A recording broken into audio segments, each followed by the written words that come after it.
I presume she's feeling quite jolly.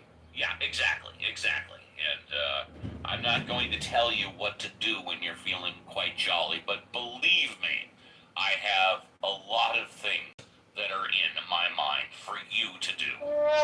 And with that being said, if you're in the audience and want to come up besides her, please do. Caleb, good morning. You have a fresh vibe starting now. Good morning. Good morning. I wish I had a fresh vibe of something to say. I just came up to be a somebody who could provide less Benjamin. Good. So I'm trying to fill that role today, less Benjamin. I'll think of something to talk about, but at the moment I'm just stating my goal for today. Well, tell you what, may I give you some 2 minutes of assistance? Yes, please. Here are some suggestions for you and anybody else who wants to come on stage but doesn't know what to talk about. David Muir, ABC's World News Tonight, America's most watched newscast, now streaming same day with all the breaking news of the day on Disney Plus. Most watched, most trusted. Now on Disney Plus every night. Tonight, breaking news, the wildfire emergency, the largest fire in the nation right now, burning unchecked, destroying thousands of acres, forcing families from their homes. Critical fire danger across the Southwest and beyond. Fears about fireworks for the 4th of July amid drought and bone-dry conditions. Utah banning them for now. The dangerous and now deadly flash flood threat for multiple states. Urgent evacuations after a Kentucky dam fails. Rescue operations happening now. And the extreme heat building in the Midwest and heading east. Triple-digit feels-like temperatures on the way. Our weather team tracking it all. The desperate scene in Venezuela. Earthquake survivors pulled from the rubble, even as the death toll soars. Rescue teams arriving from the U.S. and around the world, along with much-needed aid. The U.S. and Iran trading strikes over the Strait of Hormuz 1 week after President Trump signed that deal. Is it already falling apart? A dangerous close call on a busy tarmac. A passenger jet aborting takeoff when a business jet crosses the same runway. You just crossed an active runway. Hold short of A runway left. The two aircraft just... You know what? I interrupted the news. I have something I want to talk to you about, Caleb. Caleb, are you there? It sounds like you're in your car. Caleb, are you there? I'm here. Yes, in the car. I would like to ask your advice, and I would also like to ask Reverend Scott's advice as well as the Mod Squad. Well, firstly, let me... No Bibles in school. Right, exactly. There is a hypothetical family, and a member of this hypothetical family has been going to family dinners. We could even say, like Rosh Hashanah dinners, Passover dinners, Thanksgiving dinners, Christmas dinners. Doesn't have to be any particular religion. And then the dynamic of the family changed, and that being that, forget about the dynamic of the family changing. So the member of this family who had been going forever, decades, has been told that although he has been acting the exact same way throughout the dinners, and that he's been talking the same style, same topics of discussion throughout the family dinners, the host family where these dinners are happening wants that behavior and that discussion to stop because they are afraid that other family members will no longer want to come to that dinner, and they will simply start hosting their own. So the hypothetical family with the member has a choice. The member can either go to the family dinner, but then no longer practice the behavior. You might ask what the behavior is. The behavior is joking, kind of loud, kind of verbose, and also curtail and or edit the conversation that they normally have. And I mean, you could refer this to anything. You could refer this to talking about Trump. You could refer this to talking about flat Earth. You could refer this to talk about anything controversial. My question to you, and then I want to ask Reverend Scott after you and throw it around the mod squad. Does this hypothetical family with this hypothetical member decide to no longer go to these family events, or should the member bite the bullet and curtail both their behavior and their speech, which they've been practicing for decades? That is the question that I have for you, Caleb. If that made sense. I think it made sense, right? He has a behavior that's annoying. He's been doing it for a long time. It's now other family members say they're not coming if he's going to be there. Correct. And also what's contributed to that is the other family members have grown up. The other family members who used to be in their teenagers and early adulthood are now getting into their early to middle adulthood, which is why they are saying, you know, we're tired of, we're tired of this shit. If this behavior is not corrected, we're not going to come anymore. Correct. Yeah, look, these are all sort of choices that balance between, like, commitment to family and wanting to sort of maintain those connections versus it's annoying, right? And it's like, it's tedious, and who wants to put themselves in that position and all of that and whatever. So, like, Yeah. I think it's an okay choice to say, I'm not going to come if he's there. It's just too much, and I can't do it. I've been doing it for so long, and I think it's an okay thing to say. It's also okay to say, I mean, has he been approached directly, this person? By one person, but that one person is also the head of the household that holds the family That events. host. Yeah, the host. Yeah, the host. Yes. Yeah, I think there's got to be, and I think there's an opportunity for conversation between family members, right? We love you. We want to spend time together. We want it to be pleasant. We like having you here, but here's a thing. And then there's a conversation, right? I think if it's in a real relationship with a family, that kind of stuff can get worked out. And then the choices of, so long as there's understanding about what people think, I think, you know, what people feel and validation of that, then people can make their own choices. Just so long as it's still done with sort of kindness, and Yes. you're still family, right? You're still family. It's done with kindness. That's a very good point. Done with kindness, respect. Reverend Scott, you heard the scenario. You heard what Caleb had to say in response. What say you, Reverend Scott? Yeah, I'm in agreement. I mean, there's space for this. I think you have to do it artfully, right? But I mean, I think Caleb's right. There's opportunity for growth. I mean, you know, it's a tough situation, right? But I mean, and you've got to be willing, if you're going to confront it, to risk it going badly, right? I mean, you have to be willing for some alienation to happen, right? But I mean, but again, like in any relationship, these points of conflict can often be growth points. It can make or break these sorts of experience in relationships. So I don't know. You go and you do it, you know. And if you're going to sin boldly, maybe. I don't know. So I don't know. You got to have a little bit. You got to have a little courage, you know, and be candid. But you got to count the cost, right? I mean, and you got to figure out if you're willing to live with the consequences. You got to assess them. You know, there's an old saying, not that I endorse it, but there is an old saying that once you've lost everything, you've got nothing left to lose. Violet, do you wish to give a response to the scenario and the comments that were presented? Yeah, I mean, I kind of see the two things that they want them to stop as separate arenas. Like the annoying, loud joking, I think is kind of a different realm than the more controversial topics.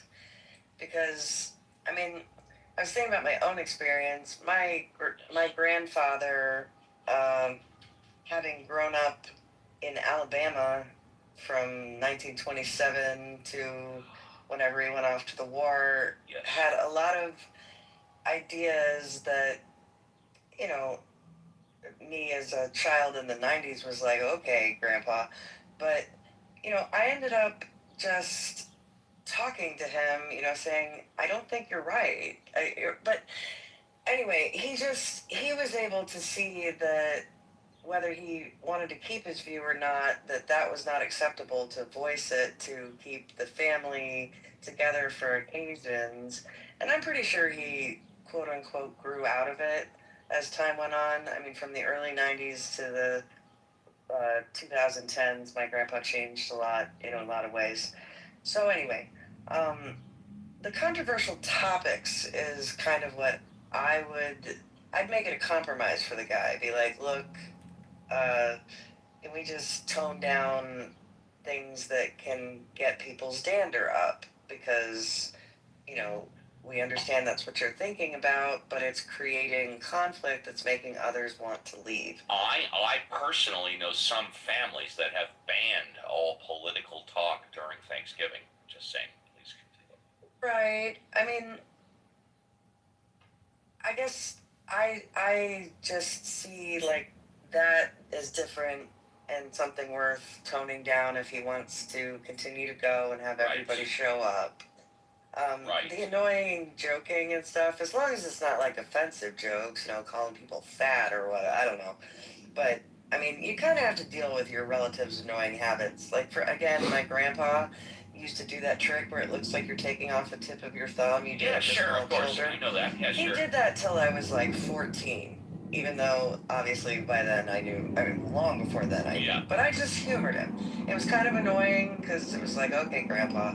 But you know, those little habits like that don't seem like as big a deal to me. So it seems like it would be more important to correct. Well, he wasn't taking a conversational- match and lighting his farts on fire, was he? No. So Okay. that's my take on it. Thank you. JCC, what say you, if you wish? JCC, what say you? I gotta be honest, I had to step away from my device for a second. Was there an issue with family members at the table discussing things that are controversial? There was an issue of family getting together, Thanksgiving, Christmas, Passover, Rosh Hashanah, where the head of the household, the host, came to a member and said, you know what, even though you've been here for decades, you've come to everyone, you've been invited to everyone, we need you to stop doing what you've been doing this entire time, because we're afraid if you keep doing it, the other family members that have now grown up are going to start coming, and they're going to stop coming and host their own. Yeah, I get it. Yeah. Yeah. I think that's disrespectful. Even though you're a family member, you must respect the host that's hosting the gathering. And if you are doing something that's offensive and those are vehemently sharing it being offensive, you must refrain or curtail or maybe adjust it towards the less offensive. But I think families should be able to prevail over those issues and hopefully overcome them. So yeah, that's my. And communists, you've been invited. You have to accept the invite. I can't invite you anymore. It gives me a red bar. You've already been invited. And why he left the stage. Oh my gosh. Yeah, why he left the stage, I don't I'm know. about to grill somebody. There, our grill master. So Caleb. Stop raising your hand. Yeah, Caleb. There you go. Sorry I interrupted halfway the suggestions, but that thought came to my mind. So Caleb, you still got some time if you want to talk about anything else. I think that was a great interruption. Keep it rolling. You got it, buddy. Thank you. And if you're in the audience, you want to come up, please do. New on my stage is Alvin and Joshua. Alvin first. Alvin, good morning. Welcome to the show. What would you like to talk about? Welcome. Yeah, what do y'all think about keeping it with like family members? One of my friends, he's an atheist, and he made it into a point. So when he gets with his family for Christmas or Easter, he goes to church with them and does all this stuff. They have no idea that he's an atheist, right? Oh, closet atheist. Okay, go ahead. And I'm like, so will you tell them? And he just just simply said, why?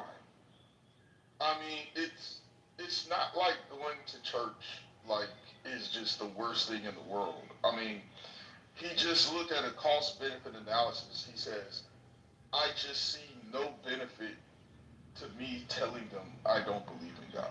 Because I know what it's going to do to them. It's going to destroy my grandparents. I got an internship that He's time going was to get paid, man. I was just depressed. lucky to get that All of them internship. are Oh probably God, going because to, of treat charity. it like a Taxpayers He and funeral. custom shrimp he is for might their get ideology. removed There's from no the legal family entity that No, dynamic. doesn't no, require doesn't. staff. He doesn't have that kind of thing. Oh. It would be more worry. It would be like they think I'm going to hell now, you know, and it would be like walking around in my own funeral, and they'll be scared and they'll be sad, and you know, my parents will start crying, my grandparents will start crying. Yes. They would be completely destroyed, right? So it wouldn't be like they would disown them. It would just completely destroy their whole thing, because it's like knowing your son is going to go in a car accident. So he's like, you know what? Yes. I love him. He just says, I just see no benefit to telling him. I was like, I kind of get it. What you do? I think he's right. I think he's right. But we can throw that one around the Mod Squad as well. Violet, any thoughts to the scenario that Alvin I love these hypothetical scenarios on Ask the Atheist with Reverend Scott and the Mod Squad. Violet, what do you think about the hypothetical scenario? I say there's no need to tell him. I tend to agree too, because you know, his family's not going to reject him if he does. He just wants to preserve their feelings, and it's, you know, not hurting him to let them continue to, you know, have that for now. So yeah, I agree. It's just not worth the cost analysis or cost benefit analysis that Alvin mentioned is what was coming to my mind too. I wouldn't want my grandparents, if they were still alive, to worry about me going to hell for the rest of their lives. I wouldn't want that. JCC, what say you? Yeah, that's a good predicament to be in, and from the standpoint of that individual that understands their family, holds it with such almost objectivity that if you don't hold a belief in a god or gods, that you will suffer a hellish like ending of life, afterlife. So if that person knows that it's really going to cause upsetness amongst the family members and concern and worry, then yeah, there is no harm in playing along. Because I did that as a teenager up until my 20s with my mom, and I was thankful that my mom took it the wrong way. Eventually, she thought I was trying to convert her when I finally said, no, it's just, I'm not convinced. I was never convinced as a child. I played along, and when I shared that with her, she understood. Even though she was upset, she understood.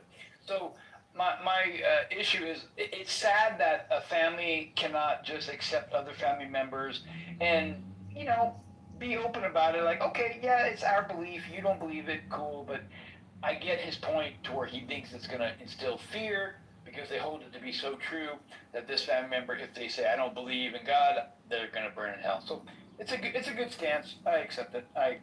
Reverend Scott, what say you?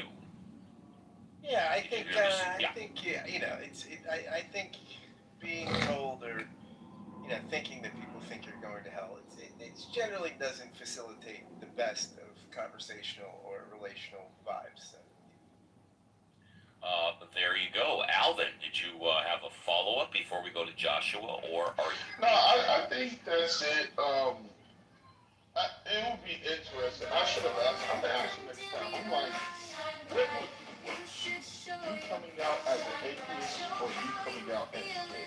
I wonder what would be more of the seismic shift. You know what I'm saying? I mean, he's married, so It's also possible that being gay, if he says that, they may lead to them thinking he's an atheist. yeah. I wonder which one. You could also be gay and not be an atheist. No, I know that, Caleb, but from the standpoint of them being very religiously strongly based, Yeah. they may throw that in the mix. Yeah, I just wonder what would be more of an emotional response. You Well, know, it sounds to me like they both have the same effect, yeah. and that would be that the grandparents grandparents would think he's going to hell. Right. They would be thinking that for the rest of their life, so it has the same effect on the grandparents, no? Yeah, it is. And you know what?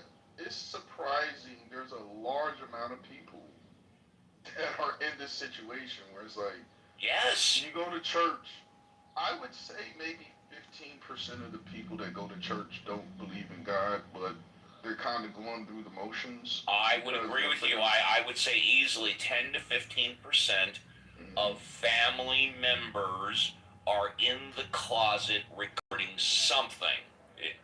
Whether it's being gay, whether it's being an atheist, whether it's being that they have a gambling problem, an alcohol problem, a drug problem, and they don't want the other family members to know. Yeah, they're in the closet about something, sure. Because that's my cousin. Like, my cousin, I guess he calls himself kind of agnostic now, but he doesn't believe in the Bible at all. But his dad's, my uncle, he's a preacher. But so he'll still do the stuff, but he's like, yeah, I really don't know about this. Right. So, but his dad has no idea. Like, none. Uh-huh. Yeah, it's just the thing. You're right. It's just a thing. And please stay on stage. I appreciate that. These are good comments. Topics also, if you're in the audience and want to come up, please do. Next up is Joshua. Joshua, good morning. It's a pleasure to see you on the show. What would you like to talk about?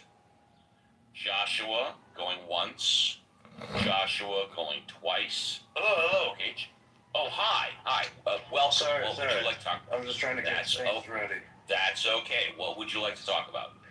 I had my sandwich argument that I wanted to bring forth and see what is exactly wrong with it and how it can be improved.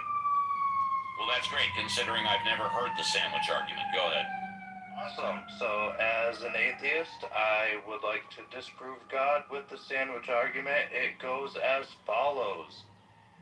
If nothing is better than God, then something is better than God. Therefore, something is better than nothing. Therefore, something is better than God. And you want my... I'm glad Caleb understands it, because I have no idea what the hell you're talking about. It makes no sense to me whatsoever, but I'm a simpleton. Let's throw it around to Violet. Violet, what did you think about the sandwich argument? I may have said it wrong. No, hold on, Joshua. Hold on. We'll come back to you. Violet, Yeah, I got you. Violet, what do you think about the sandwich argument? I have no idea what the hell he's talking about. If I'm getting him correctly, he was trying to, that nothing is better than God, and so the nothing is something that's better than God, so therefore nothing is something, but I don't, see how that can be called a sandwich theory. I was really expecting some sort of deli analogy. Yeah, with that. I was expecting to hear like tuna. Hang on. We'll come back to you, Joshua. Don't worry, you're gonna get plenty of time on this one. I promise you. Yeah, I was expecting to hear like a roast beef, turkey, tuna, lox and bagels with cream cheese, but we didn't hear any of that. Yeah, so I was a little confused about the title, and then it seems like a semantic argument, like a child responding to it when the mother says, I can't give you, or there's nothing for you right now, and he says, well, nothing is something, so that means you have to give me something. I don't really see how it's a strong argument. It just seems kind of like a semantic throw-off. Let's go to Reverend Scott. Reverend Scott, what do you see about the... Oh, wait a minute. You skipped me. It's okay. I'm sorry. My PTR changed. You're right. JCC, what do you think about the sandwich argument? I don't know what the hell he's talking about. Yeah, I think the syllogism was malformed. I think Joshua said he may have said it wrong. I think he's getting at there must be something, because something doesn't come from nothing. And if people are saying nothing is better than God, that's illogical, because there must be something. And if there is something, that's something could be better than God. That's kind of what I'm getting at. Now that I understand. Last but not least, Reverend Scott. What do you think about the sandwich argument? I don't think it's going to play in Omaha, but there you go. I'm not gonna eat that sandwich. That's for damn sure. Okay, Joshua. Now go ahead, Joshua. Okay, yes. Everybody is absolutely right. I absolutely said it wrong.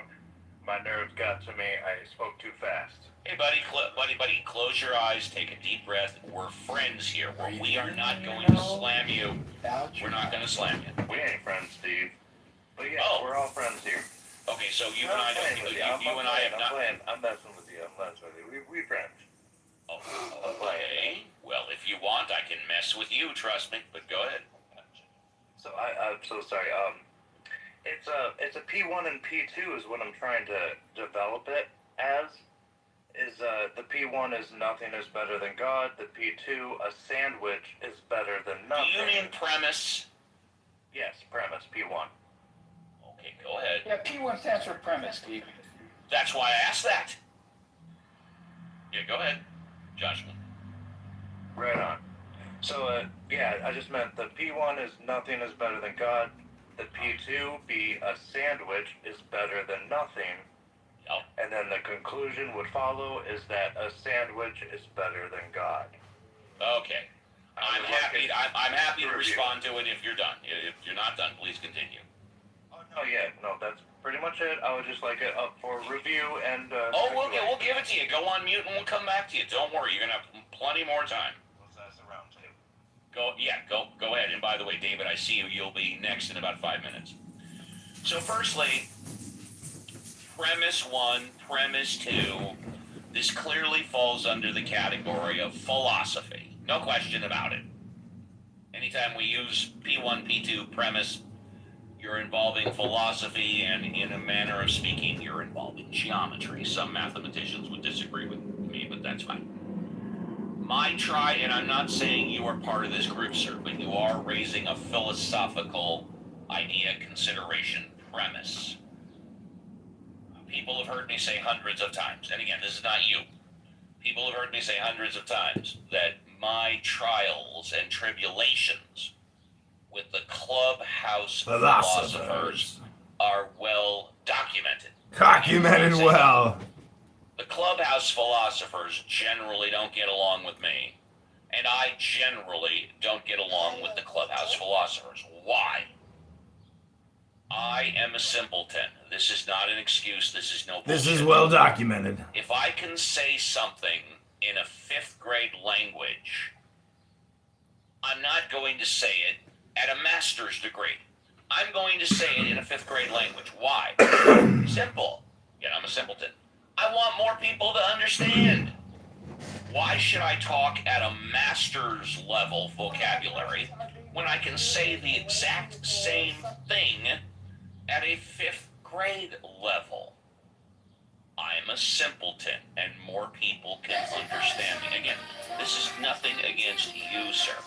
Now, what you're saying, yeah, sure. But the question that I ask, and I'll throw it out to the Mod Squad, is that premise. How does that help my life? How does that sandwich theory help your life? How does it contribute to making your life better?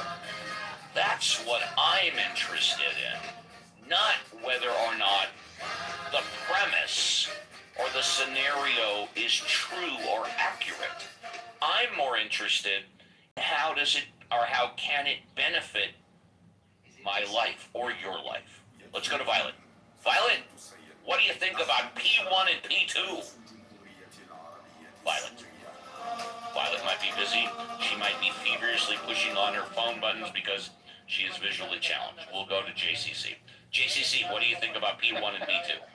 It's a silly syllogism, and I agree. And yes, sandwiches are better than God. I'll leave it at that. Thank you. Very good. Reverend Scott, what do you think about P1 and P2? Like I said, it's not going to play in Omaha. It doesn't have a great beat, and I can't dance to it. There you go. Okay. And Steve, you're absolutely right. I couldn't get to my buttons in the right way this time. And see, Violet, and everybody knows, okay? Everybody knows, Violet, it's very important to push your buttons. Yes, go ahead. Yeah. Yeah, but I'm echoing you guys. A hot pastrami sandwich with Swiss cheese is sounding better to me right now than anything else. Joshua, we'll give you another minute or two to follow up, and then we'll go to the I'll address it. I want to address it. You can when you get your next fresh five, absolutely. Take a couple of notes, and you can go back and have a fresh five either at the end of this hour or coming up very soon. Joshua, final thoughts. Joshua, going once. Yeah, I got you. Man, these rules are crazy. But yeah, I No. Actually, they're very simple. Very strict, I would say. They're simple, but they're well enforced. Yes. Stern, but fair. Stern, yes, stern, enforced, but they're simple. Stern, but fair. Yes. We do our best to apply them equally to everybody. Yes. Yes, yeah, okay, I can't lie there. Okay. No, and the reason is because we don't, then this show, this thing that we've been doing for 6 years, that going on 6 years, just becomes like every other clubhouse room on Clubhouse. You have a tendency to have people speaking over each other. You have a tendency to have people insulting each other, yelling at each other, and then nothing gets done. So, yes, we have our handful of rules, but we enforce them very, very strictly. Yeah, go ahead, Josh. Perfect, yeah, I try really hard not to be a Darth. So final thoughts. Yes, okay, go ahead, Sheriff. Final thoughts. I'd like to try and build that argument into a best sandwich, possibly, argument. Like, if there is a best sandwich, then it kind of goes into the idea of disproving the best God, because if an all best God can be imagined, then if we can imagine a best sandwich, then therefore that it goes along down a deep line, I guess. I need more time. I don't have it, but that's it. Thank you, Joshua. Go on mute, but stay on stage. I want to comment very briefly. It sounds to me like you're not completely convinced about your own argument, premise, or scenario. And maybe you do need more research, or maybe, and again, just maybe, you should consider expressing the ideas in a lot more simplistic fashion. There are no philosophers up here to impress. We talk about anything. We never put a restriction on content. We love to get both sides of the coin, regardless of if we agree with you, disagree with you, like you, don't like you.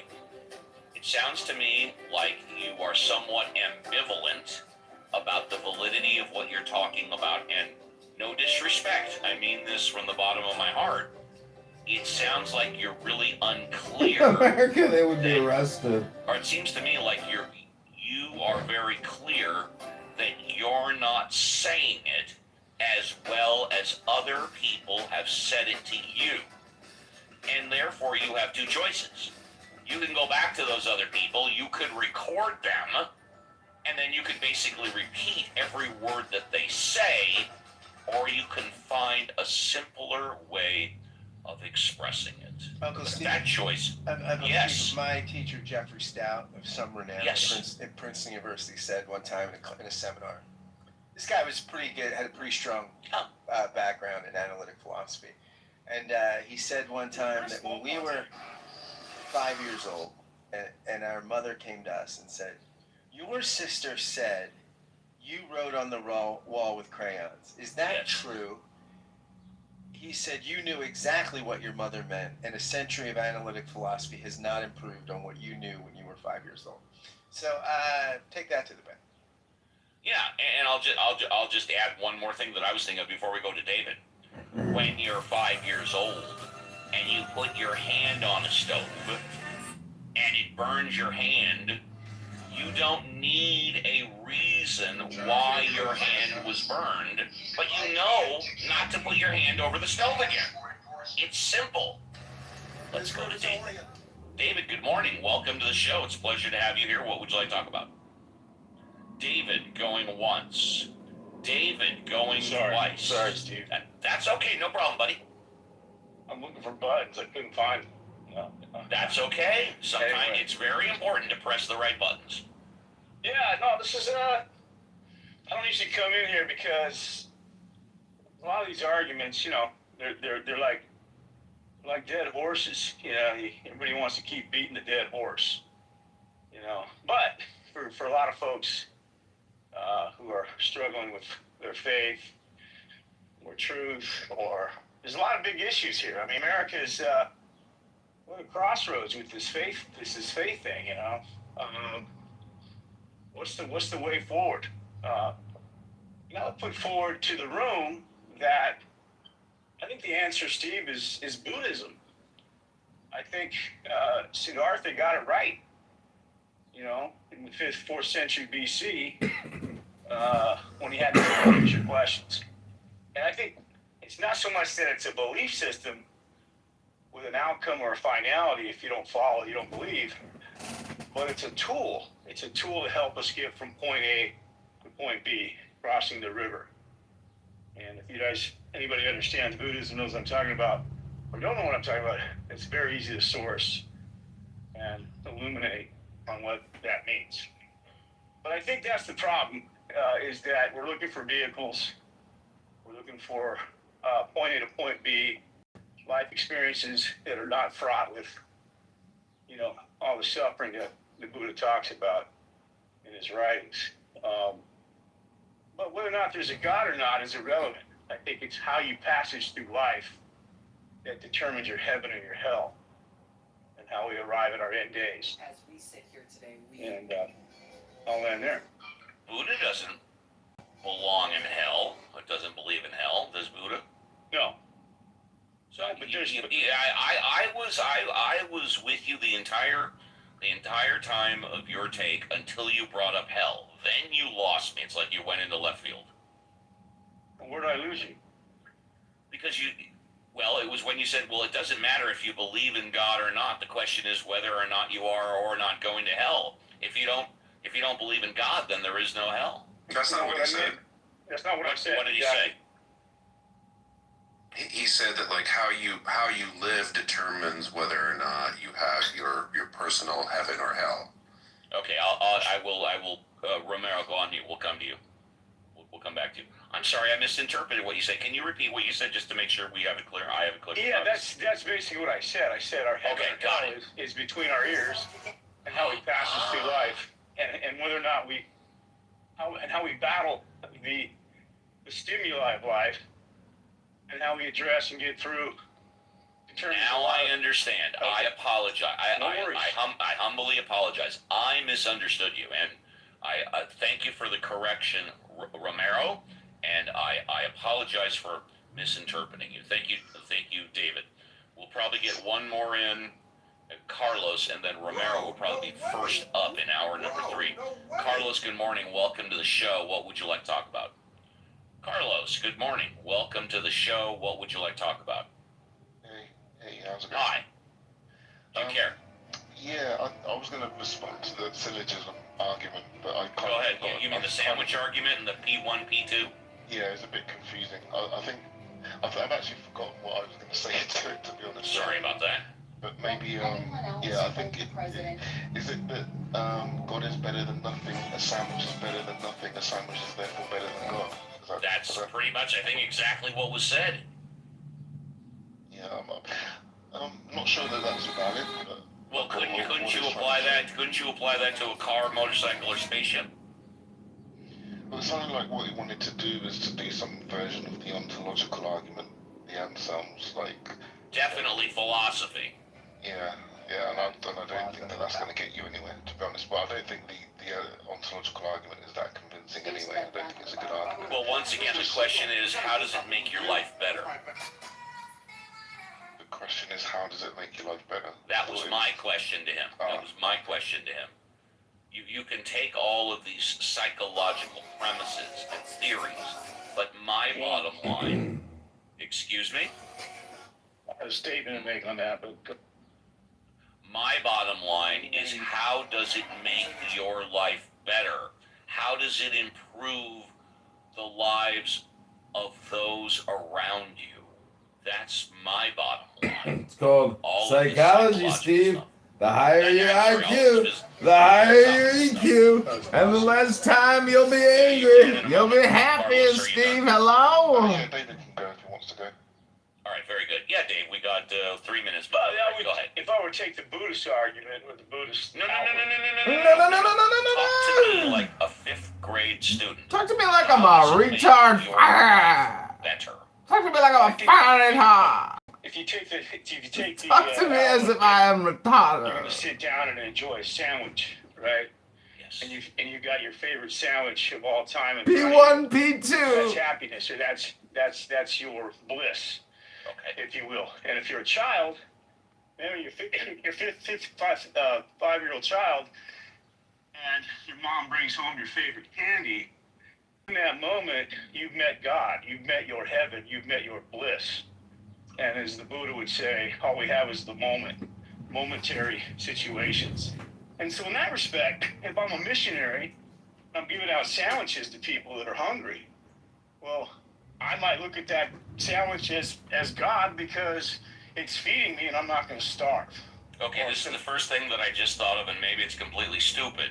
What if you're an audience participant at the Oprah Winfrey show and she offers everybody, including you, a car? Does that mean Oprah is God? It means Oprah brought you to heaven and you're gonna come with Oprah. I'm sorry, what was the question? What makes your life Well, better? firstly, Is Oprah a god? Go back on mute. Jeez, okay. Well, I tell you what, I can say it completely differently. General, it's the first time we've seen you today. We're almost at the top of the hour. Unfortunately, you interrupted a conversation that I was having with somebody else, and I'm sure you wouldn't want the conversation with you interrupted. So if you could be so kind, just please stay on mute for another few minutes, and then we will get to you. Does that sound better? I just wanted to know what the question was because it wasn't clear. Sure, if you go on mute. Oh, well, tell you what, I'll do you one I'll help better. you Oh, more. I'll good. kick I'm glad you. left. What's this? Condescension right there, Steve. Well, I'm a condescending type of guy. I'm a rude son of a bitch, okay? Okay. I occasionally fly off the handle. I occasionally am nasty. I am occasionally hyper sensitive, reactive to people. And you know what? That makes you human. And I was just going to say, and it makes me human. And to General, I apologize if I treated you like shit. It's coming down to the end of the hour, and if you would have come in during any other time, and that's not on you, that's on me. I wouldn't have treated you like that, but I feel like I'm up against the wall, not with you, but with the top of the hour break. The break Yes. must go on. The break must go on, and yes, Reverend Scott, I can send that to you directly, no problem. So General, and now I'm going to be serious. I'm sorry. I humbly apologize. That would not have happened if you would have come in like 15 minutes ago. Again, it's not on you, it's not on me. We've got some strict rules here that even I have to follow. Even I can't bend my own rules. So I do apologize. And I think, sincerely, the show would be better if you came on stage again, gave it a second shot, and by the way, I'm taking a break right now, so if you say like, well, that's Steve Appel, he's an asshole, I don't want to talk to him, you won't have to, because Reverend Scott, Violet, and the rest of the Mod Squad actually, it's Reverend Scott, Violet, and JCC will be running the show for the next 30 minutes, so you won't have to speak to me. I do, though, apologize, and I realize if I was in his shoes, I would have considered that Steve Appel a son of a bitch, condescending asshole. Don't go away, and we'll be right back with Reverend Scott, Violet, and JCC.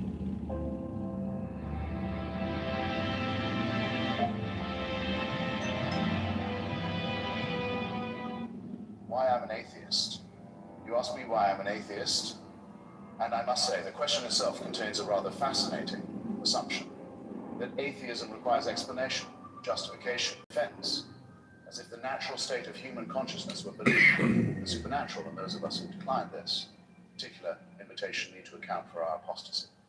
But let me turn that assumption on its head, if I may. The real question, the one that actually demands an answer, is not why I'm an atheist, but why anyone would be anything else. Why, given everything we know about the universe, about human psychology, about the origins of religious belief, about the transparently man-made nature of every holy text ever written, would anyone choose to organize their understanding of reality around the claims of Iron Age mythology? I'm an atheist for the same reason I don't believe in astrology, homeopathy, or the idea that Elvis is still alive and working at a gas station in Memphis. I'm an atheist because I care about what's true, and religious claims about the nature of reality are demonstrably, provably, embarrassingly false. Not metaphorically false, not poetically false, but actually false in the same way that claiming the earth is flat is false. The universe was not created in 6 days by a deity who then needed a rest. Humans did not spring fully formed from the clay. The geological record is not evidence of a global flood. Prayer does not cure disease. The dead do not rise. Virgins do not give birth.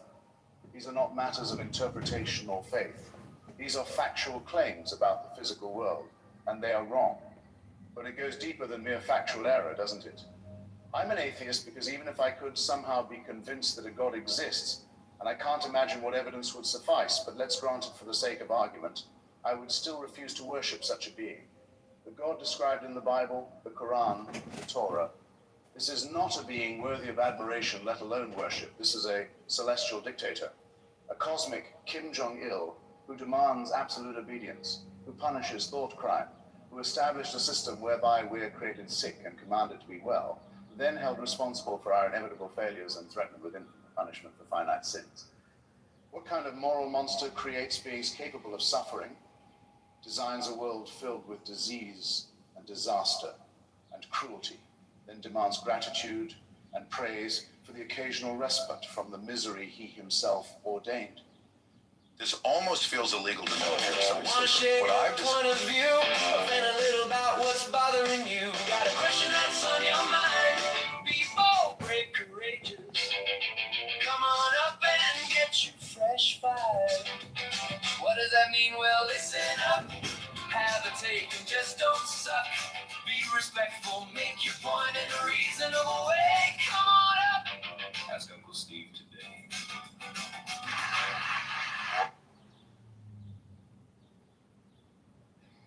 Okay, and then what is the point you're making? Did the capitalism work in Russia? The point that I was making was about the different kinds of revolution, if you remember. And somebody seized on some point and decided to try to chew it to death, even though it was not a point that I had made. And that's what we're doing now. We're talking about different kinds of revolution. No, it's fine. Doesn't bother me. We'll find it amusing. Let's just stay on the topic. Stop being meta. So after they freed the slaves, did Tsar Alexander II not, quote, transition the capitalist economy? Yes or no? You can answer your own questions. We both know the answer. Yes. Yeah. Good. Keep going. Oh, yes. And so capitalism had its own failures in Russia, correct? Did the capitalism have the failures in America or United States?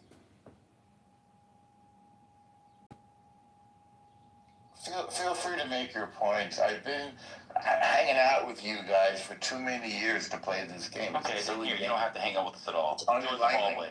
Fine. You don't need to hang out at all. I would say you got There you go. We don't have to hang out at all. conversation. You can ask me. Since he doesn't, hold on. Since he doesn't want to hang out with us for too long, we don't have to have him suffer. He can have liberation. He can find Canaan himself. That's the promised land. El Normo's Canaan. His promised land is the hallway. Okay? To answer that question about capitalism in America, and I would say yes, it has its problems, especially again looking at it from the lens of Black Americans. I would say it has a serious problem. Yeah, so let's sum up what Ben and we are speaking. So Noel is incorrect that partial evolution My friend. against the fatalism that is historical fact. He said otherwise, just for the people. Good morning, my friend. And that's the only reason why I came off the mic, because it was just so close. Shavuot. Well, my last name has the word tov in it, so I know what tov means. But shavuah, you know, my Hebrew and the verb, and I'm not so sure. Maybe like go have a great new week. Have a good week, bro. That's exactly what it means. Shavuot. Tov. Kitov. That is good. Well, I haven't been, maybe you've seen, I still haven't done what you've asked me to do. So, I've failed you. Dude, you're not failing me, bro. You're failing yourself. I'm failing myself. But I have, I bought that phone to film myself doing baskets, but I also bought a dash cam. Have you seen my driving videos? I have, yeah. I think they're good. I mean, I think that, whatever, it's just about driving, but that's adding value to the world in some way. You see, my friend, I don't know if you know who I am or what it is that I do for a living, but I am a filmmaker, and when I go and I see how many videos I have up on YouTube, it's shocking to have almost 150,000 videos on YouTube because I go to the biggest accounts. Sometimes they have a lot of videos. Like me, sometimes they have no videos, you know, but yet they still make a hell of a lot of money and got millions of subscribers. So all I'm trying to say is you are not who you think you are. You are a filmmaker in the waiting. And one day soon you will say that John Kitover was right. I started making my little dash cam videos. Now I started making these other little videos, and holy shit, I'm addicted now to making videos. And you know what? It's the only alternative. There's no other alternative than to be creative and to make videos. It is the way. I mean, who runs Hollywood? Who runs Hollywood? Who runs Hollywood? Who runs the world? Who runs the world? Exactly. Well, a lot of people on this app, as you know, are fully R-worded out. Totally R-worded and F-worded out, like Steve Apple. I got a room open right now called the Steve Apple Atheist Show for lonely IQ, lonely bored tards. And, you know, if they took their atheist show and they put it on YouTube as opposed to this one platform abyss, they could have a shot at actually... Why doesn't he, make an actual show and put it, on Spotify or something? Maybe like YouTube, the biggest platform in the planet. You know, I don't know if you know, YouTube is bigger than television now. And in fact, YouTube is the biggest platform on TV. I know you don't actually look at numbers and metrics, but yesterday or 2 days ago, I saw the metrics. YouTube is the biggest thing on the planet. The biggest thing in terms of total watch, platform, etc. Post on YouTube. You know, you should probably use YouTube in the morning instead of hanging out with Serendipity and screaming fat ass Monica. That's what Monica does every morning. You know, try to create a video of you doing something, being productive. It's just some advice. If I was like your intern advisor and you were at the YouTube video creative seminar, I'd be like, Zach, we really like you, but you're not creating anything, so we can't really help you. All we can do is just keep encouraging you. Hello?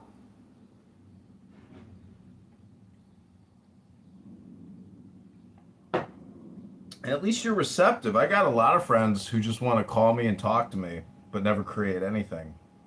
And then I say, hey, it's great talking to you, but you're not creating anything. But they still want to talk. I create things, I just know that I could be creating much more. I could be creating all the time. Well, you're creating right now. Well, right now I'm burning a pile of wood in my backyard. I know, but you're on 20 YouTube channels. If you have the Tao Te Ching, you could just read it. If you have anything creative, you could just read it, and then you'd create right there. You'd synthesize immediately. Well, I do have this. I have an aphorism memorized, and they say, before enlightenment, you should burn a pile of wood in your backyard. And after enlightenment, you should burn a pile of wood in your backyard. That's what they say. The wise masters have said. I heard it said a little differently, like before enlightenment, the blue mountain was blue, the sky was blue, or and Chop wood, carry water.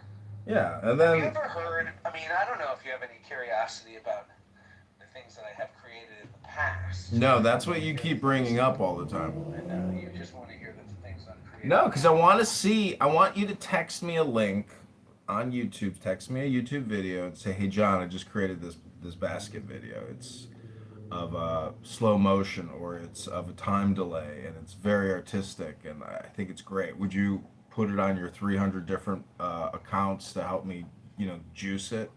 I'd say, "Sure, bro."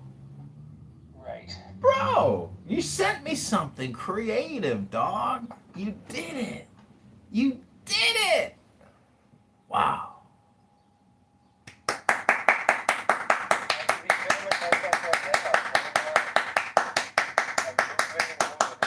Encore!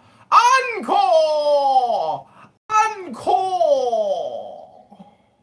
A lot of wood here. A lot of little pieces of wood. You know what you call a bundle of sticks? Can't say it though. It would be abusive hate speech. Also stalking. I've been accused now by YouTube of stalking.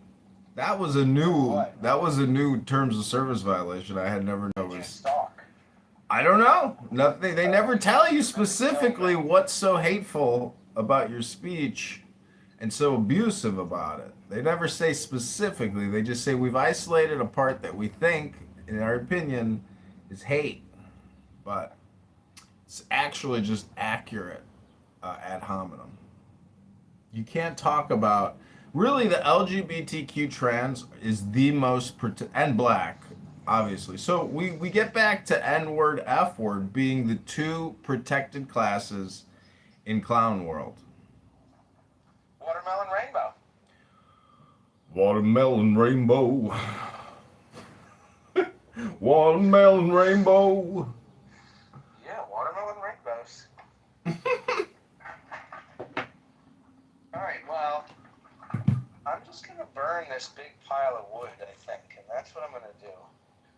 And I hope I don't get in trouble with the city for burning wood in my backyard. Do you think I'm going to get in trouble? Mm. The cop is going to come and say, you can't burn wood in your backyard. You sound to me like a man on a mission. Well, it's time for me to burn this wood in my backyard. Repeat after me. This is what I was put on this earth to do. This is what I was put on this earth to do. If I walk in the thick of danger, If I walk in the thick of danger, you will preserve my life you will preserve my life from the anger of my enemies. from the anger of my enemies. You will extend your hand. You will extend your hand. Your right hand will save me. Your right hand will save me. The Lord will fulfill his purpose for me. The Lord will fulfill his purpose for me. Lord, your love is eternal. Lord, your love is eternal. Do not abandon the work of your hands. Do not abandon the work of your hands. Psalm 138. Psalm 138. You might create a video of you making a wicka wicka wacka basket and, putting that little thing because it deals with the hands. And I know sometimes a lot of your customers, their hands are so weak, they can't interweave these difficult, thick sticks that you could call F words. But you see, if you mix in the Bible, you become irresistible. That's true.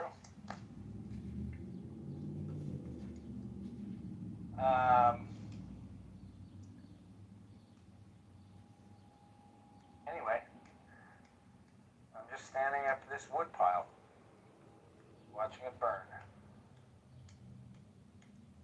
Burning the wood.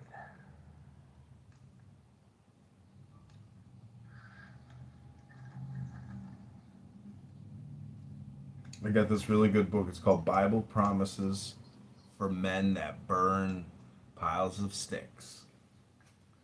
There's a chapter here on dealing with stress. Would you like to repeat after me? Sure. God is our refuge and strength, God is our refuge and strength. a helper who is always found in times of trouble. A helper who is always found in times of trouble. Therefore we will not be afraid, Therefore we will not be afraid, though the earth trembles though the earth trembles and the mountains topple and the mountains topple into the depths of the seas, into the depths of seas, though its waters roar and foam, though its waters roar and foam, and the mountains quake with its turmoil. the mountains quake with its turmoil. Psalm 46. Psalm 46, that's good. That's a good one.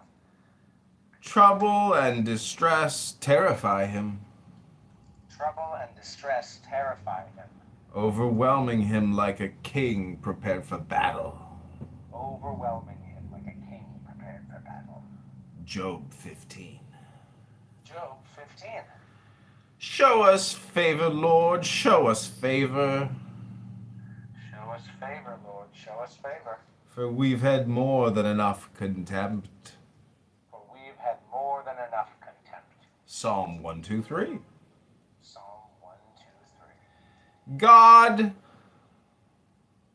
God, hear my cry. hear my cry. Pay attention to my prayer. Pay attention to my prayer. I call to you from the ends of the earth.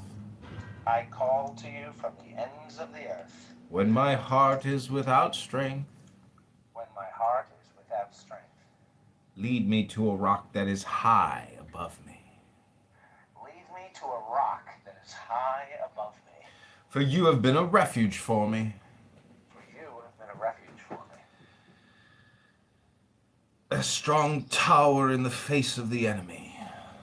A strong tower in the face of the enemy. I will live in your tent forever. I will live in your tent forever. And take refuge under the shelter of your wings. And take refuge in the shelter of your wings. That I will continually sing of your name, I will continually sing of your name.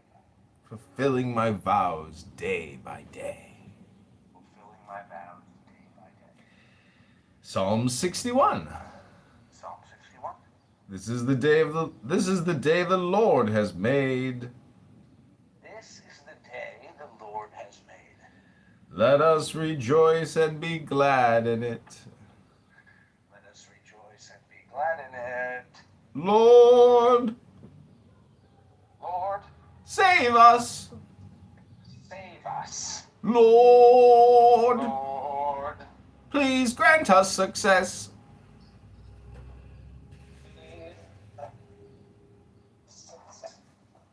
Psalm 755. Psalm 118.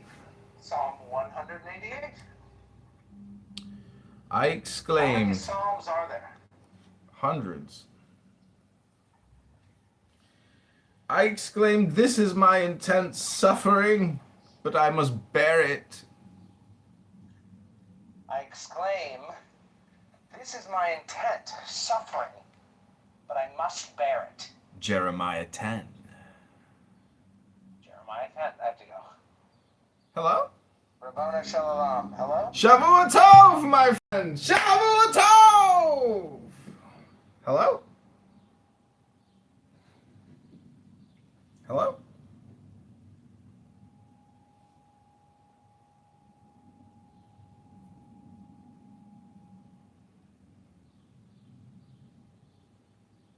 are coming on.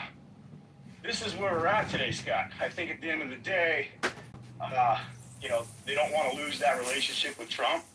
Trump doesn't want to lose the world economy, the American economy. He doesn't want to lose the votes in November, our midterms.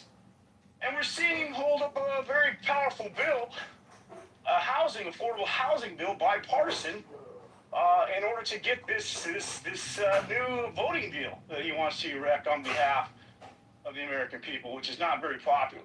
So, yeah, a bit of an antichrist with some things democratic, and a lot of things geopolitically. And I'll end there. Thanks. Thank you so much. And David, what better person to weigh in on theological matters than someone who is a relative of Justo Gonzalez, great church historian, who I read in seminary. Andrew Tutty, our friend to the north, always giving a Canadian perspective. Andrew, would you like a fresh five to talk about Tucker Carlson, Donald Trump, the Antichrist, or anything else, Canadian football, whatever you'd like to talk about? I'm not going to throw Canadian football in there, Nathan. Good afternoon. Because my team lost this weekend, so I'm a little bit. However, this morning I've been reading articles out of the Atlantic, very thought-provoking. One of them was called about a book called Two Ships, I think it's called, talking about the formation of the United States. One ship Mayflower, which landed in Plymouth, and the other that is referenced as, I think it's called the Lost Lion, which was a slave ship, which I believe landed in Jamestown or somewhere in the South Virginia area. And it really highlighted the dichotomy that the United States has always had between the North and the South, and just where those roots come from historically. The Mayflower, I believe, left the Netherlands initially. At least that's what I've understood from the article.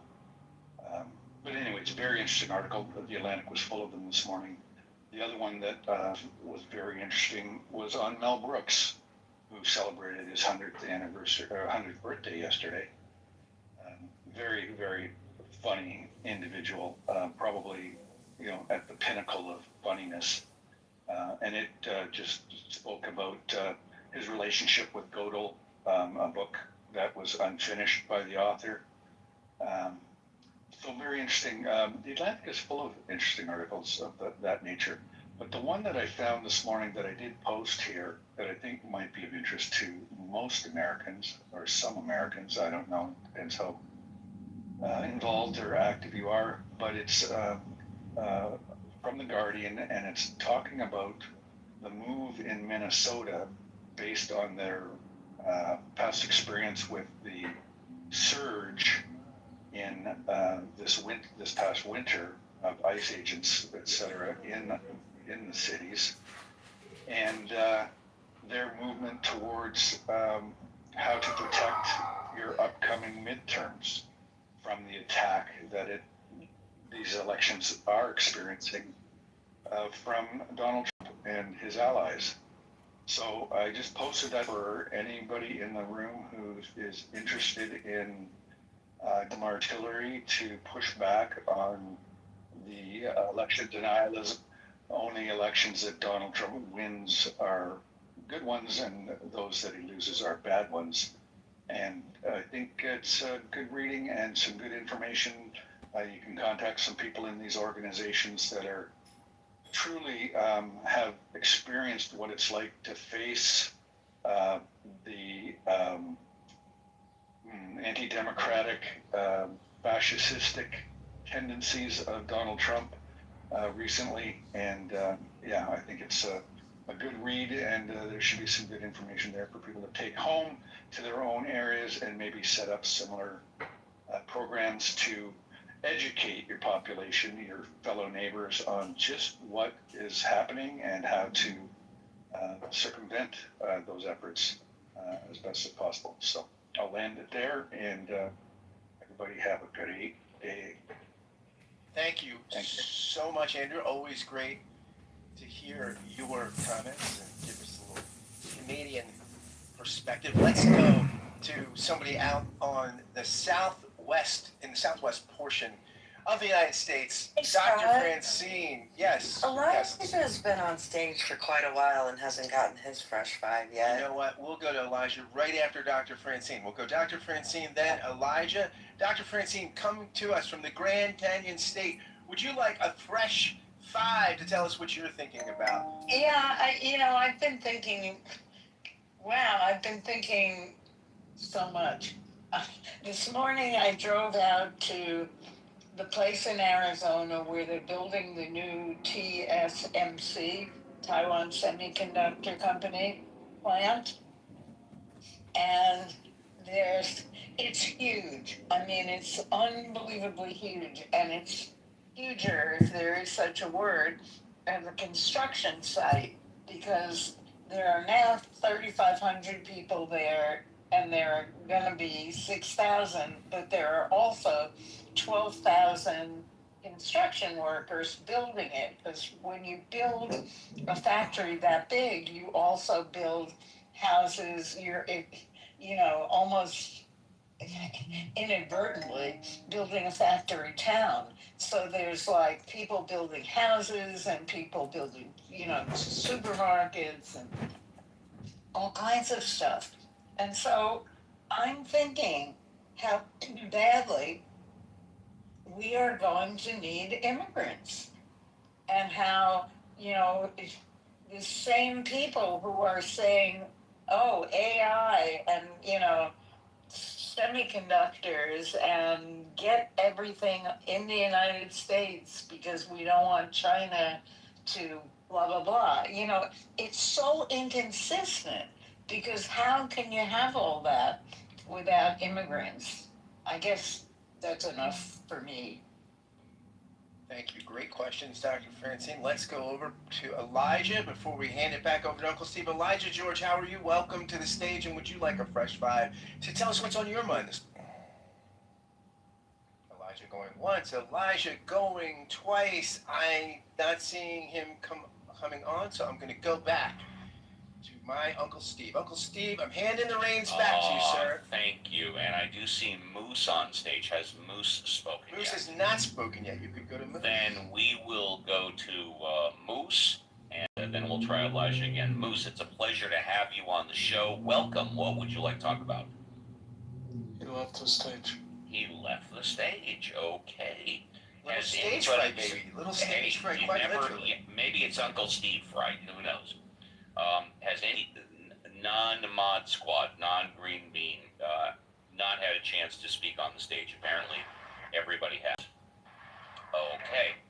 If you're in the audience and you want to come up, please do, because it's going to be very difficult, if not impossible, as it gets to the top of the hour. I guarantee, though, everybody on stage will get a chance to speak. That being said, I see some green beans that have not had a chance to speak. Alfonso, good morning. Thank you for doing the heavy lifting. Would you like a fresh five, Alfonso? Good morning. Can you guys hear me? Loud and clear, sir. Excellent. Yeah, I'm quite busy today, but happy to be here as always. Very good. Thank you very much. Appreciate that. Let's go to Yakov. Yakov, good morning. Thank you for doing the heavy lifting. Would you like a fresh five? Good morning. Hi. I have to say, I don't know if anyone else has observed this, but I like watching the videos of foreigners discovering America for themselves and bypassing media descriptions of our country and enjoying the people and the friendliness of Americans. And unlimited refills apparently is a big deal, and apparently ranch dressing is probably going to hit whoever owns ranch dressing. Invest in that stock. That's going to be big in Europe. I think people touring Buc-ee's and air-conditioned stadiums, and it's kind of nice. Maybe we should have this more often. I think I'm not a real FIFA soccer fan, but a been enjoying it tremendously. I don't know what others think, but good morning, everybody. Good morning. And next in my queue, or actually in my queue, I show Alvin, David, El Normo, Andrew, Dr. Francine, Joshua, and Elijah. And so since none of them have spoken yet, is that correct, Reverend Scott? Well, Elijah's That is the only correct. one who hasn't actually Well then, spoken. right, thank you. Let's try Elijah. Let's try Elijah again. Elijah, good morning. Welcome to the show. Would you like a fresh five? Elijah going once, Elijah going twice. Okay, well, let's go to then Alvin. Alvin, good morning. It's a pleasure to talk to you. You know, That's from Alvin and the Chipmunks, Steve. You never heard that before? Yes, I have. Sorry, it just caught me off guard. That's all. Yeah. That's what I do. I like to catch people off guard. I love that. That's why you're the grill master. Alvin. yeah, couple of things. Y'all call Scott Reverend Scott, but I'm the only one that knows his true religion. But we're not going to talk about that right now. Oh, yes, you do. Yes, you're my old friend. My own friend, Alvin. My man. He is a reverend of you think it's something mainstream. It's a very niche religion, but we can't discuss that right now. But we can discuss that it is a fact. He is not an atheist. We can discuss it is a fact that he is a licensed or reverend preacher, man of the pulpit, correct? But you don't know which pulpit, Scott. I understand that, but the different pulpit. The pulpit. I understand that. But actually, it is a pit. It can't be described as a. I digress. Now. Yes, sir. One thing that look, I'm not a fan of Tucker Carlson. Rather, you're in the Matrix, sir. Oh, I'm still in the Matrix now. Well, try. Go ahead. Okay, so I'm not a fan of Tucker Carlson. However, I will defend the notion. I don't think he's a Jew hater, right? Because it's like I can criticize Kim Jong-un and the North Korean government, and nobody will accuse me of hating North Koreans, right? I can talk about how horrible the Iranian regime is. You're apparently in the Matrix again. Okay, Alvin, if you can hear me, go on mute. Alvin, if you can hear me, go on mute. We will come back to you. You are in the Matrix again. Let's try David. I just want to say one thing, Uncle Steve. Yes. Tucker Carlson's comments around Judaism, Israel, they don't just stop at the state of Israel. He has made comments on the relationship of the church to Judaism and Israel that are supersessionist, that basically replacement theology. I mean, these are not just political comments. I mean, they are beyond critiques of Netanyahu and the state of Israel. I mean, he's made some pretty serious theological criticisms of Judaism, which a lot of Christians post World War II, post Holocaust would note as problematic. Well, my problem with Tucker Carlson is that for many years he was like one of the biggest Trump supporters and Trump cheerleaders, and then all of a sudden he got fired off of Fox, and now it appears he's anti-Trump, which is fine, but he never explained why. Now maybe I missed it, but did he ever say what took place during that transitional period, which turned him from like Trump's #1 supporter into no longer supporting him? There's a long piece in the New Republic that appeared a couple years ago called "The Fall Populism of Tucker Carlson," which traces exactly this, Uncle Steve. It traces his move from the ultimate Beltway insider, where he never missed a sort of DC cocktail party with his bow ties, to him sort of nipping at the heels of the establishment and becoming the populist gadfly. Do they quote him talking about why he transitioned? Look, he offers.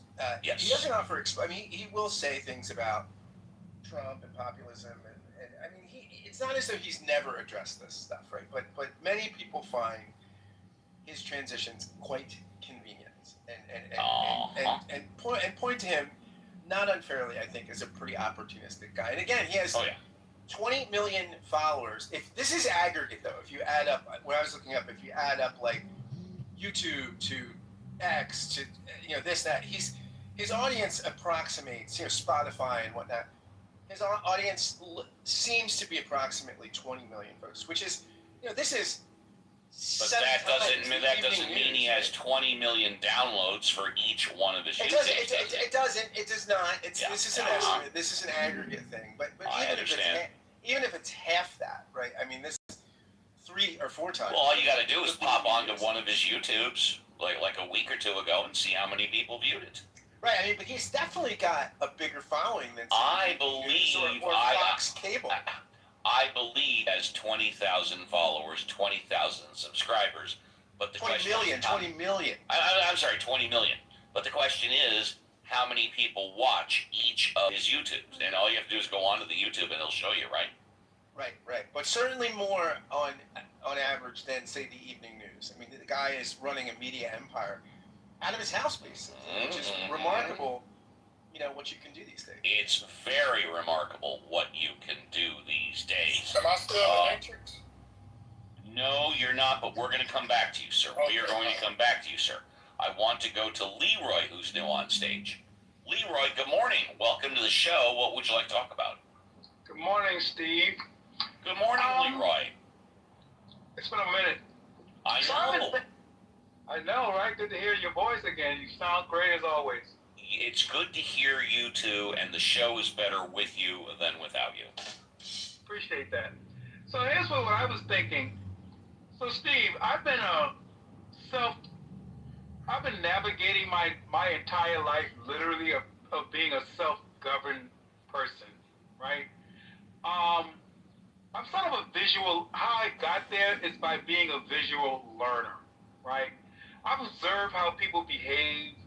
And somehow I connected to the behavior of good morals, treating people nice, having fun, making people laugh, just enjoying love and receiving love and giving love. And so for all my life, I've been able to have a great, not only high moral standard, but I'm really helpful and just all around good guy when it comes to people. I have great relationships. But I find that, and talking about being self-governed around people who are religious, they come across as insecure about me making that claim I just made just now. It just feels like they think that if I somehow promote self-governance as a beautiful thing, somehow it's a threat to religion. I don't know if you've ever experienced anything like that, but I wonder how many people in the world are in America, pretty much, who are self-governed, not by religion, or somewhat, maybe a little bit, maybe the foundation of religion, and maybe culture. But for the most part, they don't say anything about it, fear of making other people feel insecure, right? Not because they question it, because they don't want to be ostracized. They don't want to be called something that they're not. You know what I mean? Yes, I know what you mean, and I'm going to respond. I've been working, in other words, providing services for other people and getting paid for over 50 years. That's right. I started working when I was like 14 or 15 years old, sweeping up hair at a barbershop, literally for $1 an hour. I've worked at gas stations. I've worked at bagel shops. I've worked at collection companies. I have had my own business for 5 years. And most recently, I'm working for a statewide law firm in my career, which I've been doing for over 30 years of workers' compensation, employment, and labor law. I bring this up because I have dealt with in excess of 10,000 workers' compensation, employment, and labor law cases. I have contributed to the tune of 10, if not hundreds of millions of dollars to help injured workers receive money and doctors to receive money for work-related injuries. I have no debt. I have a 401k. I have money in the bank. And I have a home which I've been regularly paying a mortgage for close to 25 years now. I've also helped my 2 children not only go through school, but I contributed to my son getting a law degree and becoming a lawyer. I contributed to my daughter getting a master's degree and becoming getting a master's degree in social services. Why do I bring up all these achievements? Because occasionally when I go into rooms and I tell people I'm an atheist, the first thing out of their mouth is, you're fallacious, you're not logical, you're stupid, you don't understand. Now the response out of my mouth from that is, well, all those claims that you just made against me for knowing me for 5 or 10 minutes, are you saying that I'm fallacious, stupid, not logical, I don't know what the fuck I'm talking about after knowing you for 5 minutes, only about God? Or is it about my entire life? And then a lot of the times, well, it's only about God. And then sometimes, well, I don't know about the rest of your life. And I said, yeah, that's right. I've been trained. I'll land it in 60 seconds. I've been trained in my 30-year plus career to think logically. And you have the chutzpah, you have the balls, you have the predisposition to accuse me of not being logical on this one issue, and you've only known me for 5 minutes? Who is really the one that's right believe what they believe is common sense? So that's the thing. Is so I think that we can universally agree, that we want I don't know, probably the temperature to turn down most people. But how do you achieve that? You understand? Like, I think at the end of the day, people crave realism, and they crave someone who is relatable. Here's the thing. At the end of the day, Trump, I love the guy, great guy, but he's not a blue-collar man. There's no way for him to ever experience the ability to be a blue-collar man. That's something that I crave. But here's the problem. Every time we get a blue-collar man who has experienced a blue-collar life, he goes to Washington and gets wined and dined and turned into a fucking swamp creature because money is power. Money is influence. And Trump's, you can't buy that motherfucker. You can't influence that motherfucker. You say that's the case with John Fetterman. John Fetterman, I don't know. He's hard, crack. I think, the brain injury is actually helping him see a little bit of sense, which is crazy. Because when you're infected by the mind virus, it's hard to see clearly. But him bonking his fucking head has somehow got him to see a little bit of common sense, which is scary. I think he's Joe Manchin reincarnated on their end. Yeah, that's what I think, that he's part of the party, but he's not with the extremism, and he brings common sense, and they don't like him for it. Well, there's some common sense left. Yeah, they definitely want to push him out. They want compliance, that's for damn sure. Whatever they want him to toe the fucking line and throw away his values so they can advance the cause, right? But he's not willing to do that, that's odd for someone on the left. They normally that's the very definition of woke. The very definition of woke is cult-like adherence to liberal orthodoxy. Yeah. And something I will hand the right to is that we've gotten divided because we have values, and we're willing to stand on values, and it sucks because we'll almost break up our own movement because one value that you stand for is broken or seemingly, gone out the window, and you're willing to fucking throw the whole thing out, and I don't know if that's good or bad. I think it is good to a sense, but it also is bad. It can be short-sighted because we have the alternative, but, you got to stick to your values. You got to stick to what's important to you. And so I will hand that to the right, right? Hello. Yeah, and that's what they're trying to do. They're trying to splinter the right into two factions in efforts to ice out the radical left. Yeah, well, because the Democratic Party is all. Dude, the Democratic Party is in a bad. Did you hear? You see what happened yesterday? The left eats their own. You know, I mean, fuck. That was that. That's what happens in a That's what happens in an internal civil war. They fight each other and they kill each other, right? They annihilate each other, and that's what's happening in the Democrat Party. Because, like I said, I think it's like 4 different factions in the Democrat Party that's vying for control. You have the progressives, the moderates, the communists, and the radical leftists.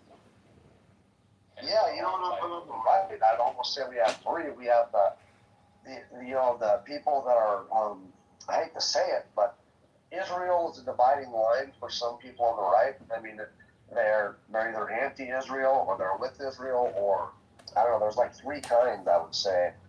I don't like to say there's 3 kinds, though. I don't like Marshall and the rhinos. I mean, no, that's the 3rd kind I'm talking about. They say they're on the right, but I don't know if they really are. Like, how bad do you think the political climate has to be when Tucker Carlson and Joy Reid agree on the same point? You get what I'm saying? Like, man, that's a sellout. That's some sellout shit right there, bro. That's what I'm talking about. Tucker Carlson going over and entertaining these people like that, bro, is sick. You know what I mean? That's fucked up. Joy Reid agree on the same thing. That is real disappointment. You know what sucks about that? I could kind of sense a worm from Tucker Carlson when he would go hard on Ted Cruz, you know, but then when he goes and interviews Putin, because he's afraid of the guy, he fucking treats the guy with kid hands, with fucking, you know, kid gloves. He really did. He was over there in Russia. That's true. I was gonna say, but to be fair, he could get murdered, but you know, it is. So, but don't do the fucking interview if you're that afraid of some person. Don't do it. Don't. You better stand by your fucking values, bro. And you're gonna go at him hard and ask him tough questions like everybody else. Mountain. He's not standing by his values because when he says that he's not going to vote Republican because of the Israel situation, well, that makes you a hypocrite. Why? It's because you understood what Miriam Adelson and her donations to Donald Trump meant. You knew what that meant, and you voted for him, right? Matter of fact, you even talked about Miriam Adelson and her donation to Donald Trump and what that meant for Israel. So don't sit here and say that you're now anti-Republican because you're anti-Israel. Adrian. You literally laughed about when they brought up, you and your brother laughed when his brother brought up Muriel Adelson. Adrian, let me make a point about Israel, if I may. Start over again? I said I want to make a point about Israel and Trump in America.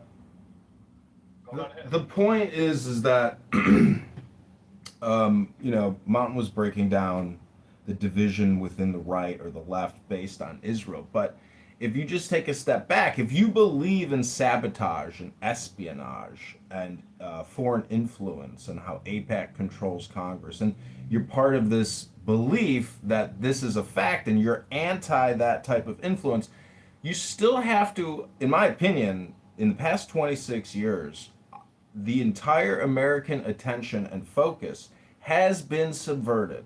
It has been espionaged, and we have completely terraformed the Middle East by invading Iraq, by invading Afghanistan, because we went into, 6 countries after 9/11 and the Arab Spring Revolution. So my point is that, you know, Sheldon Adelson and all his money from the Venetian and all of this Jewish influence money, it has actually terraformed the Middle East.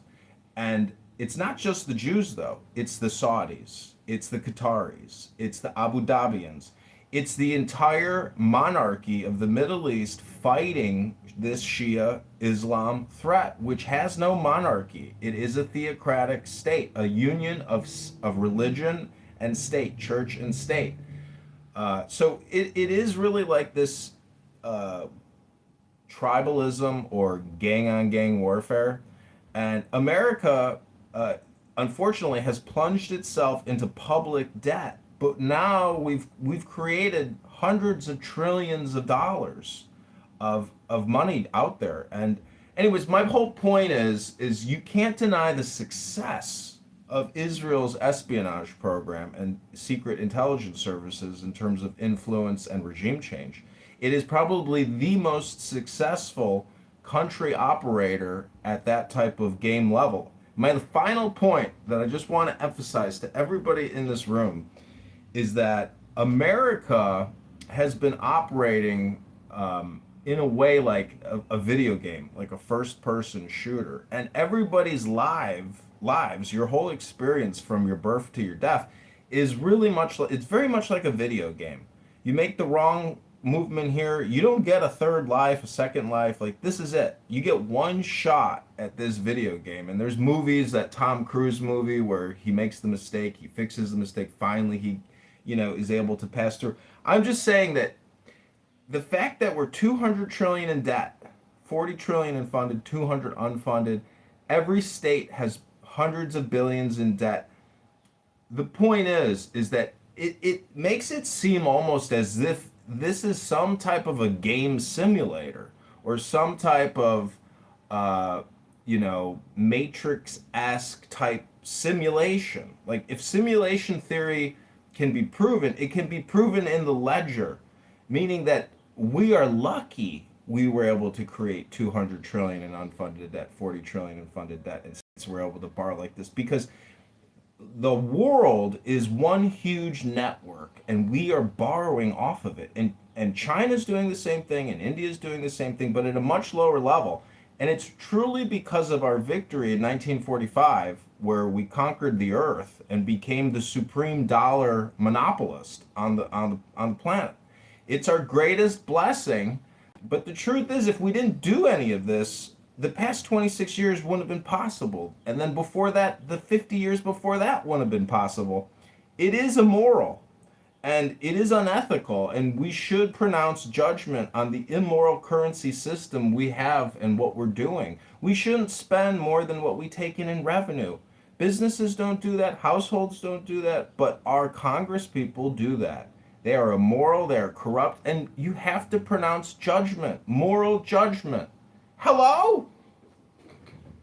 Yeah, I mean, our system's kind of fucked. Our system was kind of fucked, but what do you do, man? I don't know. John, that was a long one, bro. And good, insightful. I don't even know how to say or respond to that, bro.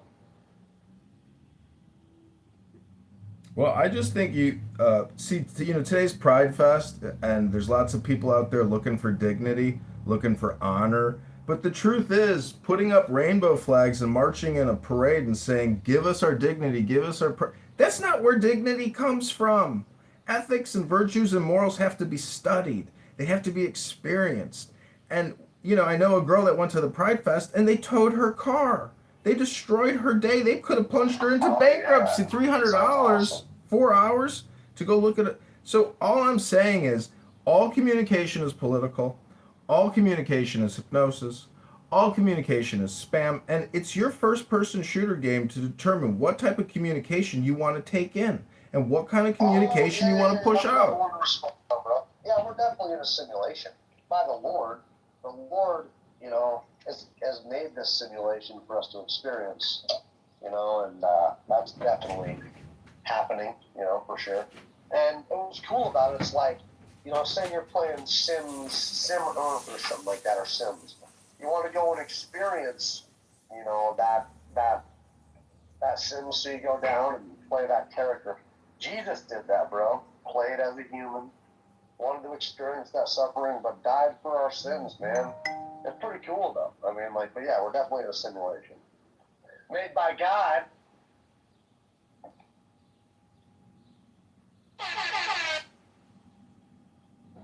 It's cool, too. I've convinced quite a few people to stop being atheists with the simulation theory. Even my boss, a little bit. Last year, he didn't believe in God at all. For years, bro, he's laughing at stuff and actually talking to him, because he likes video games. I'm like, bro, think of it as a video game. 200 years ago, some guy with a candy and said, "Hey, bro, we're living in a simulation." Guys were like, "What the fuck are you talking about?" With the power of video games and technology, you can kind of understand that we really are living in a simulation, man. And Well, like this year, he's not an atheist. Well, the founders, Jefferson and Benjamin Franklin and Adams and Washington, they in their intuition must have told them, "Oh my God, like this could completely be destroyed and ruined by a superior force coming in and shutting it down." Because it's not just the military, it's the whole communication. The spam changes. And if the socialist communists take over in this country, and Mamdani is running the largest apartment group, on the planet, determining the rent, and he can't be sued because Democrat judges are on his side. There are alternatives for future America. America could be splintered. There could become an alternative currency, an alternative legal framework, an alternative political network. America is not static, it's dynamic. And if you study economics, laissez-faire capitalism, according to Ayn Rand, is always the future economy. And this is what the communist socialists, why they're so disingenuous and hypocrites, is they never talk about the Federal Reserve because they want to keep it. They want their piggy bank, and they want to use that power of inflation to carry out their ideological agenda. Their ideological agenda of altruism is suicidal. It is anti-America first. It's anti-nationhood, and it's all queer ideology at the end of the day. And they're not based in history or reality or law. And when you get to the law, that's the big distinguishing part that they never talk about in the propaganda, is that they are not lawists or jurists or legalists. They want to transcend the law, but that's where their plan will never work, because we all know that lawyers, at the end of the day, either hit two buttons, yes or no. It either proceeds or it does not proceed. And in some ways, lawyers are the worst thing in society, but because they're so slow and because they can be manipulated and it's all about money, and all I'm saying is the communists will never succeed in America because of our American philosophy. American philosophy. Digital communism? I mean, I can see how you could think. See, a lot of Bitcoin utopists are actually just digital communists, or they're digital capitalists. That's retarded. Chew on this for a second there, John. If we allow AI companies... Wait, did somebody say retard projection says what? Companies are going to replace all these people's jobs. They're going to be forced to make a universal basic income system. Well, for a universal basic income system, so they're going to let you rot in a favela. Well, yeah, possibly, but listen to me here. So think about this. A universal basic income, for it to survive, taxes have to be paid, right? I mean, taxpayers have to support it. But as more and more people are replaced by AI, it's going to be products, you know what I mean? Like, there's not going to be enough taxpayers to support universal basic income. So what's going to have to happen is they're going to task companies or corporations with paying this heavy tax burden to support universal basic income. So then you're going to have like 4 or 3 or 1 company basically tasked by the government or hired by the government to make all these products for the people in exchange for them paying the heavy tax burden required to support universal basic income. So then you have about 4 or 5 companies making everything for everybody around the world. You're not going to get everything. You're going to get less and less. It's got to be approved by the government. It's got to be made by this corporation. And that's kind of your digital or your communism that we're going to be getting there. Because it's going to be corporations making, a few corporations making everything for everybody. Well, see, this is where law comes back into play, where in Chicago, in Evanston, Illinois, they did the cannabis reparations tax, where they paid out $50,000 to 300 supposedly descendants of African slaves or had some type of property rights slight. And it was deemed unconstitutional and illegal. And so if you try to put a tax on Google to fund the minimum basic income, that will be determined illegal. So that's what I'm saying. The utopian, socialist, liberal, progressive, pluralist economic lies, you have to look at the statistics. What is best for social abundance? Laissez-faire capitalism or hardcore socialist, communist wealth redistribution through taxation? Because the whole scam rests on taxation and theft. Brandon Johnson, the mayor of Chicago, is stealing from the pensions billions of dollars, stealing it, but calling it an investment. It's all in the language and in the way that it's obfuscated and termed and presented. That's why I say all communication is political, and it's spam and it's hypnosis. And if you say that he's lying and using words that don't mean what they mean, you're accused of being racist or a homophobe or a transphobe. It doesn't matter. The point is, you always have to just remember that you have 2.5 billion seconds in this game called life to exist. Look it up. 60 seconds times 60 minutes times 24 hours times 75 years. It's 2.5 billion seconds. What you listen to is probably more important than what you say in your life. That's one of my observations. And so I'm just saying, try to play the game with knowledge and wisdom and get some books. Look at my name, book. If you're just using this app and you're not surrounded by books and you're not occasionally reading something, like if you just look at Psalms in the Bible, that's enough wisdom to know that almost everybody on this app is spamming you. Guys like Steve Appel in these atheist rooms and these never-ending Christian debate bro rooms, they're spamming you. You need to pick up a book and get out of their communication network of spam. It's political. And it's all hypnosis. You're wasting your time even listening to me now that I've given you my knowledge. I rest my case. I hope you all have a prideful day. But remember, what is the opposite of pride? Disgrace. And most of these pride people are just disgraceful people putting on a spam show for children because they are disgraceful. They have no virtue. They have no ethics, no morals. They pronounce no moral judgment. They know nothing about the economy. They know nothing about vaccines and war and spam and hypnosis. But you do, my clown house friends. You do. Something I learned yesterday. Chicago cheeseburger. BB said that she lost her virginity to a rabbi, and I was about to say before he got kicked out, well, so did Pepe. Anyway, sorry. Well, Pepe. What a coincidence, BB. So did Pepe. Pepe was abused by a priest, not a rabbi. Let's get the facts straight. Oh, okay. One of those. And we know where Pepe comes from, which is the hardcore racist, right-wing, extreme Discord ghetto trenches, where he figured out how to say that. If you can't say that in 2026 and you say that or this with every single thing that you say, you need to read a book. I'm telling you, books are not ancient technology. They are modern discoveries waiting to be integrated into your comprehension, into your central nervous system, into your memory.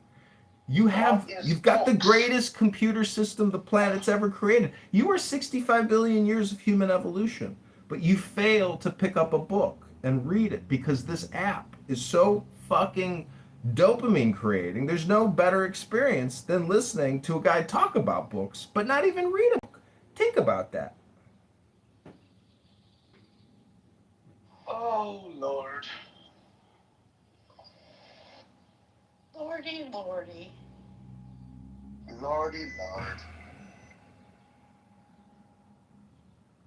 You could go on eBay right now. I don't want to tell you to do it. I don't need no books, John. Well, no, you don't have to read a book. You could get what's called the Great Courses. They're on DVDs. They got math, they have science, they have history, they have religion. Just get the Great Courses on DVD and put those in your DVD player, and you will be amazed at the content. And when you compare that content to this content, you will naturally say that this app and the people that talk on it are just spamming you. Like, go listen to Ban and First Lady's Politically Correct. They are spamming you. It's just spam. I don't listen to those people. I'll listen to that, John. I do sometimes just to throw shit in their face. Yeah, I get on here, have some conversation, then I jump out. I'm on here less and less, though I'm still addicted. You know, trying to have regular conversation. No. Then I run into homosexuals like Pepe and move me down. And that's just like, wow, I'm reminded why I hate this fucking app sometimes. And that's like, I'm like, you fucking son of a bitch. Well, the crime statistics are shocking because, you know, that's the reality you're facing in this first-person shooter game. In Chicago on the trains, they did a study. They found 9 out of 10 people that come from the South Side don't pay for train fare. They just skip the fare, go underneath the wheel. And over 40 guns. So these aren't trains to get to work. These are death and theft trains. Like, wow, that is not a train for me. I'm a white guy. These are theft and death trains. And the police are finally enforcing it after 20 years because guess what? Trump's going to cut their funding. Daddy Trump. Daddy's home. Daddy's home. Johnny Trump is I home. went to Itasca, Illinois, dude, a couple of years ago for training, and went to Chicago finally after the training. And my mom and I looked at that fucking train. There ain't no way I'm getting near that fucking thing. You know what I mean? You can look at it. Death and theft trains. I'm not getting on that thing if I don't want to get stabbed to death, you know? Or lit on fire. You know, young girl sitting on a train gets lit on fire by a guy that's been arrested 75 times. 75 arrests, gets on a train and lights a 16-year-old blonde girl on fire. Yeah. What the fuck was she doing on that thing? She was just going to her next stop to go have a cup of coffee at Starbucks. Yeah, don't get fucking dicked down by some black guy. She's probably going to the Pride Fest before she got lit on fire by a 75-time recidivist. The point is, I'm sorry, man. I mean, people don't like us. I know that. I stay the fuck away from them. Well, I'm just saying, if we can invade 7 countries, spend $10 trillion, kill 20,000 of our own soldiers to liberate the Middle East for Israel, well, the least we can do is use our own military to liberate our cities from the criminals that are murdering our population and provide security to our population. If we don't do the most basic first-person shooter strategy game skills in our own country, we will not have a country for long. It is falling apart. The people are stealing beyond belief. There's $500 billion a year in federal fraud. There's probably another $500 billion in state-level fraud. I think we really need a period of military dictatorship in this country for 4 to 10 years to get America under control because... Like Nate Bukele? Exactly. And I think that our sanctuary cities need to be raided by tens of thousands of U.S. Army and Marines and Navy and Air Force soldiers armed with rifles and grenades. Because in Chicago, when you have 60,000 gang members, every single weekend, 15 gang members get assassinated in the streets. Now, I don't care about that population that dies. Let them kill themselves. But the innocent victims of their terrorism, and let's just call it for what it is, domestic terrorism. Americans are committing domestic terrorism every single weekend across all major sanctuary cities. And we need to use our military in the same way that we've used it internationally. Take the pussy comitatus bullshit. It doesn't matter. What Donald Trump says is what the will of the American people is and what we can do. We need to use the U.S. military to evict the domestic and international terrorists killing our population in all our major cities. And if he doesn't do it soon, he's going to lose his window of opportunity. The Overton window will close, and we will not MAGA, and we will not liberate America. Because the liberation narration, the liberation theology is always the most successful philosophy ever created. And Donald Trump truly needs to liberate America, put his army helmet on, go into the bunker and say, this is America 2.0. Sanctuary cities are terminated. It's over. I'm sending in the U.S. military into every major sanctuary city in America. All illegal alien residents will be arrested by the U.S. military and brought to a processing facility at the Alamo. And they're all leaving. That's the rest of his presidency. That should be the whole focus, is securing America for Americans, using the American military power to do it. And Trump, if he doesn't do this, he will lose the government, and it will fall into the hands of the communists, the socialists, the Mamdanis, the AOCs. We cannot allow these people to take over the country and the military. We have to use the military to end sanctuary status. And if we end the sanctuary cities, we eliminate 80% of the election fraud. Americans aren't voting for suicide and altruism. They're voting for liberty and capitalism. I am complete. This is book. Pick up a book and read it today. Go to the gym. Hello. That depends on the outfit of the book. For example, any person can go and write something. It depends on what? Outfit. Writer. Outfit. AUTHOR.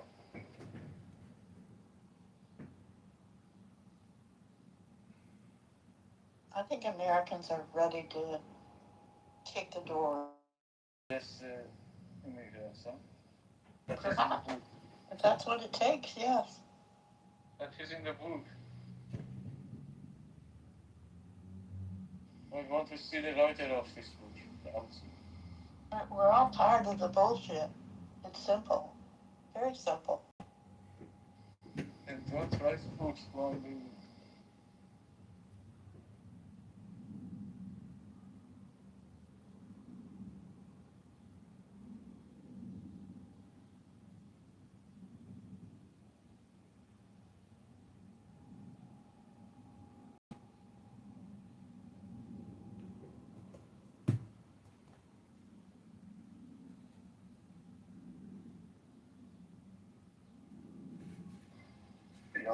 Yo, what up? I can't hear anybody. You guys there? Yeah. Puff, what up, bro? Can't believe you moved me down yesterday, bro. Can't believe it. I wouldn't know.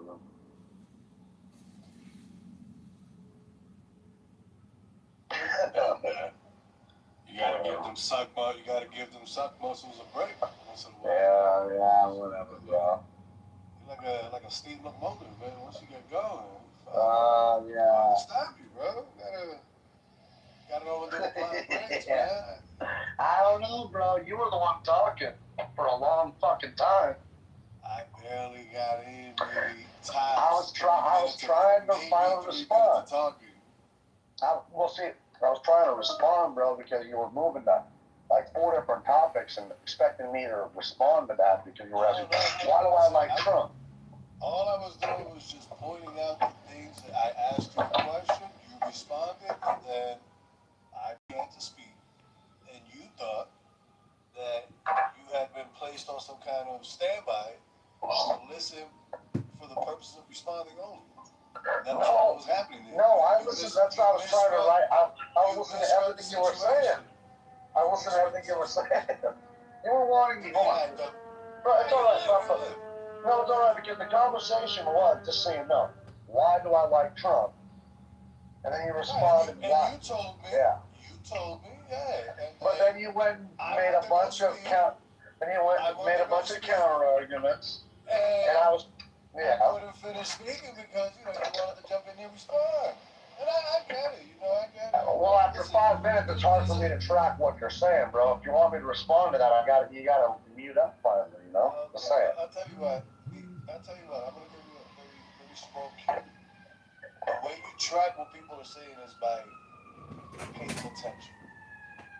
And you can only do that by staying quiet and listening with the intent of not wanting to immediately respond, but actually listen to what they have to say, so you can understand where they're coming from, And then, as you're going, Puff, is that how you have a conversation? you'll be able to Hello? respond back once you get the opportunity to do so. I get that. Well, I mean, I get it, but here's the thing is, say I'm trying to get you to respond to a question. I'm not going to load that fucking question and make it a 10-minute fucking spiel with 4 or 5 different topics and expect you to track every fucking one of them and respond to them. That's what you were trying to do. You were trying to load that motherfucker up. And that's where the problem lies, Mountain. Once again, you were listening with the intent of responding. When you spoke, I was listening with the intent of paying attention, which is the Me too. That's what, dude. I was doing that. Did you know? You're doing it right now. Every time I go to talk, you jump in. I don't do that to you. Well, imagine having a conversation about a conversation, but not actually having a conversation about any topic, but just talking about former conversations and then criticizing the way that people have conversations right now. And then a guy jumps in and starts criticizing the conversation about a conversation. Then he gets kicked to the goo because he won't stop talking about a conversation. Guys are having a conversation about no conversation. Think about that one. Hello, Puff? Make a point. Come with a point. You got a point? Make a point. Say something intelligent. Hello? You're disappointed because of the Epstein files. You're disappointed. You're disappointed because of the fucking war. You're disappointed. What were the other 2 topics that you brought up? Hold on. What were the other 2? What were the other 2 topics that you brought up, bro? So that was Epstein. That was the war. What else? Oh yeah, the checks. The checks. You were mad about the checks too, not being issued. So that 3rd one. What was the 4th one that you also brought up in that 10-minute spiel? What else was it? That was the checks. That was the wars. That was the Epstein deal. What else was it? See, you weren't paying attention. Bro, I got those 3. If I'm not paying attention, why would I? Bro, when I started talking, you're doing it right now. Be honest, man. Puff. Bro, I remembered 3 topics from yesterday. If I'm not listening to what you're saying, how am I remembering all these topics? I'm trying to track what you're saying, but you're loading the fucking question, making it intentionally long, repeating yourself, because you're trying to fucking stump me, bro. So what is the 4th one? Sorry, I forgot. It was the 10-minute fucking spiel, bro. That's why I got pissed off. What was the 4th one that you said? What was the 4th one? Imagine having a conversation about a conversation from yesterday, but making no points, and you gave 3 variables, and you're worried about a 4th variable, but the guy won't tell you the 4th variable because it was a 10-minute spiel about a lot of generalized shit. And then you're back here on Pride Day on Sunday, 28th of June, 2026, talking about yesterday's conversation. Hey, Abdul is here. Welcome. Sing us a love song, a prideful song, Abdul Qadir. Take it away.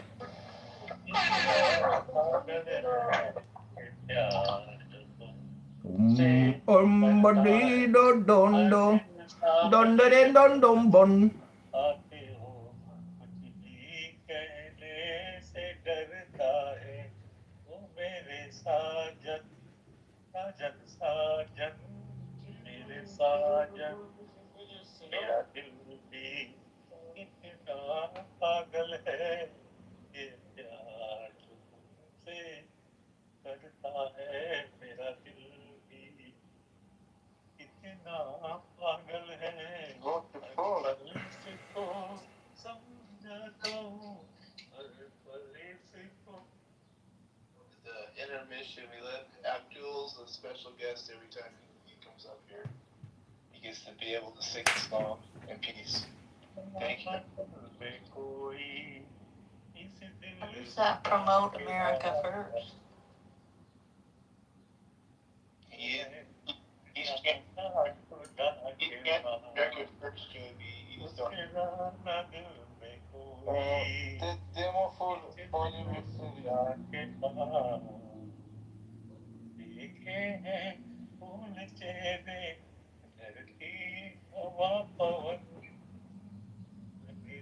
Abdul.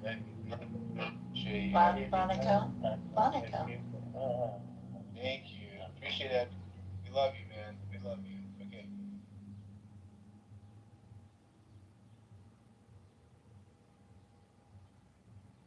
Good afternoon. Buff. I didn't say hi to you either. Oh, you're good. You're good about it. Yo, Oh, you're live.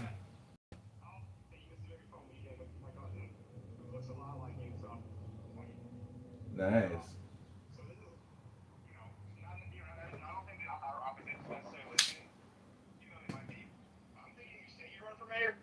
And then you secretly collect signatures for alderman the entire time. And tell us so, not tell us so until you submit. That's fucking. You like it? That's genius. But really go hardcore on the mayor stuff. That's a very, Really go hardcore. very good I idea. guess here's the thing: is that the Chicago Republicans try to rig it to make sure no Republicans run. And so I feel like you might be able to walk on the ballot, or at least piss off whatever plan Republican they want to like raise money on. Yeah, that's smart. Yeah, but if you're running, they'll for sure put someone up. But if they don't know you're running, because isn't your guy a hardcore Republican? No, he's a he's a Democrat, but he's like a centrist Democrat. No, it's the firefighter dude. I know him. It's Gardner, right? Yeah, he's not Republican, bro. He's Democrat. He's a dino. But somebody, some woman, he's spending all his time. I just looked at his Instagram. He's doing professional podcasts talking about how the city sued him, and he had to spend like all this money defending. Anyways, he has. That's Republican shit. I know. I've been following that. Yeah, he has an opponent. There's a woman that filed and a trans person that filed. No, I know a guy. I know a guy that's running against him. Yeah. Named Adam. He works for the CTU's DSA guy. To get the he might lose. To get the signatures for alderman, it's only like 750 signatures or something. You actually can do that. I really That's want you to totally possible. possible. Yourself this time and not rely on Craigslist people. Yeah. I mean, this time's gonna be. If it's only 750 signatures, that's worth it. Like 15,000. Outside your house. It's like, what if you actually need 20 a day? Like, I know you can do that. Just imagine getting the money, and we say we get 30,000 signatures for the mayoralship, and they challenge it, and we lose the challenge. Like, could you imagine how fucking frustrating that would be? It would be insane. And imagine you spend $60K to get the signatures, or $120K in so much time. Unbelievable. Oh, you know. That'd be kind of fun. It's like, it's not the end of the world. Okay, so listen to this strategy. I also thought that if I run as an independent for the mayor, I can create a new party, and we'll just call it Brandon. No, there is no party. Well, there's no party for mayor. Oh, really? I thought it's not partisan. No, he's not a Democrat or Republican technically. Well, or anything. See, I was just thinking, like, when you file though, on the petition you have to put the party name. So if we put, I don't think you do. Have you seen it's the same petition every time, dude. No, sort of. No, for different offices it's different. And I'm like, I haven't seen the mayor's petition in 4 years, obviously. But dude, it's nonpartisan. That's a fact. I've seen anyways, but my point is, if there is a line for party, we could put a ridiculous name for the party, like Brandon Johnson is a criminal fraudster party. So someone did not Hitler some shit. Like someone's running as an independent writing, and like Hitler was right for governor. Well, see that proves my point. You can use any name for the party. Yeah, no, exactly. That's an extreme. Like, don't do that. But that proves the point. Well, I wouldn't do something. I think that guy might stay on because I think that's being debated right now. Well, anyways, I like your idea there. I like that pivot move. That's like when you play basketball. But don't tell anyone. Exactly. But don't. You got to keep it. It's kind of like that trick play that you have for the fourth quarter basketball the entire time. Mm-hmm. That's the key. And also this time, I think just like, dude, if you could just come on just once in the morning, like just once in the morning and then once like in the evening, every day for like 3 weeks to a month, you'll be good. Mm-hmm. Because I think you should do it yourself. There's no other way. And other people like myself will help out, but you want to make sure that you get like 750 yourself, and then other people get you the intro. You know, that's my opinion, and that's how I've always done it for my campaigns. Mm-hmm. is of course you accept extra help, but I make sure I got at least enough on my own. So, what was I going to tell you about Illinois Record is that, bro, you have to start creating on YouTube, my man. You have to. I know. How? You Did you just redo what you do and just read my articles? Well, either way, I saw that it's the largest platform even on television now. Because you know how people have smart TVs. It's like people just open YouTube. I only watch YouTube on. Yeah, so it's like, bro, you have to take Illinois Record to a higher level of creation on YouTube. And I don't know what you're waiting for, but here you are being consulted. I'm a communication consultant here to give you the good news. For your consultation, and I'm saying so for the medium is YouTube. Is the format like more loosey podcast? Is it more like investigative, like a 60 Minutes piece? Is it? I don't know. This is as the president and CEO of Illinois Record. These are all decisions you're gonna have to creatively make yourself. I know. I'm gonna make the decision. I know, but you just said you don't. You just said you don't want to be consulted, so I'm pulling back. No, I literally said I do want to be. Like, no, I said the opposite. I mean, you must have misheard me. Oh. Did you play back the podcast? Well, I do want to be consulted. I have a Jewish friend who lives in Maine, and he does a lot of artistic work. And I said, bro, buy this phone and start filming your process and the work that you do on a time-lapse photo. And he did it, and he's got millions of views now of his artwork. And he's like, John, you are the best communication consultant a friend could ever ask for. Yeah, exactly. You're a master communicator, and you also understand the modern era more than you're in the ground level. And so, I'm earnestly curious on, like, how long should it be, and and what should be the angle. Your problem should it be more is. Like attacky? Should it be more investigative? Should it be more informational? I think just like doing the long form podcast is the best way to do it.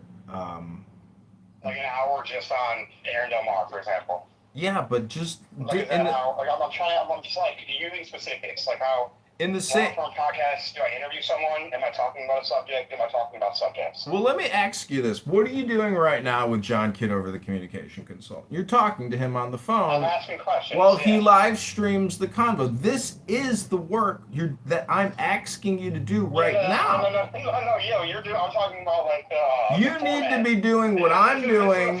This is not necessarily the format to the record. Please hold on one second. The communication consultant is speaking. I'm just telling you that until you get a phone up on a tripod, you're worth less than a tripod, my friend. And a tripod is only $4.95. That's deep. So how much do you cost? Because you got 2.5 billion seconds to spend. Less than $25 apparently. Do you have any moral values? Do you ever make a moral pronouncement? When was the last time you made a moral pronouncement and said, I'm worth more than a $4.95 tripod? I mean, I've made moral pronouncements. I've never made that moral pronouncement. Interesting. It is interesting. This is all interesting stuff. But so when's this podcast? But like, so our main question is interview or myself. So you're right. You prove your point. This is all I need. I can call anyone, and that's a podcast. But do you think I should do it by myself and just kind of control everything, or just kind of be like the anchor and have it and peek in their mind? Well, flip. I've done that before. Chicago. Doing myself. Chicago Flips Right is a good example of a team that creates a ton of content, and sometimes they mix in artistic stuff. And so what you realize is every day as you're building more videos, wait till you get to 100 videos, then 1,000 videos, then 10,000 videos, then 100,000 videos, then 150,000. See, you're so far behind in the film. I'm at over 150,000 YouTube videos. Let's go, John Kitover. Let us go. So what I'm trying to Rabboni Shalom. What I'm trying to say is, until you experience creating, Red Kitover, you have to be a filmmaker. That's ultimately what's happening here.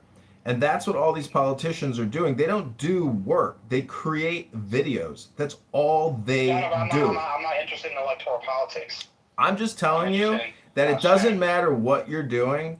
is if you're not creating videos, you're worth less than a $4.95 tripod. Hello? No, you're right. 'Cause I need to be creating energy videos too. I'm electricity. Hello? As well. Hello? Hello?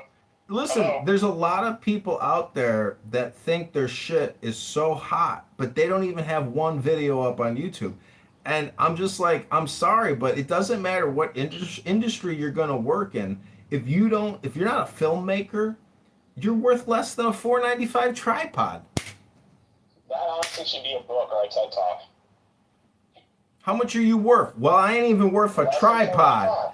I ain't even worth. We should make a song called "I Ain't Even Worth a Tripod." It'll be a hit. It'll be a banger. Exactly. It'll be a new Drake. It'll be a new Drake song. These girls will be dancing in the club. I ain't even worth a $4.95 tripod. Drake. Drake. Drake. Just remember, go on Amazon right now after we hang up the phone, and go on Amazon and type in cell phone tripod and buy yourself a $14.95 tripod. Treat yourself a little. And give back and invest in yourself. Yeah, I agree. Invest in yourself. It's the best investment you'll ever make. Exactly. Because you can't waste it. Treat yourself. Maybe I'll go with $24.95. That's why Brandon Johnson's always saying we got to invest in the youth, because he's never invested in himself. You look like Red Kitover. Man, dropping wisdom. Oh, you're the one that told me that these people are totally self-unaware. It's true. They are. They really are. They're like automatons. Like there's no spirit in their machine. It's unbelievable. You see the full the 4-minute clip of Tommy McIntosh and Jenny McGuire spazzing out? I didn't see the full thing. That was so funny. They called Rocio an empanada. She's a freaking loser. Dude, the fact that they're even talking about him is like the publicity that the person is trying to create in the first place. That's what they don't. That's why I just put it on my Instagram. It's like that makes me that gives me a lot of credibility. Yeah. Because you can just tell the fact that I make this random old dude that angry, Ted and Tree. He's like huffing and puffing. He's your best publicist. To be as a campaign manager and said that my record was great. He's the best publicist you could ever have. I haven't talked to him since. What? He's the best publicist you could ever have, and you didn't even have to pay him for it. I know. That could be a good intro to a podcast. We're doing it right now. We're doing it right now. You see how he's like, he writes commentary. I'm like, wow, he's doing that for me. There you go. He attacks. He writes commentaries, reviews, and for $5.95. He's like, we are the media. We're coming after you, Max Rice. Because he knows. You know why he's saying that? It's because I have Illinois Record has lawfully obtained footage of his wife beating up dudes. What do you call this? So she's saying, John, tell me out with this. What's the technical term for this? She's basically telling the guy that, she's basically like beating up on him and saying, do you want to get laid? Do you want to get laid? I want to like ride your, all this like stuff. And she's punching him. And I have the video, but like, what's the term of that? What's the crime? There's battery for sure. Yeah. But also there's a sexual element. Sexual physical assault. So she's like, you want to get laid tonight? I'm gonna get laid somewhere else. Damn, dude. I just want to ride your dick. What the fuck is wrong with you? How did you legally obtain this footage? Lawfully. You gotta keep that journalist integrity, but lawfully. And then I have other footage of her like beating up. Like she's like, I'm very impressed with her physical. Obviously it's disgusting. I don't condone domestic assaults, whatever. But she was like beating the fuck out of her ex-fiance. And then he's like, I'm filming you, and she goes like, pussy, and then just like drop kicks him. It's like actually impressive. Can you text me this video so I can publicize it? Lawfully, you're a journalist and I'm a journalist, so I believe so. I recently did a YouTube journalism training course that they have on what is permissible under their policy and guidelines. Oh, this might get kicked off because she. No. If you give it journalistic context, everything is permissible as long as there's journalistic context. She's a trustee. Yeah, there you go. She's a political figure, so we can publish it. She has a radio show and she's a trustee. Send me the footage. Send me the footage immediately. All right, I'm hanging up. Okay, I gotta call my source, I'll let them know. Okay, and after I post, I'm gonna send you some posts. Please retweet some of the stuff that I create. But only because we're journalists and you're Jefferson Park News. No, not because they toasted that. I shut down Jefferson Park News. I'm part of Chicago News Incorporated. I'm not asking you. So I'll be clear about that. Please, I'm gonna send you my LinkedIn. I'd like you to follow me on LinkedIn. It's Chicago News Incorporated. I'm a journalist working for Kitover News Incorporated. I've seen you you're like actually one of the most hardcore journalists because you get the raw footage and you go. I remember you were interviewing at the Cook County GOP convention. No, I consider you a journalist. That's what I'm saying. I'm sharing it to you. Thank you. I'm not sharing it to harm or I've already deemed it newsworthy. Freedom of the press. Exactly. Freedom of the press. Freedom of the press. Okay, Rabbanu Shalom. Cell phone? We're on this, I'm on this fucking Facebook shit, man. I'm on these random groups and stuff, and I want this Bitterroot declassified, anyway, there's some weirdo, some lady complaining that some sex offender was snapping her kid on Snapchat. That's bad. But lady, what the hell are you doing letting your 11-year-old kid have a fucking cell phone and having Snapchat? Like, I don't have Snapchat. From my understanding, though, it's you can talk to adults on there and shit. I don't know. It's just, I mean, if you're a kid, I think you're able to talk to adults pretty easily, right? I mean, I don't know. Anyway. So, like, that's dangerous, though, to give your fucking kid a cell phone and then not know what they're downloading. My sister gave my niece a cell phone, and she has this Mirror app where everything my niece, like, types on her phone, my sister can see all of her texts, all of her apps, everything, to monitor, you know what I mean? And that's important if you do give a kid a cell phone. I'm not advocating for having a cell phone, but if you do, fucking watch your kids, man. You know what I mean? Watch your fucking kids. So did you see the latest data that's been out? They have correlations between the suicide rates, especially in young girls. And it's always been high amongst boys, but amongst girls, it's skyrocketed since the smartphones, since Instagram, all that stuff. Look at the data that aligns with it. Now they're talking about math and science, and how the proof is now showing that it more aligns to data usage from those individuals. So what happened was people became doom scrollers during COVID. It wasn't COVID. It wasn't disease. It wasn't the lockdown.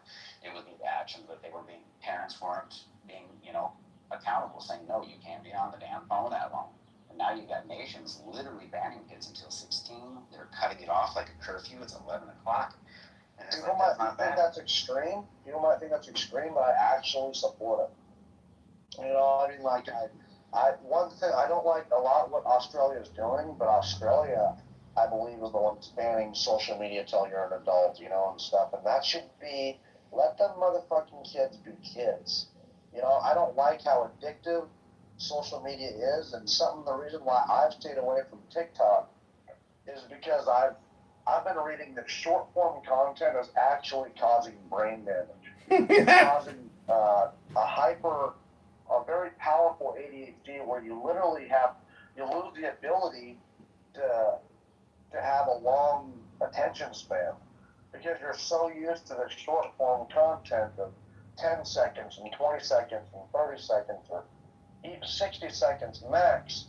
Your brain is wired to not be able to fucking, handle it, to keep that attention span long. It fucks with your attention span. It causes brain damage, man. So I refuse to download TikTok, and I try not to watch shorts on YouTube because they're just as bad.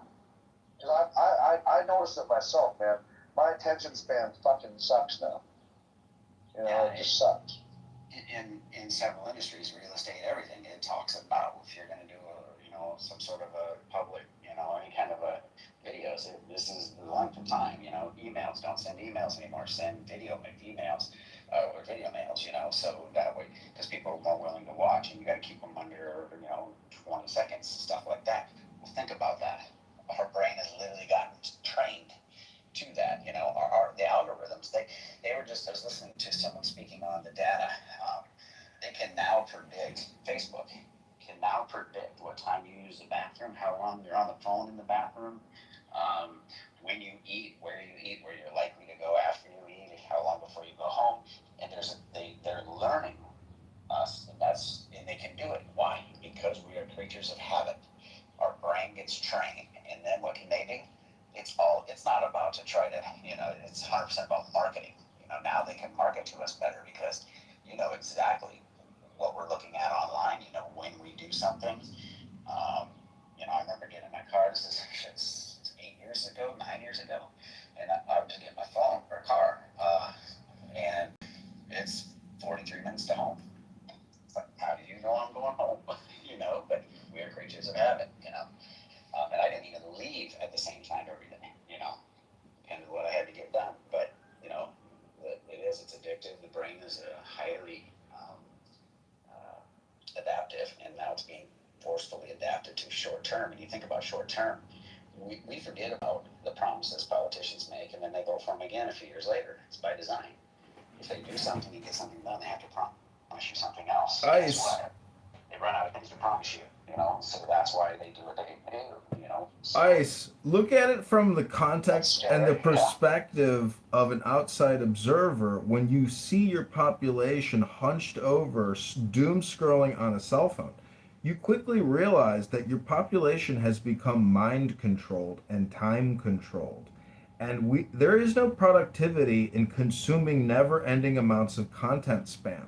But when you look at what really all politicians, doesn't matter Republican or Democrat, but really more on the Democrat side, look at like Elizabeth Warren videos. She's sitting there screaming, spend, take out more debt, build more houses, spend more on healthcare executives and vaccines, spend, borrow, spend, tax, borrow, spend. And they create videos of themselves screaming that. And so all I'm saying is that these cell phones have enslaved us. However, we can flip it around and we can retransmit the communication that we desire. But you have to do it. That means, my opinion, is stopping most of your pre-existing communication, because most people are just spam chatterboxes repeating themselves like a never-ending record. But when you read a book online, you open up a new doorway, a new pathway of possibilities for yourself and for others. So I just want to encourage everybody here today to pick up a book, come on Clown House, and change the way you communicate. And don't do two-way communication. Just do one-way communication. Just let people listen to you reading. It will change your perspective. It will change their perspective. And that's how we fix and cure and patch the wall and plug the holes. Hello? Now, John, I tried reading the book. You promised it would make me feel better. You promised. It didn't work. So I started taking vitamins. And Now he's on ashwagandha.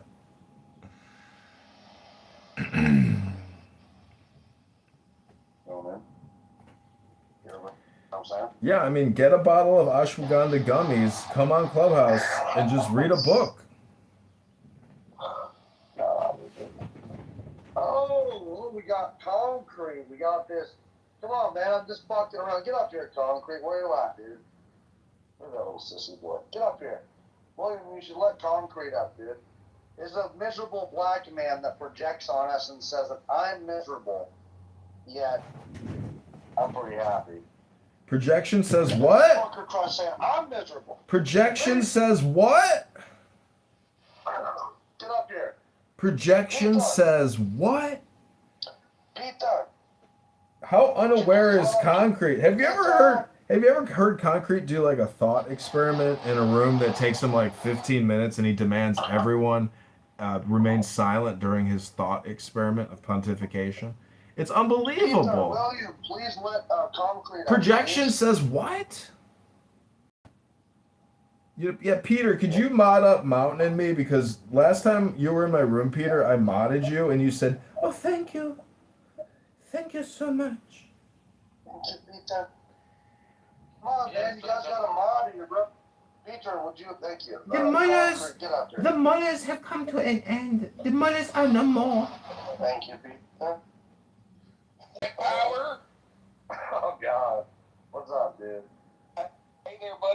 Hey, buddy. What are you doing up in here?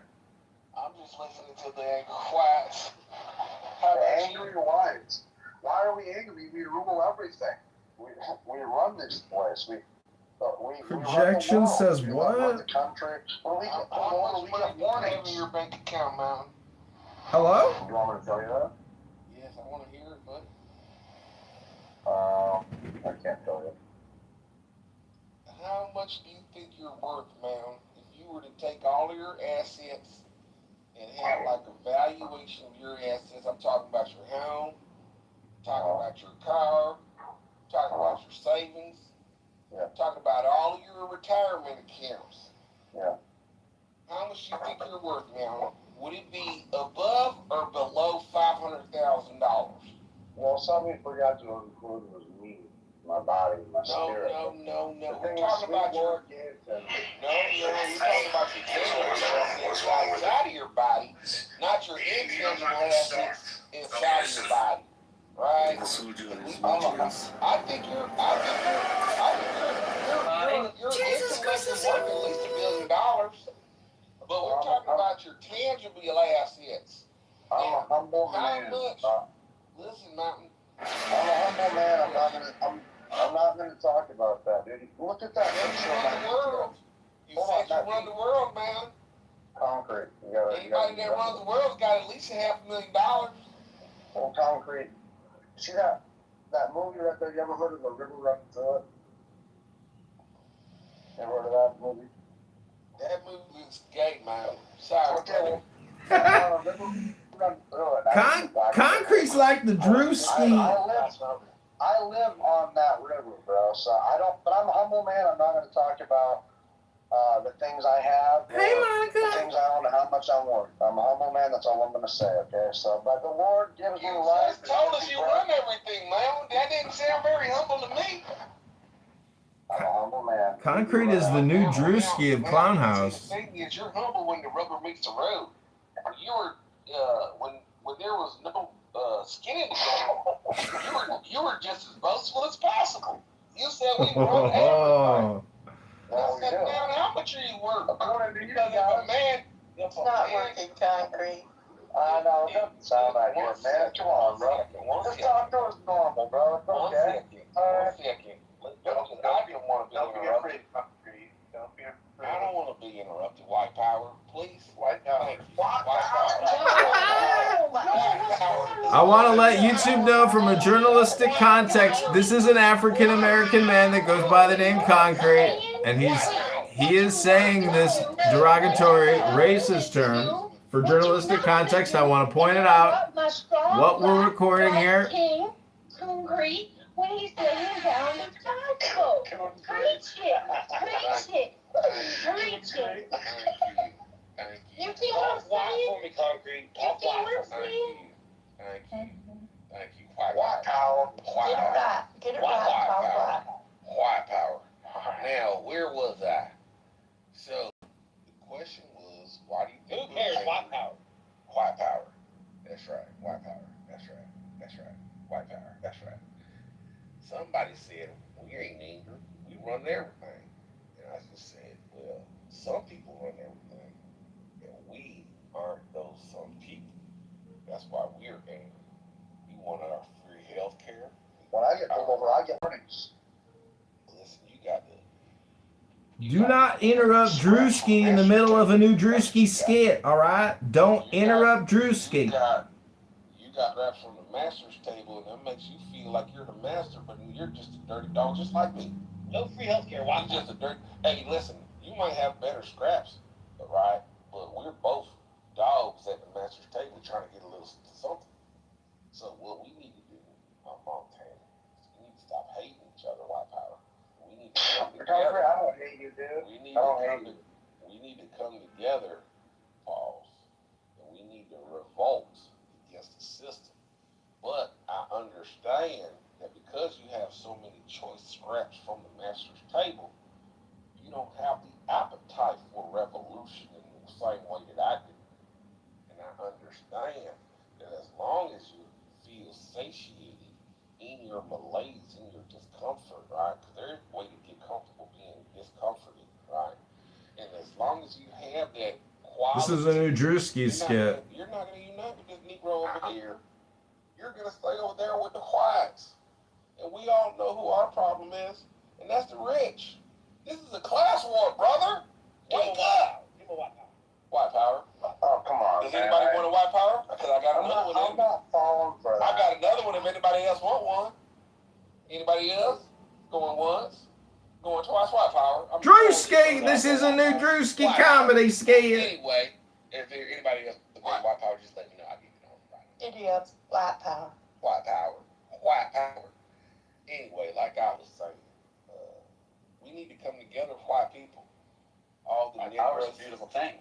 all the Negroes, and the Indians and the Mexicans. This is a new Drewski comedy skit. Like the video to see exclusive new Drewski comedy. You're gonna have to share this beautiful country when we take over. Well, guess what? That's the price of freedom. You got to share.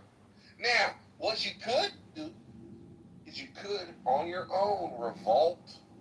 But we could clearly see you just don't know how to do that because you hired Donald J. Trump, and Donald J. Trump don't give a fuck about you.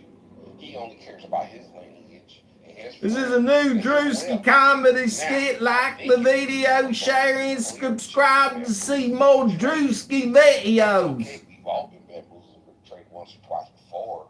Not me, but maybe you. And so, what I suggest moving forward is we don't let these billionaires divide and lie to us, and we come together as a community. Wait, you said the Mexicans are who? What say you? Niggers. Mexicans are who? Niggers. Well, we don't mind the Niggers. We don't mind the Mexicans. This is a new Drewski comedy skit. We're listening to Drewski Prank Call Radio Show. For penis envy, and there's nothing you can do about that, but they do have certain technologies where it might be able to help you out. What do you think so? There might be a little technology that might be helping you out. That's a myth, white power. All right, listen. There is no other reason for you to hate the Negro as much as you do, if not for penis envy. Yeah, dude, there's a lot of reasons. That great big obelisk that niggers be walking around with. That's what you got a problem with, that boy. That's what you got a problem there with, boy. And I understand it. I understand it. When I see that big, great 6 foot, 7 foot nigger, say, gosh, that nigga probably got a big old horse on him. And there's nothing you can do about it. He thinks that, bro. He thinks about the guy's big horse, bro. Listen.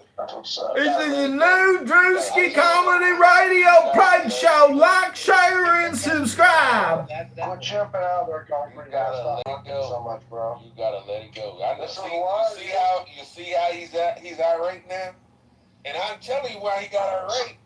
He got irate thinking about that big old Johnson. Start talking about big black. He got irate thinking about his ladies thinking about that big old Johnson. And there's nothing you can ever do about that big old. Well, he's gonna keep on chimping out, and he can't control himself, you know. So this is what I'm talking about. This is why we don't like you guys. This is why we prefer the Mexicans over y'all, because concrete is the epiphany of like the people we don't want to be around. Fucking guy chimps out, never shuts up. He's like an adult child. It's like an adult child walking around. You have to just remember that you have 2.5 billion seconds in this game called life to exist. Just like an Look it adult up. fucking 60 child. seconds times 60 minutes times 24 hours. He does this shit on the chillism too. If you ever hang out in chillism, bro, it's him fucking screaming and yelling, but he needs to be heard, and then he fucking never shuts up. So. Wait, so where'd he go? Yeah. He went down to the deal, but he left. He wouldn't shut up, but I didn't. I understand. He's hanging out in chillism. I don't think he has a job. Oh, this is nice. Finally found the gas, finally. Well, some people work on this. Why would you slam that shit that damn hard? Pick it up, pick it up. You understand? How he gonna move the damn shit by himself? It's the guy's water tank. I'm definitely working This look on real that. good right here. Let's go. Why is my thing working? Why is my thing? Ultra's biggest tonight. Who's coming to the BET Awards? July, right? I mean, around the holiday. birthday, Awards. so that's a Thursday. BET Awards. Are you attending? Either way, I mean, it's just guys. Did you beat your kids? It depends on what they do. If they misbehave, you know. So I what beat just my kids. happened? We Was plan on Conte attending leading a this white year's. power rally? What was that? I think so. I was very That was kind of cool. I mean, I got to like that. What? Yeah. Oh, okay. White power is good. Cosby messaged me that he wanted to hold a false clan rally in a room. But you know, good. Yeah, I know, but we gotta tell them, like, that's too much white power concentrated like that. People are gonna think we're serious about that shit. Monica, I thought you would say it right. White power. I don't use that word. Yes, white power. White. I thought it was white tea. I thought it was white tea.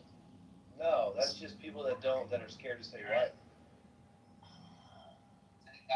Come on, man, we're a bunch of fucking talking heads on a fucking app. No, it's got a hole you need. You gotta By like. the way, the big black box Use thing your with real white guy, name. it's a big myth, by the way. You're hungry. We can fucking sling it. I don't know why the fuck we get a fucking bad rap here. No, yeah. The Asians who got tiny dicks. Yeah. Well, That's just a myth. here's the thing about the Mexicans too. It's like I'd rather have the Mexicans than than them leading it, because the Mexicans actually have good food and they do have some values, and it's just I'd rather have big enough for that line. These lines should probably run through, huh? You have to bring both up to date. I think you're up mute. Yeah, so those must go into that. And that taps into. He call you sweet cheeks? Whoa. I was being funny. I'll be honest with you, not a big fan of Mexicans. They don't seem to have a lot of personality. You just kind of stand there. And like, I don't know. I mean, not that funny. Black people are fucking hilarious, bro. my brother-in-law's a Mexican man. I mean, he's a pretty good dude, but I like hang outside the gas stations. I'll buy him a case of beer every once in a while. But like, they just kind of stand there. listen, man, I worked in the oil fields, in North Dakota, and all the white guys that I worked with were miserable, pit sands, bro. Fucking weren't nice, dude. Complaining all the fucking time. And you look over at the Mexicans, dude. They're working harder. They're laughing. They're whooping and hollering. They're working good together. They're not dickheads.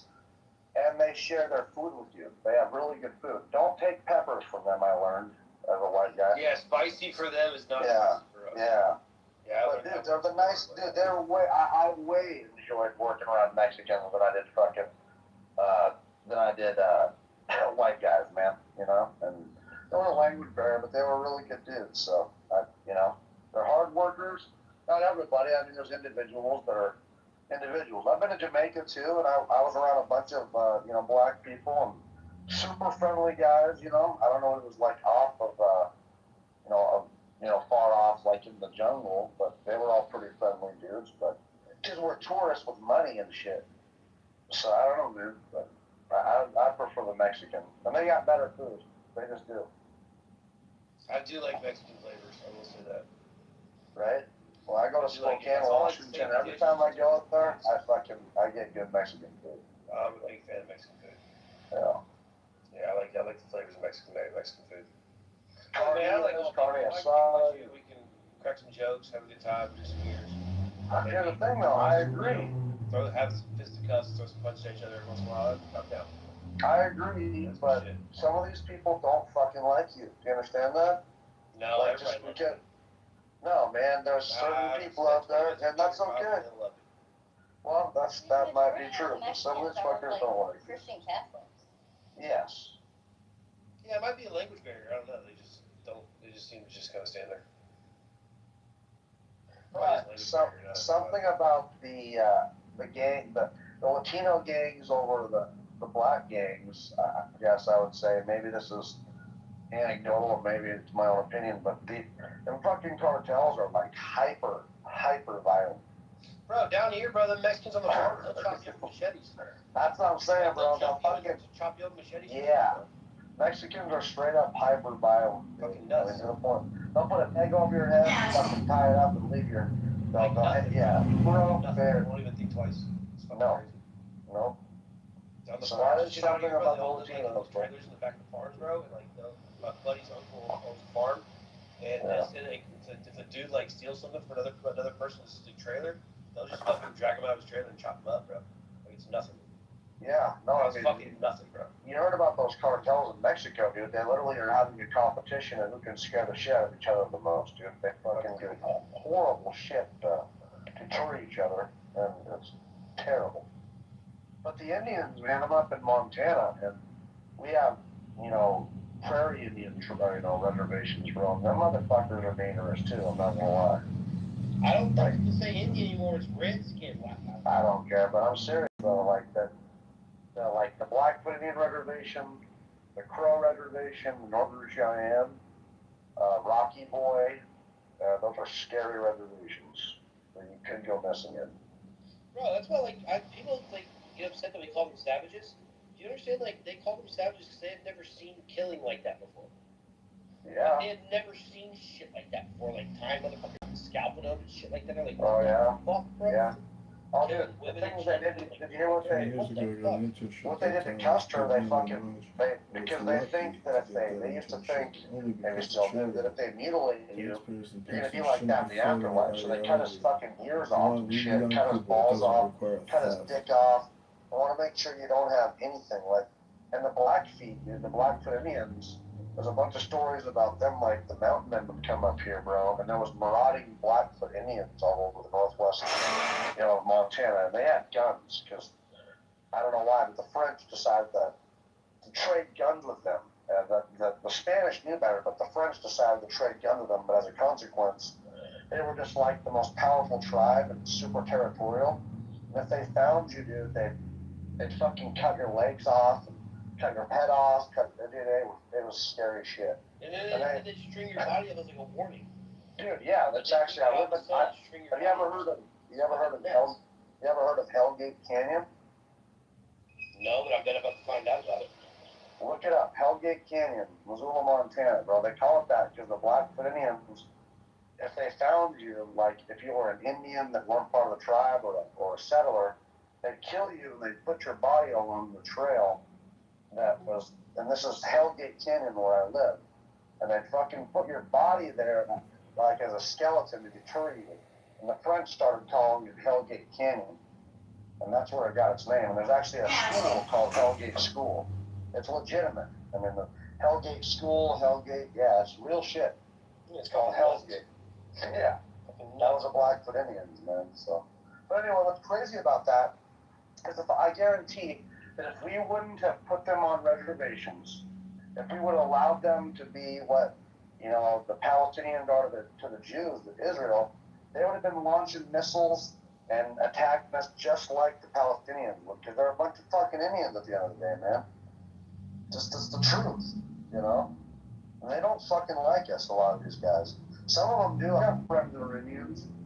I did. I mean, one of them dead, but they don't fucking like us, and if they have the capability to fight back and be legitimate, man, they certainly would. But our government knew a long fucking time ago that these people would be a serious problem if they were able to unify into one country like they proposed in Oklahoma, or be a fucking legitimate force someday like the Palestinians are, fighting against Israel. I mean, they're a real fucking problem, man.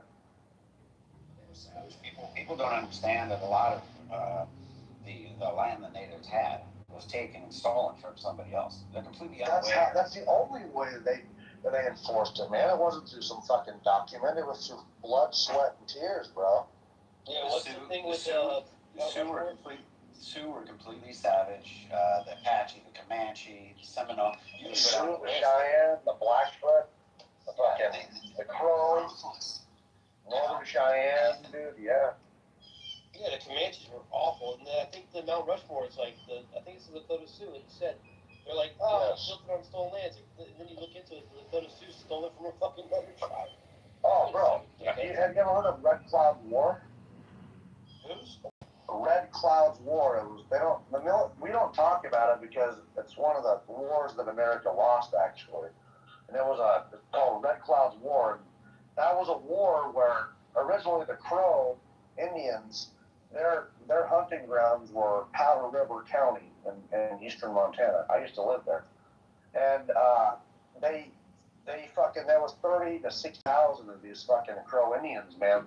using it as their hunting grounds. But the Lakota Sioux came in there, like the Cheyenne and the Sioux came in and pushed them off of there. And so the Crow, that's why they started being scouts for the American military, because they asked the American military to help push out the Lakota Sioux and like that were pushing the Crows out. But we couldn't fucking win. Red Cloud was in there, and we try to send in attachments to try to subdue Red Cloud and this group, and they just kept on beating us. So there's actually, you probably know about it in your history books, but it's called Powder River Campaign.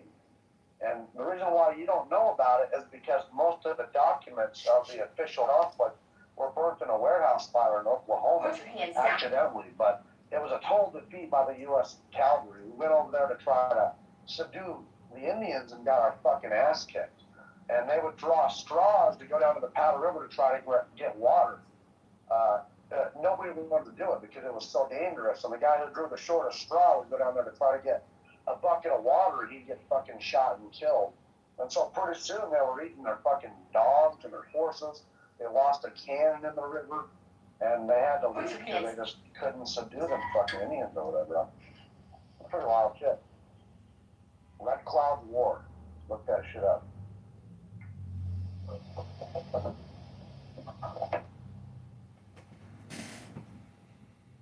Well, it's 2026, everybody. The country's still 200 trillion in debt. State of Illinois is 200 billion in debt, and Chicago's 100 billion in debt. And Chicago's finances are 2 times worse, 3 times worse, 5 times worse than even Los Angeles. If you look at the debt per citizen per major city, it ranks New York City, then Chicago. In Chicago, every citizen owes the city $55,000, and when you combine it with the state, it's over $200,000. And it's worse in New York City. So these socialist hellholes who are taxing businesses and just average everyday workers to death are wasting your money. Mamdani funded $15 million for transgender mutilation and sex reassignment surgery, even though Trump outlawed it. We got money. We don't have money. We're in debt, stupid. We have no fucking money. It's bankrupt. The pensions are being stolen from. They're underfunded by 60%, and these communist thieves are giving out $100 million grants to NGOs. It's the same USAID scam. If Todd Blanche and the Department of Criminal and Fraud at the DOJ doesn't step in and make arrests of politicians, this country will fall to the scammers, the thieves, the communists, and the socialist liars who use altruism and equity and social restorative justice as code words for theft, for thievery, for stealing, for misappropriating funds. Are there any patriots in this room right now? Hello? It's American culture. Hello?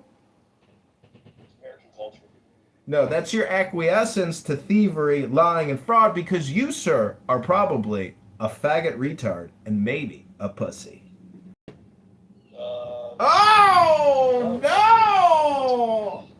Oh, no! He's a fucking retard!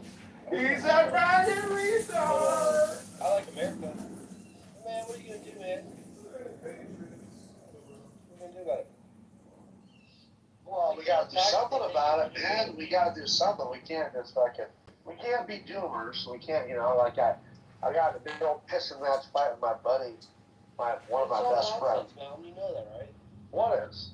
Well, just think of the taxes, bro. Like, I know, like, the taxes they take from everybody's check, right? The Social Security taxes, blah, blah, blah, all these other taxes, right? Whatever it is, right? Some people get $7, $3. I mean, like, $3, right? Imagine if you're making $3 for every paycheck. You know how much fucking money that is? It's fucking crazy. They're only taking $3 from us. They're taking a lot more than that, man. Think about the tolls. Like, I'm in Florida, right? You go on the turnpike. Every car on that highway is giving the government of Florida at least $2 every time they go through a toll, bro. You know how much fucking money that is? It's crazy. It's not enough, apparently. No, that's what I'm saying, though. Like, it's buku bucks, dude. Like, what's sad about it, man, is that basically 99 or 97% of the federal government And the federal government's revenue comes from taxpayers, and they spend more than they take in. And they want more, and they want more, and they want more. We should reel that in, bro. They just ask for money. Every Dude, it's transaction crazy. in America gets Yeah. taxed. Oh, yeah. It's fucking crazy. So, like, you know, and it's not enough, bro. That's what I'm talking about. It's So, fucking nuts. You know, it's like we're talking like trillions of dollars a day. oh, fuck, bro. And they want more, and they want more. And they want fucking schemes on how to get even more out of this. You know, so, like, let's tax the pollutants that come out of people's vehicles. Let's tax fucking every gallon of gas that they fucking, you know what I mean? It's just, it sucks, man. It It's all a sucks. scam. Like Luke was saying, you know, I'm in Florida, right? And I saw a thing that said, said for 20 years, the Florida lottery has donated, because the lottery in Florida is supposed to be for schools, right? It's all to go to schools. That's the whole shtick. It says, in the last 2 decades, the Florida lottery has donated $300 million for schooling. And I'm like, wait a second. Y'all just fucking, some dude just hit a fucking $1.2 billion one, and y'all took fucking $500 million from it. And you're telling me in the last 20 years, you've only donated $300 million? Y'all took $500 million in one fucking go. Like, where's all this? Like, what are we talking about? Every fucking lottery winner, y'all get half of it. In 20 years, you're only getting $300 million? What's sad about it, bro, is that, and I don't know, maybe I'm repeating myself, maybe this is kind of a doomer thing, but, you know, as a Christian, I know that this probably is not going to end well, right? I mean, it's eventually, ultimately, it will end good, but before that, there's going to be a real fight. And I don't see any hint of America being there toward the end times. I try to speculate what it is that's going to destroy America, and it's probably this. It's probably the debt. It's probably uncontrollable debt, the uncontrollable spending, the wars that we constantly go in, and the fighting that seems to escalate more and more. I don't know what it is exactly that's going to break America. I saw a theory on this guy. They said the theory was like capitalism. It's great. It's great. But inevitably, when you play it out, it has to implode, because if profit is the goal, then you're always going to be trying to make profit. And if once you max out your profit and then you try to get more profit, where does that come from? Like it just can't sustain itself, right? And so now we're getting to the point like the subscriptions. It's like, what the fuck, bro? Like, I gotta have all these subscriptions to just watch TV now. Like, oh, bro, they're coming out with shoe and boot. They're coming out with boot subscriptions. You would get Channel 3, Channel 5, Channel 7, Channel 11. You would get that for free. Like, national broadcasting, NBC. ABC is America's broadcast. Like, we're supposed to get that shit for free. Now you have to pay for it. Then another subscription. Then another subscription. It's like, now the other refrigerators are asking for subscriptions. Like, what are we going to not let us open our fridge? What happens? Like you said, dude, like, where does it end? It can't sustain itself. Well, ultimately, this is where the Bible talks about how globalism, one world government, one world beliefs, one world this. You can see where it's going. I mean, there's no way that we're going to be able to reel this back realistically because of the profits. These corporations are not going to reel back and say, okay, yeah, we'll give up our slave labor, we'll give up our maximum profits, come back to America and start being ethical. Yeah. Once they got the maximum profit, they're not going to take a loss. Well, yeah, once NAFTA was signed, once that permission was given, you know, once that fucking crony capitalism was allowed to happen, and again, that's something about it. You got to really be, I'm not saying regulate, but don't give them the keys and encourage them to bounce out. I mean, the thing is we had a huge industry in America. We made a lot of our own shit. Things were relatively affordable. You could buy a house and a car, and it was, you know, you could actually fix it yourself or get it repaired. It's not fucking gonna, you know, shit on you. Your houses weren't fucking crazy expensive. People would go out. I mean, things were just better. And I can see the writing on the walls, man. That being a Christian is almost surreal. Because the Bible talked about this. And I was a kid, I used to scoff at this. But it's so surreal what's happening. It's to the T what's happening, bro. Like, it's true. And globalism will ultimately prevail. But the Lord will come back and ultimately prevail. So it's going to get really fucking dark. It's going to get really dark in the beginning. I was listening to one pastor one time. He's like, look, man, I get everybody's down and shit, but I've read the Bible. The good guys win. So everybody relax. But like They do, but it's gonna get really bad in the meantime. Especially being a Christian, bro. It's gonna be very testing and it's gonna get very bad for a lot of us, man. We're talking because this shit will not be reeled back. That candy bar that now is fucking $3 damn near is gonna be $5 to $6 in a very short time. The things are gonna be unobtainable. It's gonna escalate. It's gonna get crazy, folks. It's gonna get wild.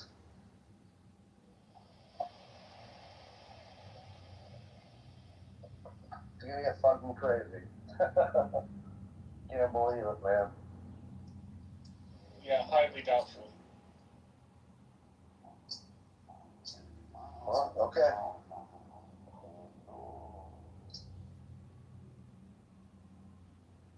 I mean, what's doubtful about it, bro? You can see it happening. Because here's the thing, man. Like, it's crazy. My grandparents, my grandfather gave my mom his '68 Chevy pickup, and it's beautiful, you know. And she's giving it to me, and so I open up the hood, you know, when I go visit her all the time, and I look at that engine, and I feel so envious.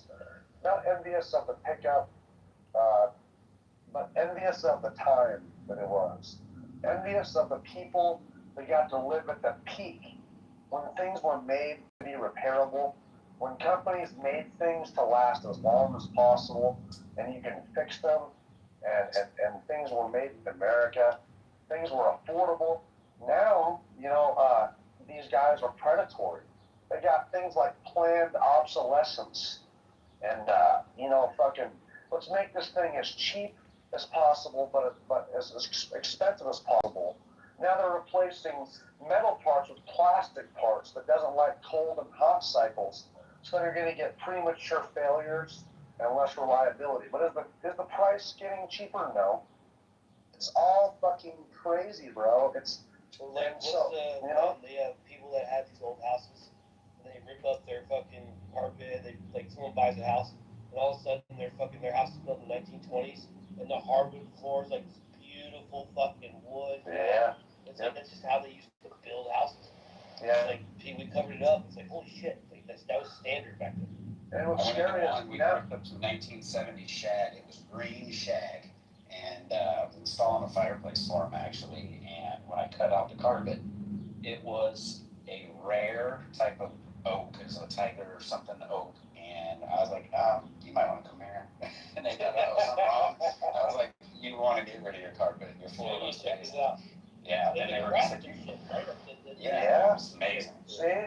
And man, you're actually getting a treasure when you get a house like that. It's older because it was built right. It was built with quality. When a 2x4 was a 2x4 back then, it was a fucking 2x4. Nowadays, a 2x4 is like, what is it, 3? And I mean, it's not 4 fucking. You know what I'm saying? And so, what's crazy is that because most of our lumber mills have shut down because of NAFTA, we're getting a lot of our fucking timber from different places, and housing is so expensive, and they're taking crazy cost-cutting measures. These houses are fucking built cheap and fast, and yeah, it's just terrible, bro. Fuck, man, what world are we living in nowadays? That's that globalism shit, man. You know, this is the real simple thing about it. Like, I've told this to people, but it's true.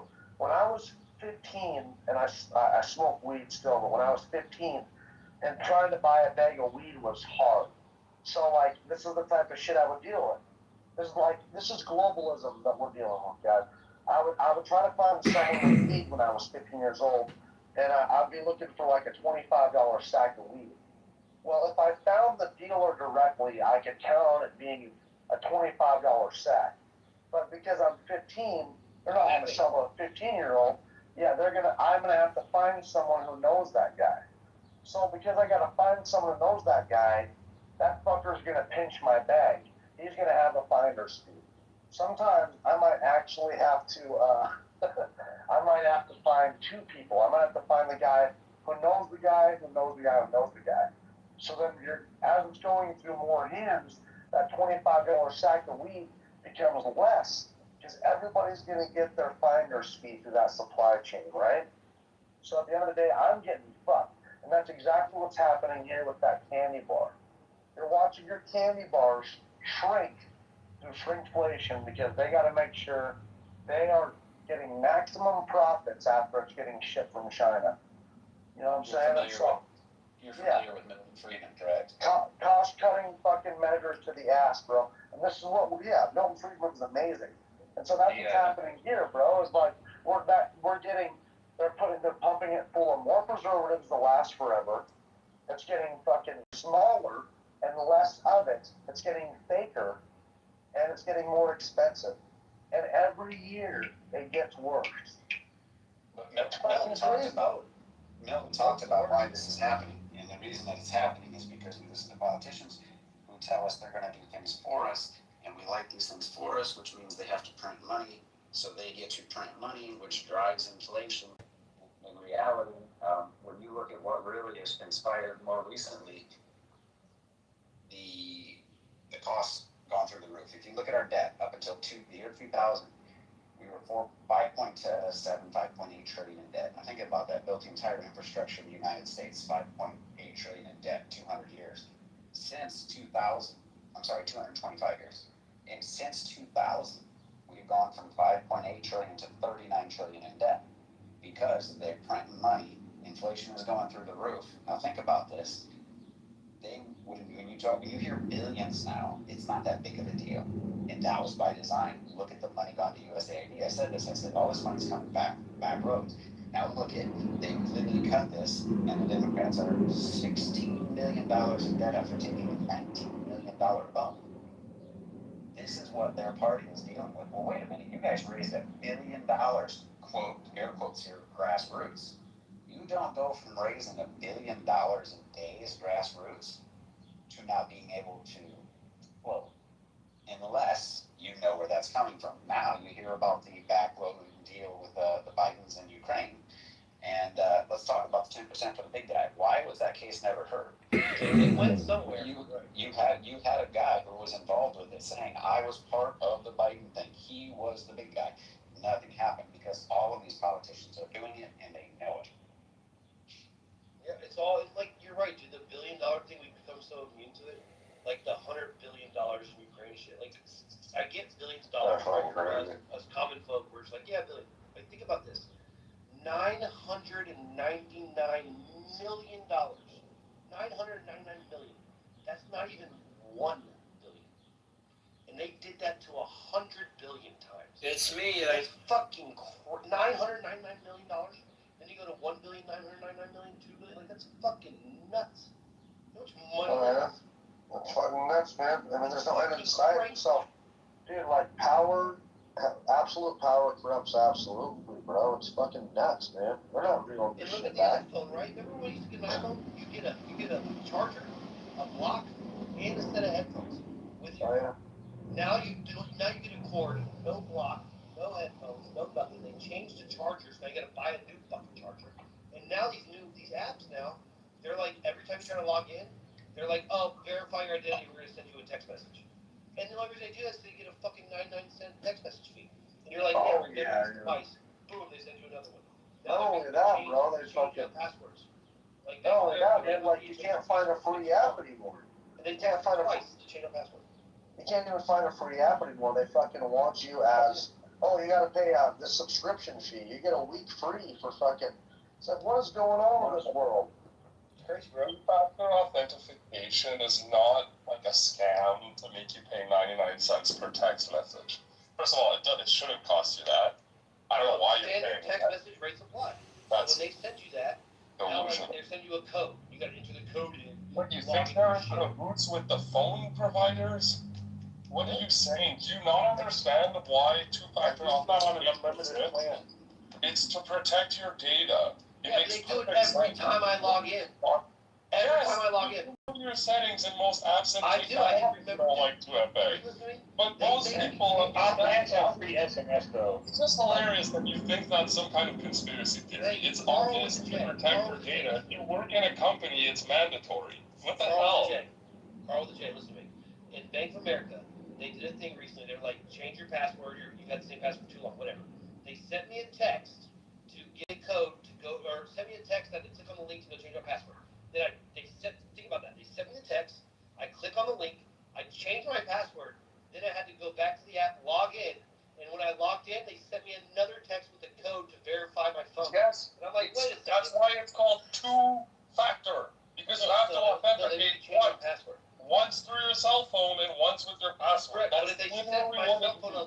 change my What are you password? talking Why would I about? need to get a code after I click on the link? Because somebody could know your password, or They somebody send it could to have your phone. email. But it's unlikely that somebody knows both your password and stole your phone, And then I right? do my shit That's on my why. do my shit on my app. I log out. Then a couple days later, I go log into Bank of America, and they said they have to send me another text. It's because it's your banking company. It's just about the most important. It does it with every app. Three-factor authentication. They could send you they could call you and check your voice. What are you talking about? It's your banking. Disney does it. Hulu does it. YouTube TV does it. Everyone fucking does that shit now because they can't get any more profit off me because I'm already a subscriber. So now they want to send me a fucking text message. Profit off of the two-factor Bro, think about it. They send text messages to 50 million people. Think if they send text messages to 50 million. Do you think that's how they're making profits? Your bank isn't making money off of that, and who doesn't have an unlimited plan? If you're paying in a prepaid or something, and each text is costing you, that's the phone company that's making that money. Right. Not Hulu, not your bank. I didn't say the bank. No, I didn't say that. I'm talking about AT&T and shit like that. It is the standard within security now because everyone's on an unlimited plan. But when they say text why the rates fuck do they apply, have the option of remember the device? What's the remember the device option for? because that's of course you want to remember the device. Right. Okay. But it doesn't matter. They still send me a text next time I try to log in. Yes, it's For the code, then I gotta go into the code. I spend enormous amounts of time dealing with what you're Right. talking. Why do you think they're doing that? But it's not a conspiracy to get money out of this. Then why? If you happen to be paying for text rates, you're a minority, a very small minority. Most of us here, text rates may apply, and we don't even care. It doesn't faze us because we're not paying for a text. Right. It doesn't cost me anything. You can send me 1,000 texts. It doesn't cost me anything. So you're saying all those texts were sent for free? Yes. I get it if you're on a plan that you are still paying for tax, but that's 10-year-old technology. I understand what you're saying, but it's not the reality for the vast majority of people. Do you think those companies are doing that to help us, to protect us? No, they're doing it to protect them, because if there's a problem, then they end up paying, and you may or may not get your money back, depending on if you know how to navigate from that point forward. Is the bank altruistic trying to protect us more than protect themselves? Probably not. No, they're doing it to protect themselves more than us. They frustrate us in order to protect themselves. I could go on and on and on about problems I've had with the bank over shit like that, right? But it's not about trying to get 99 cents every text. Yeah, I disagree. Interesting, Mike. Well, it's like the idea of what's the one thing, I think it was called the pet rock or some shit that they did, and like, or someone had a product, and they're like, oh, you can sell this for $20 a pop, and instead they decided to sell it for $1 a pop. Now they could sell it $20 and maybe sell it to 100 people, or they could sell it for $1 and sell it to 1 million people because 1 million people are like, whatever, it's $1. Now they made $1 million fucking dollars, right?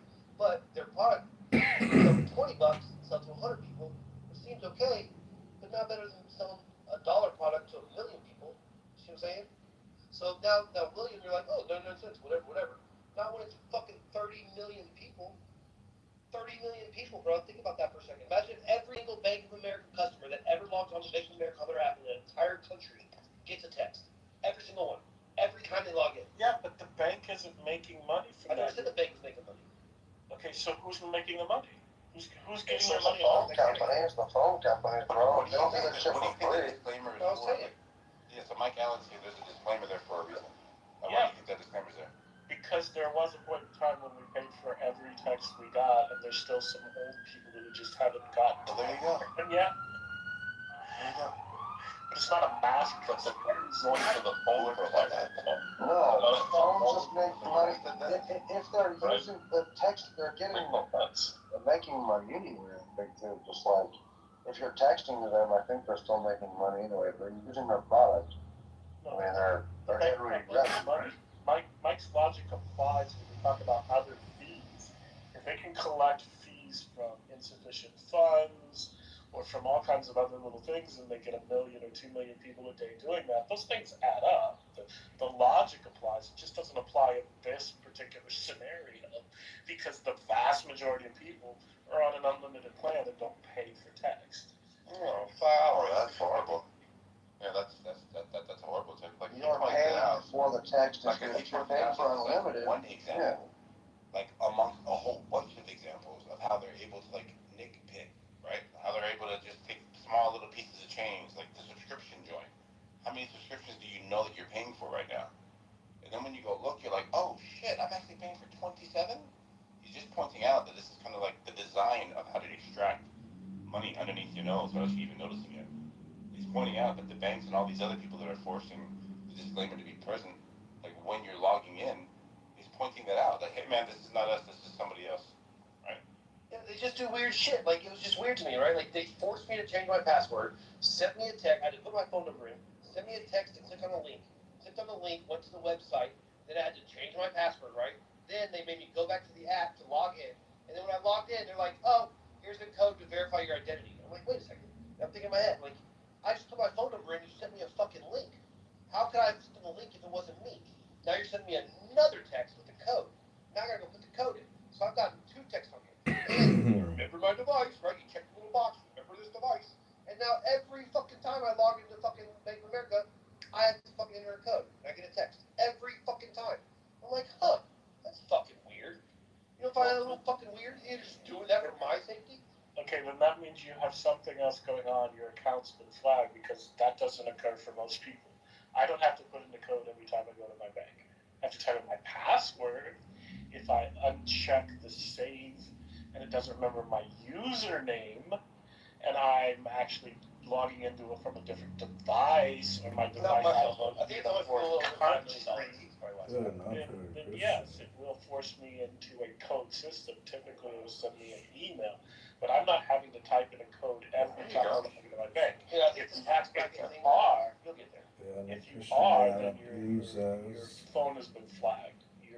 Your account. Hold on, like, no, Something that's has not true. triggered Like American Express, Bank of America, all of these institutions understand that, like, we need multiple layers of security. So they do, like, the whole face thing, then they do, hey, man, we know that you're actually from that number, and we know this is your number, but let me send you a text so that you are, like, consenting in this interaction, this one interaction, right? So, like, they've already acknowledged that that is your number. On some level, if it's texting, if it's sending to your email, it's about security. Well, it gives you a choice. It says you can text or they can call you.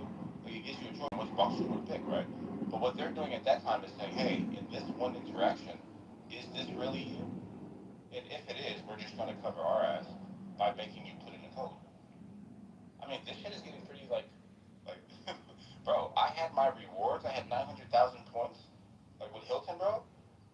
They took all of my points to purchase, like, Amazon online shit. I was like, whoa, how the hell did that happen? Right? There's 3 major, like, purchases of converting, like, reward points. Just saying, criminals are pretty smart. Fucking crucify me. I'm just saying, I thought it was fucking weird. Like, again, I had the same password on Big America forever. I've been using it for fucking decade. You must change your password. The only way to change it is to get a text message. And after I clicked on the link, I changed my password, and I had to get another text message. I was like, that's fucking weird. That's really fucking strange. Why am I getting 2 text messages when y'all just sent me a link? Clearly, if you sent me the link, then you know it's my phone, and it's me. If I clicked on the link, then I had to enter my phone number again to get the code to log in. It's fucking strange. You're giving me boomer vibes, man. You're not that old yet. Yeah, no, fuck that, bro. Boomer. Jerry C. He's old. Fucking, I hurt my back sneezing the other day. Oh, hell no. That'll happen very calm. I get tired of turning over in bed. That's fucked up. As long as it's not sciatica, bro. Well, Dude, I heard sciatica shit. Mike, you have a problem with captchas? You know what captchas are now? Oh, yeah, I can crush those. Okay, you're good with that, right? You're all Yeah, I good can crush with those. Okay. I can crush those ones. But why are we so happy and content jumping through all the hoops that they're making us jump through? Nobody's happy or content. We're frustrated every time we have to do it. Listen to Mike. He's the most frustrated. Well, you know what's crazy? Like the captcha thing you bring up. Remember, there was that story of the AI that was trying to hire humans to beat the captcha or whatever. Remember that story? Yep. It's like they went there. Now think about that. Remember how long ago captcha started? It was like back when like AOL was the thing. You're like, holy shit! What is this? What is this weird thing? I gotta look at these wavy letters and write the shit. And now it comes out that AI was trying to hire motherfuckers to beat the CAPTCHA, and CAPTCHA was made to stop robots from logging in and being whatever. So like they've had this AI shit for decades, bro. Right. We think this shit's new. So wait, real quick, to the room. It said it was blind, but that's what it was doing, was hiring a task person. So it was clever as shit. Right. Yeah, smart as fuck. Let me ask the room. Would you waive all rights to 2FA and all the security measures, if for no liability on their part? Would you do that, or what would you choose? I wouldn't choose that. What's that, Smoke? I wouldn't choose that. Yeah, no, we gotta blame somebody. I just told you that I lost 900,000 points. I mean, they It's did me. Like the day later, but the idea that they were able to get into these, even the rewards accounts, not actually like your banking account or whatever, right? But just here, like they're getting super smart. So I'd rather there be like some sort of a safety net for when these people. I mean, and it's from other countries. Like these people are like super smart. They understand the weaknesses. They're probing, and I need these institutions to take accountability for it if they want my business. All right. Nobody disagree. Okay, just double checking. That's fair, 100%. Someone's gotta go to jail for that. Does the FDIC even work? I don't even know. I mean, obviously, I've never had to use it. So, does anybody know? Like, does that actually work? You know, The what? The 250,000 is guaranteed by banks. The FDIC. I don't know. And does anybody even use that? I don't even know. I don't know. I remember the commercials. I never had an issue until I got down to Florida, and then I did have something happen on a personal account, took care of that, but then on my business account, does not take care of that. So I did not get, they could only recover part of that. You know what's even crazier, Matt? Think about this. Like right now, we're all talking about privacy and them doing this.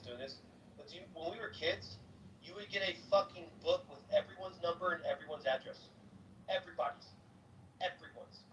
Everyone's phone number and everyone's home address. Unless somebody pays not to be published, right? And then Domino's Delivery would just deliver a pizza in 30 minutes like there's fucking mythical land pirates. Like how the fuck do they do that without GPS? You can do unlisted numbers. Yeah, you can do an unlisted number starting in nuts.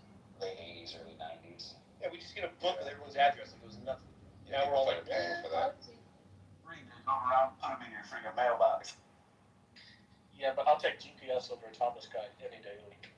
Whatever, MapQuest is the shit. Wait, do they still do yearbooks at school? You have to like print it out. MapQuest was the shit. Remember MapQuest? You had to print it out. You had like 2 pages. You gotta find a stapler. And it's like turn left arm. It's fucking awesome. But Yeah, the directions are always fucking accurate. No, that's why I was going with that. I figured it was all digitized by now, the yearbook shit, you know?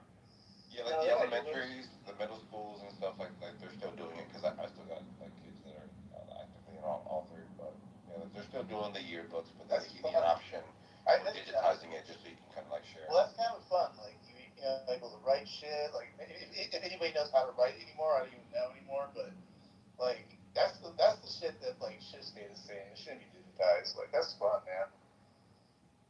Yeah, man, because that's like a memory book, right? It's like all your friends sign it, right? Like you can't be walking around with some sort of a tab like, hey, can you like scribble here? Like you just go. No, like you interact with it, forces you to interact. My buddy was telling me that his son was noticing that he was like, so what's your friend's last name? He was like, I don't know. I said, well, what's this friend's last name? I was like, I don't know. I said, do you know any of your friend's last names? It's like, no, I just have them in my phone. It's like, what? Like, yeah. The shit the kids nowadays, they don't remember phone numbers. Like, remember when we were kids, we had to remember everyone's fucking phone number. Now they don't remember anybody's phone number. They never heard a dial tone. They never heard like a busy signal. Like when you ask them that, how do you hang up? Like how do you hang up a phone? They'll like hit their palm with their finger. But we, like all of us, you ask us how to hang up, we would put our pinky and our thumb out and hang up the phone, right? Or like roll out a window. Like how do you roll out a car window? We'll fucking grab the handle and start wheeling it down. They'll like pretend to push a button. It's like this shit is crazy. Yeah, but it's not just kids. If you ended up in jail, who would you actually call? Whose fucking number do you actually remember, right? No, that's what I'm saying. Right? I remember my original house number, but it's probably not existing anymore. So. Yeah, I don't think your original house people are gonna have bail. No, I know. Like we're guilty of it too, right? Like I don't. The more we realize we need to go back to our memory and physical items, the better off we'll be. Have you heard the one about video games, Joe? A lot of truth to that, actually. So video games, they're saying that our generation, because when we were playing a video game and we lost, we had to start all over from the very beginning. So when we died, we had to go back to the very fucking beginning of the game, play it all over again. Now it's an everlasting game. It just goes. It goes. Goes. Even if you die, you just pick up where you go. But we had to like start over. Yeah, there was no save option. It was like you're dead. Yeah, that's why we can all play the first level of Mario by memory. Yeah, but I think the best possible like scenario is that people don't have experience atrophy of like the memory and like I guess the will to right because they're so dependent on these things. I think that you could use them in concert and not lose them. But bro, remember we'd be on the internet and someone would pick up the house phone and we're like, fuck! Fucking internet, right? We'd be like, God damn it! Pick up the fucking phone. You got mail. The screen would load. The fax machine, John. Now we get pissed when a fucking YouTube video buffers for 3 seconds. Are we going to talk about BBSs now? What? And what about BBS? boards? Yeah, what are we talking about, buddy? History. BBS, the bulletin boards, and you go in and chat with somebody, be like, where do you live? Try to look up the girl on a bulletin board, you know, BBS. No, I just remember.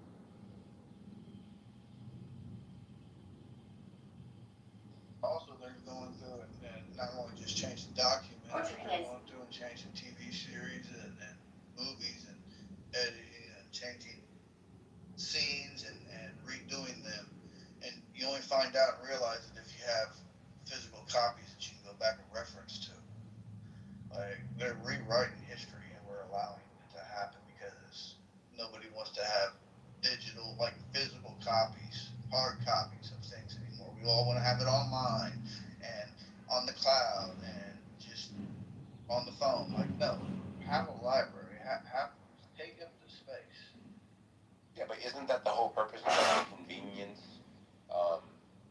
I guess like the incentive that we all kind of like move towards, that there are certain things in our minds that we want to throw away. Right? Like, isn't that kind of like how we're being conditioned now? That if you're letting things anchor you to something, the best thing to do is to let it go. And what they're doing now is they're saying, hey, these things way back here aren't relevant at all. They were just there as placeholders. And we can remove them now so we can free up space for more information. I guess it's like subjective, right? To like what you find valuable, I guess. Then that's suppressing some type of memories in a way too.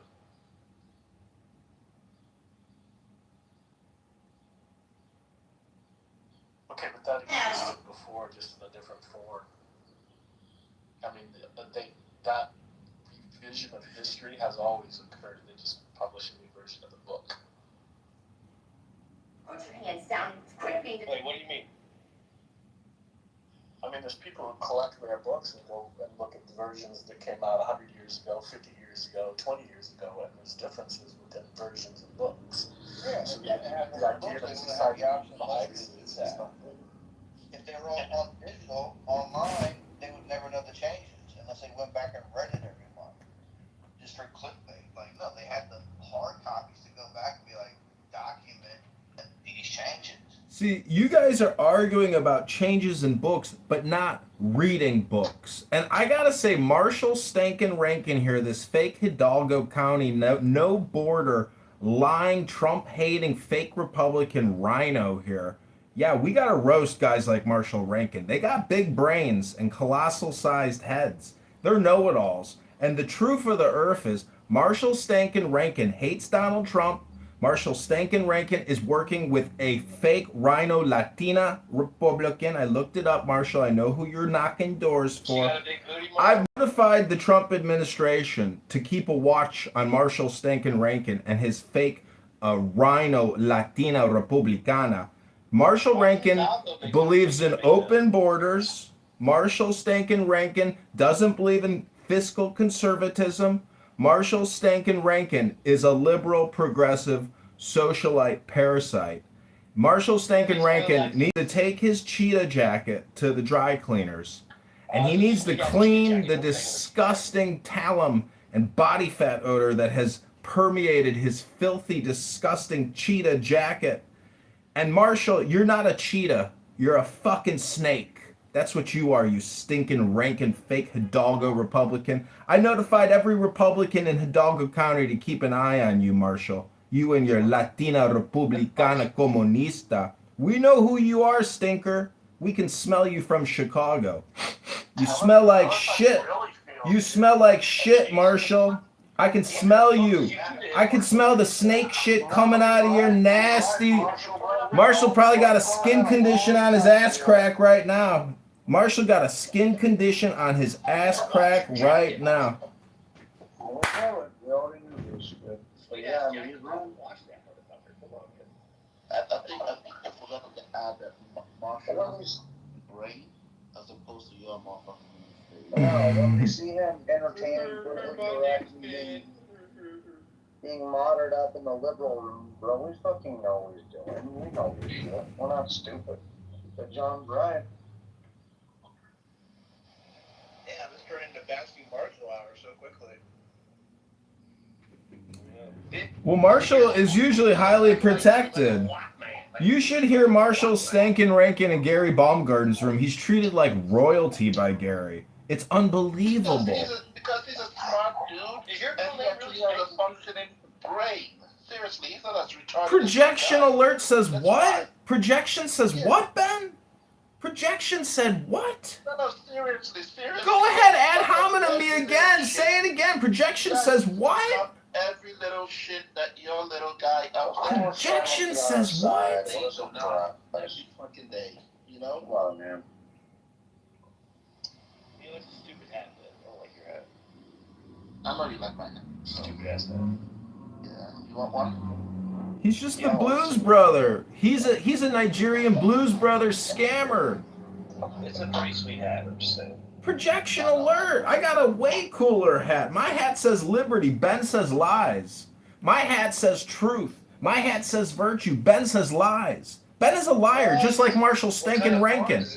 I just talked to my little brother, and he's dating a girl who sits on this committee. And according to the word that I heard, Donald Trump is a bad, naughty, horrible person, and I hate Donald Trump. I hate the president, Marshall Stankin Rankin, helping a Republican Comunista open border fake rhino Republican get into Congress. Hold on, everybody. I got to go knock on another door. Is Mr. Hidalgo here? Give this to your parents. Tell them Marshall Rankin said vote for this fucking cunt puta in Hidalgo County.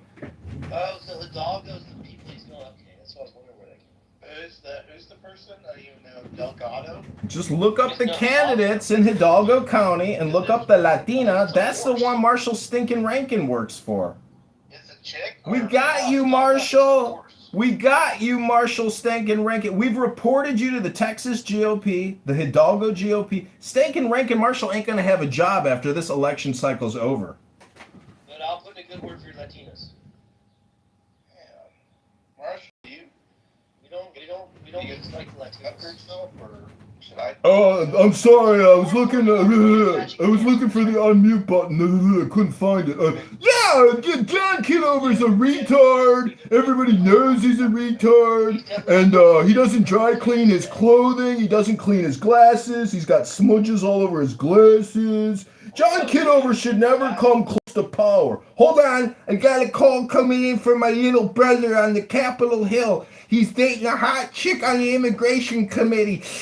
Hold on, everybody. It's me, Marshall Stinkin Rankin, working for the Hidalgo County Mafia. Open up your door and take this ballot. Oh, also, Marshall admitted to ballot harvesting and committing election fraud on this app.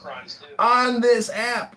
He actually goes to buildings with 15 residents that have left and harvests the fucking ballots. He's an election harvesting criminal fraudster. We've also reported Marshall Rankin to the Texas FBI for election fraud investigation.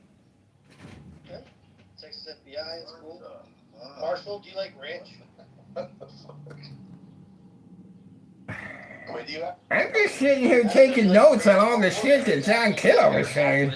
Saul, or when Roger Rabbit, the bad guy, spoiler alert, bad guy turns out to be a tune the whole time. What do you think's a bigger plot twist there? Are you on an iPhone or Android, Marshall? Marshall's all Android all the way up here. My only MAGA test is if Marshall would wear a MAGA hat. If he's he's not wearing one, then like, yeah, maybe John has a point here. You know, I don't know.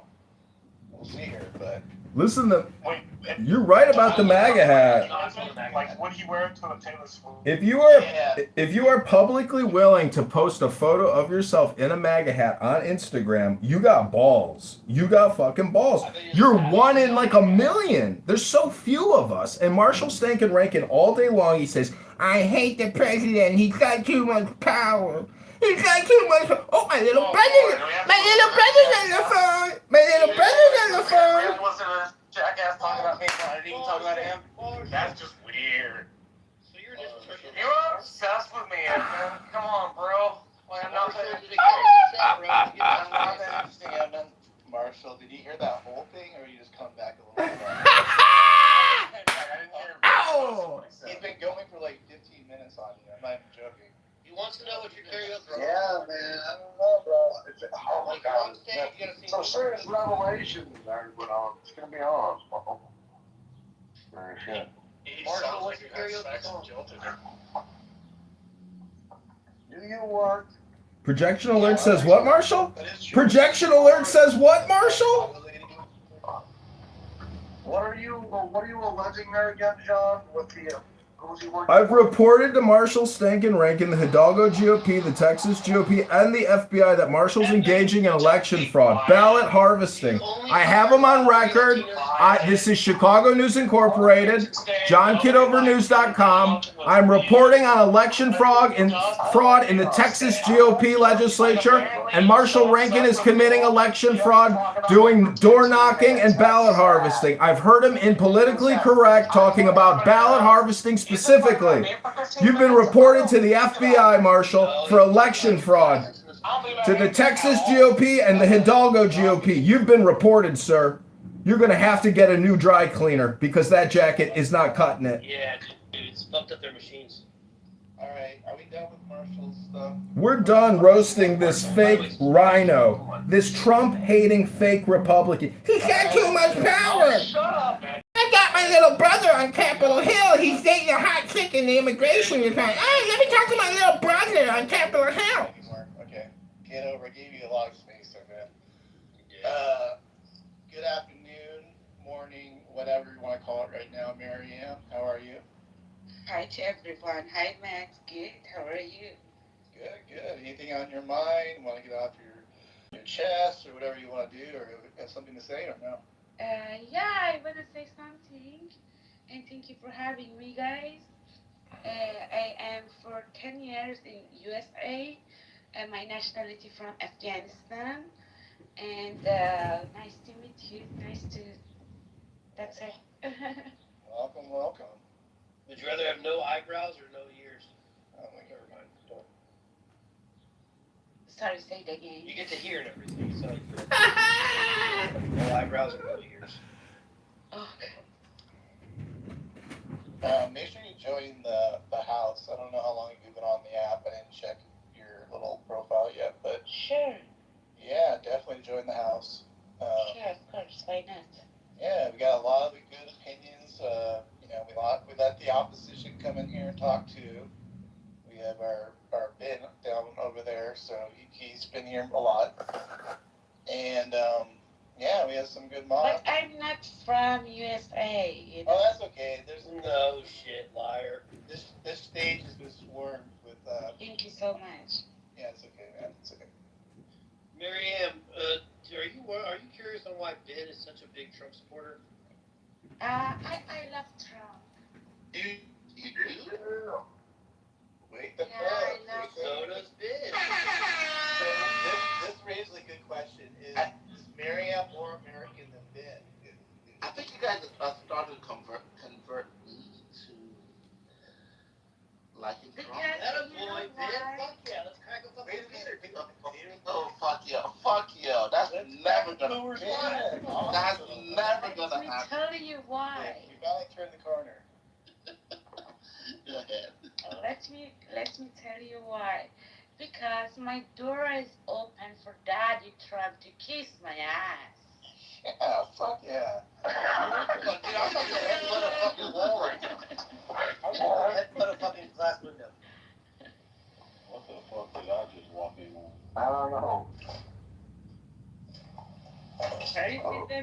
should don't to be uh, rude. She wants her ass kicked. I have to tell you something, man. Since my last visit in your room earlier, It's so rude. fucking friend requests went off the charts. Man, what the fuck? Well, we're friendly people over here. We tend to do that. We're not a monolith of just like bad news talking to each other.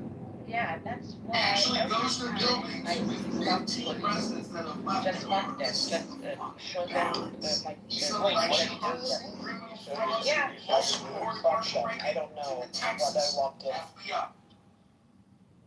Fucking damn. I tried, it didn't work out. Yeah, it's super funny. It's super funny.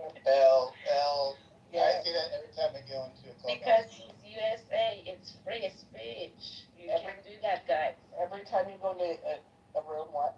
And we love our boobs. I'm like, what the hell did I walk in on Clubhouse these days? Yeah, I know everything. Yes. Yes. I know everything about USA. Ben loves cops. Mariam, explain to Ben why you love America. Yes. And Trump. I love America. I love to US paradise. Can we just talk about the world in America? Hello everybody, this is a book. I want to say I love America too. Which is why. So I heard them just say, they love America, right? They love America. I just heard them say that. Which is why. This is why. I love that. Don't you love Right. that? Right. That's cool. Check this. This is why I didn't have a problem with what the fuck Megyn Kelly said. Y'all heard what she said, right? Y'all heard that what she went on? Well, she was basically saying. So, she was basically saying to Haitians and Syrians, hey, we get it. We love America. Who don't love this place? Who wouldn't love this place? We have all these freedoms here. We have all the things here. Like, it's fucking awesome here. And I get why you don't want to go home. I get why you don't want to go back to your home country because no place is like America on earth. Right? Essentially. And I'm paraphrasing, not saying everything. But this is basically what she was saying. And she was like, but your stay here has run out. Go home. Go back home to your fucking your country, just shit whole country, right? And I get why you want to stay here because America is fucking great. Is he breaking America. Have you seen all the videos of the people visiting for the World Cup? They're like, holy shit, bro. This is nothing like what my country's told us it was. The people are fucking awesome. Everyone's fucking friendly. Fucking this place is the shit. You get ranch, fucking barbecues, fucking place is awesome. Right. And you know what's been crazy about seeing all the world coming to America for the World Cup? The one thing that has been blowing my mind and it's been cracking me the fuck up is when motherfuckers see actually how big America is. Yeah. They're like blown away. They're like, holy America is. They're like, holy shit. This guy was in Arkansas. We've been driving and traveling this fucking long and goddamn this country is big as shit. Because if you compare America to a lot of European countries, it's small as shit. We got everything. We got coastlines, we got beaches, we got forests, we got deserts, we got it all. We got mountains, we got everything. There's this guy in Arkansas. Now, Arkansas, okay? I don't know how many of you have been there. I'm from Arkansas. Okay, you can all. Northwest Arkansas Go wrong. is fucking beautiful. It is beautiful. There are places like this in this country that people don't even know. That's where the college is up in Fayetteville. It's absolutely gorgeous, yeah. Yeah, it's the Ozarks kind of thing, yeah. Y'all ever seen the river run through with Brad Pitt? Yeah. I lived on that river, bro. Like, and they're like looking at my beach. Yeah, that's the river I live on, bro. Like, so. Pretty cool. There's a guy that did an interview, and he was talking about how I think people from Czechoslovakia or some shit like that wanted to. No, I think they were from Spain or some shit, but they wanted to go muddy, and he took them muddy. He's in Texas, and he opened up his property to people to get the full Texas experience: horseback riding, muddy, and all of that shit, barbecue, all of that shit. And it blew their fucking mind when they got a taste of a true Americana, right? And he was like, I just want to open up my home to the world and everything to show them whatever image that they had about America from outside forces, from whatever media that they consume. It is nothing like it. And those people actually confirmed that. It was like, yo,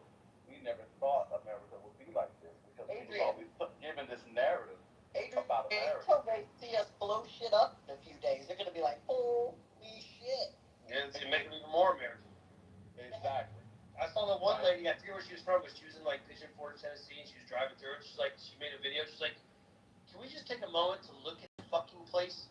And like, if you've ever been to Tennessee and Pigeon Forge and driven through that area and shit, they were driving those roads. They're up in the mountains.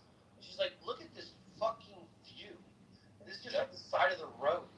She's like, what the fuck? It's like, this place is amazing. Yeah, we just take it for granted. They're like, their minds are, the Japanese are like, holy shit, bro. I know, bro. I'm an American, man. I work outside, bro. All the time when I'm working outside, bro, the other day, bro, I saw 3 bears at work, and I went to go take a piss around this big ponderosa pine, and there was this fucking scratch marks from the bears on the tree, bro. I always look at the mountains, bro. Feel so lucky, and remind myself of how beautiful a country I'm in, bro. It's, you always gotta remind yourself, and I'm very thankful, bro. The thing that's really blowing their minds, blowing foreigners' minds right now, is the massive selection of food that we have here. Motherfuckers was going to Waffle House.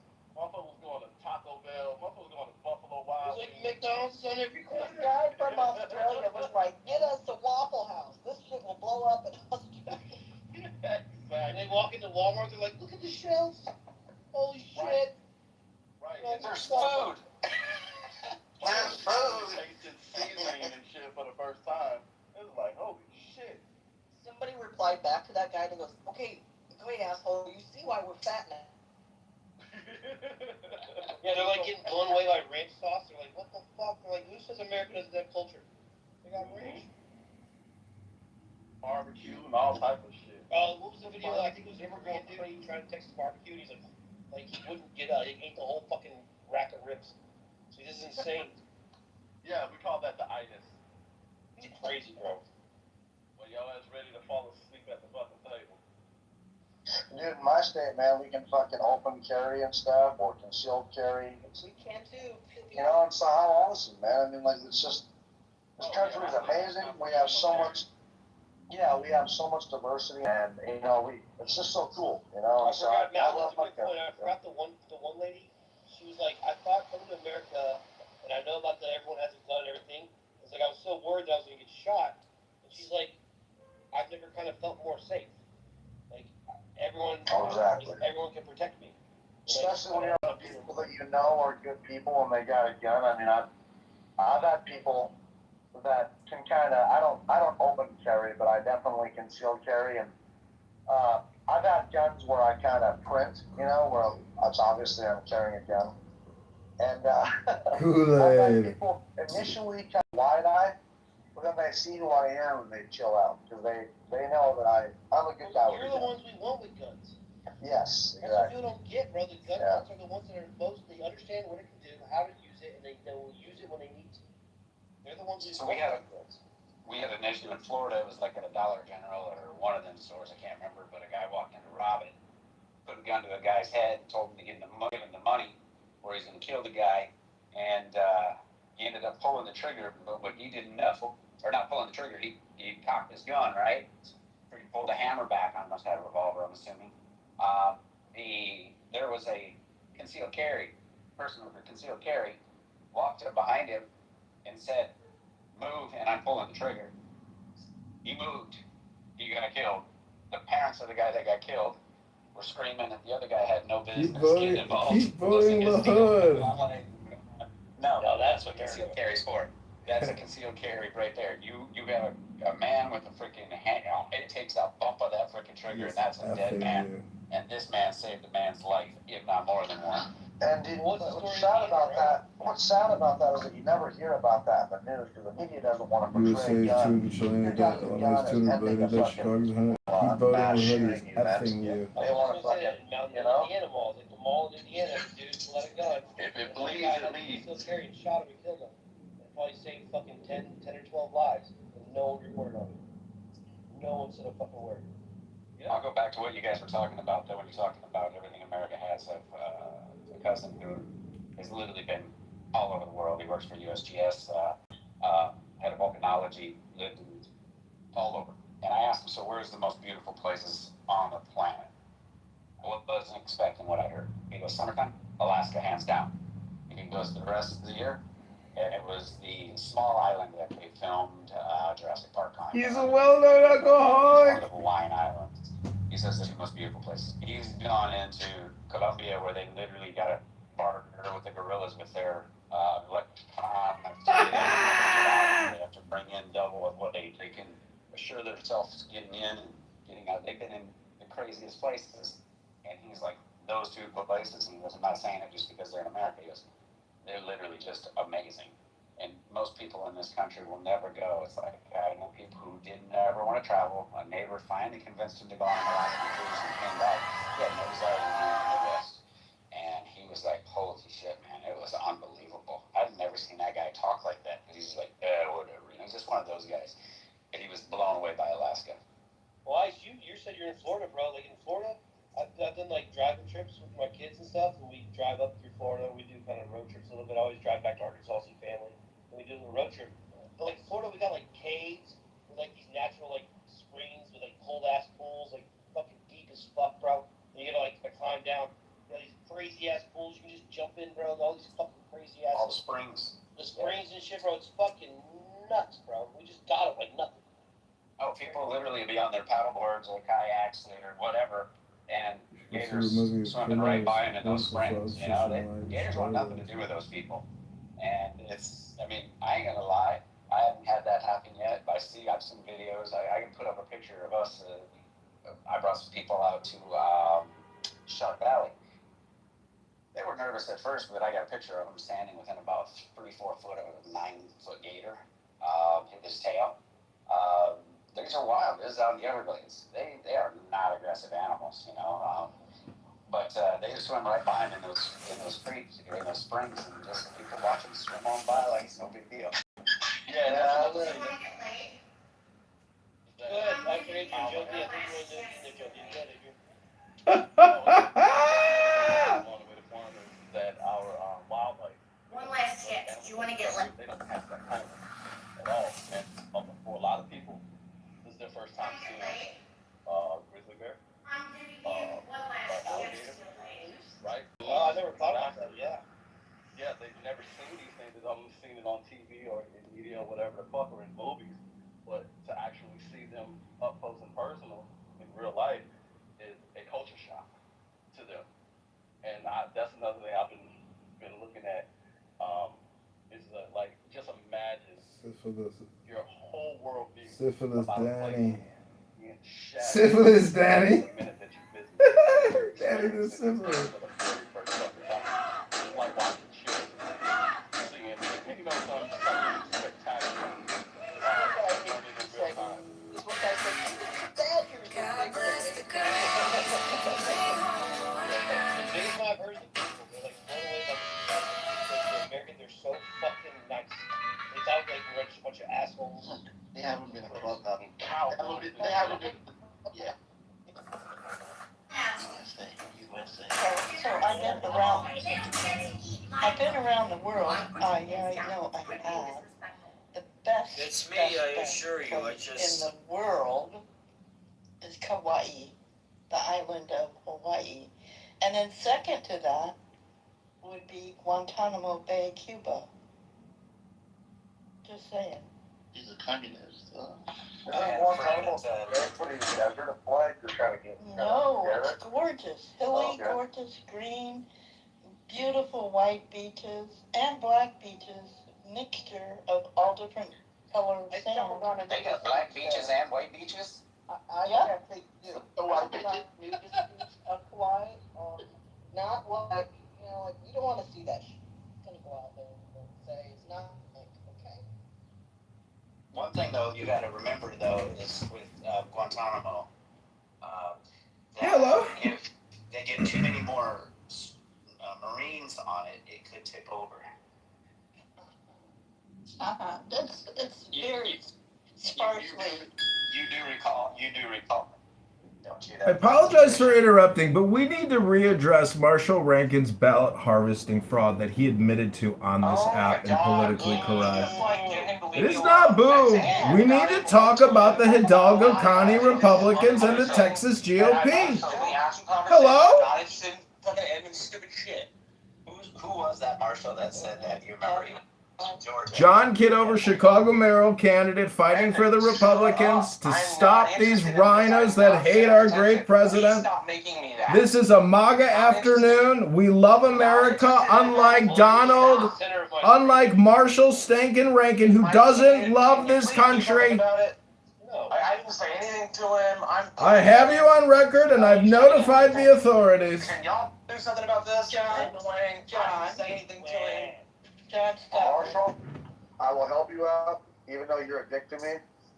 John, let's just chill out, bro. We'll do it another time, huh? Bro? Well, I understand, but Marshall censors me and kicks me from rooms. You know, he is a censor, and he is a rhino. Pillow, anyhow. Yeah, because we can't even hear you, John. Guys ran Mary Ham off. There you go. Another time, huh? Is it just me or is the audio on this ass now? Like, it's got a long words. It has gotten worse. Like, I'm something outside like, by the pool, so I'm gonna Oh, play write a with letter. that I think they're doing it on purpose to eventually just get rid of us all. That's how they're closing this thing down, you know? Eventually, if you can't hear anybody, what's the point of being here? So, leave. Like, you guys all four of you sound like you guys were drowning in water. talking to a sock, right? We Yeah. do and I'm by the pool, and it's loud as fuck, so I apologize if I'm Nah, you're good. There's somebody, Me too, Al, I'm poolside. somebody sounds like they were like in a car wash. That must be you, Alex.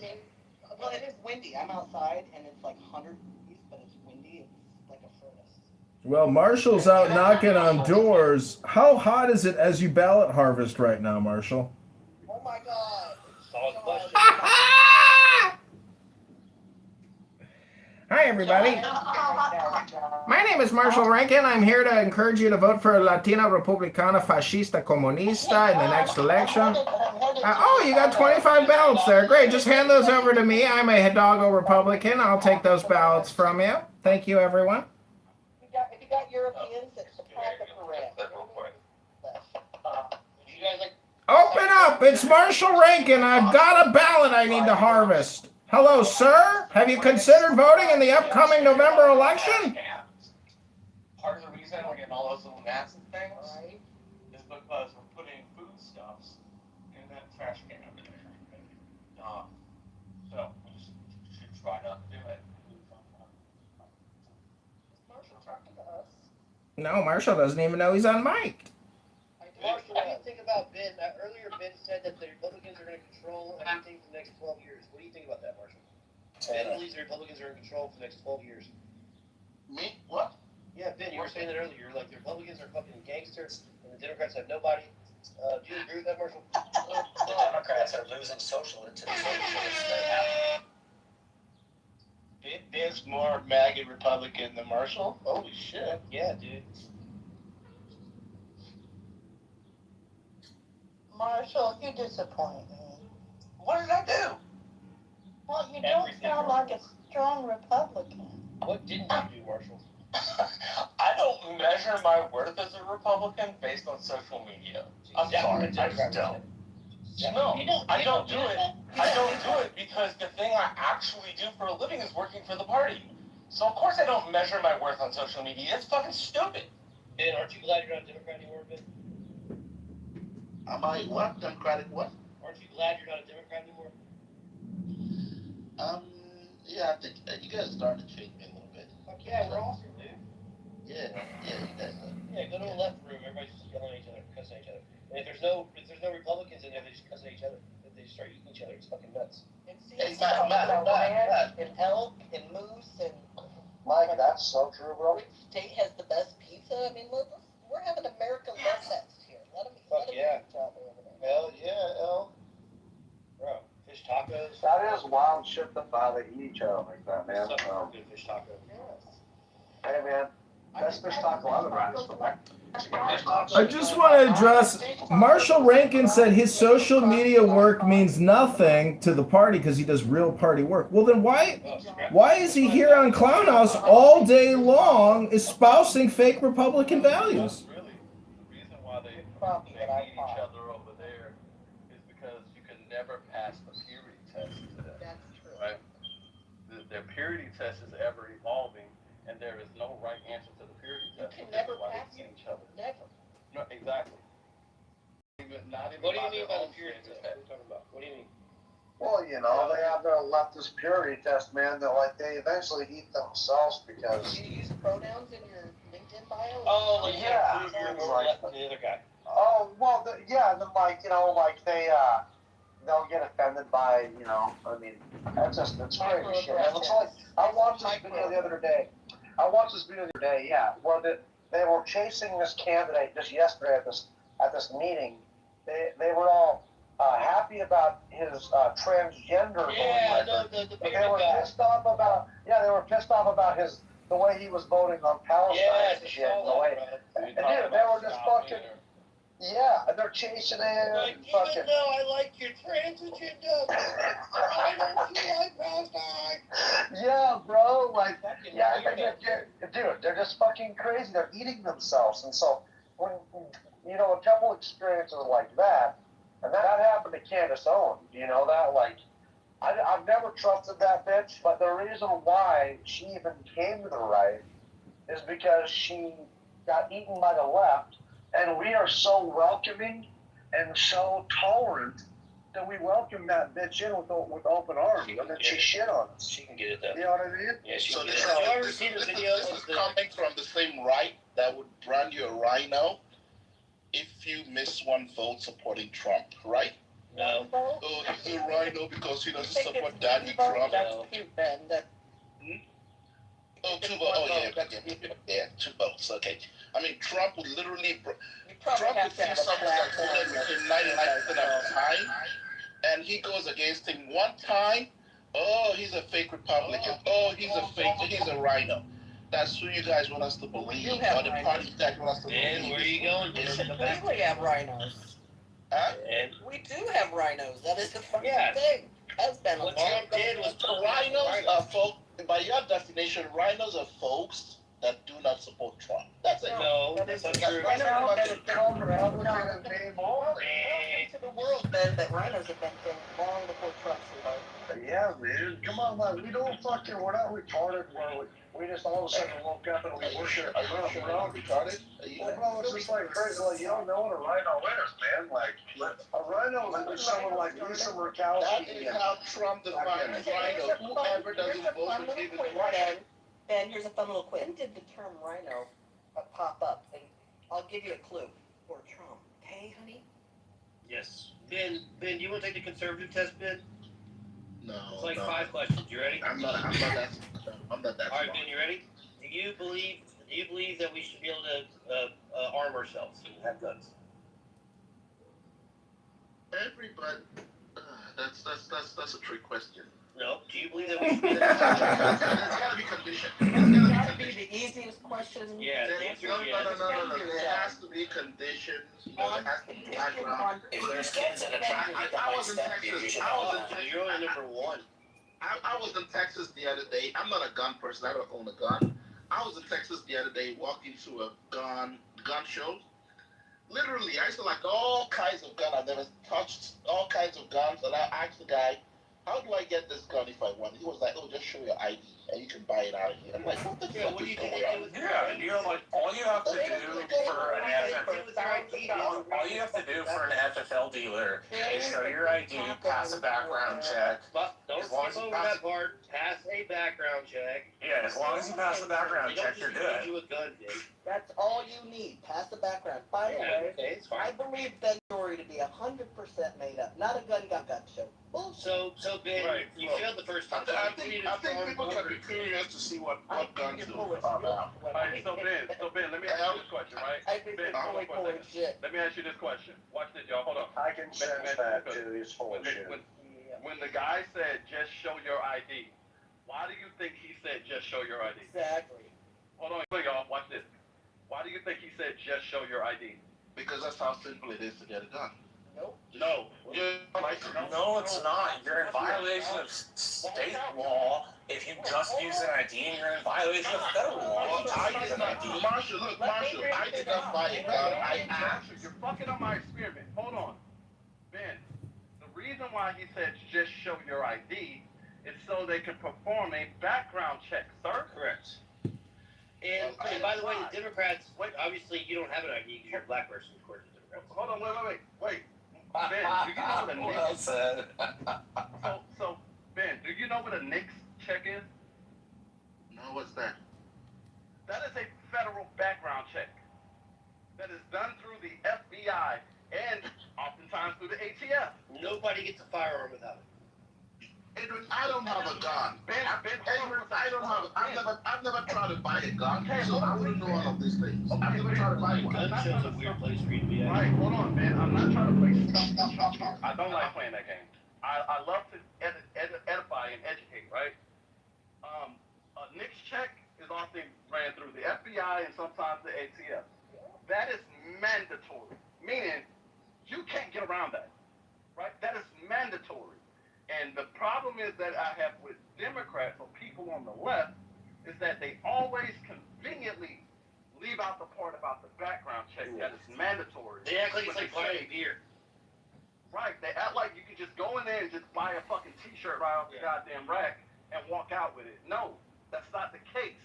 And because leftists don't understand the process of obtaining a firearm, they go out here and give this narrative to other stupid people who is going to go out here and repeat this shit. Basically make shit up. Well, no, I'm a consumer. bro, last time I bought my gun, they changed the wording, like, do you unlawfully use marijuana? And I was like, no, I don't unlawfully use that shit. And that was before they just made the recent ruling of, marijuana was Supreme Court. But yeah, they've even changed the wording to where, to the last time I bought a gun, it was like, do you use marijuana? Like, do you illegally use drugs? That's what it was. And then the next time was, do you unlawfully use marijuana? And I was like, no, I don't unlawfully use the shit. It's illegal in my state. And now I think they're going to change it again, So it's... And after when I bought my firearm, I had to wait. I had to go back a week and a half later to pick it up and give it to me. No, I told the guy, I was like, I'm mad right now. I need this now. And we've done all of these things while also delivering the lowest recorded crime in our city's history. That's what it looks like to have democratic socialism. And what you're seeing is that New Yorkers experienced it once and made the decision that they wanted to see more of it on the national stage as well. Can a democratic socialist get elected president? I think a democratic socialist can get elected anywhere across this country for any position. What I think we need to bring is a focus on working people. And that's the direction that the party should go in terms of selecting a candidate for 2028. I think the direction that the party should go in is how best to fight for working people. I think we need to have a platform and a vision that doesn't sound as if it was cooked up by consultants, but instead one that you would say in response to someone who's asking, why can't I afford my rent? Why can't I afford my groceries? Why can't I afford my healthcare? We need to make clear who we stand for, how we're going to stand. Did you want to say anything? Because it sounds like he's repeating himself. Every question, he keeps saying the same thing. Response to working people. Only got a few more minutes. Shout out to the working Negroes, man. Shout out to the working blacks, man.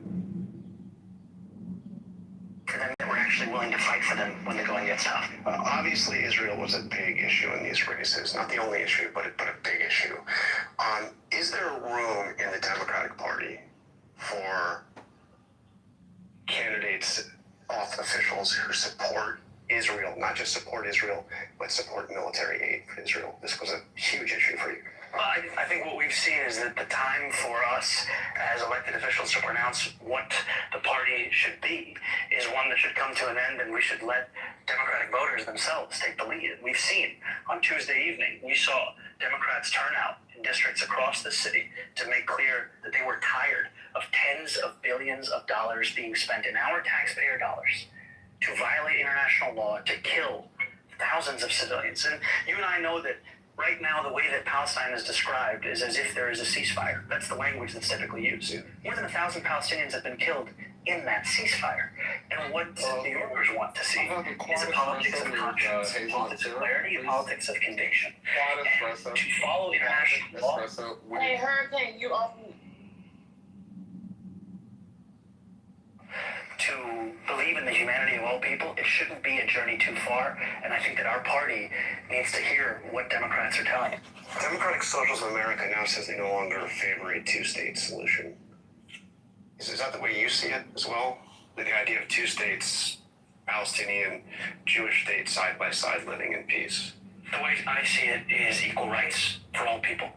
And I think that that's the truth for Israel. It's the truth for any country in the world. And frankly, as we're coming up close to the 250th anniversary of our nation, one of the things that makes me proudest to be an American is the belief that equal rights are at the bedrock of our notion of what it means to be an American. And the idea of a Jewish state, Israel is a Jewish state, that's in the charter. That's the way it is now.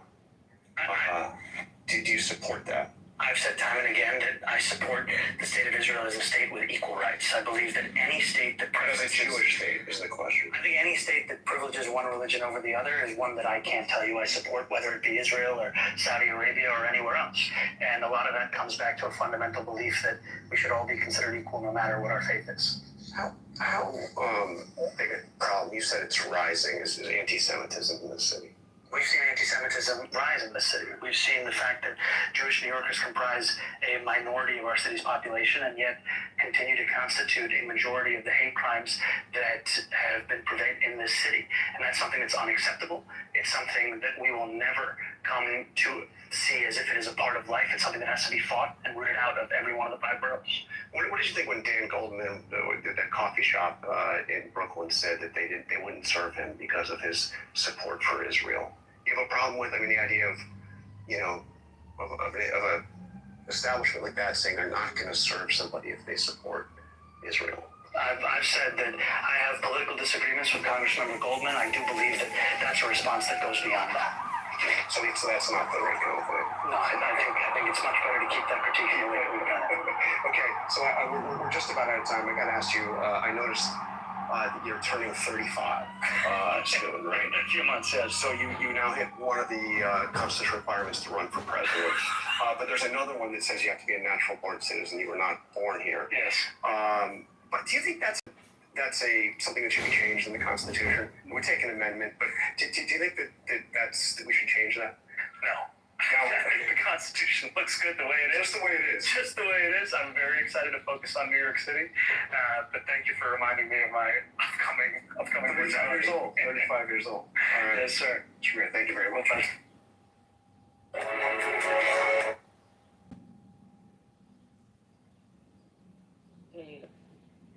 Let it burn.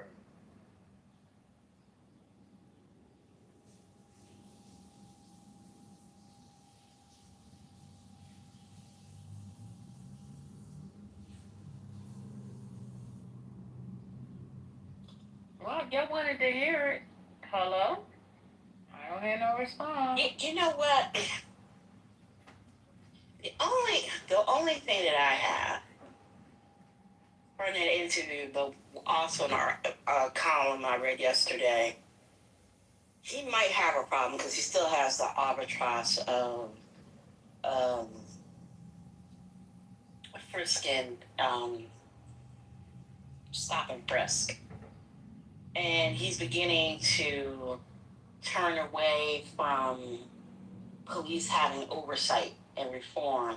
So I don't know how that's going to look down the line, but it's a sign that, yes, he's saying all of those things, but he still has this issue. And the issue has not changed. And his position is pretty much the same position that the previous mayors have about stop and frisk. And also the oversight board. Whether or not the oversight board has enough power to rein in the NYPD.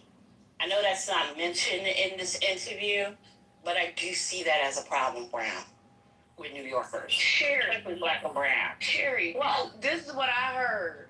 He a Democrat! Exactly. He walked away from being called a Democratic Socialist multiple times. It wasn't until towards the end of the interview that he even engages it. Every time he's asked about being a Democratic Socialist, what does he do? He goes back to the point about centering working people in the conversation for solutions for New Yorkers. Mm-hmm.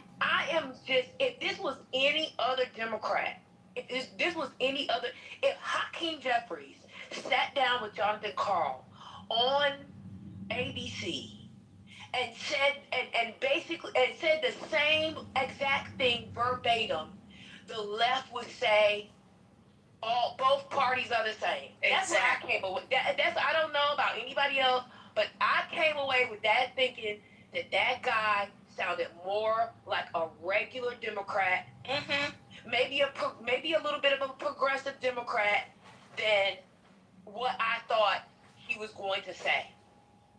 And only that, and maybe correct me if I'm wrong, but he has a similar position about Israel as the rest of the Democrats. Hello? I was like, hello, yes. Yeah, we spent a whole several years fighting, and the watermelon carriers, God bless y'all, fought Democrats for the last few years, and he said equal rights for everybody. He might as well have gone to the UN and said these famous words. Women's rights are human rights. Shout out to Hillary Clinton. I was just gonna say that. It sounds, if you take Hillary Clinton, not foreign policy, everything except the foreign policy, it's exactly the same. And to be fair, Hillary by today's standards is like a progressive Democrat. Again, excluding foreign policy. I mean, you know what? I'm gonna say this again. Yes, he has a similar position as the Democrats concerning Israel as a state. That's not that much different from what the Democrats are. What are we talking about? What are we doing? Yeah, maybe I'm wrong. Maybe I didn't hear. Maybe, I don't comprehend well. And that could be totally true because I'm packing. But what did he say that a Democrat today, like a sort of a progressive Democrat doesn't say today about Israel? He didn't say get rid of the Israeli state. In fact, he pivoted away from that and said he wanted equal rights. Exactly. That's what So I'm confused. I mean, I don't know. Maybe I'm, I don't know anything about politics and especially New York politics at all. So maybe I don't know what I'm talking about, but I thought that's what he said. Yeah, I thought so too. But you and me, me and you, maybe we did not clean out our ears today. And I don't know, maybe we got distracted, but I heard the same thing. What's going on? I'm so glad you came in. I'm so glad you came. I'm so glad you came in. I swear to God. So, Ashley, you're making my screen ashy. Yeah. Like, I don't think that this bitch realizes, like, I crack bitches all day on Clubhouse. Like, what the fuck, bro? That's weird as You need to fuck. buy some lotion. I don't care. I would buy him, but then what? Like, But we need to cash out his money for lotion. Ashley. So you agree, right, Dennis, that this was an attack that happened by Iran? That's violating the MOU, right? You agree? Yeah. No, I'm Okay, just so saying, I do you believe that Oman, should have sovereignty over their own part of it. Okay, that's what I was asking you. You should say yes, yes. But in this particular situation, You gotta have an ego to be up there. I'm worried about the Rubio Vance thing.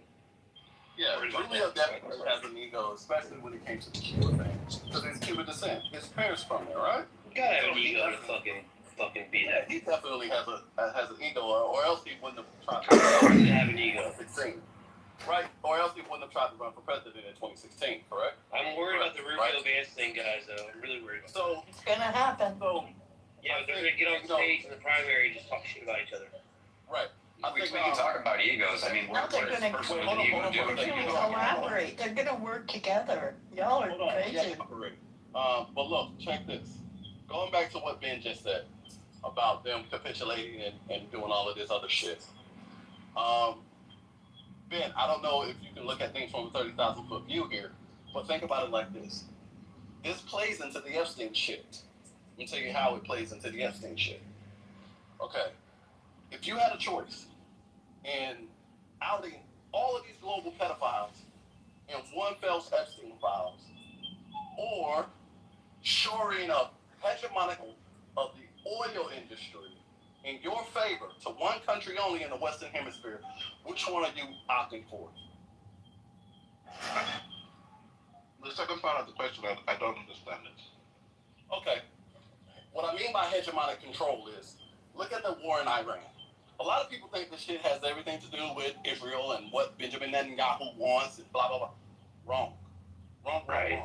It has nothing to do with Iran. The war in Iran, ironically, I know that sounds like a paradox. The war in Iran has nothing to do with Iran. It has everything to do with China.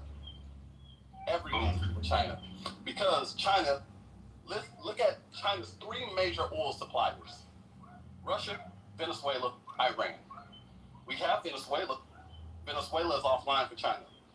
Iran, we got them to shut down the fucking Strait of Hormuz for months on purpose, which honestly fucked up China's oil supply. And so what little oil that they were getting from Russia, which is only a small percentage because Russia needs their oil for not only for themselves, but also for Eastern Europe. So they can't really supply China with the amount of oil that they lost to replace Iran and Venezuela. So what China is going to do is they got to make a choice. What are they going to do with the oil that they have left on reserve and the one that they're getting from, the little bit that they're getting from Russia? They're going to have to choose between either their industries or their military.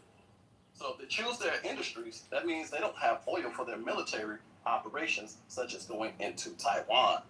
They can't do it because they don't have the oil for it. So look at everything that Donald Trump has done up this far. He got back in office. He restarted drilling, right? Renewed these. That's exactly it, bro. Exactly. Yeah, Hold on. China, bro. He reignited all of these the leases, the gas and natural gas, the oil and natural gas leases. He restarted the Keystone Pipeline that Joe Biden shut down.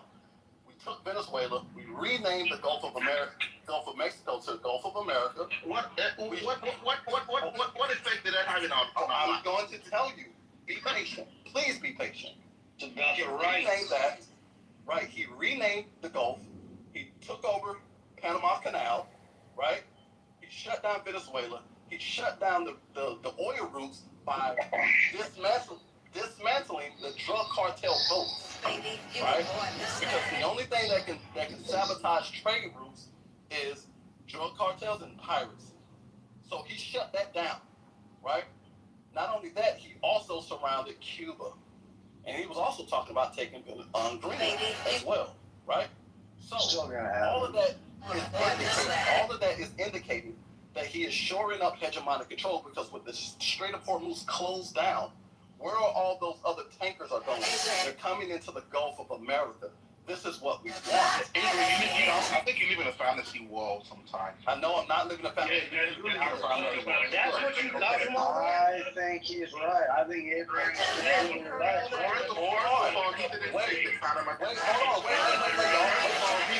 Chill out, guys. Let's chill out. Come on now. He didn't take the Panama Canal. Wait, buddy.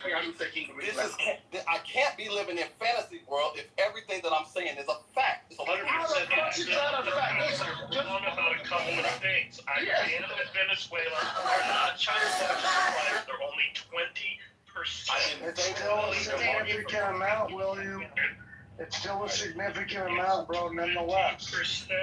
It's a large amount, bro. That's regardless. Hey, hold on, man. Yeah, y'all gotta chill, man. Y'all really do gotta chill with this shit, because we can't have a cohesive conversation if everybody keeps talking. Yeah, you gotta listen to what Adrian said the whole time. Right. I'm saying, look at everything he's done so far. Because the people who are saying I'm living in a fantasy world are the same people that think Donald Trump is always slipping on banana peels whenever he does a goddamn flip, right? Oh, but he only did the flip because he slipped on the banana peels because he's clumsy. Or is it because he really knows how to do it back? I'm opting for the option that he really does know how to do that. He knows what the fuck he's doing, bro. We're all back here playing checkers and he's playing chess. That's why, I'm just gonna say it. Marshall got all pissed off at me and I left the room because he kicked me down, refused to let me talk because I brought up the Chinese angle too. And a lot of people don't want to admit it, bro. This is clearly about. It's not all about China, but it's clearly about China. Right, because Thucydides trafficking is real thing. Thucydides trafficking is a phenomenon that's happened 16 times throughout human history. And of those 16 times, 12 of those times, war has broken out because of Thucydides' trap. If you don't know what that is, I'll tell you what it is. Thucydides' trap is a phenomenon where it describes a rising economic power when it's poised to overtake or dominate the dominant economic power. War breaks out. They say every empire lasts about 250 years, correct? Before it's overthrown, right?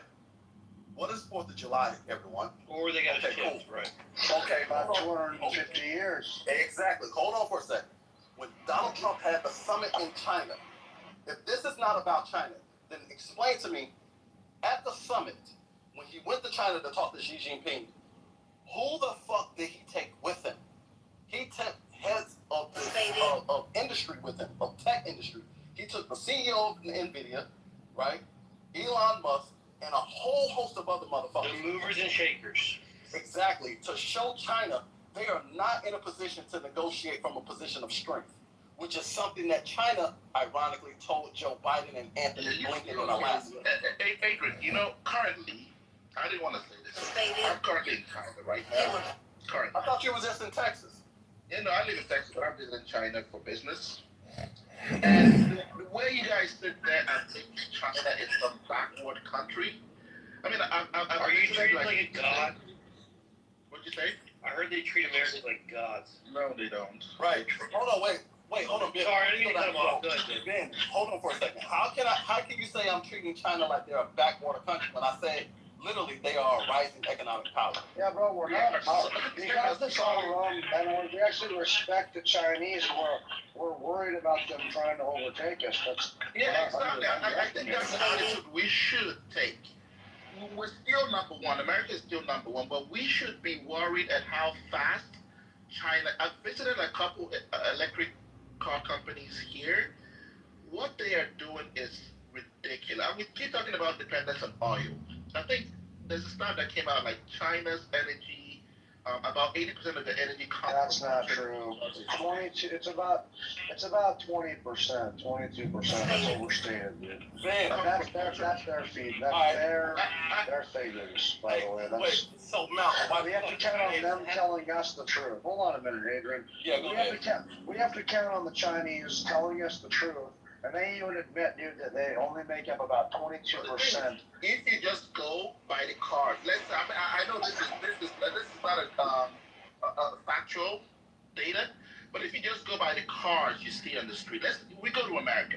We see a lot more gas cars on the street than we see electric cars, right?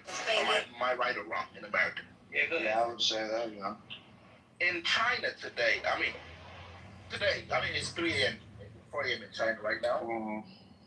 You get on the streets, you probably, because they have to designate the electric cars with a green plate number and the gas-powered cars with a blue plate number. It's literally color blue.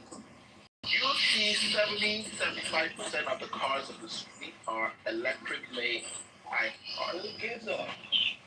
Okay. Something about the Chinese. Something about the Chinese are a little bit different. They're kind of doing Japanese did in the 1980s, man. They have tariffs they put in industry.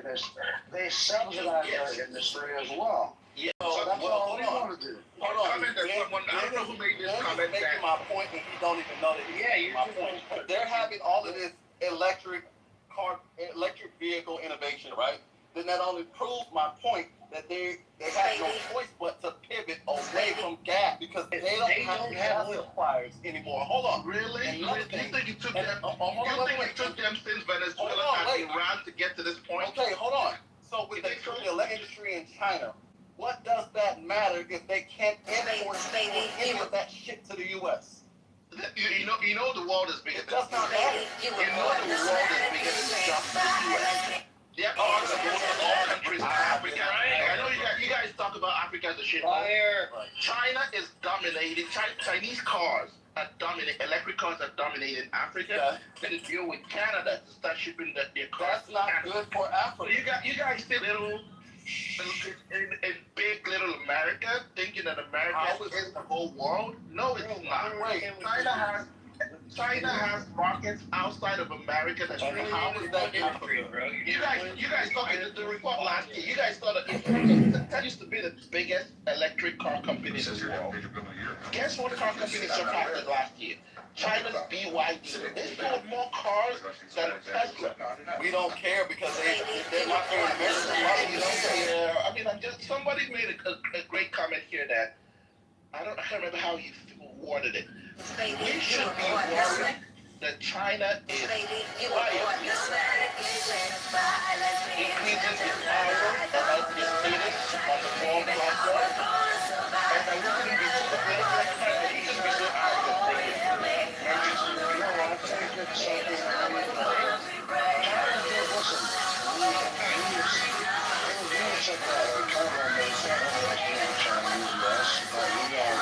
the ones that are literally allowing them to rise. You know, I mean, Yeah, who do you think it needs to be more? Does China need us, or do we need China more? I think we need each other. China has a population of 1.4 billion. Right? At this point, dude, China is nothing, bro. well, I mean, at this point, dude, they can diversify. It's sad what we've allowed them to do. I mean, they were a peasant nation, and fucking Richard Nixon comes in and fucking normalizes relations with these people and allows them to rise. We give them, we allow them to enter the World Economic Forum in 2001. That was a mistake. Hoping and praying that, this communist nation would change if they just understand free market capitalism. They're not. They are using free market capitalism, but they're not doing it for good. They intend to rule the world. They intend to rule the world, bro. Certainly, they really do. I mean, anybody tries to deny that is fucking. Hold on. You guys, one thing that you guys are missing and completely missing, and you've missed it since Adrian's point came up, was Adrian was explaining what was happening. And everybody seems to have forgotten one thing, and Adrian was right about everything he said, except for he forgot one part. What is the most important thing happening in our society today? It is AI. What does AI require? Insane amounts of energy. Yep. And what happens when you limit the energy supply of China? You limit them becoming the dominant force in AI. That is what the whole thing is about. Is you cannot let them triple. Now, I will say this. Which is why he's already struggling and video with him. Yep. And so now think about this. They have 51% of their car sales are electric, not 70. 51%. Yeah, he's overstated a lot of shit. Imagine you double that. Where are you getting the electricity? How much is that infrastructure? What's the reliability of all of those cars? There's a couple that are considered reliable. BYD's getting up there now, okay? But guess what? When you cut the throat of them, they have to then what? Come into line with us. And that's what we're doing. People can say, well, that's wrong. No, we are doing that. Let me read you a stat. Real quick. I love stats.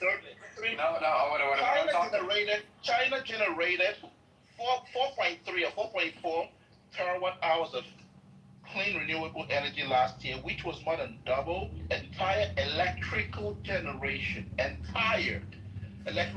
the United States, which was 1.95 population. How many gigawatts? 4.4 terawatts hours. Their access to water is much different. Their access to water. In terms of total capacity added, China installed over 500 gigawatts of new renewables in a single year, compared to about 40 gigawatts. What does that mean, Ben? What does that mean, Ben? It means somebody's talking about, they don't have the power or the electricity. It's called limiting it. What is limiting? I mean, I think we should get out of this. Audio is great. It's great. They created. We're gonna have a discussion here, Ben, and this is what I want you to tell me. When you want to talk about, when you look at the numbers like that, what I like to do is we can look at data, we can look at stats, but if you don't know what the fuck that really means, it's irrelevant. So what I know is when we talk about them being a big powerhouse economically, how many people per dollar does it take to match? So what is China per person to match? So if you were going to say to match our GDP, to match dollar for dollar, how many Chinese people does it take compared to how many American people? I'll just cut it short and say I think it's like 20 or 30. I think it might be 30 Chinese people. 1 American. That's averaged across the entire population. So we can talk about them being a powerhouse. They still have the expense of 30 people to our expense of 1, which means to have the same lifestyle, they're going to have to do more than just beat our GDP. They're going to have to destroy it. And guess what? You can't do that when you limit it. Think the lifestyle? No, hold on, Ben. That's not the question. Hold on. The question is, if they don't have the chips for this AI infrastructure, how are they going to expand? They can't. They can't. That's the point of why Donald Trump took the CEO of NVIDIA with him to tell China, you don't have the power you think you have. They're a paper tiger, bro. Ben, just the simple fact, think about this. Do you know what $100,000 in Chinese yen is? $100,000 in Chinese yuan, is $670,815. What's your point? We gotta stop calling them a paper tiger. Like, and I just gotta say that, man. Trump wouldn't be making these moves if they weren't paper That's how tigers. bad their fucking currency is. I know, man, but they're a legitimate threat to us, though. They're a legitimate threat because of all the shit. The fact that you The globalism allowed them to rise, yes. Look at our manufacturing, shit like that. But their economy's shit. You really think so? Just because Ben, $100,000. Just because you put in a conversion rate now. What's happening in the real estate market right now, Ben? Ben, what's happening in the real estate market right now? It's dropping. You talk about the money. It's dropping like a rock. Yes, it is. What happens when the real estate market starts to tank? What does that do to the overall economy? It's gonna drop it down, man. Doesn't mean get complacent. We need to fucking put our foot on the gas and leave these fucking Chinese in the dust, dude. We need to realize they are a threat to us, and we can't fucking allow slave labor to make our fucking shit. You know, we don't allow them to rise. What happened to China when China went to Europe after they were trying to get around our tariffs before agreeing to terms with Trump? China went to Europe, and Europe basically told them what? Take a flying fuck. No, we're not buying your stuff. Why do you think Europe said that? Because they need their economy. That's why the Chinese economy grew 5%. GDP grew 5% in China last year. I'm not advocating for China, but I'm just saying that you guys the population grow? You guys shouldn't sit here and think, oh, because America has been very powerful and is still very powerful today, that we should overlook. And Mountain, I don't know. I'm pissed that I'm agreeing with you, but I'm agreeing with you. That's fair. No, we're not overlooking them. I think you're thinking wrong. But you guys are sounding like you're overlooking them. And I'm kind of getting that a little bit. Listen, I want the Americans to understand, guys, that that like the fucking art of war. I mean, number one rule is basically don't underestimate your enemies and know who the fuck they are. Don't underestimate these people. I'm not saying we're weak. I'm not saying I'm saying do not underestimate these people. Understand they are not your friends. They are your enemies. And we got to put our fucking foot on the gas here. We got to let every American know that they are not fucking our friends, and that we can't let the, we got to stop doing business with these people, man. Okay, and why would we, if we go to war with Iran like we did, this is a little test run too, because they're allies with who? They do some exchanging of technology with who? All North Korea and stuff. And guess what? Now we got a little taste of what China is actually capable of, right? Not everything, obviously, but at least we've got some knowledge, right? And that's a huge thing. So we're not underestimating them. I think you're looking at it wrong. To me, I think we're finally looking at it and saying they're a bigger threat. Yeah, I hope people understand that. But here's the thing: even people supposedly on the right, we're talking about Pepe. I think Pepe is more on the right than Marshall, but they refuse to believe that this is about China. They refuse, none of that. Like, I got kicked out fucking yesterday out of a room because Marshall said don't fucking talk about it. We're not talking about it. I hate it when people bring it up. It's so fucking stupid. Like, bro, you can't even acknowledge it's a little bit about China here. No, I'm out, bro. This is the type of shit that I don't understand. It's clearly, maybe it's not all completely, but it clearly has to do with China, from Panama Canal Venezuela to Iran. Come on. And if we can fuck up Iran, don't want to go big picture. it's definitely about China. I think William, I don't know if William's still going, but William was trying to talk to this guy earlier about this. Oh, remember this, William? I think his name was Mandingo, and you were talking about the China thing. Yeah, we talked about this for hours last It night. just wouldn't happen. Mandingo just wouldn't have it. And William's like, bro, listen, this whole fucking thing is about China. That's what this whole fucking move's about. No, it's not. It's like fucking. Oh, Ben, hold on. Ben, so when you in Venezuela, do you really think it was about the corrupt from Venezuela to Trinidad? Do you really believe that? No, it's about that untapped oil that fucking drew. No, it's about rare earth minerals. It was about a few things. One thing I know for sure is that there was two in the world. Three, because you know that Maduro, he already bought weapons from China and Russia. Greenland, a military base in the southern part of the country. The Chinese, Russians were going to build a unified base in the southern part of Venezuela. Final straw. That was the final nail in the coffin. Trump was like, we can't allow this. You know. Let me give it to you guys that Venezuela was the cut of China's access. How the fuck did you guys now get to Iran's strategy is because of China? The first day he came out and said this shit about Iran, or started this thing with Iran, he talked about the regime change, he talked about cutting off the... I don't remember the regime change. It's because they're big allies. China gets a ton of oil from He's going to Iran. come out and tell you the strategy. No, Do you think Trump will tell you American strategy? Do you really think Trump is going to come out and tell you what his strategy is? Well, he says it every day. He says it every day on Truth Social. Why? He's doing what he's doing. He blurts out his strategy every day on Truth No, Social. definitely. So, do I think so? Yeah, definitely. I think the best part of becoming conservative, Ben? Definitely, I think he will. Ben, you know the best part of becoming a Trump fan? You to know. Thank you.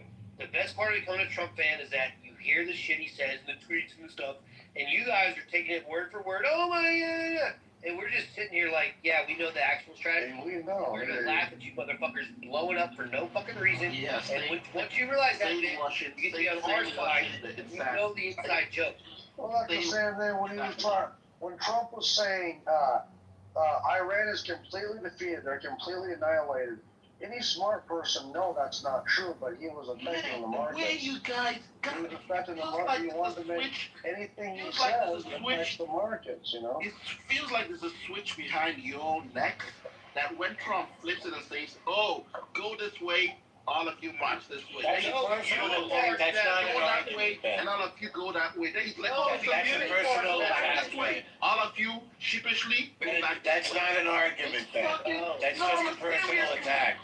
He came up here. No, that's a personal attack. I apologize if I hurt your feelings. That's not a substantive argument. I apologize. Ben, I'll give you the best example. You ready, Ben? I'll get you some candy for hurting your Hold feelings. on, Ben. Here's the best example. Ben, here's the best example. Do you remember Obama did that interview with the one guy, and the guy asked about aliens? And Obama, ipso facto, kind of admitted to the alien things, blah, blah, blah, right? And then they went and asked Trump. I hope you remember this. They went and asked Trump on his plane. They're like, hey, Obama kind of admitted to aliens. And Trump says this. Now, pay attention, Ben.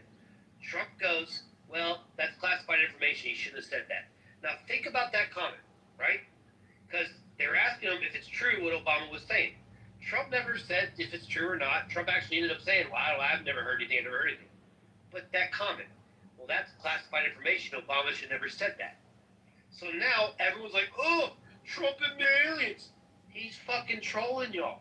That's what you guys did. He says that. Run with that shit. In reality, Trump doesn't give a fuck about aliens. Trump doesn't give a fuck less about aliens. And he's like, I'm going to destroy an entire civilization. And you guys call him a liar because he didn't end up destroying an entire civilization. It's so fucking nuts. Trump was never going to civilization. Trump wants you guys to pay attention on that so he can deal with his deals. Y'all ask him questions about the real fucking deals. I mean, how does he kill their top 40, the big wigs at IRGC, the top 40 guys, and no one knew a word about it? You know how much planning that probably took? Years. We're talking years. Years of planning. And they take him out in one Well, night. they do it. Allyship with You'll never know what he's They've doing. been watching that guy's movements for years, so like. Why would he tell you? Right, why would he? They're like, oh, you didn't go to Congress. Why the fuck would he go to Congress? Those I imagine they're watching Xi Jinping too, bro. I'm Well, he wasn't required to go to Congress until the end of the 60-day Shut up, Marshall. We from the know. War Powers Act. I know. Like the motherfucker. But either way, Marshall, he's not going to go to Congress because there's fucking rats in Congress. They're going to fuck. They're like, tell us your plan. No, Mike, that wasn't my point. My point was he didn't need to go to Congress within the 60-day thing. He would be required to go to Congress on the 61st day, but he's not required to go to Congress a day in between the 60 days. All right, now, Marshall the War Resolution does say that they have to be informed in a, quote, timely manner, if I'm calling the words correctly, right? So the Gang of Eight, the 4 people in the House on the Intelligence Committee, the 4 people in the Senate on the Intelligence Committee, those guys usually get informed. Over the last, say, like 50 years, it's typically been done post the operation. Right, got it. Totally. But Ben, you got to start understanding the genius of Trump. And once you understand the genius of Trump, you'll start to actually you'll actually have a lot of fucking fun. Now, I'll give you another example, Ben, real quick example. This is a while ago during the debate, right? During the debate, when he said the eating the cats and dogs thing, right? The eating the cats and dogs thing. Now, if you watch the debate with Kamala Harris, the moderator goes, well, the sheriff, hold on, he goes, well, the sheriff said that never happened. And Trump says, he goes, well, I don't know if it happened or not, I'll look into it. But he said the eating the cats and dogs thing, and everyone blew up. But Ben, here's the thing. Did anyone before that comment, did anybody know that little town in Ohio that only had 50,000 people was fucking 30,000 illegal immigrants? Did anyone know about that? But no, after that comment, we all knew about it. We're like, whoa, you're sending 30,000 illegal immigrants to a town that only has 50,000 people? Because you know how crazy that is? And that was the point. What you guys trying to connect nonsense to justify Trump's stupidity? It's really you know what? Let's get back here next week. Mike, let's get back to speaker in 2 weeks. I think you'll try to find a way He's a to millionaire. justify. Now, can I just finish? And you're right. Don't you think almost doubling the population overnight? Please, let me just make this thing. No, I like honesty. What reasonable though? What's reasonable about him saying cats and dogs and now you got to connect it to this? Because his original point was they're not assimilating in society. I bet you next week. So he's made this What do you sell cars? I mean, what do you do? Not about the cats and dogs, their bro. culture at the expense of the American. It has nothing to do with cats and dogs. I bet you come next week, you guys are gonna find a connection or a justification to this shit that's saying about Are you gonna putting a 350 foot slit on the national on the reflective rule? You guys are gonna find a reason next week or 2 weeks for him saying dumb shit like that. You guys are gonna be like, this is a strategy as to why he said he wanted to highlight this and that. You're saying that you could be wrong about a small detail, but be initiating a larger conversation, right? Thank you. Yeah, that's What he's gets it, he's a grandfather. Yeah, kind of makes sense. Right, he brings attention to stuff. And not only that, he takes the hit on the low end to bring attention to everything. And then you're like, holy Springfield or Springdale. I mean, obviously it worked because immigration, obviously it worked. Like, if you're looking at the, post-election, polls or whatever, immigration, was, one of the leading things, one or two. So, the idea of having the larger conversation about the abuses of the executive branch in nation and CPS and mass parole programs was on, the part of his campaign. So if you bring light to TPS and how it's being abused, or how the asylee program was being redefined, yeah, man. Or USAID. Did any of us have any idea USAID was pissing away? Well, that's different though. If you're just talking about the category of immigration, that's a whole opener. Super one, yeah, bro, that's wonderful. Or even the tax code. Remember the Hillary Clinton? She's like, oh, you don't pay your taxes. It's like, yeah, well, you wrote the code, you dumb bitch. Of course I'm gonna fucking abuse it, you fucking idiot. And we're like, but he's right. No, not abuse it. Y'all Use it. y'all wrote the fucking code. No, not abuse it. Use it. All rich people. Of course I'm gonna use the fucking loopholes. Y'all wrote it, dumbass. Hello? They wrote it for themselves. Of course they did.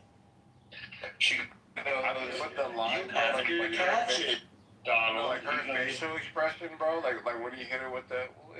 So good. What the hell? That was so funny. You wrote the code, like, what the dumbass. hell? Fucking idiot. You gotta understand that, man. And once you get it, bro, it's actually entertaining. It's fucking great. Because we know that you guys are gonna jump on this shit. And now, does he shoot himself in the foot? Yes. Like I mentioned with the monkey faces on the Obamas. Which, oh, by the way, he put a monkey face on Biden on a monkey too. But that video was 2 minutes long, all about the election fraud. In the last 10 seconds, he fucking added a fucking clip of the Obamas on a monkey face. And everyone talked about that and completely ignored the whole fucking first 2 minutes of the clip, which was actual factual evidence about the election fraud. Yeah, but that's, no one gives a yeah, but we do have to like be fair. Like that's his blunder. That's what I'm saying. He shoots himself in the foot. Like, I agree, yeah. Like there's a deceptive way of like moving the action past like good points, and then there's your own way, like cutting your own nose off, right? You're like, oh. Yeah, like, it's really really a 2-minute impactful thing, and then you fucked it up at the end. Yeah. but that's kind of the genius of him, right? Ben, do you remember the one lady, the reporter, asked him during the whole QAnon? She was like, Mr. Trump, is it true that you're the leader of an organization that's trying to stop child sex trafficking? And he goes, well, if I was, that'd be a problem. Fucking idiot. Think about that for a second. That's why him and Todd Blanchard playing out his defense on the Epstein files, right? That's why, right? He's released more Epstein files than anybody else. He's saying his name's mentioned over 6,000 times. It should be very easy to prove something if his name's mentioned over 6,000 times. It should be extremely easy. What exactly do with the Epstein files, Ben? I've never seen someone so in, but yet playing this much defense. Left, right. His name is mentioned 6,000 times. You got what you need, right? Should be super easy. Then release it. He campaigned. First of all, Because it's not good enough. 6,000 times isn't good enough. They need more. Yeah, what if it comes out that he was an FBI informant that got Epstein arrested? Then release it. Then we will praise him for being an FBI Well, remember, Epstein said he's the dog that won't. He's the one that won't bite. But release it. The fact that you guys, when he was they're sitting in Congress and it's there right now. Anybody can go read them. There's nothing there. J.D. Vance, Cash Patel, Dak Bongino, all of you, all of them were saying, release. You guys are out there saying release. Now they're released. Now what? He becomes president and he flips the switch on your neck, on your back. And now you guys are like, oh, there's nothing in it. There's nothing in it. Hey, hello. Do you know why? Well, what's in it? Tell us what's in it. I don't know. Hold on, guys. Let Elle get in there. Go ahead, Elle. They're sitting in Congress and it's scared. Norma, quit being weird, bro. Let Elle do it. They've read it, right? And if you know why the politicians have quit talking about it? Because there's nothing there. They read it. Hello. Dude, you hear something there losing Biden with a Nothing's online that keep talking about it. Then release it to the public. Why are they still holding over? He's released more than he did. He's released legally able. You guys are just trying to justify the unjustifiable. No, dude, it's not releasing to the public because there's innocent people in there. The Democrats didn't release what they couldn't release either. Exactly. Thank you. Hey, why would you want to hurt innocent people by releasing their names? Well, I mean, I'm just Ben, like, so, you know, Biden and Obama had an opportunity to release the files too, and they didn't. They would love to crush Trump. It's become so hyperbolic that just having your name in there. I think what's in there? I think Spider-Man's in there a couple times, but like just having your name and no one reads the context, they're immediately going to associate you with Epstein. So they just can't do that, bro. Because Epstein tried to get dirt on people and just make shit up. There's a part there where they threw a girl in front of Trump and Trump left. He left. Is Pokey in there too? This is why they say you guys are in a cult, or you guys act like you're in a cult. So you think Trump comes out today and says Epstein good? All of you guys run with it, Epstein good. He comes up tomorrow and says Epstein bad. Well, you said that. Nobody else. That's why folks keep thinking that you guys have been brainwashed. Do you think Trump's a pedophile, Ben? I don't know. I mean, release it if you're not. Do you want him to be a pedophile? They did some files a long time ago. They're sitting there in Congress. You can go look at them. And there's nothing there. If there is something there, then any attorney general... Someone just posted an article. If there is something in there, then any general can bring charges against the guilty, can't The they? Justice Department... Whether it's Merrick Garland under Biden, or whether it's Jeff Sessions under Trump, or whether it's Eric Holder under Obama, right? Because Obama was president during that time. Any of them could have charged these people, but nobody did. So what's the problem? Tell me. Trump and his they campaigned on releasing. It wouldn't have been a big deal if they released a long time ago. What have you found so far? The files were released. Hold on. What was the files were released? Now what? This article from 6 files. Trump did not run on releasing the files. There's millions of things released. What's the problem? Did you find anything in it? That's a good point, El. I didn't think about that. It was that work that you get. Go find any clip of him running on this. Go find it. And let me get a clip of it where they actually was. Oh my God, mercy. Look, Ben, it was the kick in the dick. I'll give you that. When with what's her name? Not Lev, or the other one.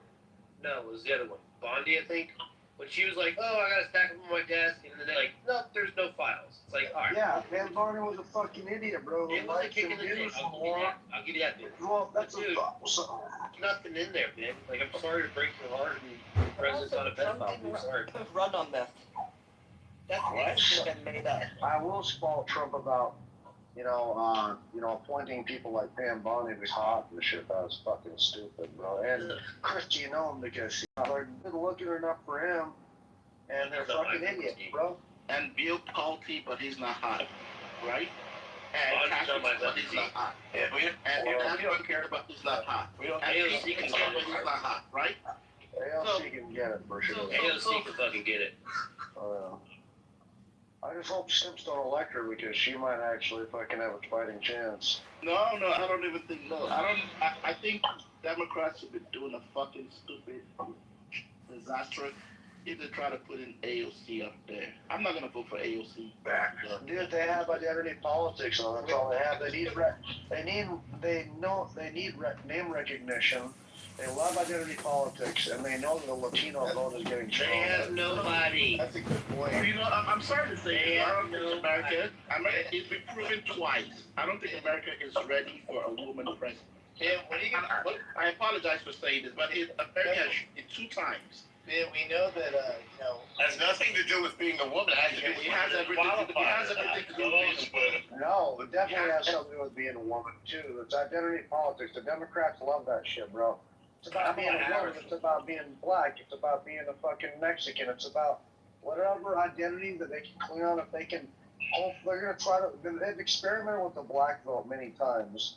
And actually, the Latino vote is getting stronger. Remember, the black vote is maximum 18%. The Latino vote is like 31%. And getting stronger.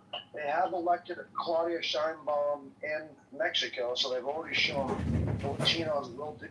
And so I'm just saying that the Democrats, they need name recognition. I wouldn't be surprised if we got a Gavin Newsom AOC ticket, to try to get that name recognition and count on, simps, Democrats, obviously blacks, minorities, and women to vote this, and Latinos, because Latinos are a huge potential voting bloc there. I'm telling you, man, when I heard about this woman, she's beautiful enough, charismatic enough, and people are just stupid enough. I said to my dad, if you use mark this my sound, words, dude, if we have the first female president, it's going to be her. Ben, how do you feel about Newsom? Do you like Newsom? Actually, I do, yeah, I do. Yeah, I like Newsom. What has Newsom done that you like? What has he been successful in California? I don't have great hair, so I haven't tried. He does have a good head of hair. He has good hair. I think he's tall. Yeah, that's one thing. He's got California in his name.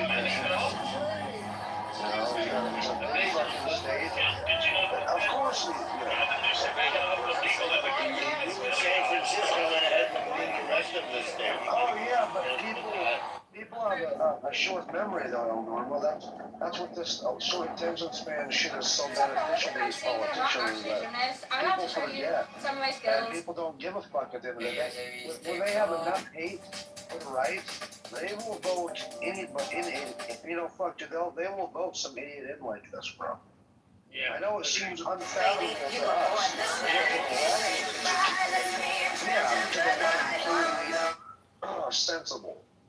You think about it. County has got huge influence and recognition, even if Gavin Newsom has run his team to the ground, and AOC has got that name recognition. I'm not saying it's going to be successful, but they need name recognition, and they don't have anything else but Gavin Newsom and AOC as far as I'm concerned. But that's my right thinking too.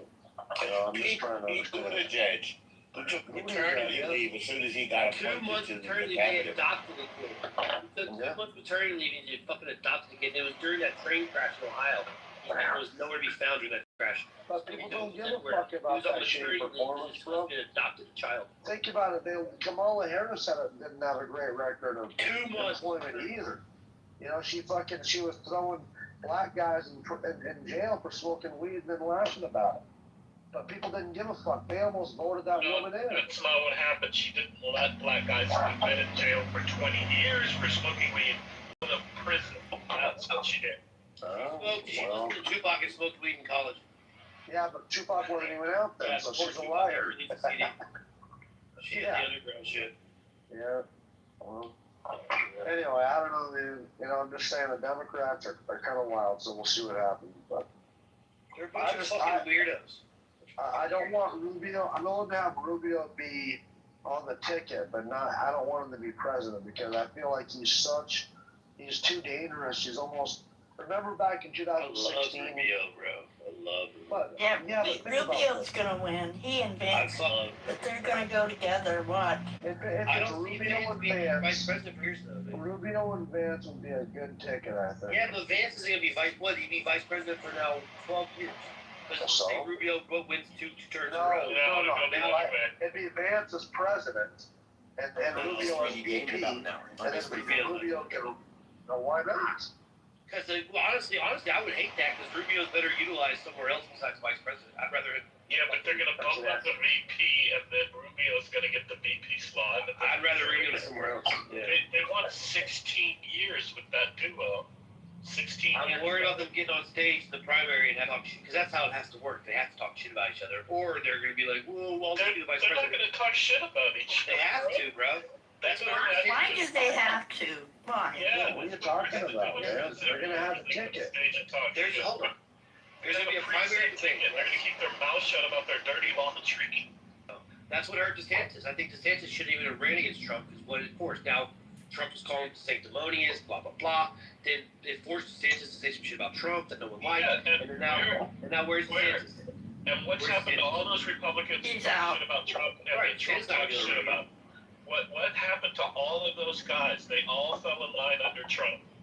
Right. The Republicans are going to be wise up and not talk shit about each other. In fact, the Democrats like Carville and top Republicans have the reason why the Democrats keep failing is because you get 19 or 20 on page talking shit about each other. No, that's the name of the game. So I guarantee you they put this shit out. There's a plan in place. I hope you're right. It's Vance for 8 years and Rubio for the next 8 years. Here's what scares me about Rubio. Remember, Rubio was with the swamp creatures. Wait a minute. Let me finish this, please. Rubio, remember, was one of the swamp creatures from the establishment that was trying to stop Trump. And they were counting on Marco Rubio. Well, I don't, initially, but this was a lot worse, bro. This was like, during the election, they were trying to stop his nomination. Oh, I know what you're talking about. And Rubio was completely on board with that. And remember, it was little Marco and the puppet master shit, and so I worry that we're gonna lose all of our gains from the swamp, from the establishment. And if Rubio gets back in, he's gonna come back in, business as usual, rebuke Trump, and I worry about that, man. I don't want to be at the head of the man. No, he's not gonna do that because he was only been head alligator because he was young and virile and looked good. He head alligator in the swamp by years being in the swamp. He wasn't the biggest, oldest alligator in the swamp. He was the cutest one that had the best chance, and they said, hey, you're our spokesperson, right? Rubio's totally in line. They're not going to go after each other. Those days are over. I love Rubio. He's a gangster. I hope you're right, dude. I hope you're right. I love Rubio. He's impressed me so far. I like Vance more than Rubio. Yeah, man, but Vance is the VP, bro. He That's the chose thing, right? Vance I don't for see a reason. Rubio winning if Vance He is chose. for 12 years. Vice President Trump and then a Rubio 8-year presidency. Vance be vice president for 12 years. No way. He's not gonna do that. So now where are we, right? Like Rubio, I don't want Rubio to be vice president because he's better utilized somewhere else. So I don't know. I'm worried about it. See, man, y'all Democrats got nobody, and we're worried about our top two fucking cancel each other out. We got one. We got two great options. Y'all got nobody. After this disastrous Trump presidency, where he's losing support from every coalition. See, that's why I like you, man. I like you. Yeah. After this disastrous we got 2.5 years. I don't know how people are going to survive this next 2.5 years left for Trump. I don't see how you guys are going to expect the Republican Party to win the presidency again. I mean, you guys are getting slaughtered in congressional elections. Slaughtered. I think it's no, we're not. So is it 29-0? Listen, man. Yeah, you're losing everywhere. The Democrats have a way of losing. Like, it's not going to be hard for the Republicans eventually to win another election. Like, if we've learned one thing, they will take the worst candidate and make him president, aka Joe Biden. Where's the evidence that the Democrats are like winning? Yeah, nobody. Like, yeah, you're looking at like Polymarket. But if you look at like Polymarket, like all of these like predictions, right? Like obviously, the precedent is that on the first term of the like president, they're gonna like lose the House or something like that. It doesn't look. It looks more challenging than that. It's like a 50-50. Like in the Senate, the Republicans are kind of like favored to hold, obviously, but in the House though, like as far as House of Representatives, it's a 50-50. It shouldn't be like that, right, Smoke? Yeah, it shouldn't be like that. It should be more like a. Yeah, historically, it should be like a 70-30. Or they always normally take it. And Gavin, especially with this thin margin there. Throughout the country, crazy. The country, like Gavin was somebody popular in California, bro. There's no way that he's gonna. I think it's laughable, bro. It's literally laughable. I know what the Democrats are going to try to call and run him, though, bro. They're going to attempt it. The country won't elect John or Joe Biden. Like the idea that the country wouldn't do these things is crazy. Well, I don't know. That's what I'm saying, bro. We didn't elect him. I think that they vote a little different. Like if you're looking at how they subverted like the primaries for Kamala, right? Like they kind of like try to vote as like a collective response, not on the individual merits of the candidate. So like that's what the Democrats have going for themselves. But what needs to gain traction is this like hospice like fraud with Newsom, right? Like that shit needs to. Somebody needs to start plastering that shit everywhere. Yeah, but who cares about this? Like you would still win every election in California. Well, you would still. I mean, like no. Well, that depends on. Yeah, it'll kill California. No, just wait, bro. Like what I'm talking about is like what people need to do to like change the reality. And what they need to do is gain traction on these types of things, especially like with the DHS, like removing. Like, they need to stop being Democrats. Like losing a woman that Rand's not going to change our policy. No, you're just moving the pulp. Look, man, I'm giving you like objective view of like how you can change the tides in California. Like obviously, if you're looking at what's happening right now, there is some conversation to happen. It's just not like a landslide anymore. Exactly. So something's happening. Things are happening. Something's happening there, bro. Things are happening. Yeah. Things are moving more in the direction of the right. Like that's just like the facts of the matter. And this doesn't help their case. Like his own attorney general telling them, hey, bro, like there's like massive amounts of fraud here with hospices. They're just popping up everywhere. And him having that in 2022 and not doing anything about it makes a lot of, especially with this whole fraud thing with Medicare and Medicaid and then how it extends out legal immigration. Somebody's got the answer for that money. Hey, Samoa, I think that why would somebody have to answer for it? Like, I just don't understand. Like, I would love to the understand. same reason why people have to answer for Iran. What's up, Sword? Who's answering? What's up, Sword? Yeah, what's up, Sword? Yeah, I was gonna say, I think To what Samoa was saying, I think that was the plan all along. I think they've been sitting on this information ever since Elon Musk was in office and whatever he was doing in like the first 90 days. I think they literally sitting on this information and they're planning to roll it out right now. so that way they can use It as an advertising tool to win the to keep the controlling power in their favor. Ooh, that's a good theory, bro. So you see, like everybody's starting to go to jail right now. But you know, months ago, people were saying, "Well, when are people gonna start going to jail? When are people gonna start going to jail?" And now we're starting to see this shit happen. And I think the bigger the fish, meaning like the more powerful the person is, the more we're gonna start seeing those public figures going to jail. So I do think that was the plan all along. Or absolutely what Simone was saying. Just have to freshen everybody's mind. It's not a matter of if you got it; it's when you're gonna use it.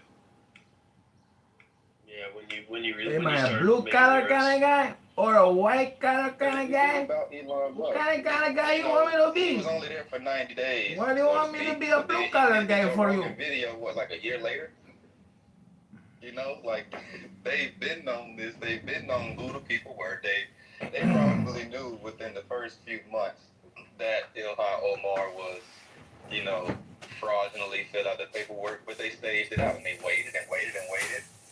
And So I think Elon's been charged with a crime, right? Say it again. So like Elon's been charged with a crime from the Justice Department, right? I'm not following what you're saying. So Elon Omar, she's been charged with a crime, right? Oh, you said Ilhan. I thought he was talking about Musk too. I was like, fuck. Nah, I don't know if she's been charged yet. They're trying to come after her for the business. Right, yeah. So they've had what's happened exactly since that story broke that's actually like shown any sense of justice, what's going on there?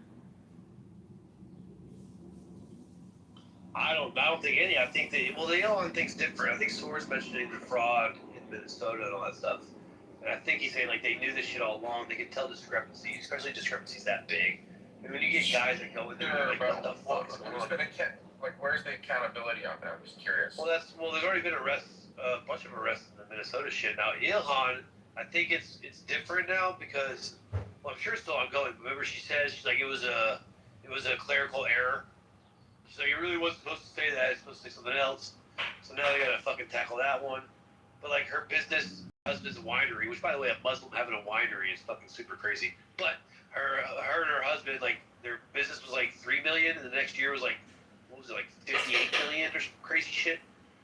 Like in 1 year. That is so fucking crazy, man. That woman needs to go. Those fucking Somalis need to get the fuck out of here, bro. Trump has the full Justice Department. He has the House and the Senate, and yet there's really no accountability. You know. Well, you're not yet, I guess. I mean, you're not yet. So what is he waiting for? I'm picking up your sarcasm. You're laying it on pretty thick here. What I'm saying is, it's hard to just charge politicians. It's not like you can't just go and charge politicians of shit. You know what I'm saying? And I guess I'm trying to go after her I husband. was told that you could do it because Trump was told to charge politicians. So. Correct. Trump was charged with politicians. No, The funny thing is you're demonstrating the fact that you don't respect strategy. The strategy I just haven't seen it. Yeah, I'm trying to understand. Right. You rush the indictment. Just use your 2 ears in your brain. You don't want to rush the indictment, right? Here?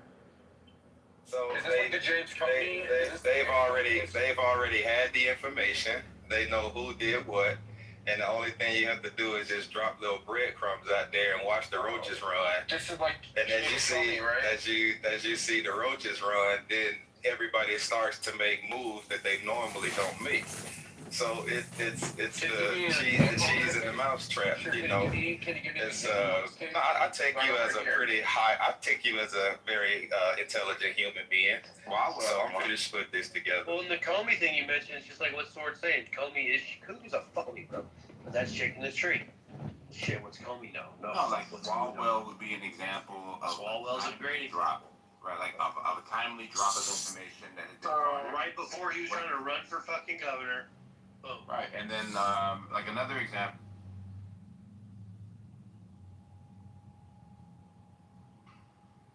The other thing I'll say is, you guys need to understand that Ben and I are not small people. So a quad espresso for us is not as serious as you guys think. Wait, I thought Ben was like 5'4" and like. I was in 5th grade. No, I was. No, I was 5'4".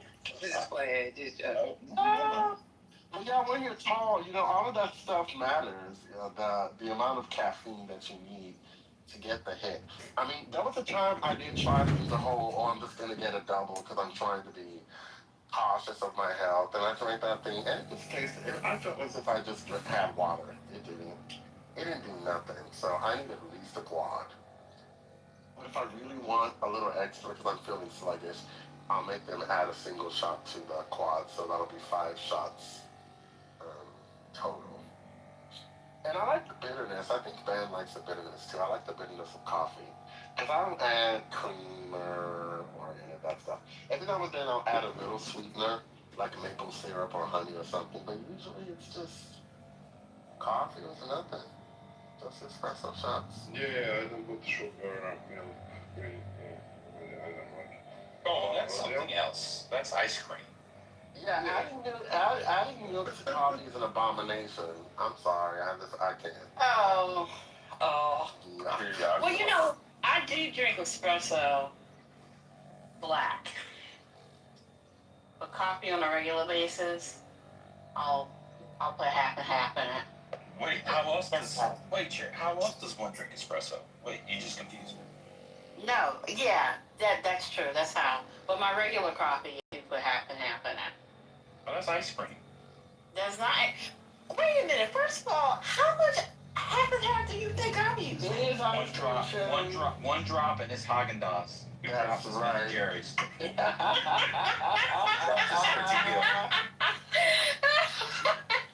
Oh my God! You know what? I used to get pissed at Dunkin' Donuts when I ordered coffee and I would ask for half and half.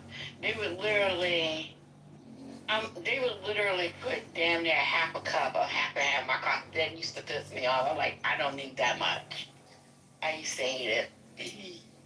Oh, well, if you go to Dunkin' Donuts and just ask for milk and you get a regular coffee, they don't have small, they get the medium. It's basically medium. I think they give you,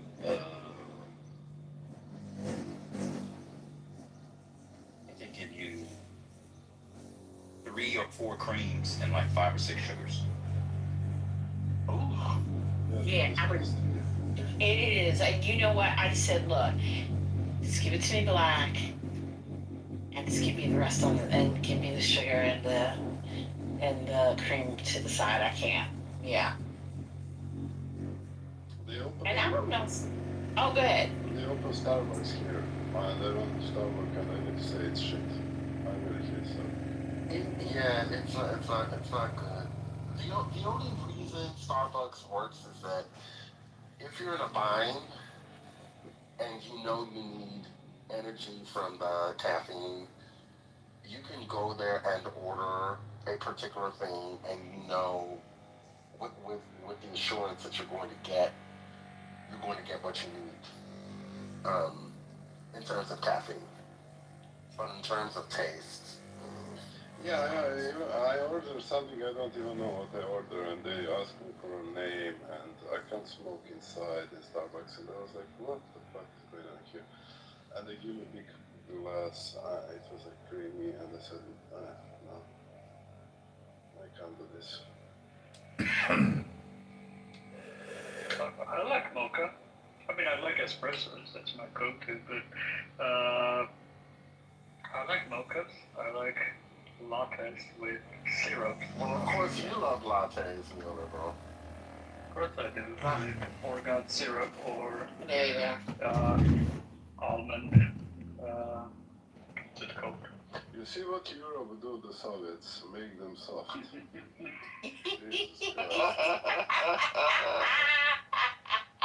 Now, I drink black tea. I also put half and half in that. Oh my God, Sherry. Yeah. She thinks she's British now. Child, you know, the Brits just fucked up everything. So But you know what? No. It depends. It depends. Here. What's going on, bro? What's going on, man? Good morning, man. I was just asking that too. I mean, you been asking a lot of questions about Crystal. Now that Crystal's here, you know, I want to know what's going on. Brother, when did I say that? Now she's here and you're saying like that. Maybe if she's listening, what would you what she think, brother? I never said that. I never took her name, brother. I mean, Yeah, where's AJ at, man? We didn't need him. Angel was here. Amira was here. yeah, you can call him and ask him. I never took her name. And then, no, listen. All right, so once you agree with her, then you go to like publications and how the whole world is down with this conspiracy to say that it's not three gods. Like everybody's in on it. So Wikipedia, she says three gods, pagan. Okay, let's look through the Wikipedia page. No, it's not paganism. They must have drank. They must be part of it. Like, just go along with it. Like, why can't you just play along? Just agree with her. Be her friend. You know what? You're right. It's three gods. So what does three gods mean? Three gods means paganism? Okay. All right. Well, let's go to Britannica Encyclopedia. Do you say polytheism? Then it's polytheism. So why can't the world define Christianity as polytheism? Why not? Why doesn't the world forget about there's many people in this world, many philosophers, doctors, lawyers, publishing people, all types of shit. None of them. No argument against polytheism. Nobody says. Nobody says that Christianity is polytheism, but she says it's polytheism. So explain to her how isolated in the world she is. Like, she is the only one that comes up with this bullshit. Why can't you just agree with her? Because you're a bully, Nargis. You want to bully them. You're a Salafi. You're a Wahhabist Salafi. Why would I agree that you with want to you? convert everyone to the sword. You want to convert everyone with your persuasion. I will not allow falsehood. Like, she's not being honest. No Christian sees them as three gods. It's never understood as a three-god model. Why couldn't you just tell her 5:17? Why couldn't you just read her 5:17? Yeah, she does take it entirely from the Quran. Let me go read it. Oh, you don't know what 5:17 is? No, I'm not. It's my newest argument. My newest one. Her whole Islamic faith will collapse if she agrees that Christianity is not a polytheistic religion. Because she has this really... I think the problem is it doesn't rely between her and Trinity. It's even before. It's between her and what she thinks the Quran says. So yes. I have to break down for her that the Quran says it's three theism that is condemned in the Quran and not the Trinity. Not the Trinity. But good luck to whoever tries to explain that to her. He thinks Trinity is the tritheism. The three minds, the three worlds. The Quran refutes the belief that Jesus the Messiah is divine. That's 5:17. It emphasizes absolute monotheism by challenging the idea that God could be confined to a human form. How are you using this verse to your benefit? Is Allah saying this? She's refuting you like anything. Who's saying this in the Quran? Is it Allah?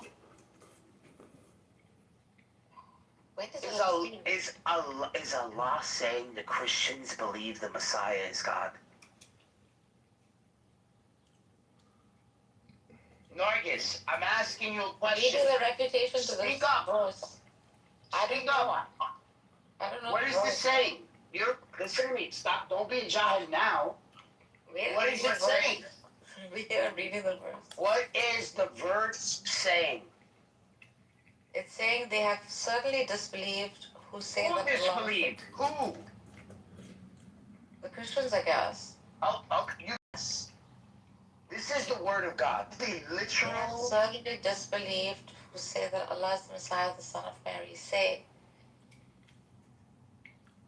then who could prevent Allah at all if He intended to destroy Messiah, Son of Mary, or His mother, or everyone on earth? And to Allah belongs the dominion of the heaven and the earth. Who's saying this? Who said that? Is this Allah speaking? It's Muhammad. It's Muhammad. It said say. Say. It says say. Yeah. So it's Muhammad. Yes. So it's not Allah. The line previous to it could be Allah. Because say, then who would prevent Allah? He is saying this. Allah. I mean, the claim is all of it is Allah. Okay, so Allah already knows that the Christians believe the Messiah is Allah, correct? Correct. Okay, so why are they confused? Do they not listen to their God? Did you ever ask Dr. Z if she ever read the Quran and what Allah says about the Christians? He says that they are disbelievers because it is true that they believe the Messiah is God, correct? Correct, yeah. Okay, all right. So who's saying this? Allah? So they don't believe their God. Their God is saying that the Christians believe the Messiah is God. Why doesn't she listen to her God? All she has to do is read the Quran. She doesn't need to go and ask us, where does it say Jesus is God? It doesn't say he's God. Why are they saying he doesn't? Why are they saying that Jesus doesn't say he's God, but Allah is saying that the Christians are saying he's God? Make that make sense. So, it's saying that No. Pay attention. Who is saying, is it Allah saying the Christians think that Isa's, that the Messiah is Allah, is God? Yes, Yeah. Right? Okay, so now, why is she going, why is it that when she finds something in her Quran that she doesn't believe, is she going to the people of the prior scriptures and asking questions? She's gonna say no, they're corrupted. You know how she thinks. So, but she's living out 1094. I can see what she's saying. Yeah. She's literally living out 1094. So don't say 1094 is bullshit. She's doing it. She doesn't believe Allah when he says the Christians believe he is God. When she goes to the Christians, she's saying, where does Jesus say he's God? But why, if Allah says it already? Now, that's a great argument. Wow. Now, Great argument. Jesus is claiming all that the Father has is mine. Right? He says this in John 16, 12 to 14. 12 to 15. Can Muhammad say all that Allah has is his? Can he say that? Opens up mouth and says, where does Jesus say he's God?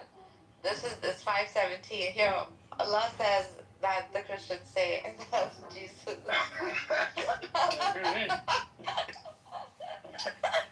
Let me ask you this, Megatron. Good. Following that idea. You're only doing polemics. You keep repeating the same arguments. It's so annoying. This is good. Not bad. Wait a second. Now, hold on, Nargis. Can Muhammad say all that is Allah's is also his? Can Muhammad say all that Allah has is his? Yeah, why not? Oh, he can say that? What do you mean, like, in knowledge and known? They won't grant that. Okay. So you're saying that it's shirk, you're adding playing a partner to Allah if Muhammad said all that Allah has is also his? Based on Allah, yes. If Allah Okay, is thank you. So if Jesus is saying all that the Father has is mine, is that not committing shirk? It is. All right, so Jesus is saying he's God. Thank you. Any line that Jesus said, okay, Yeah. I was, you see that? Yeah, but see. I was with you before the creation of the world. Whoa, Muhammad's gonna make that statement? Muhammad would make that statement, you know that? He's both, you know, they're such pagan, they're so pagan that he would say that. Because they do No, worship there him. are eternalist models that hold to that, including believers in not in Tamiya. Yeah. But this is a good one. calling us All pagan? that the Father has is also mine. What verse is it? I'm gonna give this to John 16, 12 through 15. You want to read it? You've read this. I have many more things to say to you, much more than you can now bear. But when the Spirit of truth comes, he will guide into all truth. He will not speak on what he hears, he will not speak on what he knows, he only speak on what he hears. He's saying, I must go. I must go, and my advocate must, my advocate has to come out. Saying this, and listen, even Jay was in here reading it. Even Jay read it from 16, verse 7 all the way to 15. Where does Jesus, and she's bringing that argument up 24. Where does Jesus in the Bible say that he is God? You know what I love about this verse is that we've allowed them to say, show me where it says he's God in the Bible for years. And remember when I was freaking out? Remember when I was freaking out when I got home? And I'm like, I can't believe, why didn't I ever read this verse? And I was so mad. Aya, were you there? I was freaking the fuck out. I was yelling. I was screaming. I remember. I was so angry at myself for letting this go. I know every Isa verse. And this one just slipped right through my fingers. And I'm saying to myself, why didn't I ever read this? Here I am reading these other stupid verses, and I'm not reading this verse.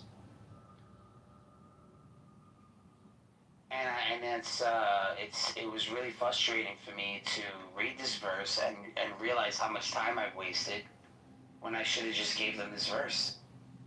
Did you understand?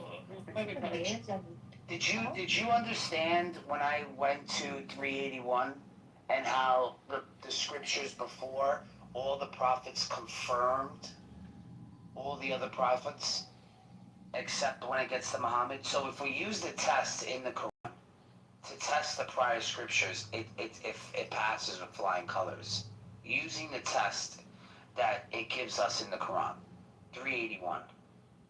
If a messenger comes confirming what is before it, confirming what is with you, right? Then he is also a messenger of God. If we go to the Old Testament, to the New Testament, we see all the prophets of the Old and New Testament agreeing with one another. From one to the next, to the next, to the next. So 381 works. This 381 doesn't work when you put Muhammad. So there goes your Islamic dilemma. How can his believers be telling us, oh, we don't have your scriptures? But yet 517, 517 still makes sense. What kind of argument is this?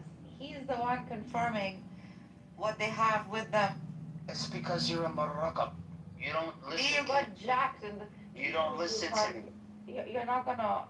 Pay attention to what I'm trying to tell you. If we look at John the Baptist and Isa in the Quran, John the Baptist, Yahya, is in the belly at the same time as Isa. He's a little older. They're born in the same. They have this in the tafsir, right? Explain this. I have no idea this one. Where 19, chapter 19. I know what you're talking about, but where are they getting the thing from? Getting what? The age. I don't care. They use this for the art. They use the New Testament. I don't know. They've used it in the tafsir. What?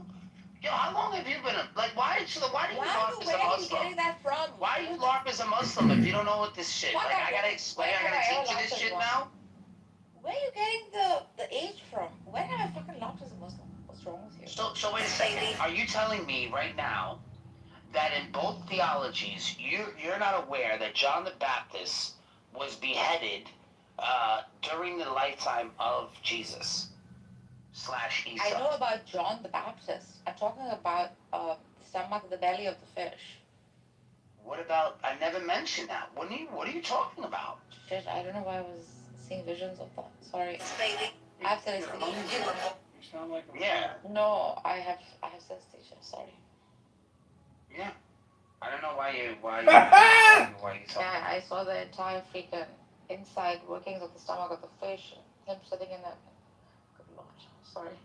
Yeah, I don't know why you would think the Because I have belly would be. synesthesia. It's unrelated visuals. It's all right. I forgive you. I was born with that. Fucker. All right. It's So, my yeah. power and my downfall. Yeah. So if we use 381 in the Quran, the John the Baptist is confirming Jesus, right? This is how it works. Confirming the scriptures that he had with him. We can go all the way down the line of prophets like this in the Old and New Testament. So what is the problem here? It's just that when it comes to Muhammad confirming the prior scriptures, his believers are telling the world they no longer have the scriptures. So then who's confirming Muhammad if all the scriptures are corrupted? You still won't get it. You're another... Yeah, I get it. He's confirming them, right? So therefore they're not corrupted.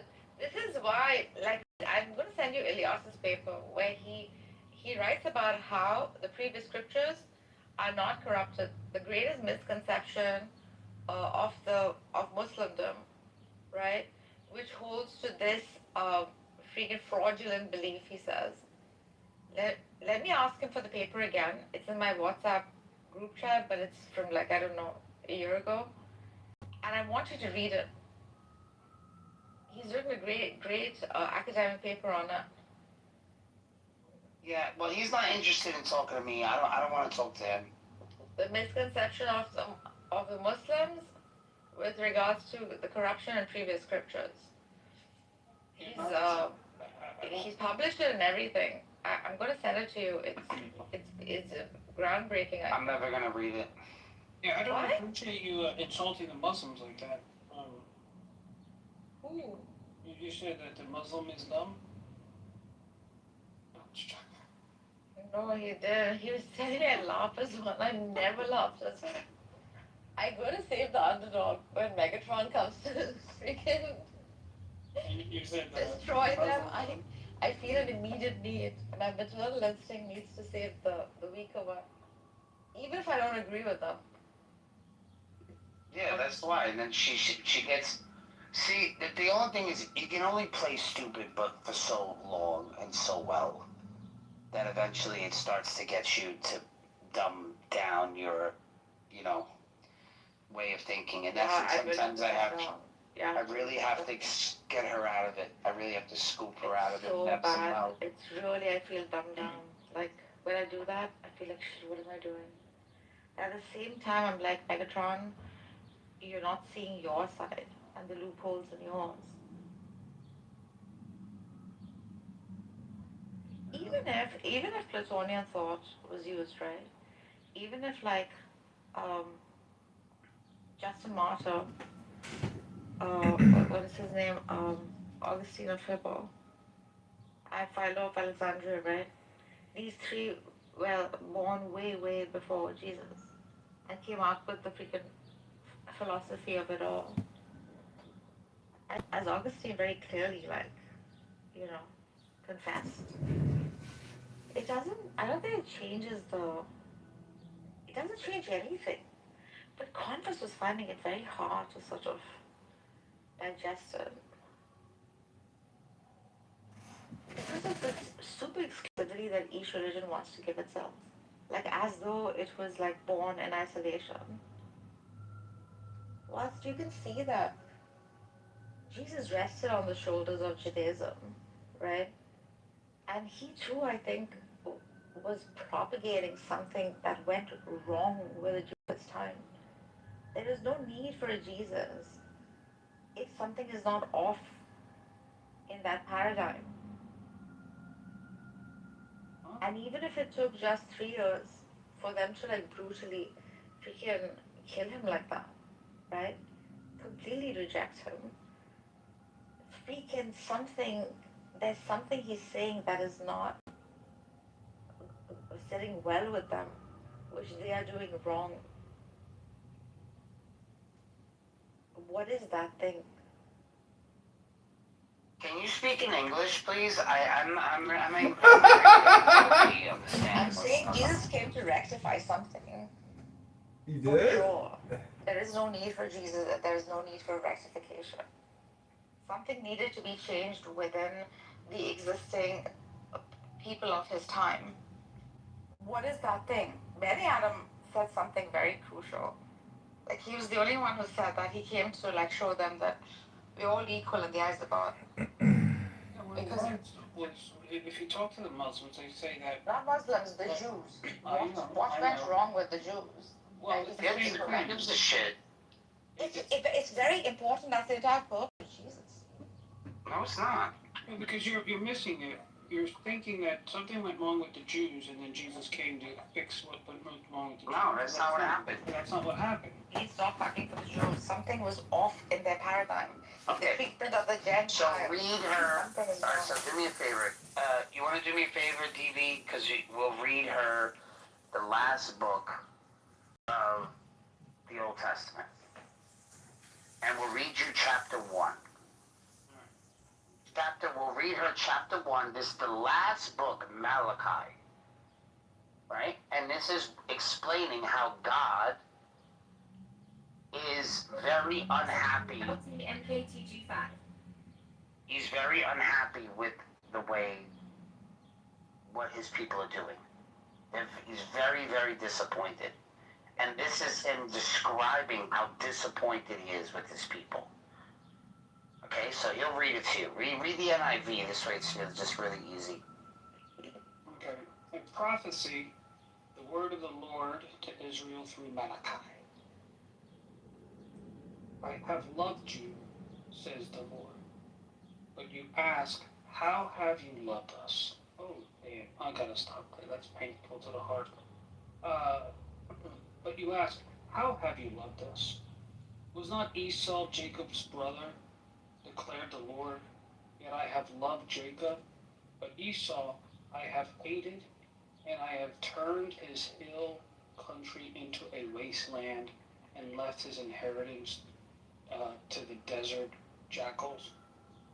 Edom says, though we have been crushed, we will rebuild the ruins. But this is what the Lord Almighty says. They may build, but I will demolish. They will be called the wicked land, a people always under the wrath of the Lord. You will see it with your own eyes and say, great is the Lord even beyond the borders of Israel. You keep reading? Yeah, keep going. Keep going. Yeah, that's it. That's it. A son honors his father, and a slave his master. If I am a father, where is the honor due me? If I am a master, where is the respect due me? Says the Lord Almighty. It is your priests who show contempt for my name. But you ask, how have we shown contempt for your name? By offering defiled food on the altar. But you ask, how have we defiled you? By saying that the Lord's table is contemptible. When you offer blind animals for sacrifice, it's It's not. Is that not wrong? When you sacrifice maimed and diseased animals, is that not wrong? Try offering them to your governor. Would he be pleased with you? You see that? You see that? You see what they're doing? They're giving it to their who? They're giving perfect lambs, not to God, but to their government. Exactly. Keep going. Now plead with God to be gracious to us. With such offerings from your hand will he accept you, says the Lord Almighty. That one of you would shut the temple doors, so that you would not light useless fires on my altar. I am not pleased with you, says the Lord, and I will accept no offering from your hands. My name will be great among the nations, from where the sun rises to where it sets. In every place incense and pure offerings will be brought to me, because my name will be great among the nations, says the Lord Almighty. But you profane it by saying the Lord's table is defiled, and its food is contemptible. And you say, what a burden, and you sniff at it contemptuously, saying the Lord Almighty. Scroll down. When you bring injured, lame, or diseased animals and offer them as sacrifices, should I accept them from your hands? Says the Lord. Cursed is the cheat who has an acceptable male in his flock and vows to give it, but then sacrifices a blemished animal to the Lord. For I am a great king, says the Lord Almighty, and my name is to be feared among the nations. What is the purpose of these sacrifices, these blood sacrifices that the Jews did? It came from the covenants that they have. So so you know that they used to get the what is it called again? The parchment. So the parchment is from animal. So you get it from there's two different types of parchment. There's one that's from an adult, and there's one from a lamb, a baby. There's two different types.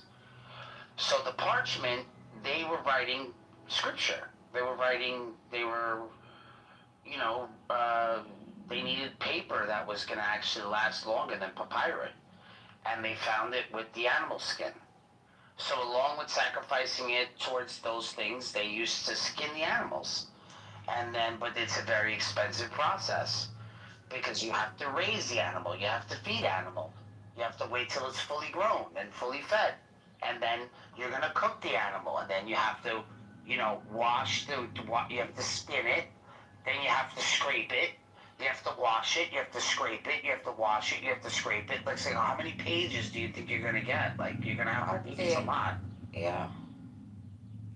So these guys went cheap and started sacrificing freaking dead animals and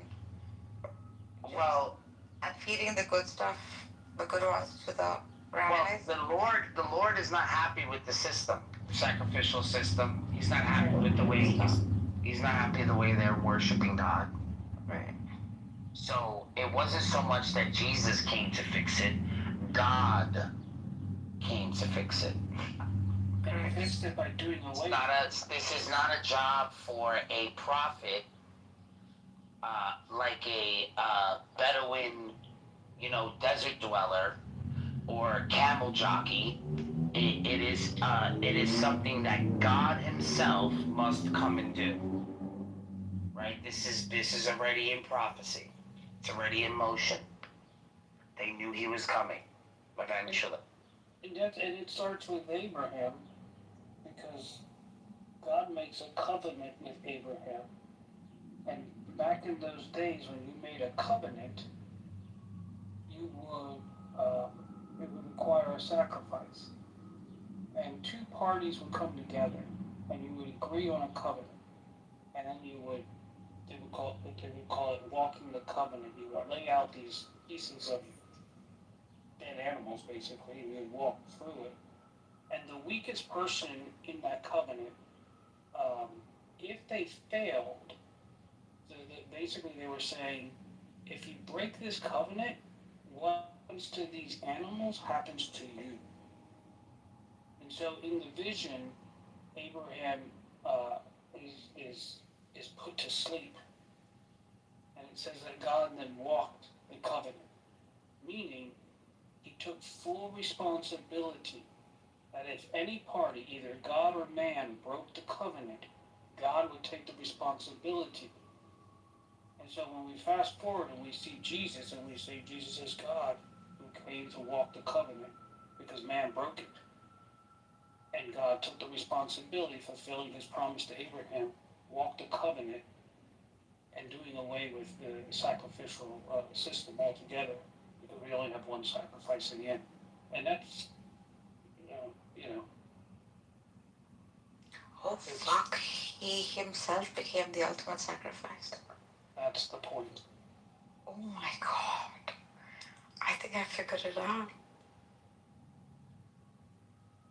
He himself became, he was showing that you're gonna drip my blood eventually. And my sacrifice is necessary so that you guys can stop doing the shit you're doing.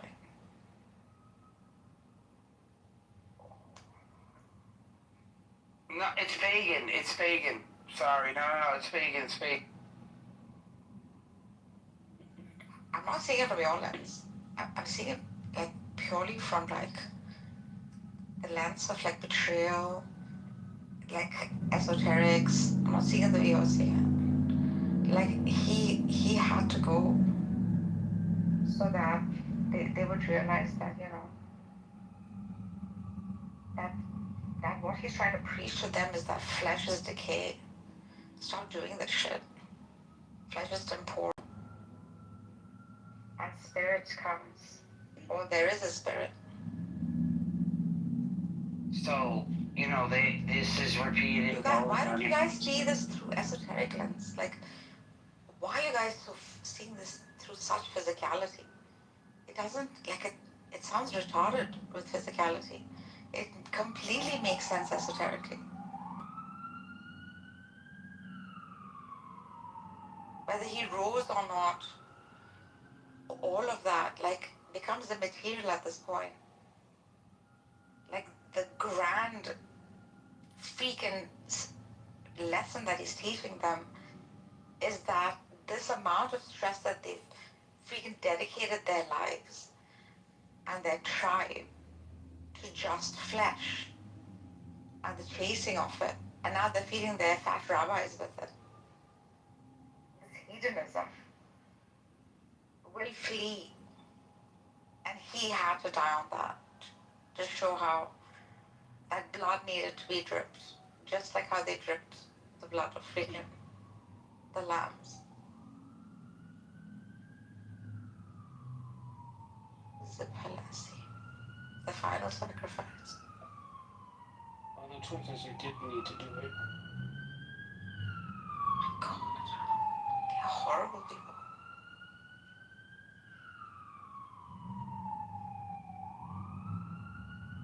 How do you forgive them?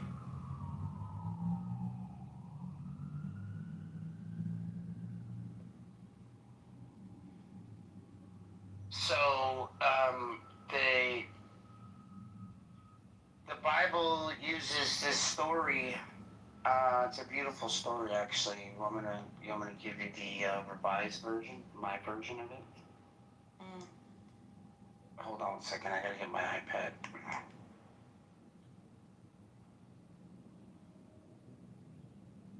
Oh, my wife's texting me.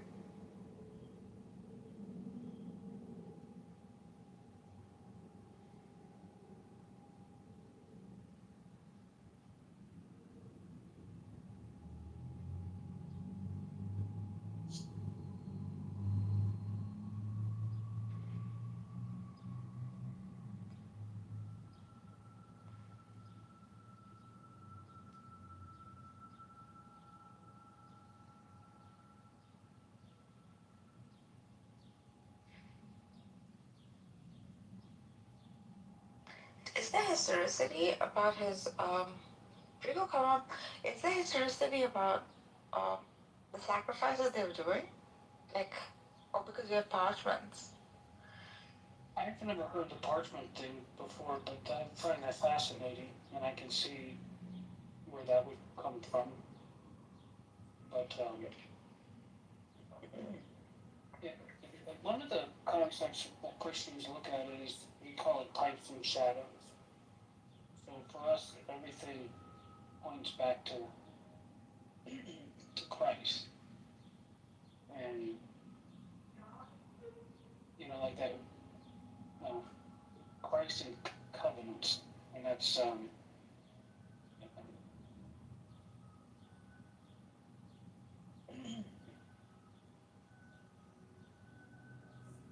every time God makes covenant with someone, there's always the shedding of blood. Like even in the marriage, like if you are married and Okay, so this is might get a little emotional for you, Nargis. So hold on, hold your horses, my sweet buttercup, you, my beautiful little feet.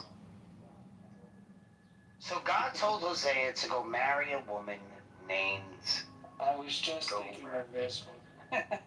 Knowing she would one day be unfaithful to him. Hosea loved her, built her family together, but she left him and gave herself to other men, and eventually fall into misery and slavery. Most people would have just walked away. Instead, God said, go again and love her. Hosea went looking for her, looking for his wife who had broken his heart. He found her at the lowest point of her life and paid the price back so he could own her. He brought her to his home, not because she deserved it, but because he loved her. Then God said, this is how I loved Israel. Even though Israel had repeatedly abandoned him for idols, God had not abandoned them. Like Hosea, he pursued his unfaithful people in mercy, willing to redeem them, to restore the relationship. So I could have really went into the Hosea story, because the Hosea story, now that you have a gist of it, he does marry her, and he has the first child, but he seems a little weary. He doesn't know if the child is his, right?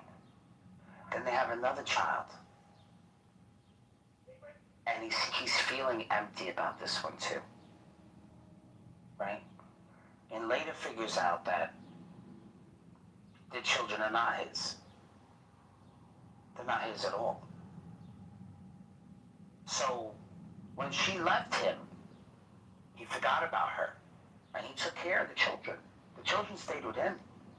She also abandoned her kids, and he continued to take care of her children. And then one day he's at the market, and he sees them selling slaves. And there is his wife. And he sees her being sold off. And he goes and he purchases her, he buys her again. And he brings her home, and he rejoices her, and everything's good. Even though, right, this is how God loved Israel. He loved Israel even though he knew they were giving his kids away, having them with foreign lands. But he still loved them. He still loved them as their children, right? Just like Hosea loved his wife.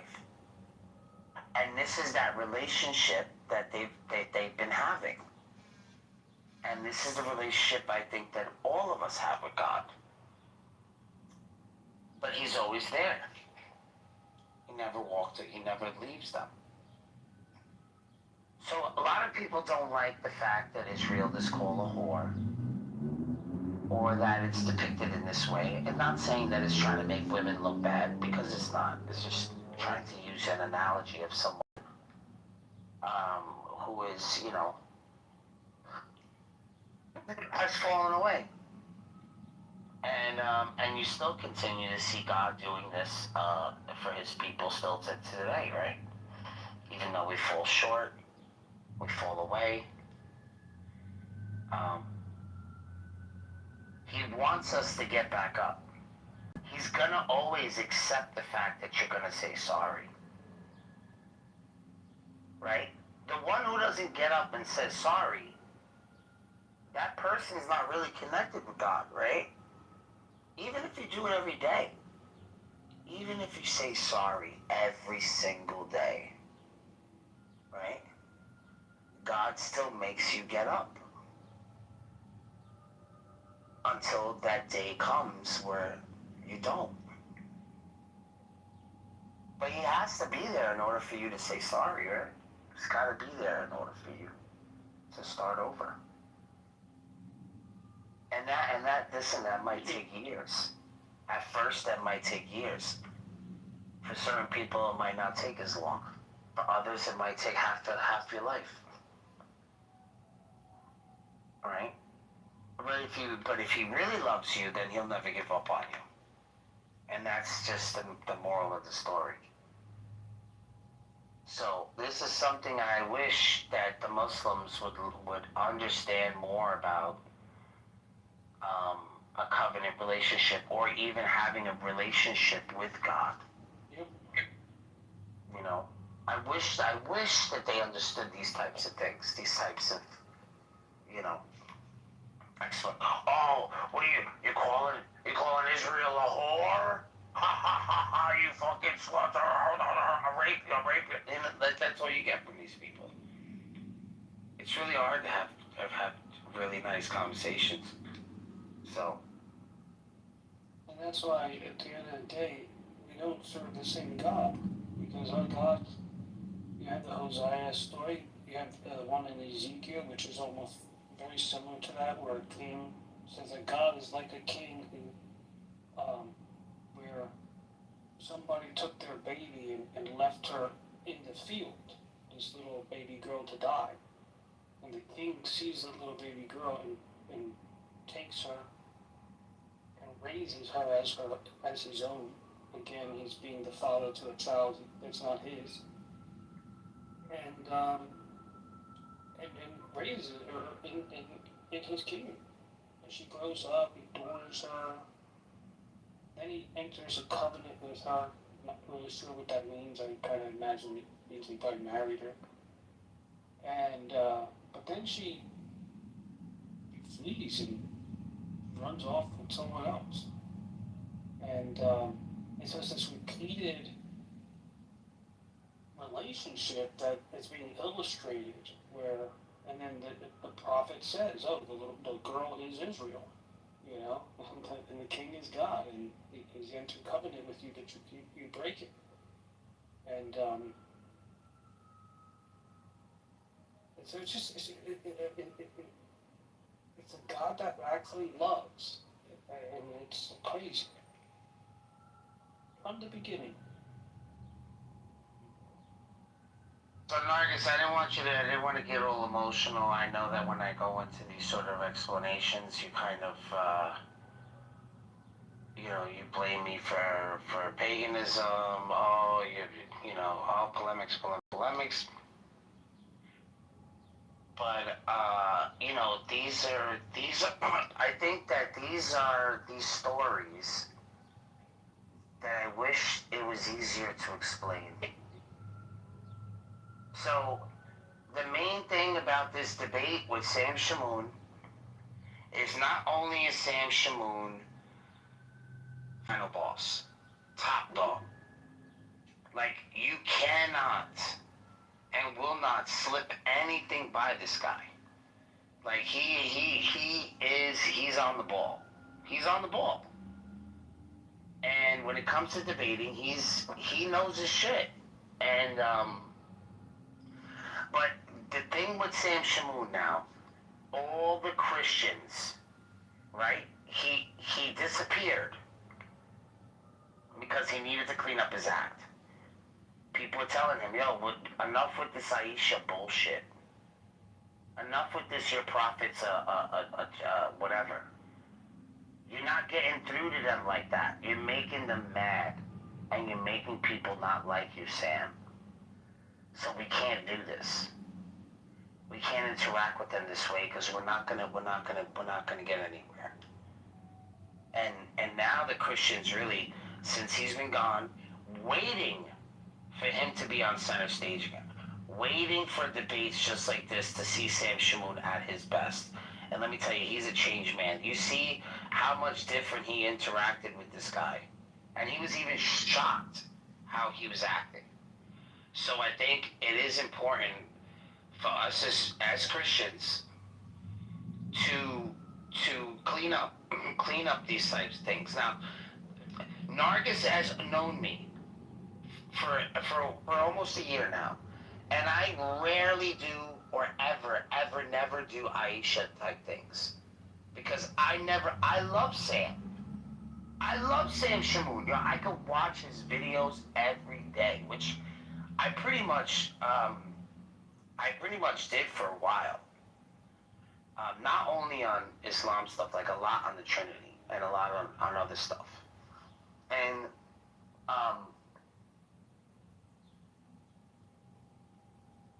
I wasn't really happy with the way some of the times he would attack, you know, like the way he would attack. And even though he's the smartest dude, like when he starts doing that, nobody's gonna listen to him. And then he has all that knowledge. And then look, and then it's completely gone. Once he starts going all, he throws these little fucking digs all the time. And we're like, bro, we just lost the message, bro. What are you doing, Sam? Like, you're not getting him on the shit that he says. The shit he says is good. But you want to try to get through to these people. You can't just keep insulting them, even though we want to. Because they're insulting us. They're telling me that Jesus didn't die on the cross because of one verse. No evidence. No evidence. One verse. That's crazy. You know how many prophecies he completed just on the day he died? How much prophecy he completed? It doesn't make no sense. You're giving me one fucking verse, I'm giving you 40 prophecies? Are you serious? I'm supposed to be like, but you want me to be like, how are we gonna be cool about that? But we have to be cool about it. Because I'm sorry to tell you, but there's more truth to our story than theirs.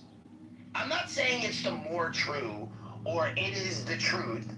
I'm just saying there's more truth with our story than their story. Because their story is just Antichrist. Sorry. Not sorry. It is what it is, bro. It's sorry. What happened? What's up, Habibi? What message? If you hear her insult me, go ahead and insult me, Habibi. I'm here for you. Antichrist. When they Go ahead, insult me. I'm not allowed to have an opinion because it automatically makes me Islamophobic. I'm sorry. I'm sorry. I'm sorry for defending myself because that's Islamophobic. My bad. That's because, like, why? No. Defending myself against a Muslim is Islamophobic. Did you know that? Brother, sister, can you calm down, please? Can I make a point, please? Just 1 minute. Thank you so much. I love you guys, right? Remember. Take 5 minutes. Go ahead, Habibi. Go for 5 minutes. Don't ask no questions. Yeah, you got 5 minutes uninterrupted. Are you sure? Yeah, go. Thank you so much, brother. Yeah, listen, I born in a Muslim house, right? When I was a young kid. I'm from UK, right? And I was only Muslim because my father was a Muslim. And I used to pray, and I used to, my dad's first wife, she's a white woman, right? Jehovah's Witness. So I started thinking, well, fine, if the Christians are right, the Hindus are right, if there's no God. So I'm on a long journey of studying the basics, right? The basics. In Islam, there's many sects. There's the many Muslims, they lie, yeah, different sects. So I started studying the basics of Islam, Christianity, Judaism. Have you heard of Zoroastrianism? Fire worshippers? Have you heard of Zoroastrianism? Yes. Hello, can you hear me? Yeah, thank you. we've heard of it.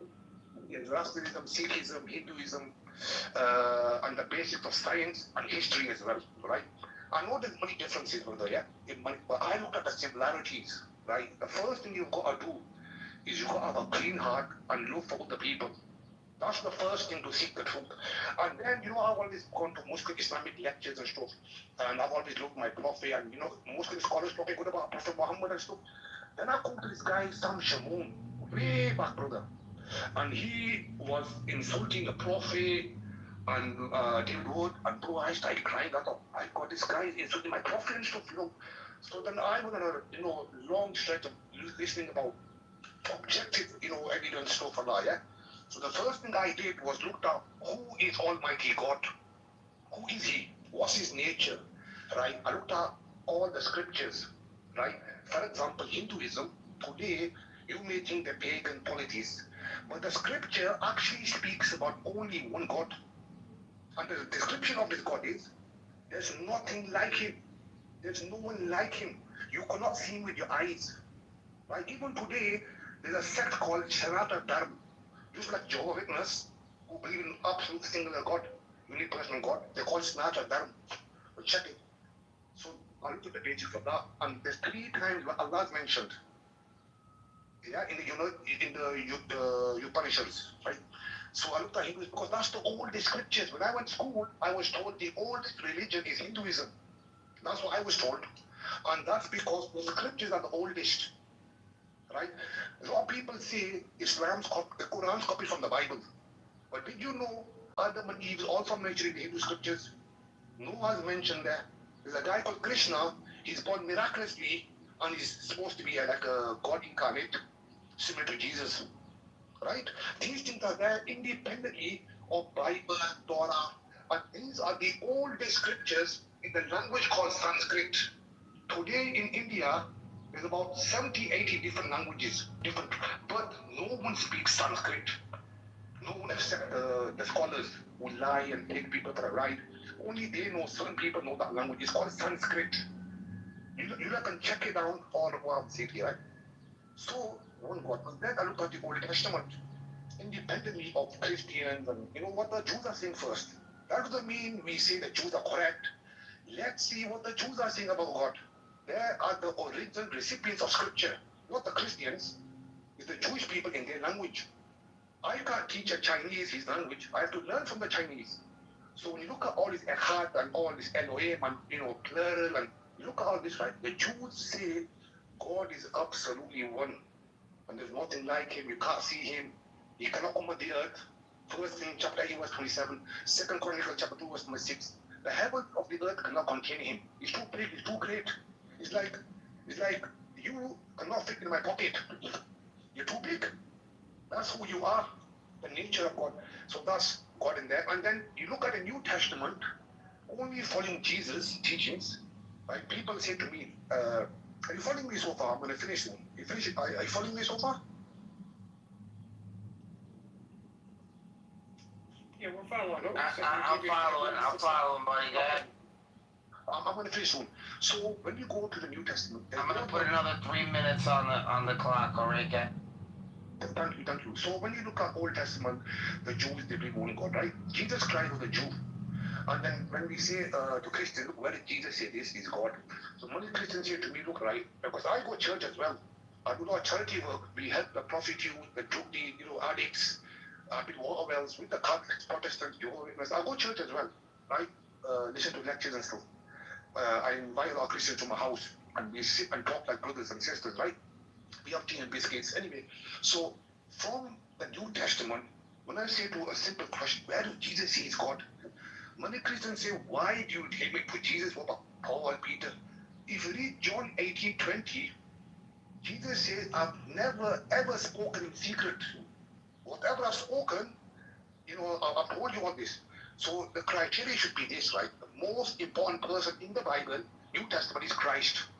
Matthew 10:24. The disciple is not above the master. The master is Christ.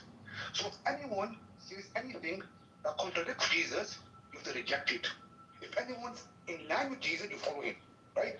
So in the New Testament, Jesus only worshipped the Father himself. He keeps saying that, keep preaching the Father, Father, Father. Regardless of John 1:1, Revelation, they're not Jesus' words. So anyone contradicts Jesus, you reject it. Christ always comes first. Right? And the word he used for God was Allah. Same. You can go to Aramaic dictionary right now, like God, the word he used was Allah. Singular being. Right? Then it comes along, a discussion of father, no father. I'm quickly going to say this, right? Sorry if I'm speaking fast. People say Allah is a different God because we don't use the word father. But so do the Jews. So do the Unitarian Christians. That doesn't mean they believe in the same God as the Trinitarians. They also use the Bible and they use the word father. But it's a different God, same God as the Muslims. Do you understand? And then Allah revealed the last book, not to say, oh, Christian, you are degraded, you are this. It's come and telling you very positive things of the Bible. The Quran talks very positively about the Christian. Chapter 5:82. What does it say? The closest to the Muslims, not in teachings, in love and affection, are those who are Christians because they are not arrogant people. Check it, chapter 5, verse 82. So we have to, as brothers and sisters, come together and first we have to come and unite. Who is our only God? Right? For example, Philippians 2:6, right? You cannot say a scripture, any scripture that says, oh, for example, God became a cockroach. Whether the Quran, Bible, any scripture that says anything nonsense about God, you have to think, look, people say, oh, God is love, God is love. Yes, the heart, and your mind you have to be connection with the scripture. You understand? Not just your mind, your heart. God says, love God with all your heart, all your soul, and all your mind. You have to use logic. So if any book says God became cockroach, you stamp on it and that's the end of God. You reject it. You don't say the Bible says this, the Bible says this. Any scripture has to make sense. Do you understand? So that was my quick summary of my journey. So when I looked at all of this, I come to the conclusion that Islam is the truth. And Prophet Muhammad also mentioned that several times more than Jesus in the Old Testament. That was great, Habib. Thank you. Really, yeah. I can't believe you guys. But no, you were very clear. I got people insulting me, kicking me out. You guys are just. I'm shocked, honestly. Are you all Christians? Well, I'm not. I don't align with them, but I thought you were very clear. Thank you. I do speak fast, huh? You do. I do too. Thank you. I love you guys, man. Honestly, I love you guys. The thing with me is, if anyone goes to a hell, right, I'm gonna be very upset. You have to have a clean heart. We all brothers and sisters. Nobody wants to go to hell, right? This guy, I'm very sorry to say, Sam Shamoon is a big fat liar. Him and Christian Prince blocked me. Al Fadis blocked me. Right? I was on David Wood's wife's Facebook channel, and they're all insulting me. Everyone laughs at my comments, and then there's two people that message me privately from America, from Nashville, Tennessee, from Mexico, and they say, brother, we're very sorry, right? You never insult people, and people laugh at you. And why are you so into Islam? And because your prophet was this, your prophet was that. I'm going to tell you right now, right? When it comes to God, concept of God, the Islamic concept absolutely makes sense. The only way around it to attack Islam is to try to defame and tarnish the Prophet's image. That's the strategy they use. All these God logic, all of them. You understand? So what I'm trying to say, right, is the main thing is to worship the one true God. All Muslims are saying, in 1 second, right, I'm going to say this, 2 seconds. All Muslims are saying, don't insult God. If I give you Bible verses, you love me. I'll give you so many verses where you glorify, glory God, glory to God. Don't say God emptied himself. God became baby. And, he knows, he doesn't know. He dies and he doesn't die. These are, that does not. That's you. Have you heard the verse when they say God humbles himself? Right? So robust. Well, yeah, but Habibi, let me ask you a question. Such a robust. I want to Let me ask you a question. Okay. What else in all of life can come as a baby but not be a baby? What else could come and fill all things and yet like be bigger than all things but also at the same time be the smallest thing? You know, okay. You know. I mean, is there anything that exists that can fulfill these ideas? Like, sorry, I didn't understand the question. Can you explain it? Okay. Are you talking about God or because you're breaking up a little bit? Hold on 1 second. Let me turn off my Wi-Fi. Listen, is there any way you can add me, man? Because I'm new to this, right? I'm a truck driver. I am a truck driver, right? I drive for the full week, right? I'm away from home, and my family is making me some food, yeah. But you guys are so like, I can't believe you guys, man. You're so nice, man. Honestly, I really appreciate you guys. Honestly, God bless you all. May God keep you happy all your life. May God protect you all your life. May God give you long life, good health. Amen.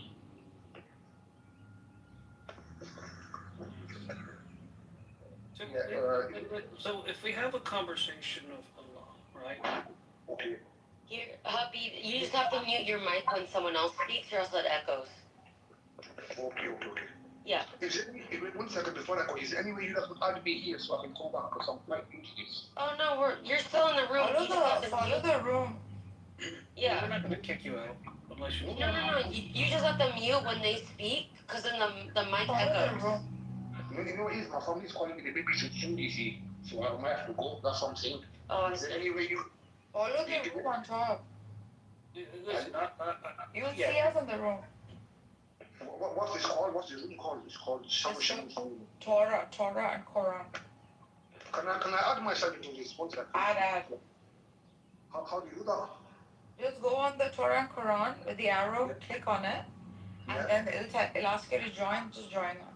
It says you already joined the house on his profile. I just sent you a message, Habibi, with the link to this room in case you can use it. Okay? Honestly, I'm at the room. Honestly, you can ask any question, any criticism, please read. I have a very simple question for you. Okay. Because this is my big dilemma with Muslims when they talk about Allah and they say, well, he can only be one. And this is where I get confused. Why do you limit him to such a simplistic idea of being one? To me, the Trinity is a far more complex thing that doesn't exist in anything but could only be existing in one thing. But the idea of something being one, well, that's everything. It's as simple as that. And yet you want to make it complicated, DV. It's as simple as that. Would you like me to answer from scripture or from logic? You can answer any way you want. But the fact that you make him one thing, just one thing in its simplicity, to me, it's actually the reason why it doesn't work, because he's now like everything else, because everything else is what it is. One of the all respect, I love you, right? I'm not trying to, try to be condescending or something, right? When you say things, when you say words, they have meanings, right? When you say God, right, it has a meaning, right? You can't say God, for example, the same things that are impossible for God, impossible. That doesn't mean you're limiting God. For example, if I ask you the question, can God right now create another God who has no beginning? Is that possible for God? If God Almighty exists, can He create another God who has no beginning? Can He do that? No, He can't, because you're going to time where He's understand. There's only one of them, right?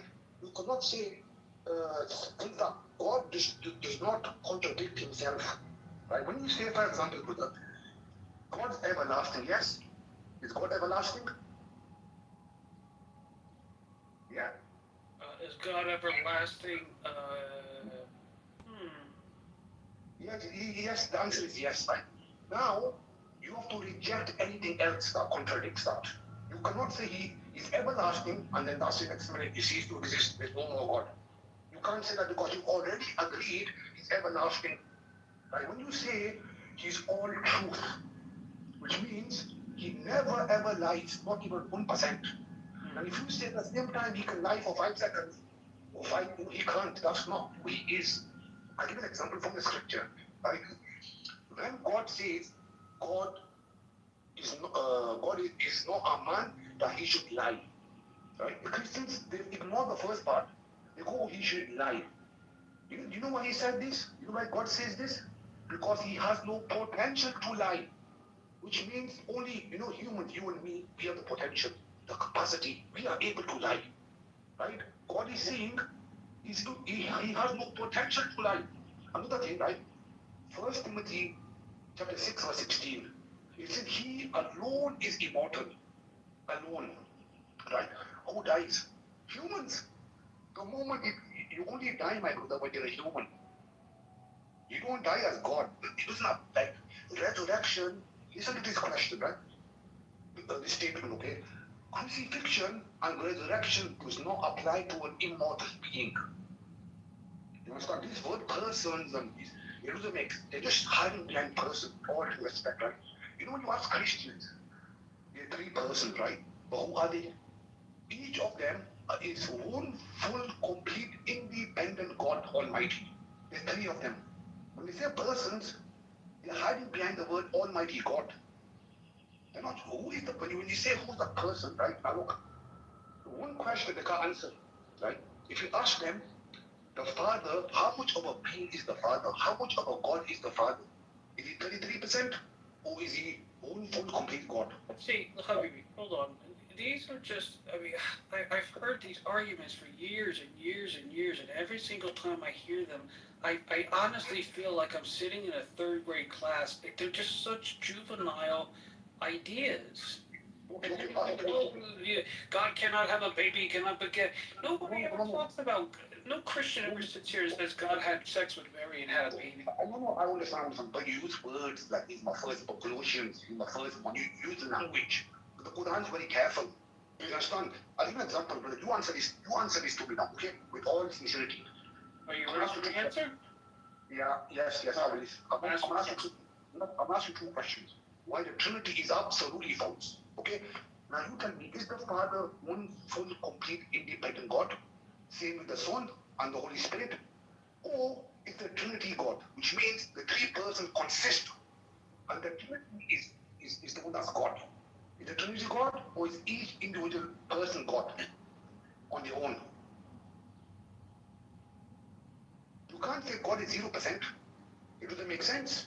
When you say God is 1, it means something, right? If I say to you God is 0% God. Let me ask you a question.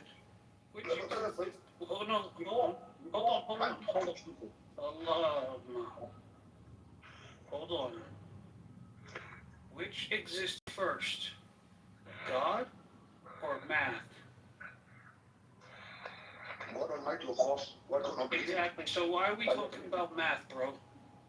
Because if you apply math to God, you're making God in the image of math. You're reducing him to his creation.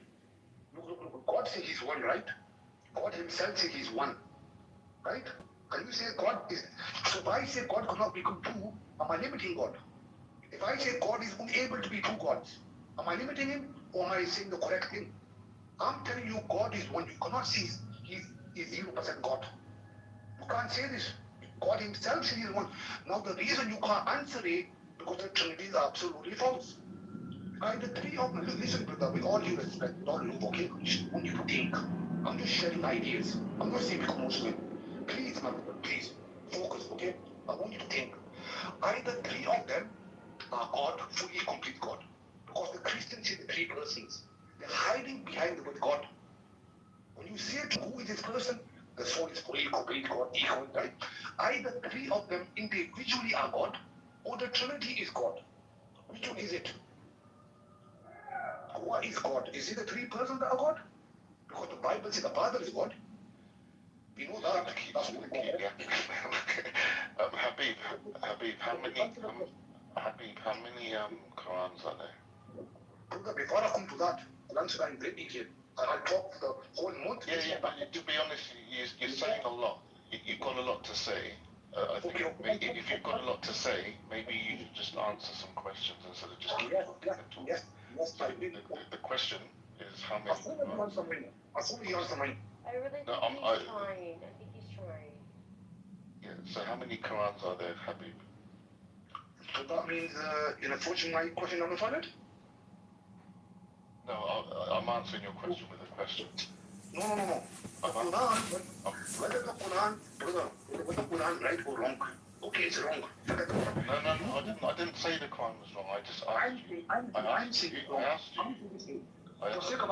Stop. Please, stop. Brother, the Trinity, answer the question, then I'll go sit to the Quran. Yeah, I'm answering your question with a question.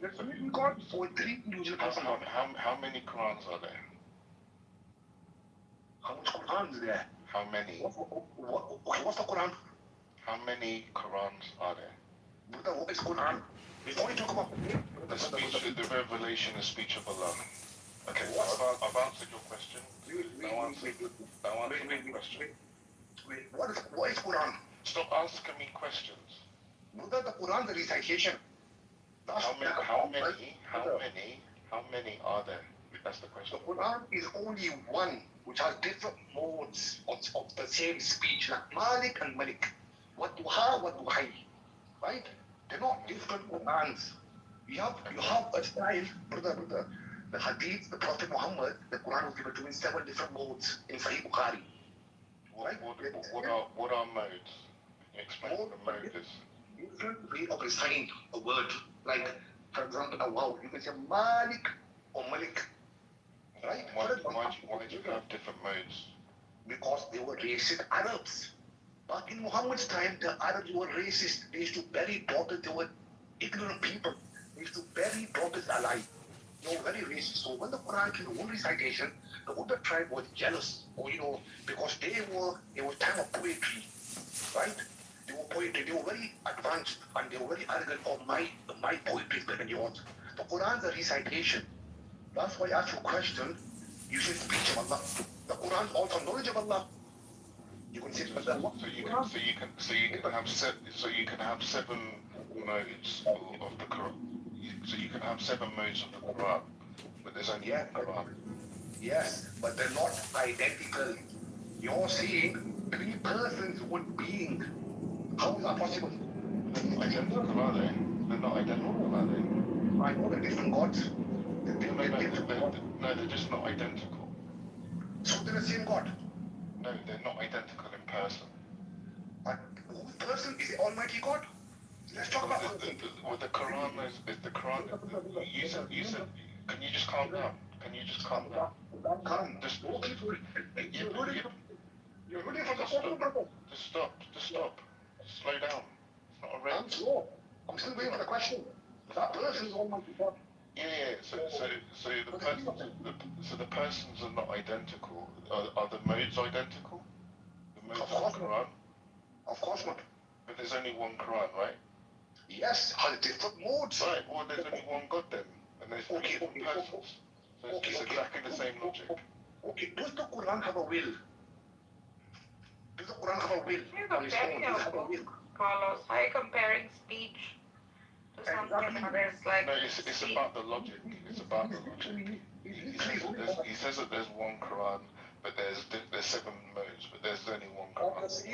The logic passes, except that what he's refuting for is the God and man. That dichotomy is absurd, because God, if he is omniscient, right, and is not made of parts, right, and human is made of composition, then God can humble himself. If you're like, is that the agency that you're giving God? Can God be not God? I don't know what you're saying. It's not addressing anything I said. He's fighting for necessary and contingent. He's just not using the words. Well, yeah, he's saying he's arguing for that. Super charitable, because I didn't hear him use those words. Yeah, I don't know why we can't understand. If you have water and you you take some of that water and put it in a vase, it takes the shape of that vase, but it's still water by its nature. And just because you break the vase, the vase doesn't change what's in it. I don't. We get that. We get. Yeah. It's the problem here is not. It's not the modes even. That's not even the problem. Is God cannot not be God. That's true. The necessary is uncomposed. Human is composite. Each part dependent upon each other in order to work. So can something that is inherently non-composite, aka necessary, become that which is contingent? You're talking about your concept of God. No, he's talking about that. He's been arguing for that from the beginning. No, but you're describing what your concept of God. Nargis, but that is his God too. God. You guys, what I'm hearing is that there's two things going on, right? There's us understanding that God is one, and then there's us understanding how we explain it. So someone could hear the Trinity as you explaining one God, and someone can hear the Trinity as you explaining three different things, right? So if we can explain it in a way. It's not three different things at all. It's Right, not even the problem of agreeing. So that's the issue, I think, is There's what a I'm good hearing. chance that Yeah, it's not the and problem maybe of one and many. It's the problem of that which is necessary can never become contingent. Before you came, he's been pressing on that. Yeah, and I don't understand. Right, no, I hear it. I got you. Yeah, I don't I'm understand. I'm hearing, yeah. Why we try to force God into something that we can comprehend. That's to me the whole thing. It's like you're forcing God into a human. God. Well, I didn't force God into a human. He stepped into flesh himself, and I say he's big enough to do that. You're making that claim. We're saying it's impossible. Yeah, you're saying it's impossible for God to do something. It's impossible for something to act against its nature. Something that is non-composite. Can God not exist? Can God choose to not exist? Can God step into existence? Can God choose to not exist? Nargis, can God choose to be not God? Nargis, you're talking about your concept of God. He's been explaining that before you came in. Hold on. Can I just finish? You are trying to represent Habib, and you're describing. Habib has been talking about what? Can you just let me finish? Yeah. Okay, I can listen to you afterwards, right? You are describing your version of God, like the nature of God. Christians have a different idea or concept of the nature of God, where it is possible for God to be a Trinity. So just purely saying that God is one, God is not made of parts. Well, that's not you're not representing them. You're representing yourself or Islam or Habib. That's the point. All I was saying is that this idea of the one and the many is the actual problem, because you think that God can't. It doesn't matter what the mode represents itself as, whether it's a human being or whether it's a different dialect of the Quran. It's the idea of that something can be looked at as one and it can also be looked at as many. Muslims do this with the Quran. It's the same logic. So that's the point. Thank you. 30 seconds. You actually misspoke there. Look, right? Not Christians. You got three independent religions. Judaism, Unitarian Christians, and Islam, totally different religions. They believe in the exact same God. One God, there's nothing like him, you cannot see him. You Trinitarians are the only odd ones out. Thank you. You're the only odd ones out. So don't say Christian, say Christian, you guys are the only odd ones out. So if you go to a court case, right, and the three independent witnesses, right, and right, and three people saying the same thing, independent of the other. Jews don't believe in Islam, Muslims don't believe in Christianity. Three different religions. Unitarian Christians, Jews, and Muslims, they believe in the same God. You are the only odd ones out. Are 3 and 2 1. So okay, let me ask you a question. How much of a being is the Father? How much of God is the Father by himself? It's a silly question, bro. It's a silly question. It's a fallacy, so I don't really have to entertain it. Exactly. Wait, because you said logic, right? You can't say automatically the Trinity is true. You have to analyze it, right? You can't say the Father is God, Jesus, and then ignore what you're saying. You're saying the Father is God, so they share the essence, right? Now let me ask about sharing essence now, right? Imagine, right? Please do not misquote me, get me wrong, right? I'm not trying to insult, but just give an example, right? Imagine there's a pizza, right? You got pizza, could you share that one full complete pizza? We're talking about sharing the essence. You said the Father shared the essence with the Son, Holy Spirit.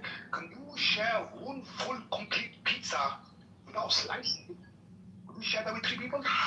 Within the constraints of matter, space, and time, no, you cannot. Therefore, God exists outside of time, matter, and space, and so it's all. No. You have to do with the reality of God, not your main. We're talking about sharing, brother. Sharing. That's all. We're not talking about sharing. You have to comprehend. Look, the Bible says, "Look, God, No, you're not talking about sharing. That's a lie. You could then say, "Oh, how can you divide up God?" So we're not talking about sharing. We're still talking about the Trinity. The reality is you're trying to force the idea of God within the constructs of the universe. And he's the one who created the universe, so therefore he exists outside of that thing. My lovely brother, I'm only going by what you guys are saying.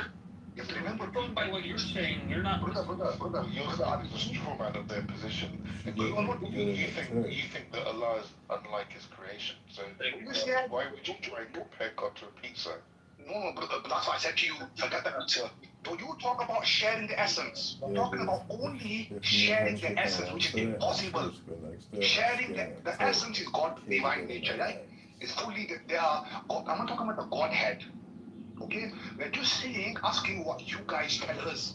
Sharing the essence, right? The pizza is full. The God Almighty, the essence is full, right? We say, for example, in Nehemiah 9:6, you alone are Yahweh. It's a singular pronoun. But we say, no, this is the essence speaking. Right? You say this, not us, but it's only the Father speaking. Verse number 7 says, it's the Father who gave Abraham his name. Verse 20 says, he sent his good spirits. Now, either the essence sent the spirits, which is the Holy Spirit, he doesn't send himself. If he says the essence, right, that includes the Holy Spirit. Does the Holy Spirit send the Holy Spirit? No. You have to choose the person. Right? So we're just going by what you are saying. When you say the shared essence, we are trying to understand what you're trying to say. Right? I'm very sorry. Either it's nonsense or it's correct. No, So you're now, very clear. thank you. Now, when you say the pizza, that's the Trinity. Okay? Now, the three people are Jesus, Father, and Son. How the hell do they share? Wait. Hold on. You just said the pizza is like the Trinity? I'm giving it to the essence. You lied to us then. Okay, Look. Rest my case. Listen, when you say sharing essence, the essence is shared by three persons, correct? I'm asking how the hell is that possible? When you got three people, they cannot share full pizza. The essence is God. How can three persons fully complete God, right? They share that essence. If you're not going to go to polytheism, these persons are almighty gods. Okay, define for me polytheism, please. What does polytheism mean? Multiple gods, right? Right? Polytheism means multiple gods, correct? Christians believe in one God. Stop. Christians believe in one God. It's a monotheist religion. Trying to bring up polytheism is not addressing. I'm not even a Christian. It's just embarrassing listening to you. The question is this: how are they one? You're saying one, but how? Allah is nothing like his creation. So you can't use the same. You can't use pizza logic to get out of this. The ontology that they give Jesus. There's no problem actually with the one at the beginning. There's no problem. It's the problem of ontology given to Jesus. Like if he is the highest reflection of virtue as a father, right? He cannot have ontology. Only God can have ontology. Father can have. And because by virtue of begotten, right, there's dependence between Jesus and Father. So you see the hierarchy being formed there. That's the thing, Carlos. Otherwise, there's really no problem with it. relationships are dependent in that's by all fine. definition. Yeah, that's fine. I grant all of that. It's and all works. It's the ontology for Jesus. It immediately makes like two different ontologies. One is that of Father, one is that of Jesus. If this would have worked, if they weren't giving Jesus Is God's a power like different? ontology, Is God's it would have power really have a worked. different ontology than God? Yeah. It seems like You're heaven presenting different has ontologies. You're giving Jesus a different ontology. three. Okay, well then the God we're talking about is a God composed. So. It seems like heaven, who hasn't spoken yet, they had a And good you can't think about God being in a way that God doesn't exist, Marcus. Even the composition is fine. Like all of that is fine. Because it's like You understand your manifestation of logic. life. But you understand that your logic debunks the existence of God.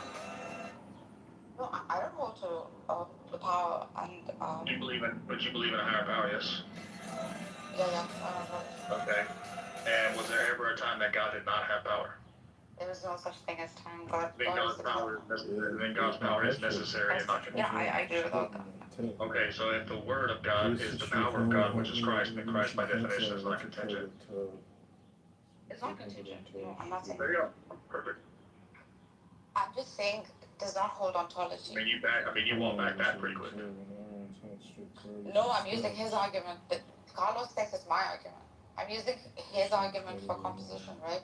Where he says that like cannot be man. This is the best way like he can present it.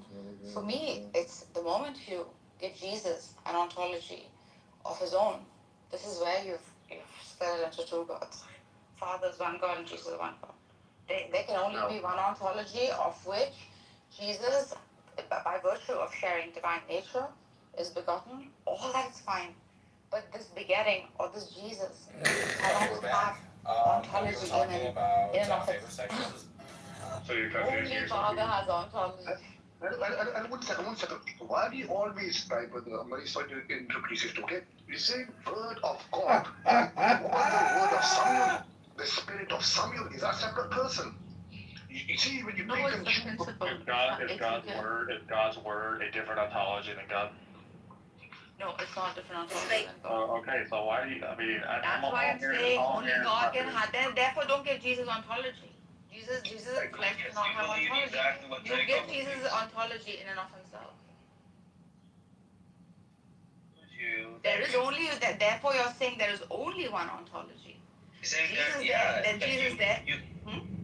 Go ahead. No, but you're saying there is only one ontology, and there's only one saying ontology. the same thing, right? He also believes there's only one ontology. No, he gives Jesus his own ontology. Ask him. Well, not the flesh. He talks about the flesh. He gives the flesh ontology. That's if we can collapse. Yeah, but that's not part of the Trinity. The flesh is not part of the Trinity. Right? The flesh is not part of the Trinity. Oh, that's fine. So yeah, so I'm saying like his belief is very similar to yours. What is your belief? Then yours is polytheistic. His is purely monotheistic. Don't Christians say that God and Jesus are of the same essence? That's fine. That's how they. That's one ontology. Is one ontology, yeah. Not his flesh, but his personhood. In personhood, yeah. In essence, right? There's no problem here, except for the only thing I would argue for would be exclusivity given only and only to Jesus. Like this first intellect, right? That if flesh is not or doesn't have ontology in itself, what's the problem? If you look at if you're assuming classical logic, then it's then there's a problem. So if you look, more and more people are adopting relative identity, right? They're relativizing identity. So they're stepping outside of classical logic to to justify their distinct attributes, right? Like how you are. So now we have you to deal believe in with the Trinity, basically. The personhood, because you hold distinct attributes and you're giving them relative identity, right? They're relationally, they exist through relational identity, you're telling me. And they align with the nature of God. You hold to the Trinity, basically. And you then come here and try to destroy the Trinity. No, they have. Well, what I hold to is the divinely simple part of the Trinity. Would I do it not be believe in the helpful if I read a definition of this for Britannica, or is that not helpful? Which definition of There what word? Just doing logic here. You know what the Trinity is. You're trying to dissect Yeah, we know. it. I can tell you the 7 premises of the Trinity by heart. Like we know what the Trinity is. Now, if you're talking about relative identity, yeah. So I mean that some people are not familiar with that, but that's what is used now to get at the problem. It has always been used. Monotheism or modalism, partialism. Yeah, relational identity has always been used to explain personhood. Because they're 3 distinct persons, which also makes it a problem for you because there are 99 distinct attributes. So if relational identity is the freaking inserted word to cope for it, right? And you're inserting the same word to cope for it. Instead of solving a problem, you punch back. 99 gods. Come on, now. They're making yours 99 gods. So mute your mic, Islamic, because you follow the Trinity too. If relational identity is the cope word that is being inserted to show relation between distinct persons, right? At least for him, at least for Draco, they all hold the same nature.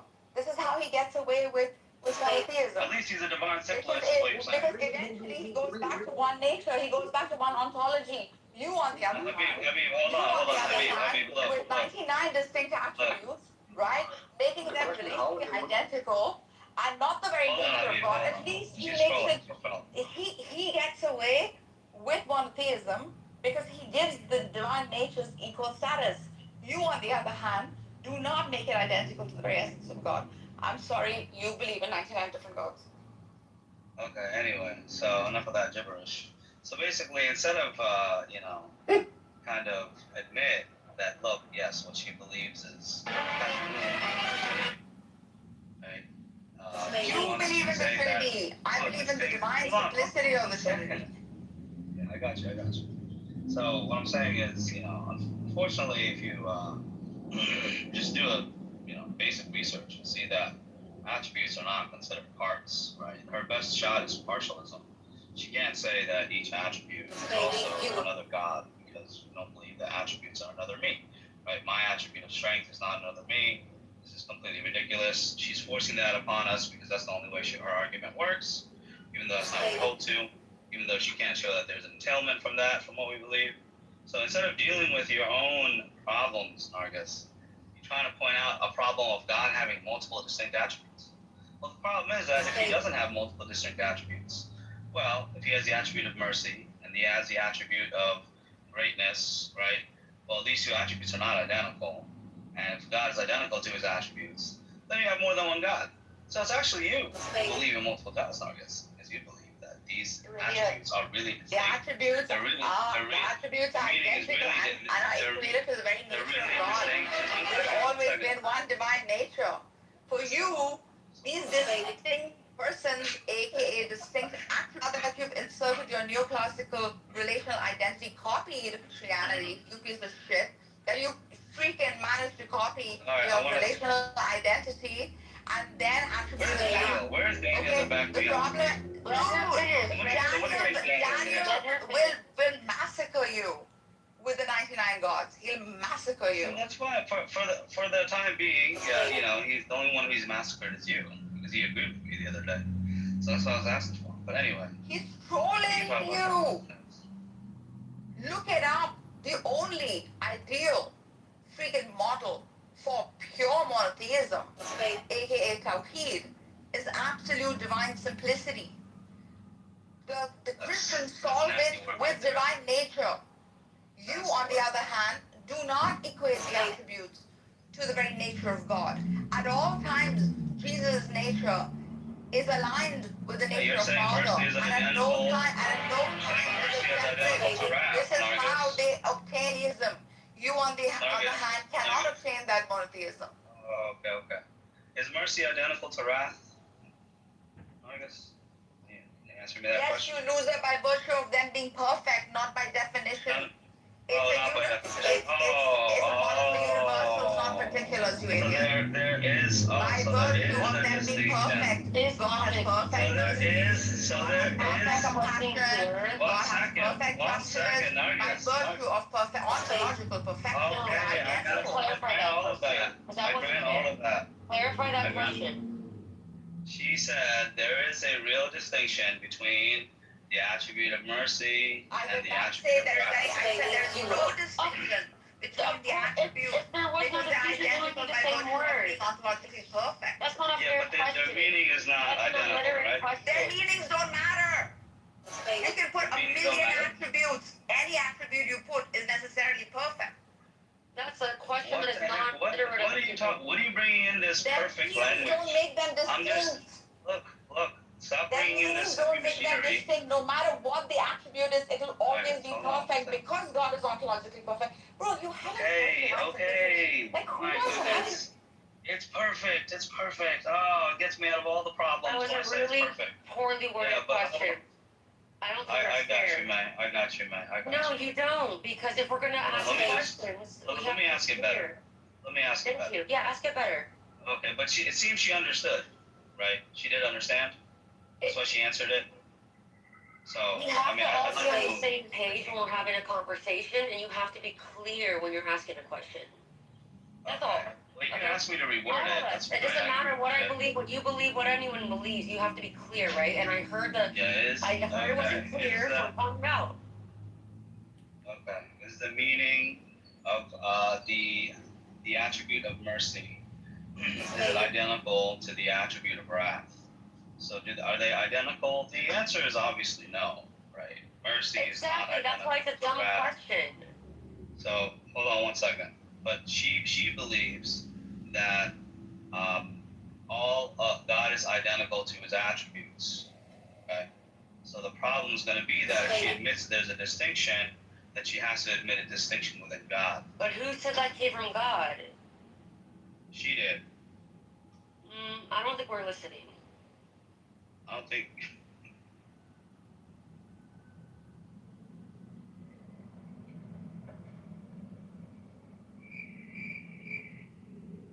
You'll find there is no answer to this.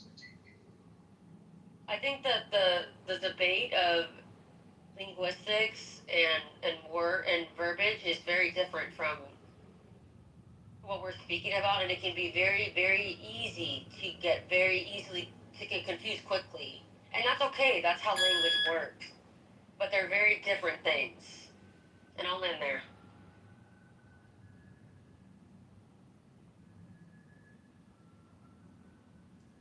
I don't even know why you would have to assume classical logic when talking about God. I mean, Muslims believe what is classical logic? Like, you don't have to. Classical. No, if we're gonna talk, we have to define. Can I finish? Can I just, like, one sentence in and people already off their mic? Classical logic is just the three laws: identity, exclude middle, non-contradiction, right? What I'm saying is I don't understand why you would have to assume that when talking about God. Muslims already believe that Allah is nothing like his creation. We don't even assume classic logic when it comes to physics, right? So why would we think that we'd have to use this one mode for describing God? Well, no, we believe that physics do follow the laws of logic as well. Well, maybe not so much, maybe quantum mechanics, you might have a point that there are some, spooky things going on. But in general, what? That's what we said you have to do. You have to deny classical identity and go with some sort of relative identity. Yeah, but there's no problem fine. there. We admit that you can do that. We admit that. Okay. There's no problem then. Yeah, no, there's no problem when you invoke relative identity. Yeah. There is actually a problem. There are many problems actually, but not the same problem. That's my point from earlier, is that when we talk about Allah, we try to when we talk about the idea of being one, it's either this thing is one and it has no other attributes to it or anything that you can connect to it, or it's one in the idea of gestalt, that you got to be careful with this because we're still focusing on one God. It's not many gods that make up one God or something like that. So there's a nuance to it, and I think it's a very complicated conversation because there really isn't anything that we can picture or say point to say, oh, that's what the Trinity is like. So in that sense, there's only one thing that holds this concept, and it is God. And so I think that the mistake is that we try to approach him with the idea of oneness in its simplicity. I don't think that's a good thing. I think it's actually the very opposite. I don't know. I just think you guys are all really biased because you understand these texts so well that you're not seeing it from an outside point of view. My issue with Muslims in this Trinity debate is that they just No, it's all everything that you guys are I thought saying. you made your point. I thought you made your point already. Okay, I just want to be clear. Go ahead. Yeah, so I was saying that, like, listening to the debate when it comes to Muslims and Christians over the Trinity, like, Muslims just either don't appreciate what Christian theology is about and actually represent them correctly, or their arguments are just bad. Like, if they actually had good arguments against Christians, like, I would, like, say so. Like, I don't really care about who's making the argument, I only care about the argument itself. Well, one, you said you don't appreciate it. Most of the arguments I hear coming from Muslims are like, how can God be 3 and be 1? How can you get 3 into 1? When like I said to the other guy earlier, like, Muslims already believe that there's one Quran, but there's somehow multiple modes of narration or whatever. Like, so you already believe that something can be multiple and still be one. All of these questions are good questions, but we have to all back up. We all have to back up and come out of our own understanding. Anything? Hey, real quick, do you serve a God? I don't care if it's Muslim. I do. What God do you serve? I'm not going to answer that question. Alright, so you don't serve a God then. So what is God? Define God.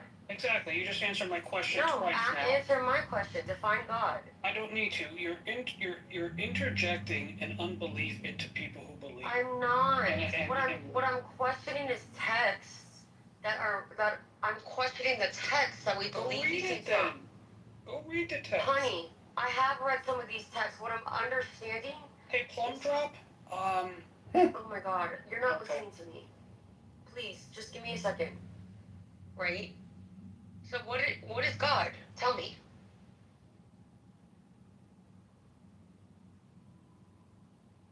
No. God is love. Okay. That's your definition. Baby, don't love me. Anyway, I don't wanna get into it here. All I understand is that all of these texts have the same root and understanding, right? So if we can understand that, if we can break down language, if we can break down history, what are we really talking about? Yeah, well, they're not the same. That's the problem. You've made an assumption that they're all the same if we just break it down. But that's not the reality. The Christians look at the Muslims and say, no, you claim you worship our God. The texts are different, but God itself is the same. God is God. We can agree on that. What you say God is, what the Christians say God is, and what the Muslims say God is, it's not the same. Okay, but can you define it how you We can all agree that God is the creator of all things. We could probably agree there. But now what happens is when we go to articulate what is the unique relationship that God has with his creation, now it begins to separate out. Exactly. You just put it very articulate. Thank you. That's my only point. But Dr. Z. Dr. Z, you Thank you. Yes, I'm here. Yeah, hi, Nerdist. Hi, Dr. Z. That was a great question you were asking. What? As to, like, where in the Bible does Jesus call himself God? the Messiah Jesus called himself God. That is true. Yeah, so is there anywhere that he does call himself God? Yes, Narji, you I think should he try to always read points the to Bible the sometime Father and figure it mostly. out. You could He even doesn't Google directly such a call question. himself You God, could right? use AI to figure out where Okay, it said Jesus said these Megatron, I'm things. doing this for you. So, Oh, you're doing it for the Megatron in are the you there, New Megatron? Jersey. I'm gonna witness this. Are you ready, baby? Are you ready, I'm baby? ready, baby. Well, Tell they me the just good say news that. of They the just say gospel, because the baby. word, Go ahead and tell me, something to do baby. with the John's first verse, which is Yeah. Hello? God is the word, and then the word became flesh, and it's so ambiguous. No way it calls. Ambiguous. It's pretty fucking transparently clear what you're doing. Okay, what if I tell you that Allah in the Quran in 517 is freaking telling the Muslims that you have called Messiah Allah? Allah is affirming and confirming that they do call Jesus God. They call Jesus God, but Jesus never called himself God. So Allah is correcting their misconception and correcting their disbelief. No, but he's saying that they are calling him God, right? Yeah, but Jesus, but the So contradiction. when you ask them where in the Bible, right, does it say that Jesus called himself God, right? Allah is saying that don't call him God. That you say that he is God, right? Whilst the Bible is very clear about Jesus holding all properties of Father. Give me the verse, Stevie. All properties of Father? Yeah. How? He's quite openly declaring it. The Quran also mentioned that he has, by the will of God, by the will of Father. All properties of Allah? No. By the will of God, Jesus was able to resurrect All dead of from Allah. life. When something is all of another thing, it is that thing itself. No. Quran doesn't make that claim. Quran only says That's what I'm saying. But the Bible makes the claim. So very often he has declared himself God. Bible doesn't make that claim. Show me a verse where Bible makes that claim. Throw the verse. You have to go from my head to go find it. But there are many areas in the Bible. There are many places where he's completely declaring himself God. Just look it up. Give me a few verses where Jesus said unambiguously that call me God and I am to be worshipped. What is that unambiguous? Like Straight, Where does it say in the Quran, without ambiguity, whatever you said, with my own beautiful fiance. Donna name is Ramona T. Bonilla. I love you, baby. I know you're watching. What is the question? I married that woman. She's Where with does it say Chicago GOP, 31st Ward. Only Muslims. And she's on the ballot. He's asking where in the Quran it says Muhammad is a prophet. Republican. And she's going to run for all the person down the line. In several places. There are verses. What kind of question? The messenger is Muhammad is a messenger. What are you saying? What kind of question is that? Ask proper questions. No, I'm asking for where it actually specifically says it, not alludes to it, not talks about it, not talks around it, not says Comedy before this. or psychopathology? Muhammad is your Comedy or psychopathology? Yeah, he's a messenger of God and that he's a man like you. There's no reference of him being anything other than a messenger or a human. Quran is very clear about that. I am and the Father are one. I and the Father are one. John 10:30. Quran also says follow the messenger and follow God. Quran says that Atiullah. Father are one. So we could take this in the context that Atiullah, Ati Rasul. When you follow, does it mean that Rasul is God? Because we're supposed to follow the This She is got you, Nargis. that the Jewish She leaders got you, accused Nargis. them of blasphemy, right? No, she got. Oh, she got you. Let's just say, yeah. Now you got want to go with the Jewish interpretation. Well, they also thought he was crazy, that he was doing magic. Yeah, that he was blasphemous, right? Because that sentence is I've blasphemous. never. He was inspired by the devil. This is what the Jews said about him. No matter what, he's calling himself God. That's why. Wait, no, you just said the Jews Where does he are call himself saying. God? Yeah. This is where he called himself God. Yeah, that's You why said they the said that. Jews. That's why the Jews said he was blasphemous, was because That's he why the Jews equated said he was himself with God. He was taking partnership with God, and more than that, he was saying that he is God. That's why they Well, I mean, tried to kill him. Before Abraham was, what was he convicted of in the court? What happened legally is one thing, but that's It doesn't matter. It doesn't matter. Jesus was calling himself God. Hold on. Where in the Bible does Jesus call himself God? Hey, in the courts, Jeffrey Epstein was a horrible person, but now Maxwell, whatever her name is, in prison, but he didn't do anything. So whatever the courts say, they have to say for legal reasons on paper. That's not. No, they give a theological reason. They give a theological reason in the court. And the theological reason was that he was. That's not the same at all. He said that he was the son of God, right? No. And that's what was blasphemy. Nope. Well, that's to the Jews.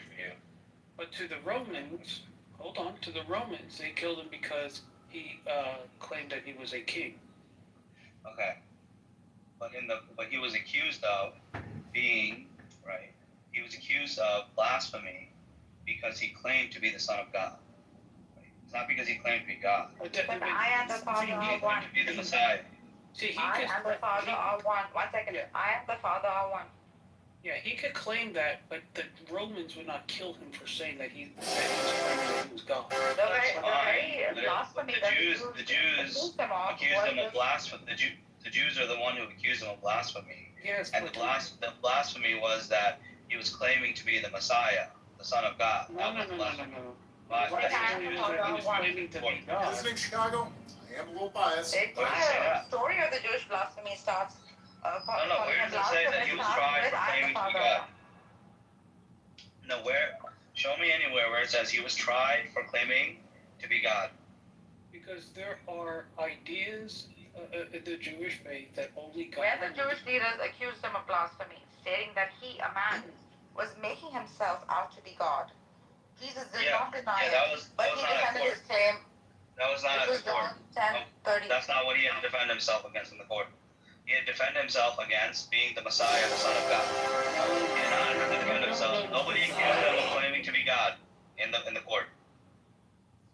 What did they claim him of in front of the Roman courts? Because he was in different courts. He was the king of the Jews. Yes. So therefore, that's what. Does that necessitate having to be God? It's called. No. Does that necessitate having to be God? If you claim that you're king of the Jews, are you claiming to be God? I'm going to calm myself down for a second, and let's set the scene correctly, okay? I have a question. Hold on, I'm speaking. Thank you. There are several courts that Jesus had to go to. One of them was the religious courts among the Jews, and that is there where we're talking about him claiming himself to be God. The other court was, hold on, I will. The other court was within the Roman thing, and that's where they were saying, oh, he says he's a king, okay? And that's what they put him to trial for, was for being the king of the Jews. The Jews, when he went to the Jewish court, that's where they were calling him blasphemous for identifying himself as God, okay? John 10:33. We are not stoning you for any good work, but just for the stop. No, yes, my God. Because you. Just stop. He went. I want to go now. Just stop. I'm giving so you the what I'm telling you is, can you show me? Can you show me? No, that's not the court. I'm not asking for that. I guess I'm not asking for that. I'm asking for in the court. What was he accused of in the court? And he said. In the court, the trial was culmination of I'm not asking you.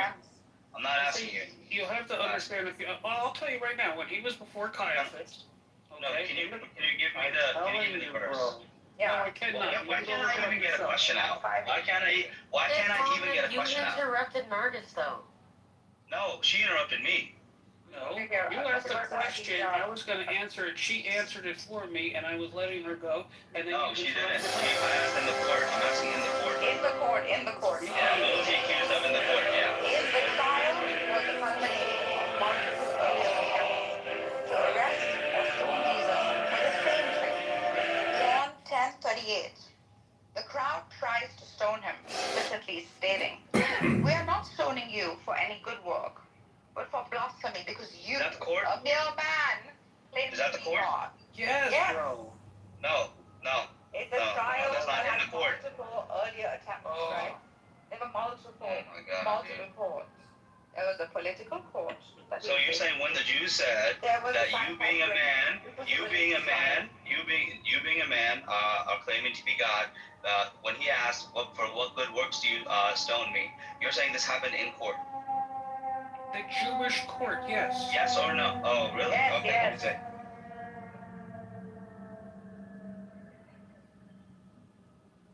He had to go. It wasn't the Roman court. I'm gonna catch you guys out right here. Okay. Be careful you don't stumble. I'm very good at this. You might hurt your tiny toe. Oh yeah, he's good. Let's see what he comes up with. We have a friend at the bottom, LLL, that would like to be, would like to say something, if you guys want to invite them to come. They did want to in the chat, I'll just say that.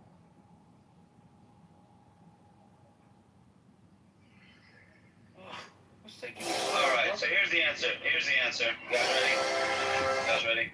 I'll give you some advice. This exchange did not take place in a formal court setting. It was happening when Jesus was preaching at the temple. The location, the incident describes happening while Jesus was teaching in the temple area, right? This was not a court where they had a judge, where he was being accused of something. This was not that. I'm asking you about what happened in court. I'll let you guys try again. Okay, I'll tell you right now. What happened was when he went before Caiaphas, who was the high priest, and Caiaphas says to Jesus, "I put you under oath."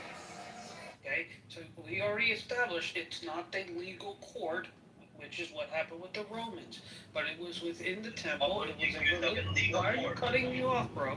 Why don't you expand a little bit so they understand what their court is?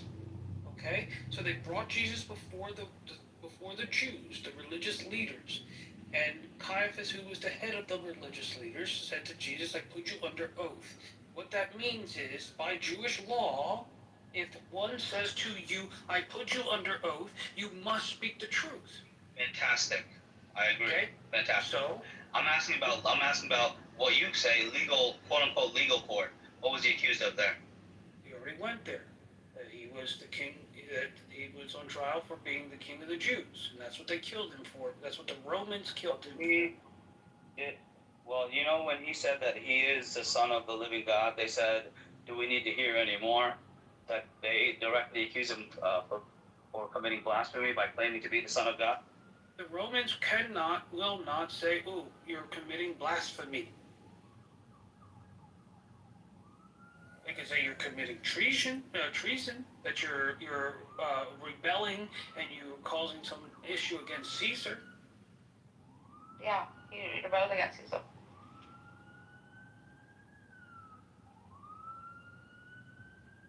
Like a lot of things, you Muslims could mix things that shouldn't be mixed.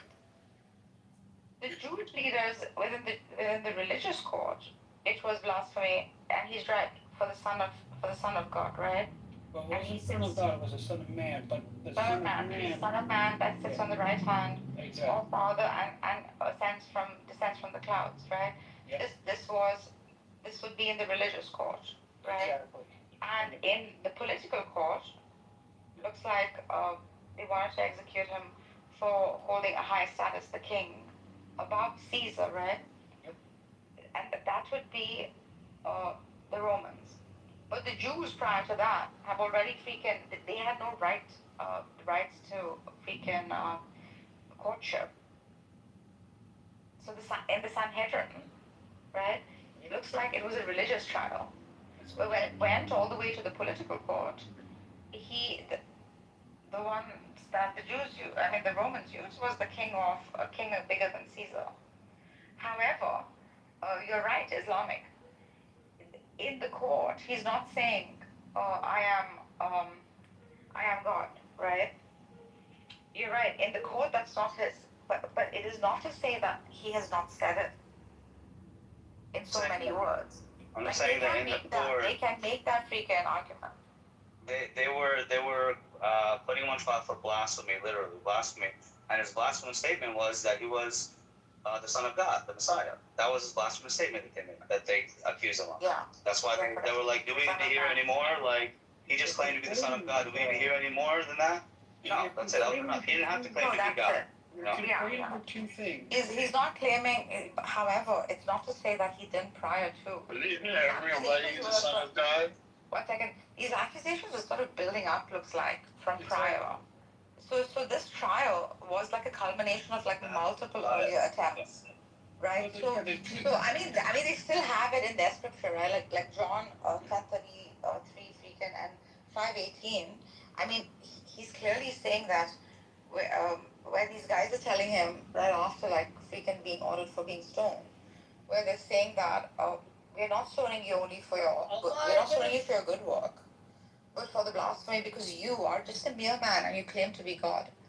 Looks like it either could be that they're accusing him for making that claim, and he's not called himself God. Okay, the two ways of looking at it. Correct. Yeah, the two ways of looking at it. He's not done that, or he's really called himself God, and they may be saying this. This gives me more Jews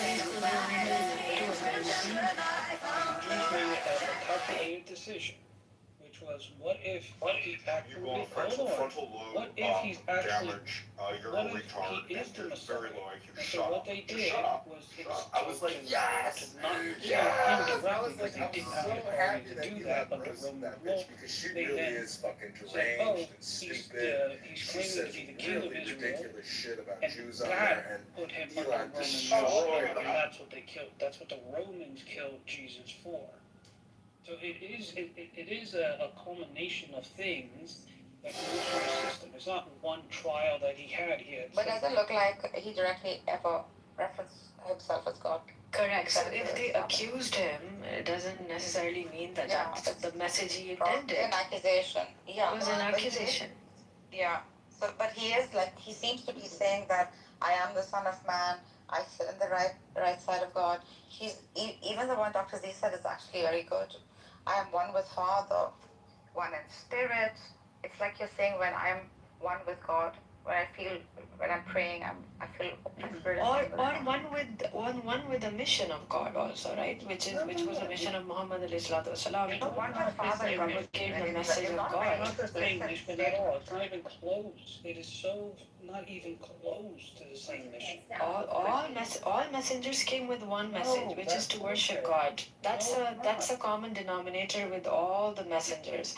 So he's accused of being God. He's accused of just being higher than Caesar, and he's accused of in the Sanhedrin. He's accused of calling himself Son of Man, sitting on the right hand side of God, and descending from the clouds. None of this indicates godhood. And Quran then further clarifies this, that you understood, you called him as God. He never said that, and he will make a testimony at the end of Claims him as God. No. Quran says. Wait a second. Let me finish. Let's say 5:17. Let me finish, please. Good argument, but now I've changed my mind. I'm saying in the Quran, Allah says that Allah actually gives Jesus his testimony, but he will say that God, I only said what you asked me to say. God is very clear about it. He never said he was God, because that's not the message. That's not the message that prophets deliver. They only deliver the message towards submission to one God. That's the pattern of all the messengers. No, it's not. Yes, it is. That's the pattern of all the messengers. That's the false. They have certainly disbelieved who say that Allah. 1 second. This is 517 from the Quran. They have certainly disbelieved who say that Allah is Christ. He's not saying Allah. Yes, they have certainly disbelieved. This is a big testimony. That's not That is Mary. This is it. And Quran consistently calls him the son of Mary. Consistently refers also, not if consistently, but has also referred to him mostly as son of Mary, which is Which is, this is like a big testimony. Sorry, this is a flawed argument. I thought it was really good, but it's really bad. It's just you have to be very delicate with the words. Like clearly, it's not affirming Jesus is God anymore. What was the argument you said was bad? What do you mean? He was saying that and most Muslims ask the same question, right? Where exactly in the Bible or any scripture does Jesus ever call himself God? Doesn't look like he's ever directly referred to himself as God. He's always shown himself in relation to something, right? Right. Even when he's saying, He separated himself from God multiple times. Himself. And not only that, you know that Bart Ehrman, right? Bart Ehrman. It's really, really loud. Even when he's saying like son of man. I just want to say one thing. Son of God. He's saying I'm son of man. Your mic is just like on. You have to understand what the Son of Man means. I know the Trinity. It's an uncreated. Yes, I I'm saying that basically, oh man, I forgot now. Go ahead. I'll remember later. Let's go back to the court real quick. Oh yeah. Bart Ehrman said that. Yeah, he put out an argument, right? And the argument was that the question was, did Jesus know that he was God? And his conclusion is no. His conclusion is no. He doesn't believe Jesus knew that he was God. And he has a whole like teaching lesson around that. Fuck man, they made him God. He never was. He has another book about that too. How they made Jesus God. Once you understand who Jesus is, then it's hard for you not to see him as God. Because I would even grant more than like the Suri position, right? I would even grant the Shia position of the first intellect. But even then, the first intellect is never God. There's a clear-cut distinction between that which is Insan al-Kamil, or the highest virtues of God manifested, right? Even then, the Shia will never grant equal standing, the equality with God. He'll say dependence upon God. So this is where like Christianity stands alone in this. And I think Habib was right. It's the only odd one out that is equating, and there's no proof from scripture either. Where are you guys getting it from, man, TV? Where are you guys getting it from? See, the difference is this. Let me explain something to you guys. Yeah, I was upset. Yeah, you have one scripture that came in. How many years did it take to write that thing? A few years? Okay. Let's say you can kill it one lifetime, one generation. Our scriptures spanned thousands of years.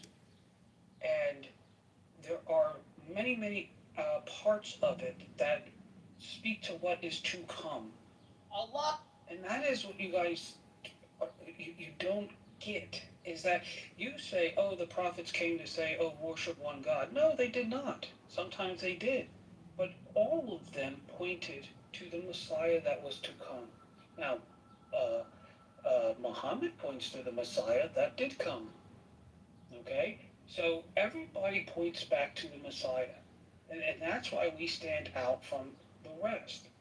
And the idea that he is called the Son of Man does not mean that he's... I don't know.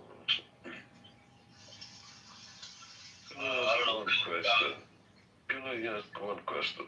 No, you cannot. Why not? Because I was in the middle of talking. That's exactly right. Ridiculous reason. That is not good enough reason. When I hear you, you're saying that, all the messengers preached the coming of the Messiah and Jesus was him. I understand, why you feel that way. Just saying, like, when we actually read, the scripture, we don't see that, right? We see the importance of there being one God being established, right?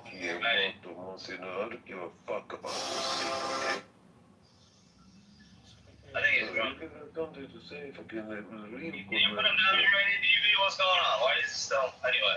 Even if So, it doesn't make him God. So, yeah, that's what I'm saying. Like,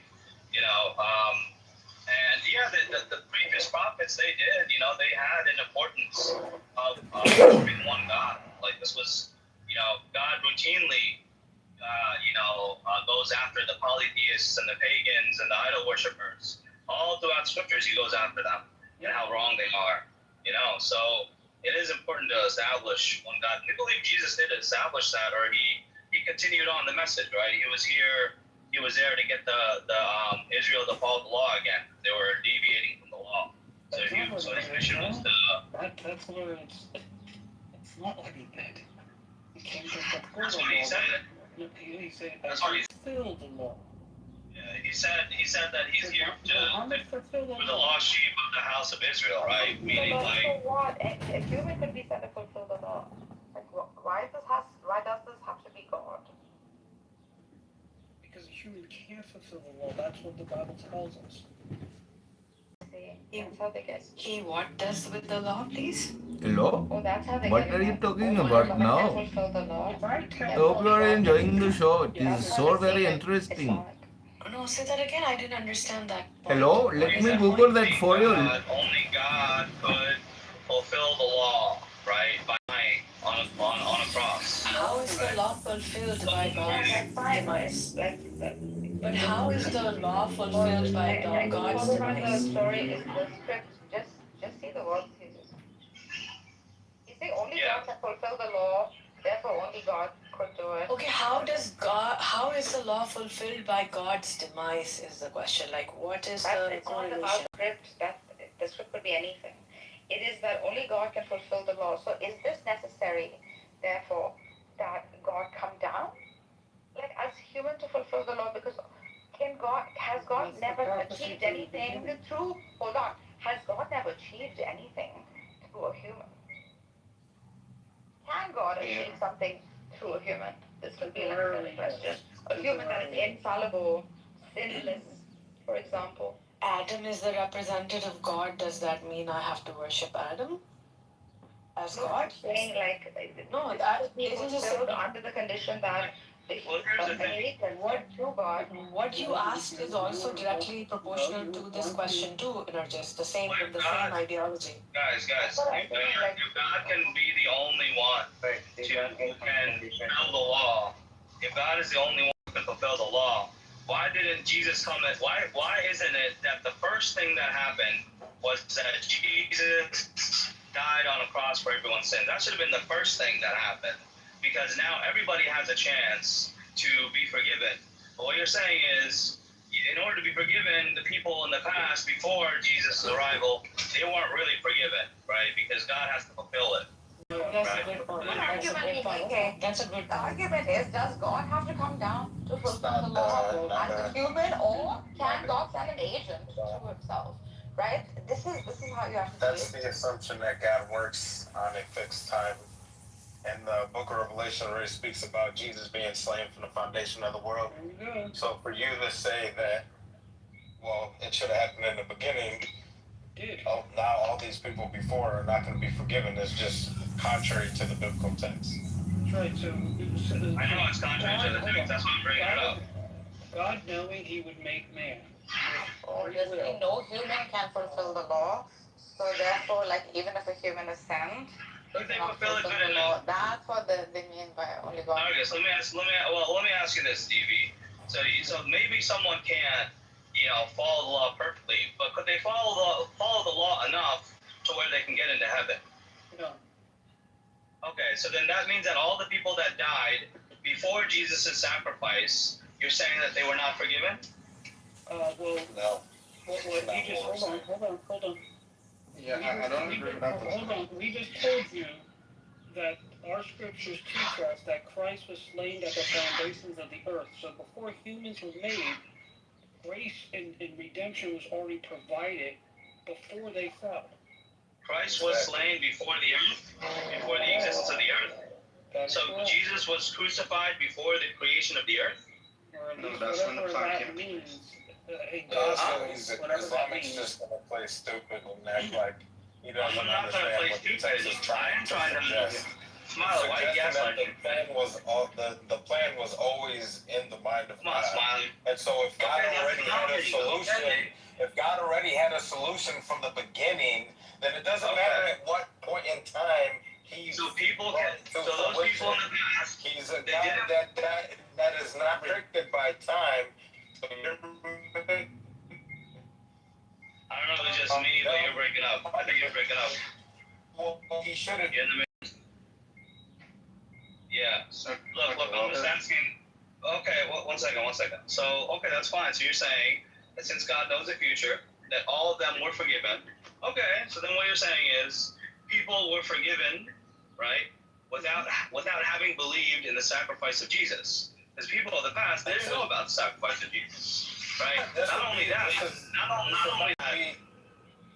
This is not going to be any different than people today that are stuck on an island that will never hear the word of Jesus. They are under the same situation where God judges them under a different circumstance. And what happens is when he forgives them, the atonement of Christ is applied to them. It doesn't have to be people who acknowledge him and realize and actually heard of him. When God judges somebody as righteous, he will apply the sacrifice of Christ to them. And so whether you live thousands of years before Christ, or if you live on an island right now and you never heard of judgment. Okay, great. Gotcha. That's for the clarity. So you're saying blood sacrifice is required then, right? Even though David says it's not. That's correct? Is that correct? Well, wait. Who says there's no sacrifice required? David? What was David's David, yes. What are you referring to? Yeah, he said sin sacrifice you do not require. Pull up the verse and then continue reading the verse, because that's pull up the verse and continue reading. Okay, so pull up the verse and read it. So when I keep reading, it's gonna tell me that sacrifice is required, right? Yeah, it's still required. Yes. So he says it's not required, and then he says it is required. Got you. Okay. I mean, there's nothing to argue there, really. Are you talking about Psalms 51? Just let him pull it up and read it, because I'm sure he's taking it out of context. I'm sure you guys know the verse I'm talking about. No. Pull up the verse. Remember, when a Muslim makes a claim about Islam, we have the sources. And even in Islam, even Muhammad himself said the person who makes a claim, the burden of proof is on them. That's an Islamic teaching. So when you make a claim, follow your religion and bring the proof. Now go ahead and bring the verse.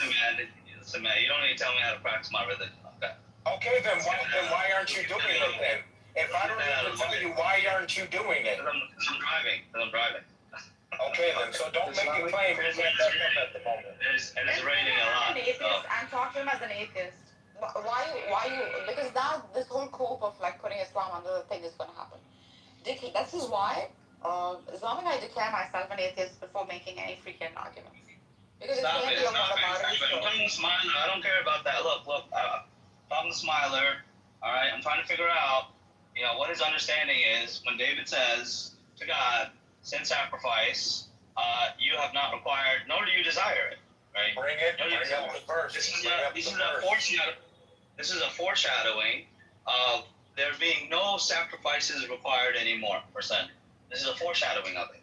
David, this is a messianic, this is a prophecy, right? That no more sacrifice. And this prophesizes the coming of Muhammad ﷺ, where there are no more sin sacrifices. Now it's just Eid al-Adha. Where's the verse? That's the prophecy of Muhammad, bro. There's a prophecy of Jesus, because when Jesus became the final sacrifice, But he said we don't need any after Jesus. He is the final No, sacrifice. no, no. He said we don't need sacrifice at all. No, you preach. Get the verse. Yeah, get the verse, Islamic, because you driving doesn't matter. You can go to Google. You can go to Google, press the microphone, and you can voice command Google and say, "I'm looking for this verse that says this," and then you can click it and let us know what it says. Yeah, the verse. Listen, the verse doesn't say anything about one's final sacrifice to end all sacrifices. It doesn't talk about that. It just talks about how. Just get the verse. Listen, that's up to you guys. That's up to you guys. Okay, you're not gonna. So he's not gonna follow Muhammad. When Muhammad says the burden of proof is on you when you make a claim, he's not gonna follow that. No. I'm having a conversation. I'm not having a debate. So what verse did you have in mind when you made that claim? Because you made a claim that we want to verify a claim. Just type in. Did you listen to what Smiler said? He said just type into Google, right? Send sacrifice you do not require, and then type in David. Okay, Psalm 51. I have it in front of me. It does not say what you think it says. Oh, okay. So go ahead, read it. Yeah, sure. Let's start from the verse that you're talking about, right? This is verse 16 of Psalms 51. For you do not desire sacrifice, or else I would give it. Right? You want to stop here? Is that not proves the point? Okay, great. You do not delight in burnt offerings.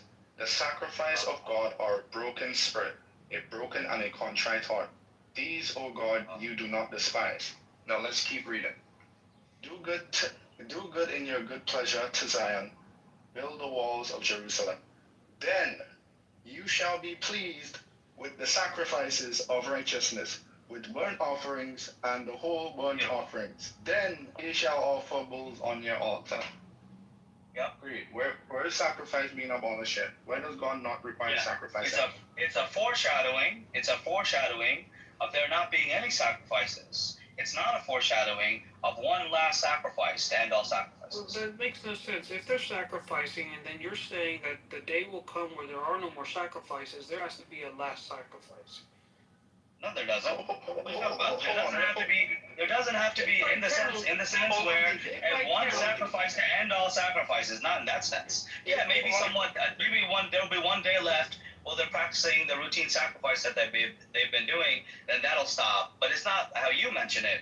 One last sacrifice for the whole mankind to end all sacrifices. That's not in this. I'm saying this is a foreshadowing of the future. Just like I'll tell you why it's the truth. Hold on. Just give me like 5 seconds. Alright. Okay, give me 5 seconds. Islamic, we read the verse, right? And you said this is a verse where sacrifices would somehow be abolished. I'm paraphrasing. But then we continue reading the verse. And then it says, David went on to say, then you will delight in sacrifices. Then we could offer burnt offerings before you. After we have done certain things, after there's a certain requirement met, then we'll continue with the burnt offering and the sacrifices. So where does this say what you saying it says? Where does this say what you're saying? It says sin sacrifice you do not require. Did you read that part? Yeah. You want to stop there to get out of context, or you want to continue with the whole context? So you're saying the context of that is it's not required until you do these things first, and then it becomes required again, right? Why was this long? Why was this Psalms written? All the words are silent. No. Go ahead, bro. Go ahead. I'll continue. I would just point out the verse is clearly suggesting that God would prefer the righteousness. That doesn't mean the sacrifice is just completely unnecessary. Prefer you to just be righteous, so you don't have to make sacrifices. And this is a psalm of David. This is a song from David, talking about how you would prefer me to just have a contrite heart. Prefer me to be humble. Prefer me to just follow your laws. No, he didn't. He was not perfect in the laws. So I know he was not perfect, but he was forgiven. God said there's no believer upon him. He was forgiven, right? He prefers you. He's forgiven without the sacrifice of Jesus, right? He doesn't. He's forgiven. Hold on a second. Hold on. The psalm is saying God just prefers you to be righteous. He doesn't want you to sin, so you can give sacrifices. This isn't like Islam. Hold on, wait. This isn't like Islam, where and it's not, Allah doesn't prefer you to be righteous. He wants you to sin so he can show you mercy. That's not what this is saying. It's saying the opposite. Yeah, so why does Solomon fail then, Islamic? What happened? Oh, no, he failed. According to you. But anyway, so what I'm saying is the sin sacrifice. Did he fail because let me go back to the topic. No, but can you tell us? But what I literally just answered your question. I didn't hear what you said. I didn't hear what you said. It cocked out. I said according to you he failed. According to us he didn't fail. So now, so according to us, how did he fail? Back to you. How did he fail though? Megatron, hold on, because you'll get him derailed. I want to answer some. I knew you were going to do that, Megatron. Yeah, I knew Megatron was going to do that. It wasn't just one question. It was a line of questioning. See, That's what I'm saying. Like, tell us. He's very saying that he did fail. Very deceptive. Yeah, he's very deceptive. Anyway.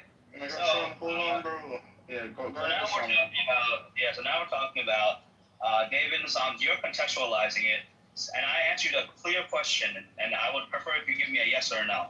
Are you saying that it's not, when he's saying it is not required, you're saying it's not required in the light that he didn't have a contrite heart first, that he didn't do the sacrifices first, that's why it's not required, but then once he does do the sacrifices, then it will become required? That's a yes or no question.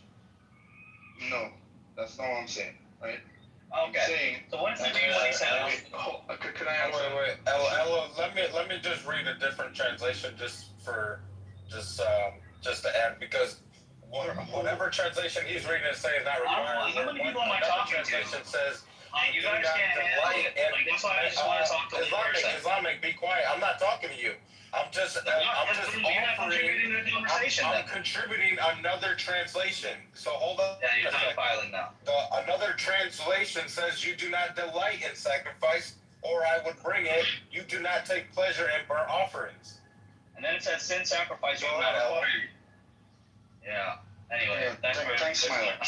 So Islamic, do you know why the Psalms was written? It's okay if you don't know.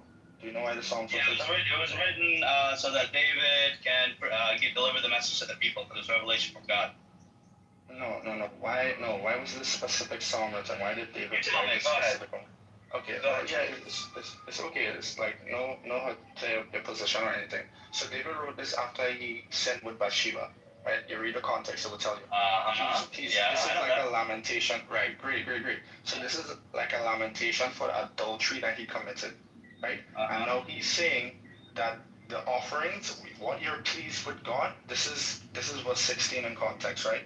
He's saying that what you're pleased with God is not the fact that I'm burning offerings to you and slaughtering bulls and giving it to you. What you're pleased with is my brokenness of my spirit and the crushedness of my heart, broken and contrite heart. That's what, wait, hold on, Islamic, hold on. A broken spirit and a contrite heart. Okay, great.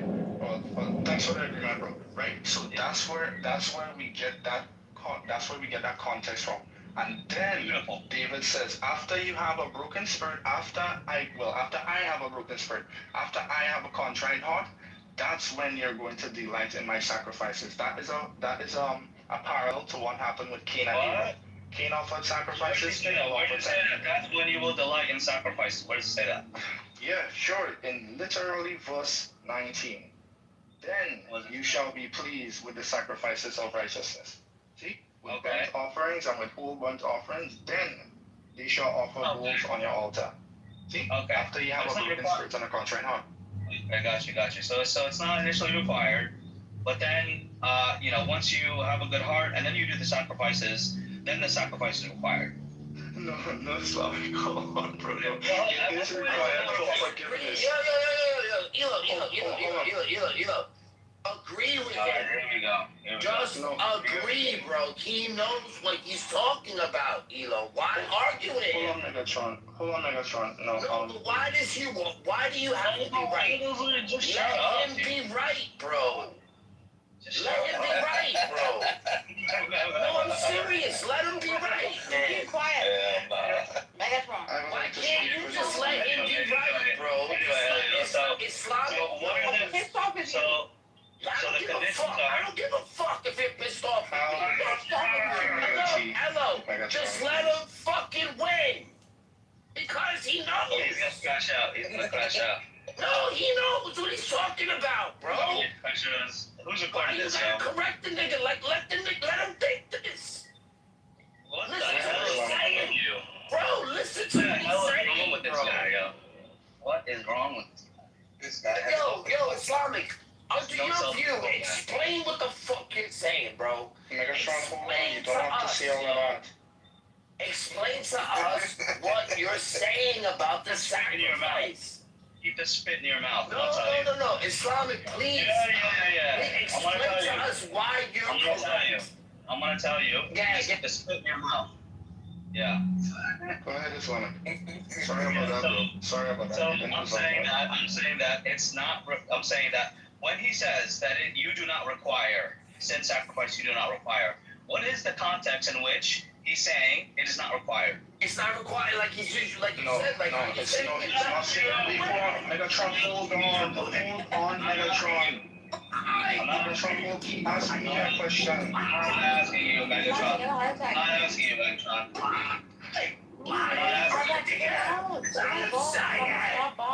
Stop! Oh my god, stop! Getting stressed, stop! Yeah, could you repeat the question, Islamic? Is Megatron crying? He's yelling through your heart attack.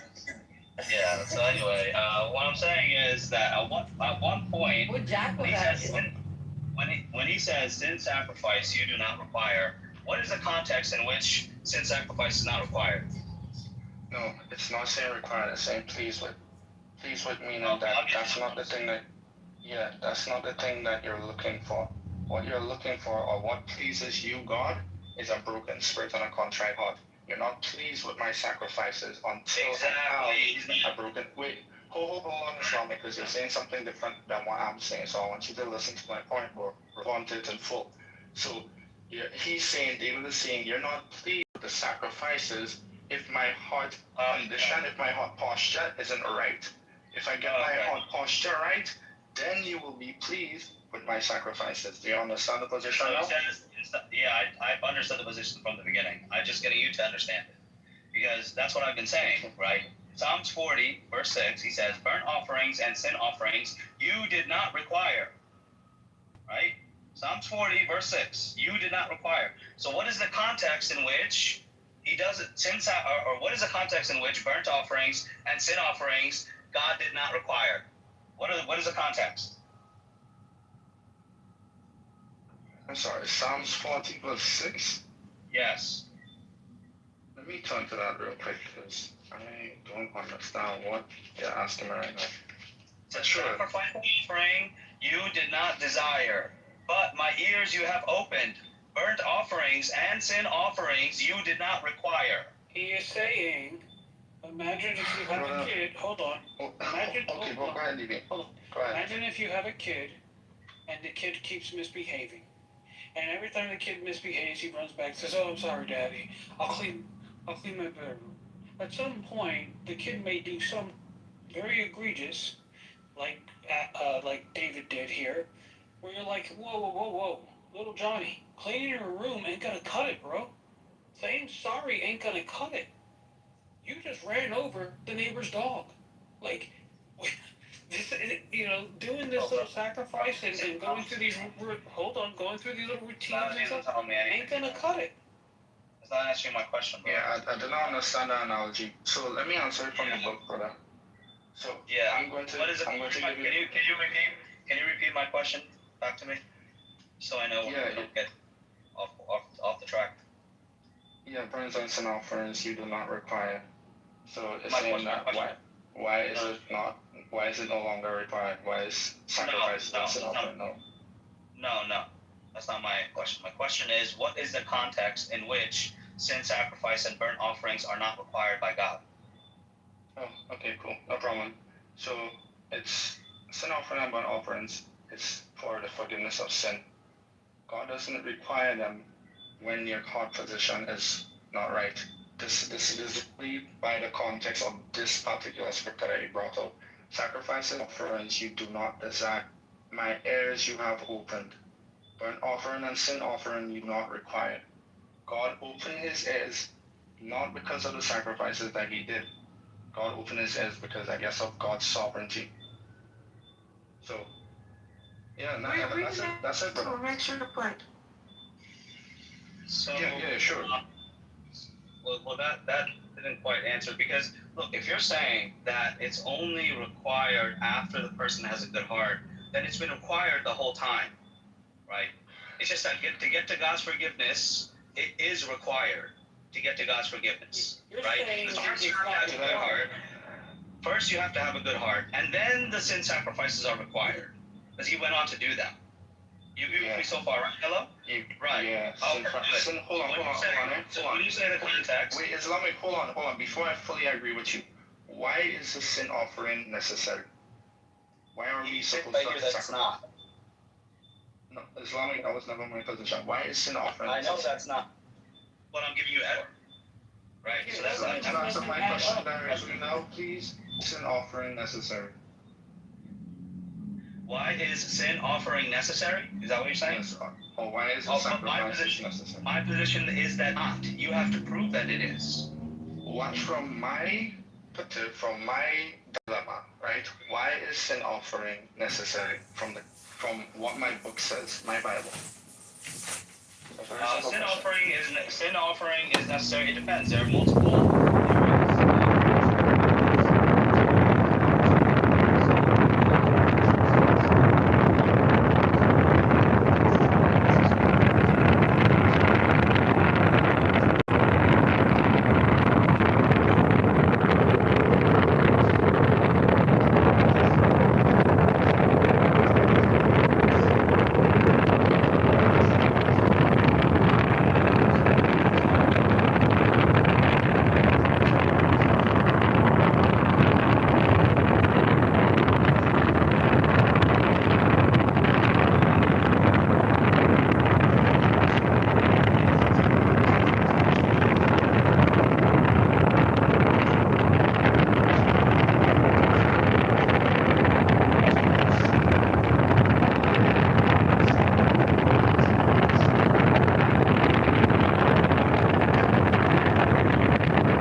problem. I just don't get it.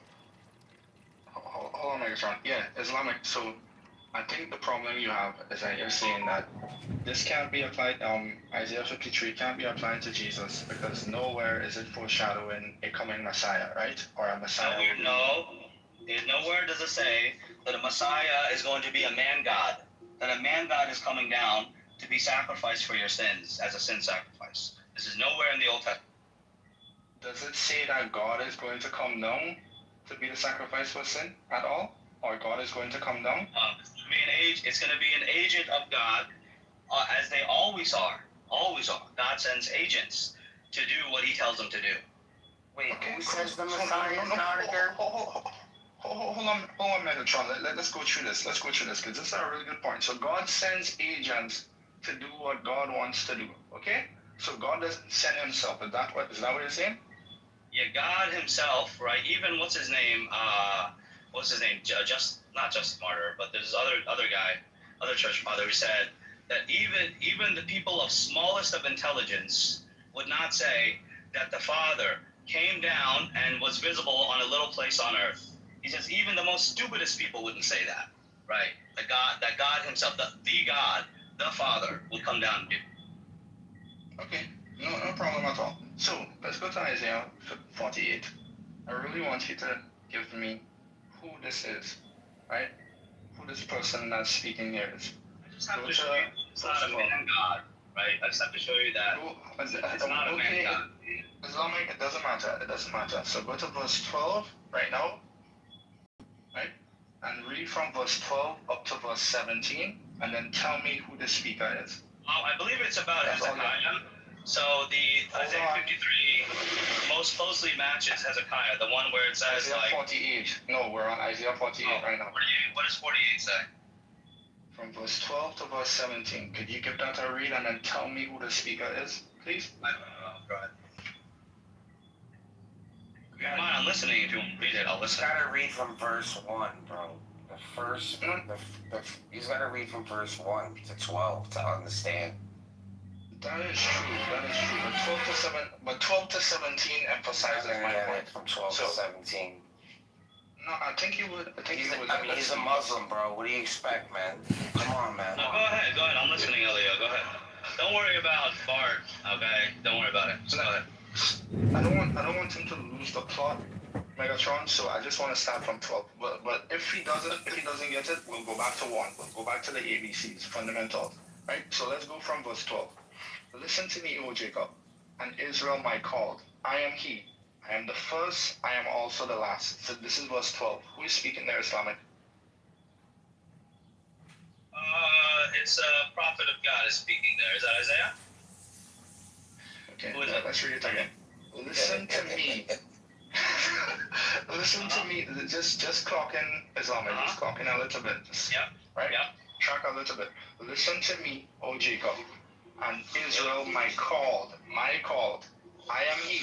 I am the first. I am also the last. Who is that speaking? So this is being spoken about by God, who is giving this, who is saying this through one of his messengers on earth. Cool. It doesn't matter who is saying it through, because I could write a letter, but I could be the one speaking in the letter. I'm just writing it by the hands of somebody else, but I'm the one that's speaking. Who is speaking? Beautiful. That's all I'm asking. Right. Who is speaking? Yeah, it's God. God is speaking through one of his messengers. Okay, well, whose words are these? These are the words of God being spoken through the messenger. Okay, no problem. Indeed, my hand has laid the foundations of the earth, and my right hand has stretched out the heavens. When I call to them, they stand up together. All of you assemble yourselves and hear. Hold on. Who among them has declared this? The Lord loves him. He shall do his pleasure on Babylon, and his arm shall be against the Chaldeans. I, even I, have spoken. Yes, I have called him. I have brought him, and his way will prosper. Is this still God speaking? Of course. Yeah. Okay. Yeah. Great. Let's keep going. Verse 16. Yeah. Come near to me. Hear this. I have not spoken in secret. From the beginning, from the time that it was, I was there. And now, the Lord God and his spirit have sent me. Who's that speaking? That is his messenger. Go to the next verse. Read 17. This is 17. Thus says the Lord God, your Redeemer, the Holy One of Israel. I am the Lord your God. Exactly. So he speaks. So is this voice coming out of the sky, or is this coming through a person? Are these words coming down from the sky? Whose Hold on. words are these? Now we're getting somewhere.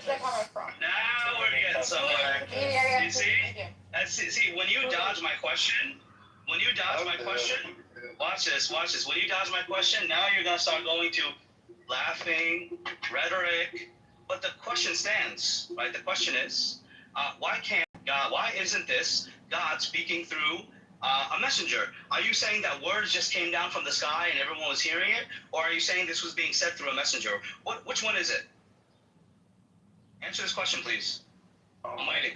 That's such a smart. That's so smart. I'm asking Elio. That is so smart. I love the hands up, Rosie. Don't like that. No, hold on. I'm going around the room. I'll be right. Give me like 2 minutes. I'll be right back. I got you. And Rosie and Nargis, the both of yous, giving the thumbs up to Islamic. That was amazing. No, I love it. I don't agree with Islamic's ideology or even. No, I'm agreeing. So why? Wait. Why are you adding your theology? Why are you nowhere where he directly says, "I am God." There's nowhere where he directly says that. No, 1 second, Megatron. Like, please. Can you just wake up and like pick a side? Because yesterday you were saying that the only religion that's most clear and explains it perfectly is Catholicism. That's the best version of Christianity. Yeah, that's what I'm Now you over here saying there's nowhere that says I am God worship. Like, yes, can you it pick is a the best side? version of Catholicism. So can you pick a side? The best version of He's not gonna pick a side. So if Catholicism is the best version of Christianity, why are you saying today that there's no way that Jesus says he's God? Metaphysics is best. It's just to make a mess So how are you of saying every room how are you that saying today there's no verse where Jesus says that he's God? It's the truest. Am I saying it's true? I'm saying it's the best religion that explains Christianity. So the best religion that explains Christianity, according to you, is the one that goes against what you just said, where it doesn't say Jesus is God. Metaphysics is refined. Its metaphysics is good.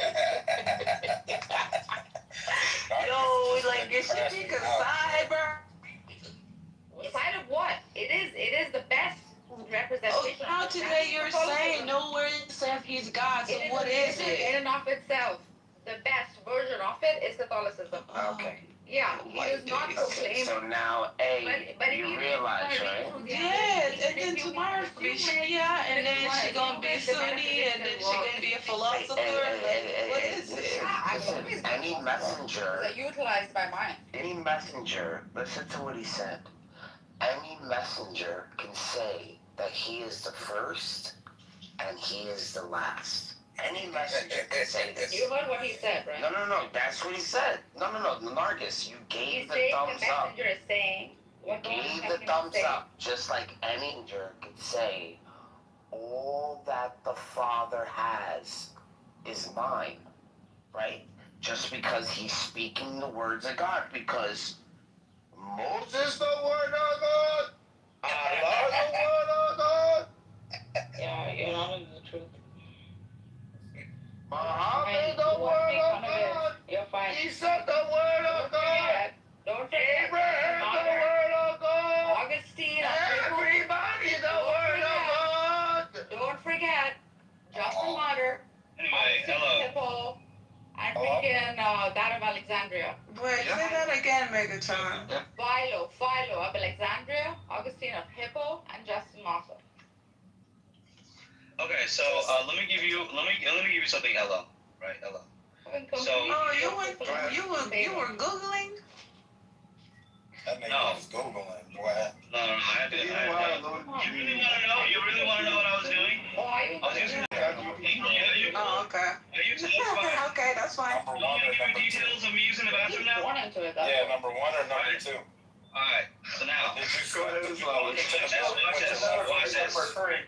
Did you walk into the bathroom with your left foot first, like you're supposed to? I thought it was the right one. No, it's the left one, and you're supposed to sit down. Well, they're not supposed to be with the left hand, right? Down.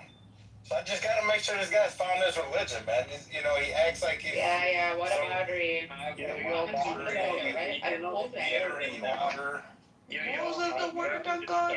Y'all see these Mountain Dew teeth? That's comfort and candor. Oh, Daniel's here. Now it's a party. Alright. It's a party. It's a party. Hey, Daniel, did you agree with him the other day? He said that you confirmed his view. And Margie said that he misrepresented you. So I'll be open to hearing that. I'm gonna I was just talking about it earlier. You said Daniel would destroy him with the logic and simple. I'm gonna intellectually destroy you, Smiler. Yeah, and then Islam was like, what are you talking about? He agreed I with don't you the have to other hold day. Islamic's ideology to agree with the point he just made. I think he honestly. I don't have to hold his metaphysics to agree with the point he just made. What the fuck is this? What point did he make? What point did he make? Let me just make one brief comment. Go ahead, Daniel. Don't bully him. One mic on Mountain He's Dew. pretty much on point with this. He's saying that Marcus. We have Persian teeth. Come on. Persian Look, what? Islamic made a good point. He said produce a syllogism. Was able to produce the syllogism or the contradiction. So he wanted a contradiction. It was the, what is it called? The, I don't usually run the argument. It's called the Islamic dilemma. So I couldn't do it. So technically he won. Yeah, he also won this one. He also freaking won the freaking Jesus as God. Islamic talk about it. I have no idea what's going on. I have no idea what's going on, but I appreciate Daniel, man. Daniel, what Islamic is saying that any messenger can say that he is the first and the last. No, he didn't say that. He said Yes, he said that. He said that. Through the messenger. That's exactly what he said. He said anybody can say as a messenger that he is the first and the last. Oh, now I'm lying. Can I just follow this? I'm lying now? Come on, man. Oh, okay. I think he said God speaks through his agent. Yeah, He said, yeah, they speak through the agent, but exactly, but they could say where he's talking to God. everybody's the one. Anybody can say it. Anybody can say it. The agent says that you have sent me, and the brother Elo says, well, who is speaking there? He's like, it's the messenger. But it's the messenger speaking what God is saying. That's so what it's he still said. God saying somebody sent him. You still have to deal with you. Oh my gosh, you got my point. Thank God. What do you say? That was my point, dude. Well, okay, let him lie. Let him lie. Okay, Dad, keep explaining it. You're such bad faith, man. Anyway. Alright, let me go back to Ella. Even if Islamic is biased toward Smiler. I am an onlooker, right? And I can see through them. Wait, let deep down you like me, Smiler. Deep down, I refuse to believe that you don't like me. Deep down. No, I do like. I never said I don't like you. I like you. The only person on this app I don't like is Rashad. So anybody other than that, I haven't found anybody else I don't like. I thought he was Rashad. Again, you're trying to act like Rashad. What if I tell you I am Rashad? I need all of you. My God, dog is good with that. Any prophet, any messenger, he doesn't even need to be a prophet. Any messenger could say he is the first. All right, man. That's not. Yeah, any. No, you said messenger before. Listen to what I'm saying, bro. Listen to what I'm saying, bro. Okay. Now you know of the passage. When Moses went to Pharaoh. If we go to Exodus 7:16, right?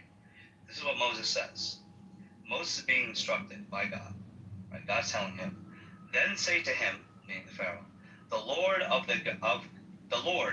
the God of Hebrews, has sent me to say to you, let my people go. So he's quoting God here, right? Let my people go. Now he's quoting God. He said, he sent me to say to you this, and then he quotes God by saying, let my people go, so that they may worship me in the wilderness. Right? Coming out of the mouth of Moses, Moses is saying, let my people go, so that they may worship me in the wilderness. When was he sent? But wait, let me finish. You know, how, This is however we know. stupid, yo. Islamic, why do you have that shit, bro? Yo, can you just You have no idea what the fuck you're talking this guy, look at this guy, he's scared. Wait, hold on, Megatron. Wait, Islamic, you were asking me a question? Yeah, my internet was down. Yeah. Go ahead. Okay. So okay, did you hear the part about that the reference that I gave? Exodus is when Moses was being told to go to the Pharaoh, right? Nah, so hold on there. Oh, you read it? Because my internet literally just come back on it. So. Okay, I can read it again. That's all right. So I'm setting the stage. Moses was sent to Pharaoh, right, by God, right, to preach to him, right? Okay, you know about this, right? Yeah. So when it's so in Exodus chapter 7, right? I start at 16. So God is instructing Moses. He says, "Then say to him," meaning Pharaoh, "The Lord, the God of the Hebrews, has sent me to say to you." Then he quotes God. "Let my people go, so that they may worship me in the wilderness." Is Moses asking them to worship Moses, or is he asking them to worship God? Yeah, well, it's a quote. So when He's quoting. Exactly. But until now, you have not listened. This is what the Lord says. Listen to this. This is what the Lord says. It's very interesting, right? This is what the Lord says. "By this you will know that I am the Lord. With the staff that is in my hand, I will strike the water of the Nile, and it will change into blood." Who is going to strike the Nile? Who struck? Allahu Akbar. Who was it? Well, yeah, sorry, my internet did the same thing, but sure, Moses struck the Nile. Moses struck the Nile. And it's a staff. Oh, I'm not done my point. Oh, I gotcha. Okay. Sorry, the reason I'm elevating my voice is for Smiler and only for Smiler. So, Okay, yeah. Ready. So, Moses struck the Nile. I want to give him a piece here. So anyway, this is what the Lord says. Yeah, okay, cool. So this is what the Lord says. "By this you will know that I am your Lord, with the staff that is in my hand." This is God speaking through Moses, right? Moses is not saying that he is God. He's not, even though these words are coming out of his mouth. What are the words that came out of the mouth of Moses? "With the staff that is in my hand, I will strike the water of the Nile." This is how you will know that I am your Lord, right? This is what he's saying. He's quoting God. Now let's see what Jesus says. Okay. Jesus says in John 8:40, "I'm a man who has told you the truth that I heard from God." Whatever he's telling you, he heard from God. So when he says, "I am the first and the last," he's quoting God. When he does a miracle, he's doing it through God, because God allowed him to. Authority was given to him. Everything was given to him. You don't have to jump to polytheism, bro. You don't have to do that. You don't have to jump to polytheism. Hold on. The Jews never jumped to polytheism, so you don't have to either. Hold on, Islamic. So when Jesus said, "Therefore the Son of Man is also Lord of the Sabbath," he's referring to himself as the Son of Man, and he's equating his status to being all like human beings are Lord of the Sabbath. What is he? All human beings are Lord over the Sabbath. Brother, no. Yeah, why do you have to be Elo? But why would you say anything after that?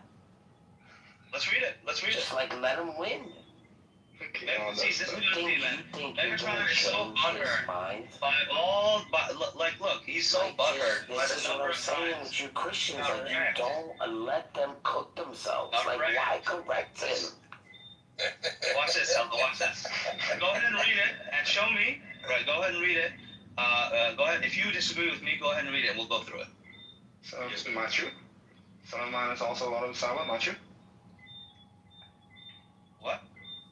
Matthew, because that's what I was quoting. Yeah, Matthew 12. Son of Man is also Lord of the Sabbath. Sorry, I didn't understand your lovely accent. My bad. So Matthew, yes. It's all good. Make this racist. No, he's not racist. I will accept for it. I like his accent. I actually do like it. I enjoy it. Yeah, okay. So Matthew 7. I've ever heard of in my life.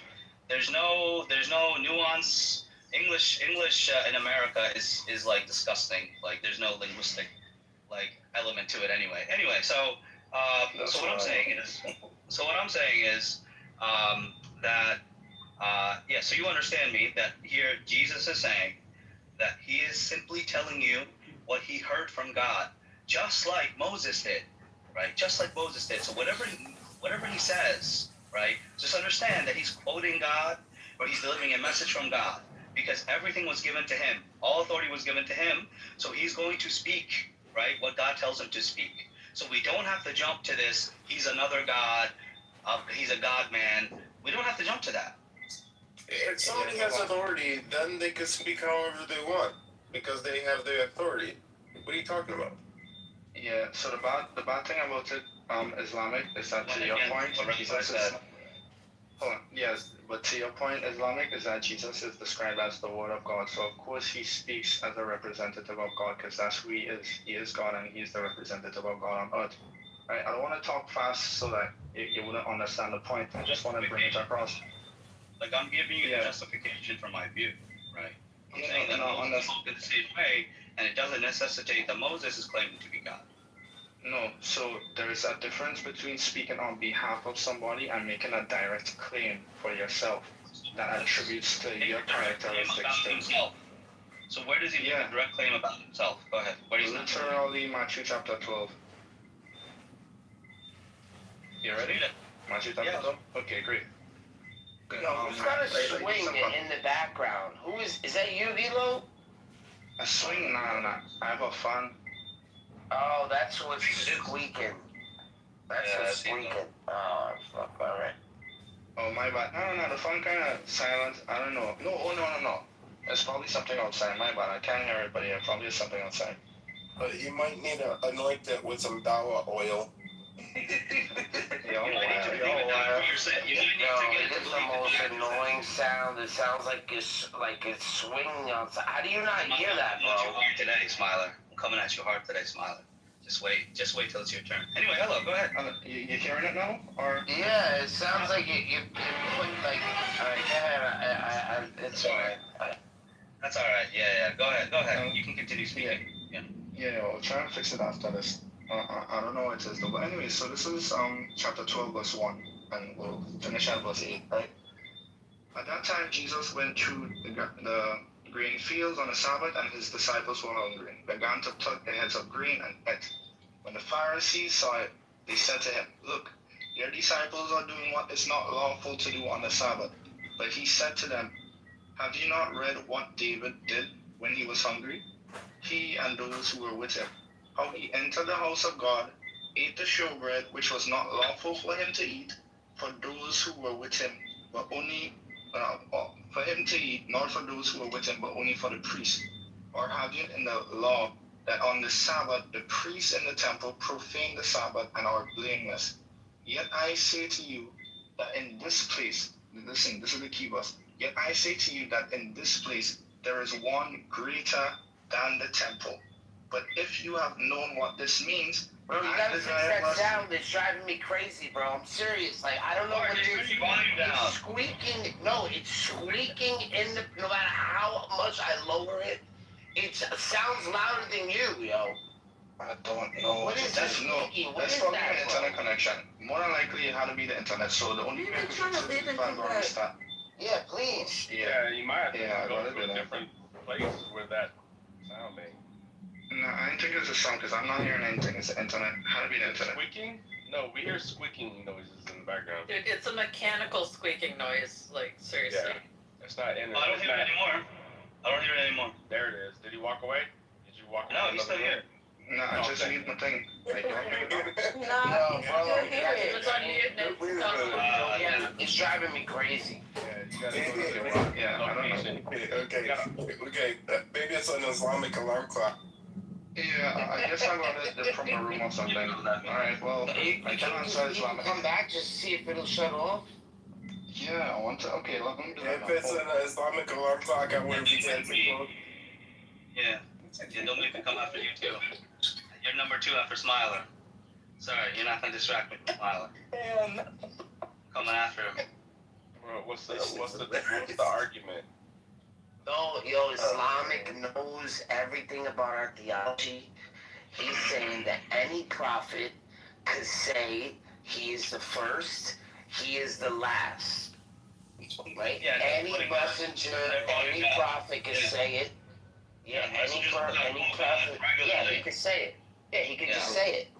Exactly. And Moses, and because Moses said, exactly, and because Moses said that he is God to the Pharaoh, you will know who I am. that any prophet could say that he is God. That's a straw man. Oh my God, these No, it's not a straw man. I've been collards listening are to you. phenomenal. Like, I don't know. It's hard to explain. Wait, what's phenomenal? Delicious. What's collard greens? Collard greens. Did you make them or? No, I got them from an Ethiopian place. Oh. I knew she had to get them from a black person. The only way they good. No, my granny used to make good collards, but she's dead. Yeah, right. Ain't no white But people she's from making Eastern good collard Tennessee. greens. She That's knows a how lot. to make good greens. I take that back. I was about to say, you ain't never been to like Louisiana or anything like that. So Jason, he said that he said that Isaiah 53, right? No, not Isaiah 53. Isaiah 48, right? And that a messenger can say that he is the first, he is the last, and that he is. Yeah. No. Yes, he's not quoting God. No. It says here, a man who has told you the truth that I heard from God. This is what Jesus said verbatim. That he is a man who told you the truth that he heard from God. We went from Isaiah 48. What I'm doing? Yeah, I'm telling you about Jesus. Right? And I'm this teaching is you the reason I'm why. teaching you about Jesus before you hijacked him. You hijacked Jesus, right? Yeah, you literally did that. Jesus was a Muslim, Moses was a Muslim, and you decided to hijack him.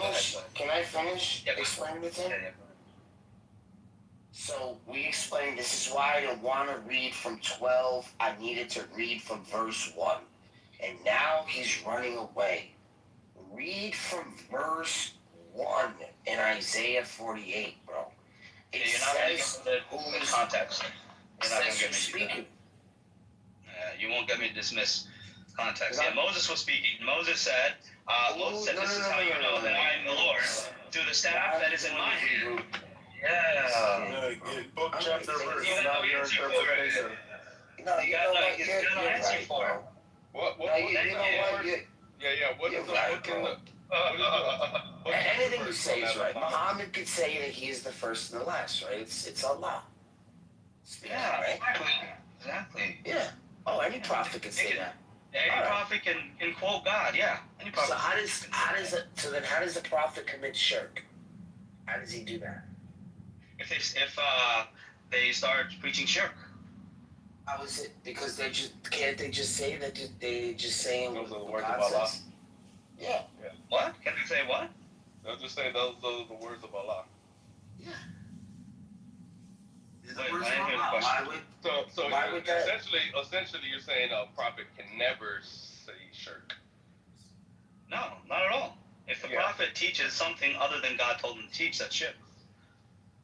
You don't know that though, because everything that a prophet says, you qualify that's a false prophet. What you're talking about is a false prophet.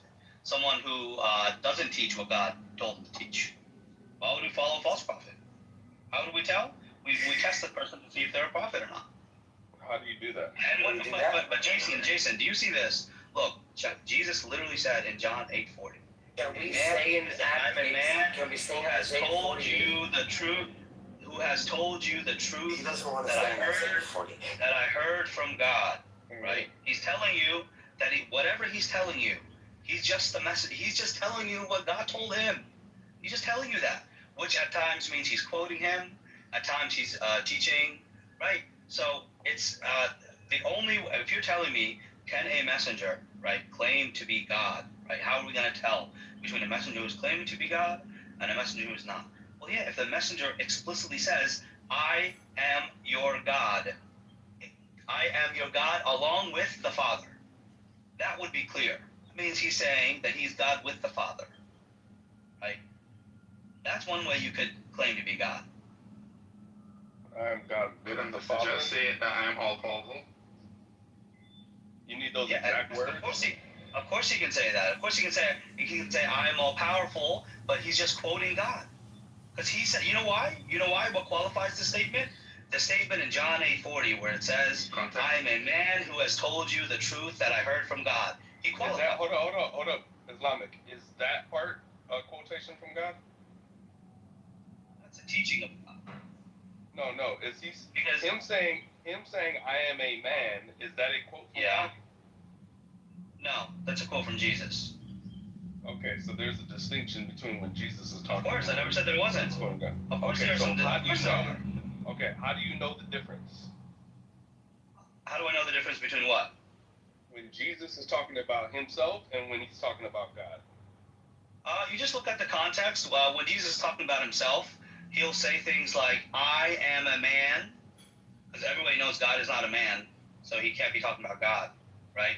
Who has told you the truth that I heard from God. He's separating himself from God. He's saying, I heard it from God. God is not going to say, I heard this from God. God is not going to say that. That doesn't make any sense. What if God swears by his name? This is the... Yeah, of course. What do you mean, what if God swears by his name? Can God do that? Can he swear by his name? Yeah. Of course he can. But he's not going to say, God is not going to say to you, I heard this from God. God is not going to tell that to you. That's not going to be a quote of God. So that's a double standard. It's going to be a quote of a man. Like, come on, guys. Yeah, so when Jesus, I know. So when Jesus says, honor me the way you honor the Father, is he quoting the Father, or is that Jesus talking? No, that's Jesus talking. And it's just like when the women were told to obey your husbands like you obey Jesus, like you obey God. Right? That doesn't mean that your husband is God, because you obey him like he's God. This is what the scripture says. For the wife to obey her husband like he's God. What scripture is that? It's talking about, it says the wife shall obey her husband in all things and submit to the Lord. I think it's 1 Corinthians. Yeah, the wife submits to the husband like the church submits to Jesus. Exactly.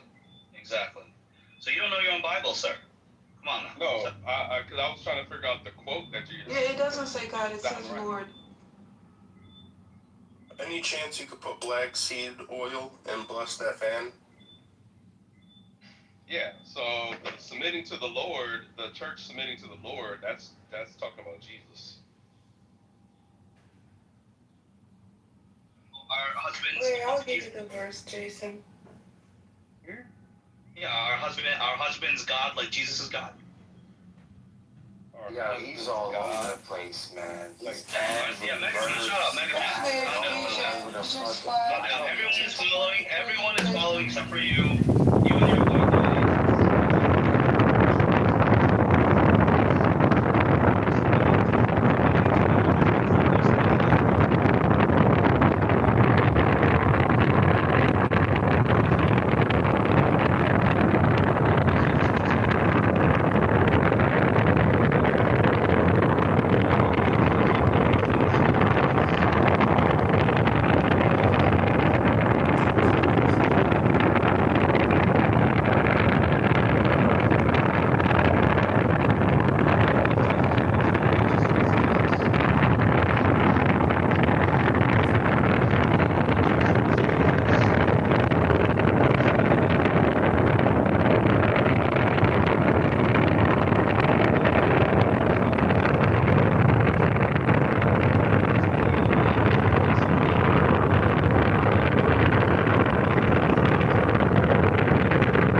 Sorry, can you give me the reference?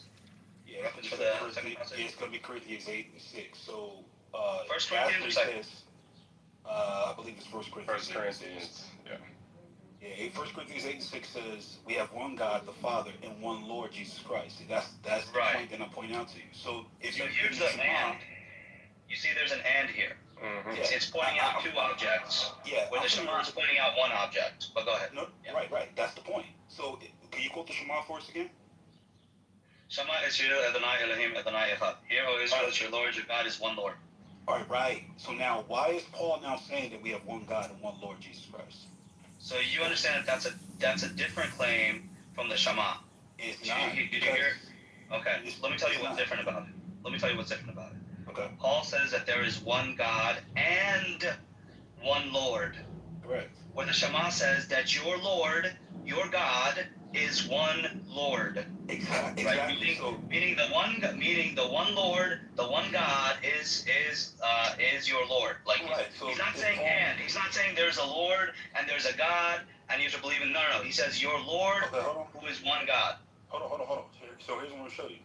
So he is quoting the Shema. He's actually utilized the Shema. So if you look at this Shema, it says the Lord our God is one.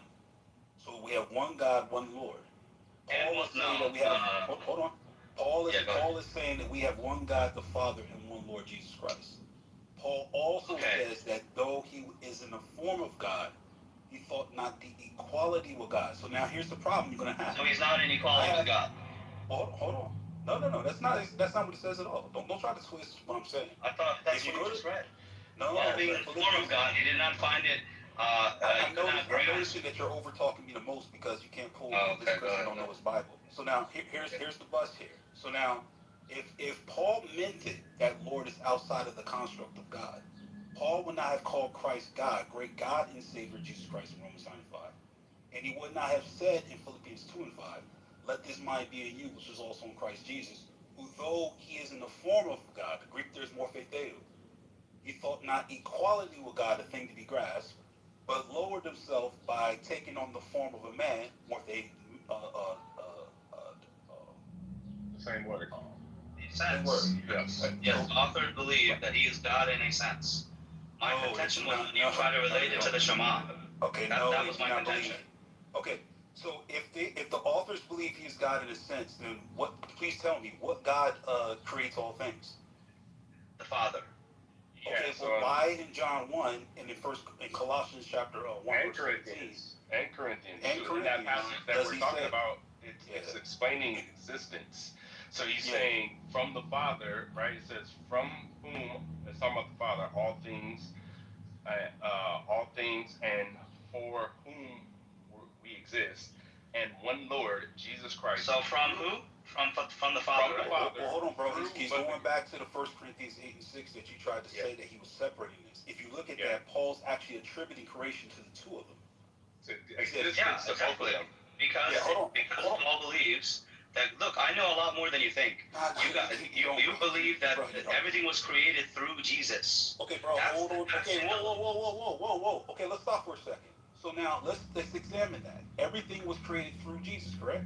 Yes. Could Jesus have created if the Father did not create through him? Hold on. What does John 1:1 say? Go ahead. It says, in the beginning was the Word. The Word was with God. The Word was God. The Word was. Okay. In verse 2, what does it say? All things were created through him. Or he was all things were created. His thing was in the beginning with God. Through him, right? All things were created through him, right? Bro, you're panicking now. Hold on a second. Just calm down. We'll get to it. So it says all things were made through him. Oh, don't do that, man. I can play the rhetoric game. You're panicking again. You're interrupting. I can play the rhetoric game. Okay, hold on. Okay, hold on. So it says all things were made through him. I know your scripture. Okay, bro. Okay, hold on. If you know it, then let's let everybody else hear it. So it says all things were made through him, and without him was not anything made that was made. Correct. Question. Correct. Hold on, man. Question. What kind of being do you have to be to precede all things and to be necessary for all things to exist? So he didn't precede all things. He didn't precede the Father, right? Okay. So he preceded creation. We didn't say creation. We said all. No, the word there. See, you don't know the Bible. The word there is panta. It says all things. So he preceded the Father. Bro, wait a minute. It's relating to all things created. Notice the Good. That's what. Why did you disagree with me when I said that? No, bro. Notice he says he's not. Notice he said he's not above all things because he's not above the Father. But then agrees that it's talking about all things in relation to all things created. Was the That's Father great. created? Yeah. What you have to be. What you have to be. I agreed with you. I agreed with you. Wait, come on. Wait, can I have a turn? Can I have a turn? Listen, hold on. You were interrupting, bro. In order for us to have a dialogue, you gotta be able to interrupt. So the context of John 1, the context of John 1 and 1 Corinthians 8 is existence, things coming into existence. Correct. This would necessitate that there and the Son are not part of John things says, to existence. John 1 specifically says, in artiche and logos. So the phrase there, as John's using in his writing, you're familiar with You're dealing with what I said. Yeah, it deals with better sheep in Genesis. It's exactly what it's for. The Jewish man say the Bible even tells us this. So hold on a second. So now, what kind? So you guys are ping-pong back and forth against each other? No, hold on, brother. You didn't answer my question. Let me just ask my question again. I want you to answer. You can do what you do. So in John 1:1, hold on. In John 1:3. What do you have to be in order to precede all creation? What do you have to be? I know what you're saying, dude. You guys don't have to ping-pong back and forth with each other. Okay. Let me just simplify the question. So let me answer the question. Hold on a second. So I'm going to say this for the audience, man, so they know what I'm asking. So there's no straw man or anything. What type of being do you have to be to precede all things created and it be necessary for all things being created? Good. Now, what you have to be is you have to be a type of God. You don't have to be the Most High God, because nothing is created through the Most High God, right? But everything was created through Jesus, meaning Jesus could not have created if the Father did not create through him. So he's a type of God. But nowhere does this indicate that he's equal to the Father. Nowhere does it indicate. As a matter of fact, Paul says, hold on a second. As a matter of fact, Paul says, right? Paul quotes Jesus as saying, so they know you, meaning the Father, the only true God, and Jesus Christ, whom you have sent, meaning you believe in one God and one Lord, right? So now that one Lord is distinct, separate from the one God, right? Now, in this way, right, through, you can say personhood, that's fine.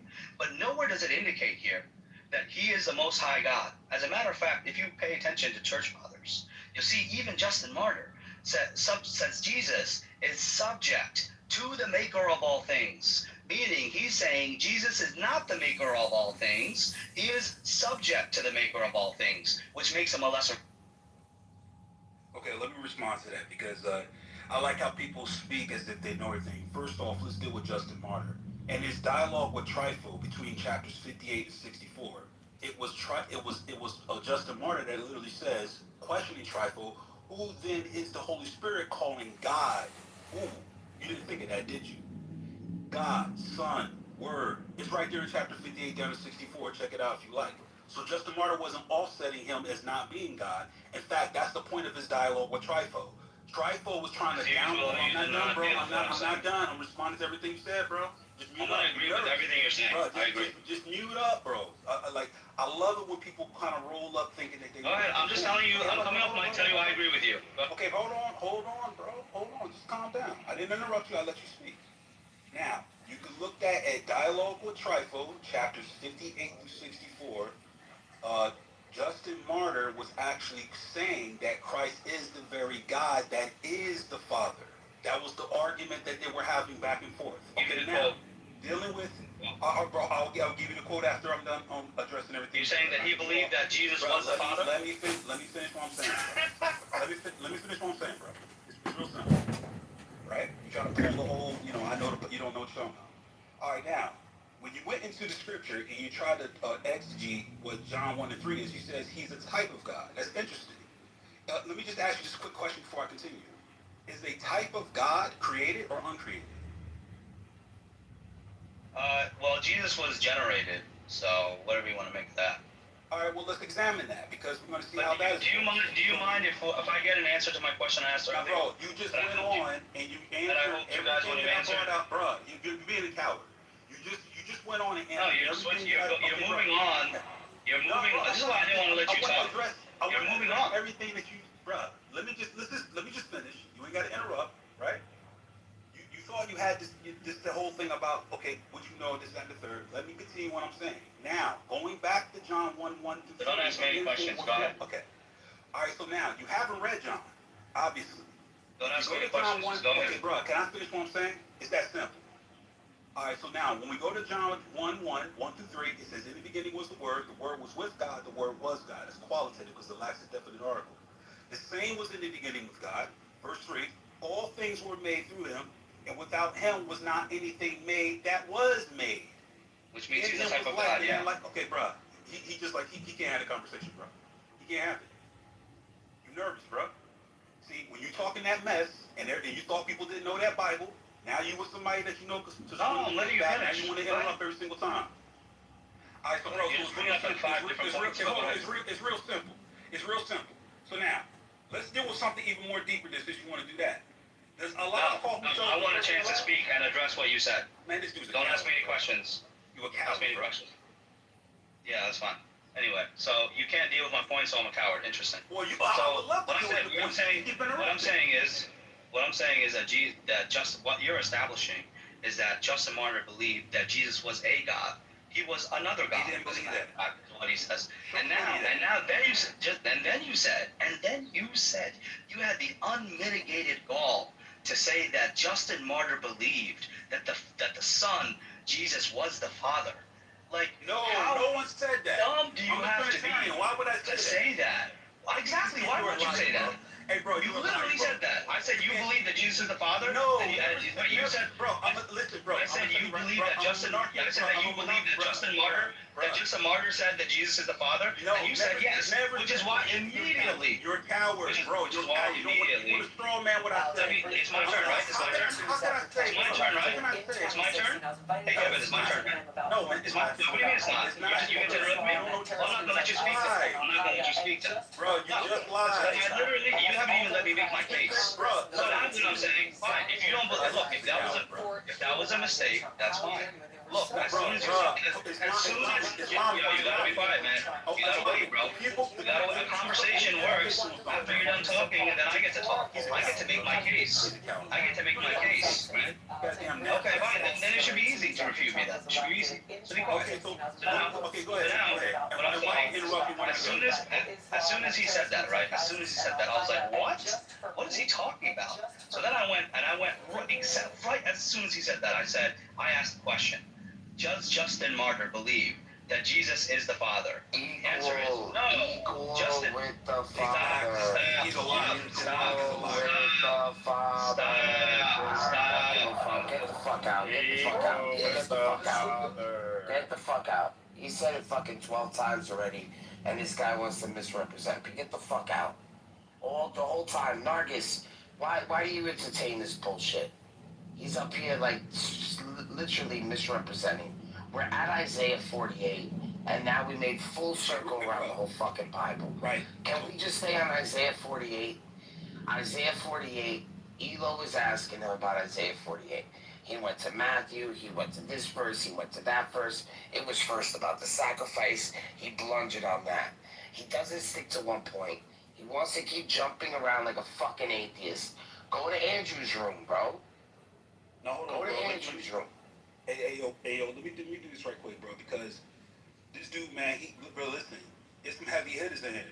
See, you probably been spending your time BSing with people that's not familiar with what you're talking about. Now, notice what he said. He said Justin Martyr never said that Christ is God, right? I'm going to show you an exact quote from Trifo. He doesn't know what he's talking about, bro. This dude's a charlatan. He's a fake. He don't know what he's talking about. He's one of them cats that step up there and he think he can show Christians what it means. Now, he bounced out of here, but what I'm going to do is give you guys some info, and I want y'all to say this. I dropped him. Oh, you dropped him? I dropped him because he's just straight up lying. Like, you guys got the just quote? hear him lie? Kevin? He's a liar, bro. He don't know what he's talking about. All right, now check it out, right? Fucking liar, yo. Yeah, I got you. can follow his ass too. You want to both sides as people sit up here fucking lying. I don't give a shit, man. Hey, you know, shit gets boring after a while, bro. Be happy since the Knicks won, bro. Like, what's up with you? I'm mad happy. I'm upset that Elo was explaining to the brother, took his time to explain to him Isaiah 48. then he jumps somewhere else. He's mad, he's upset, because his book already tells him what we believe. Yeah, but right? But Bart, did you notice the shift though, right? This is the goalpost shifting right here. First he's asking us to prove that Jesus is God.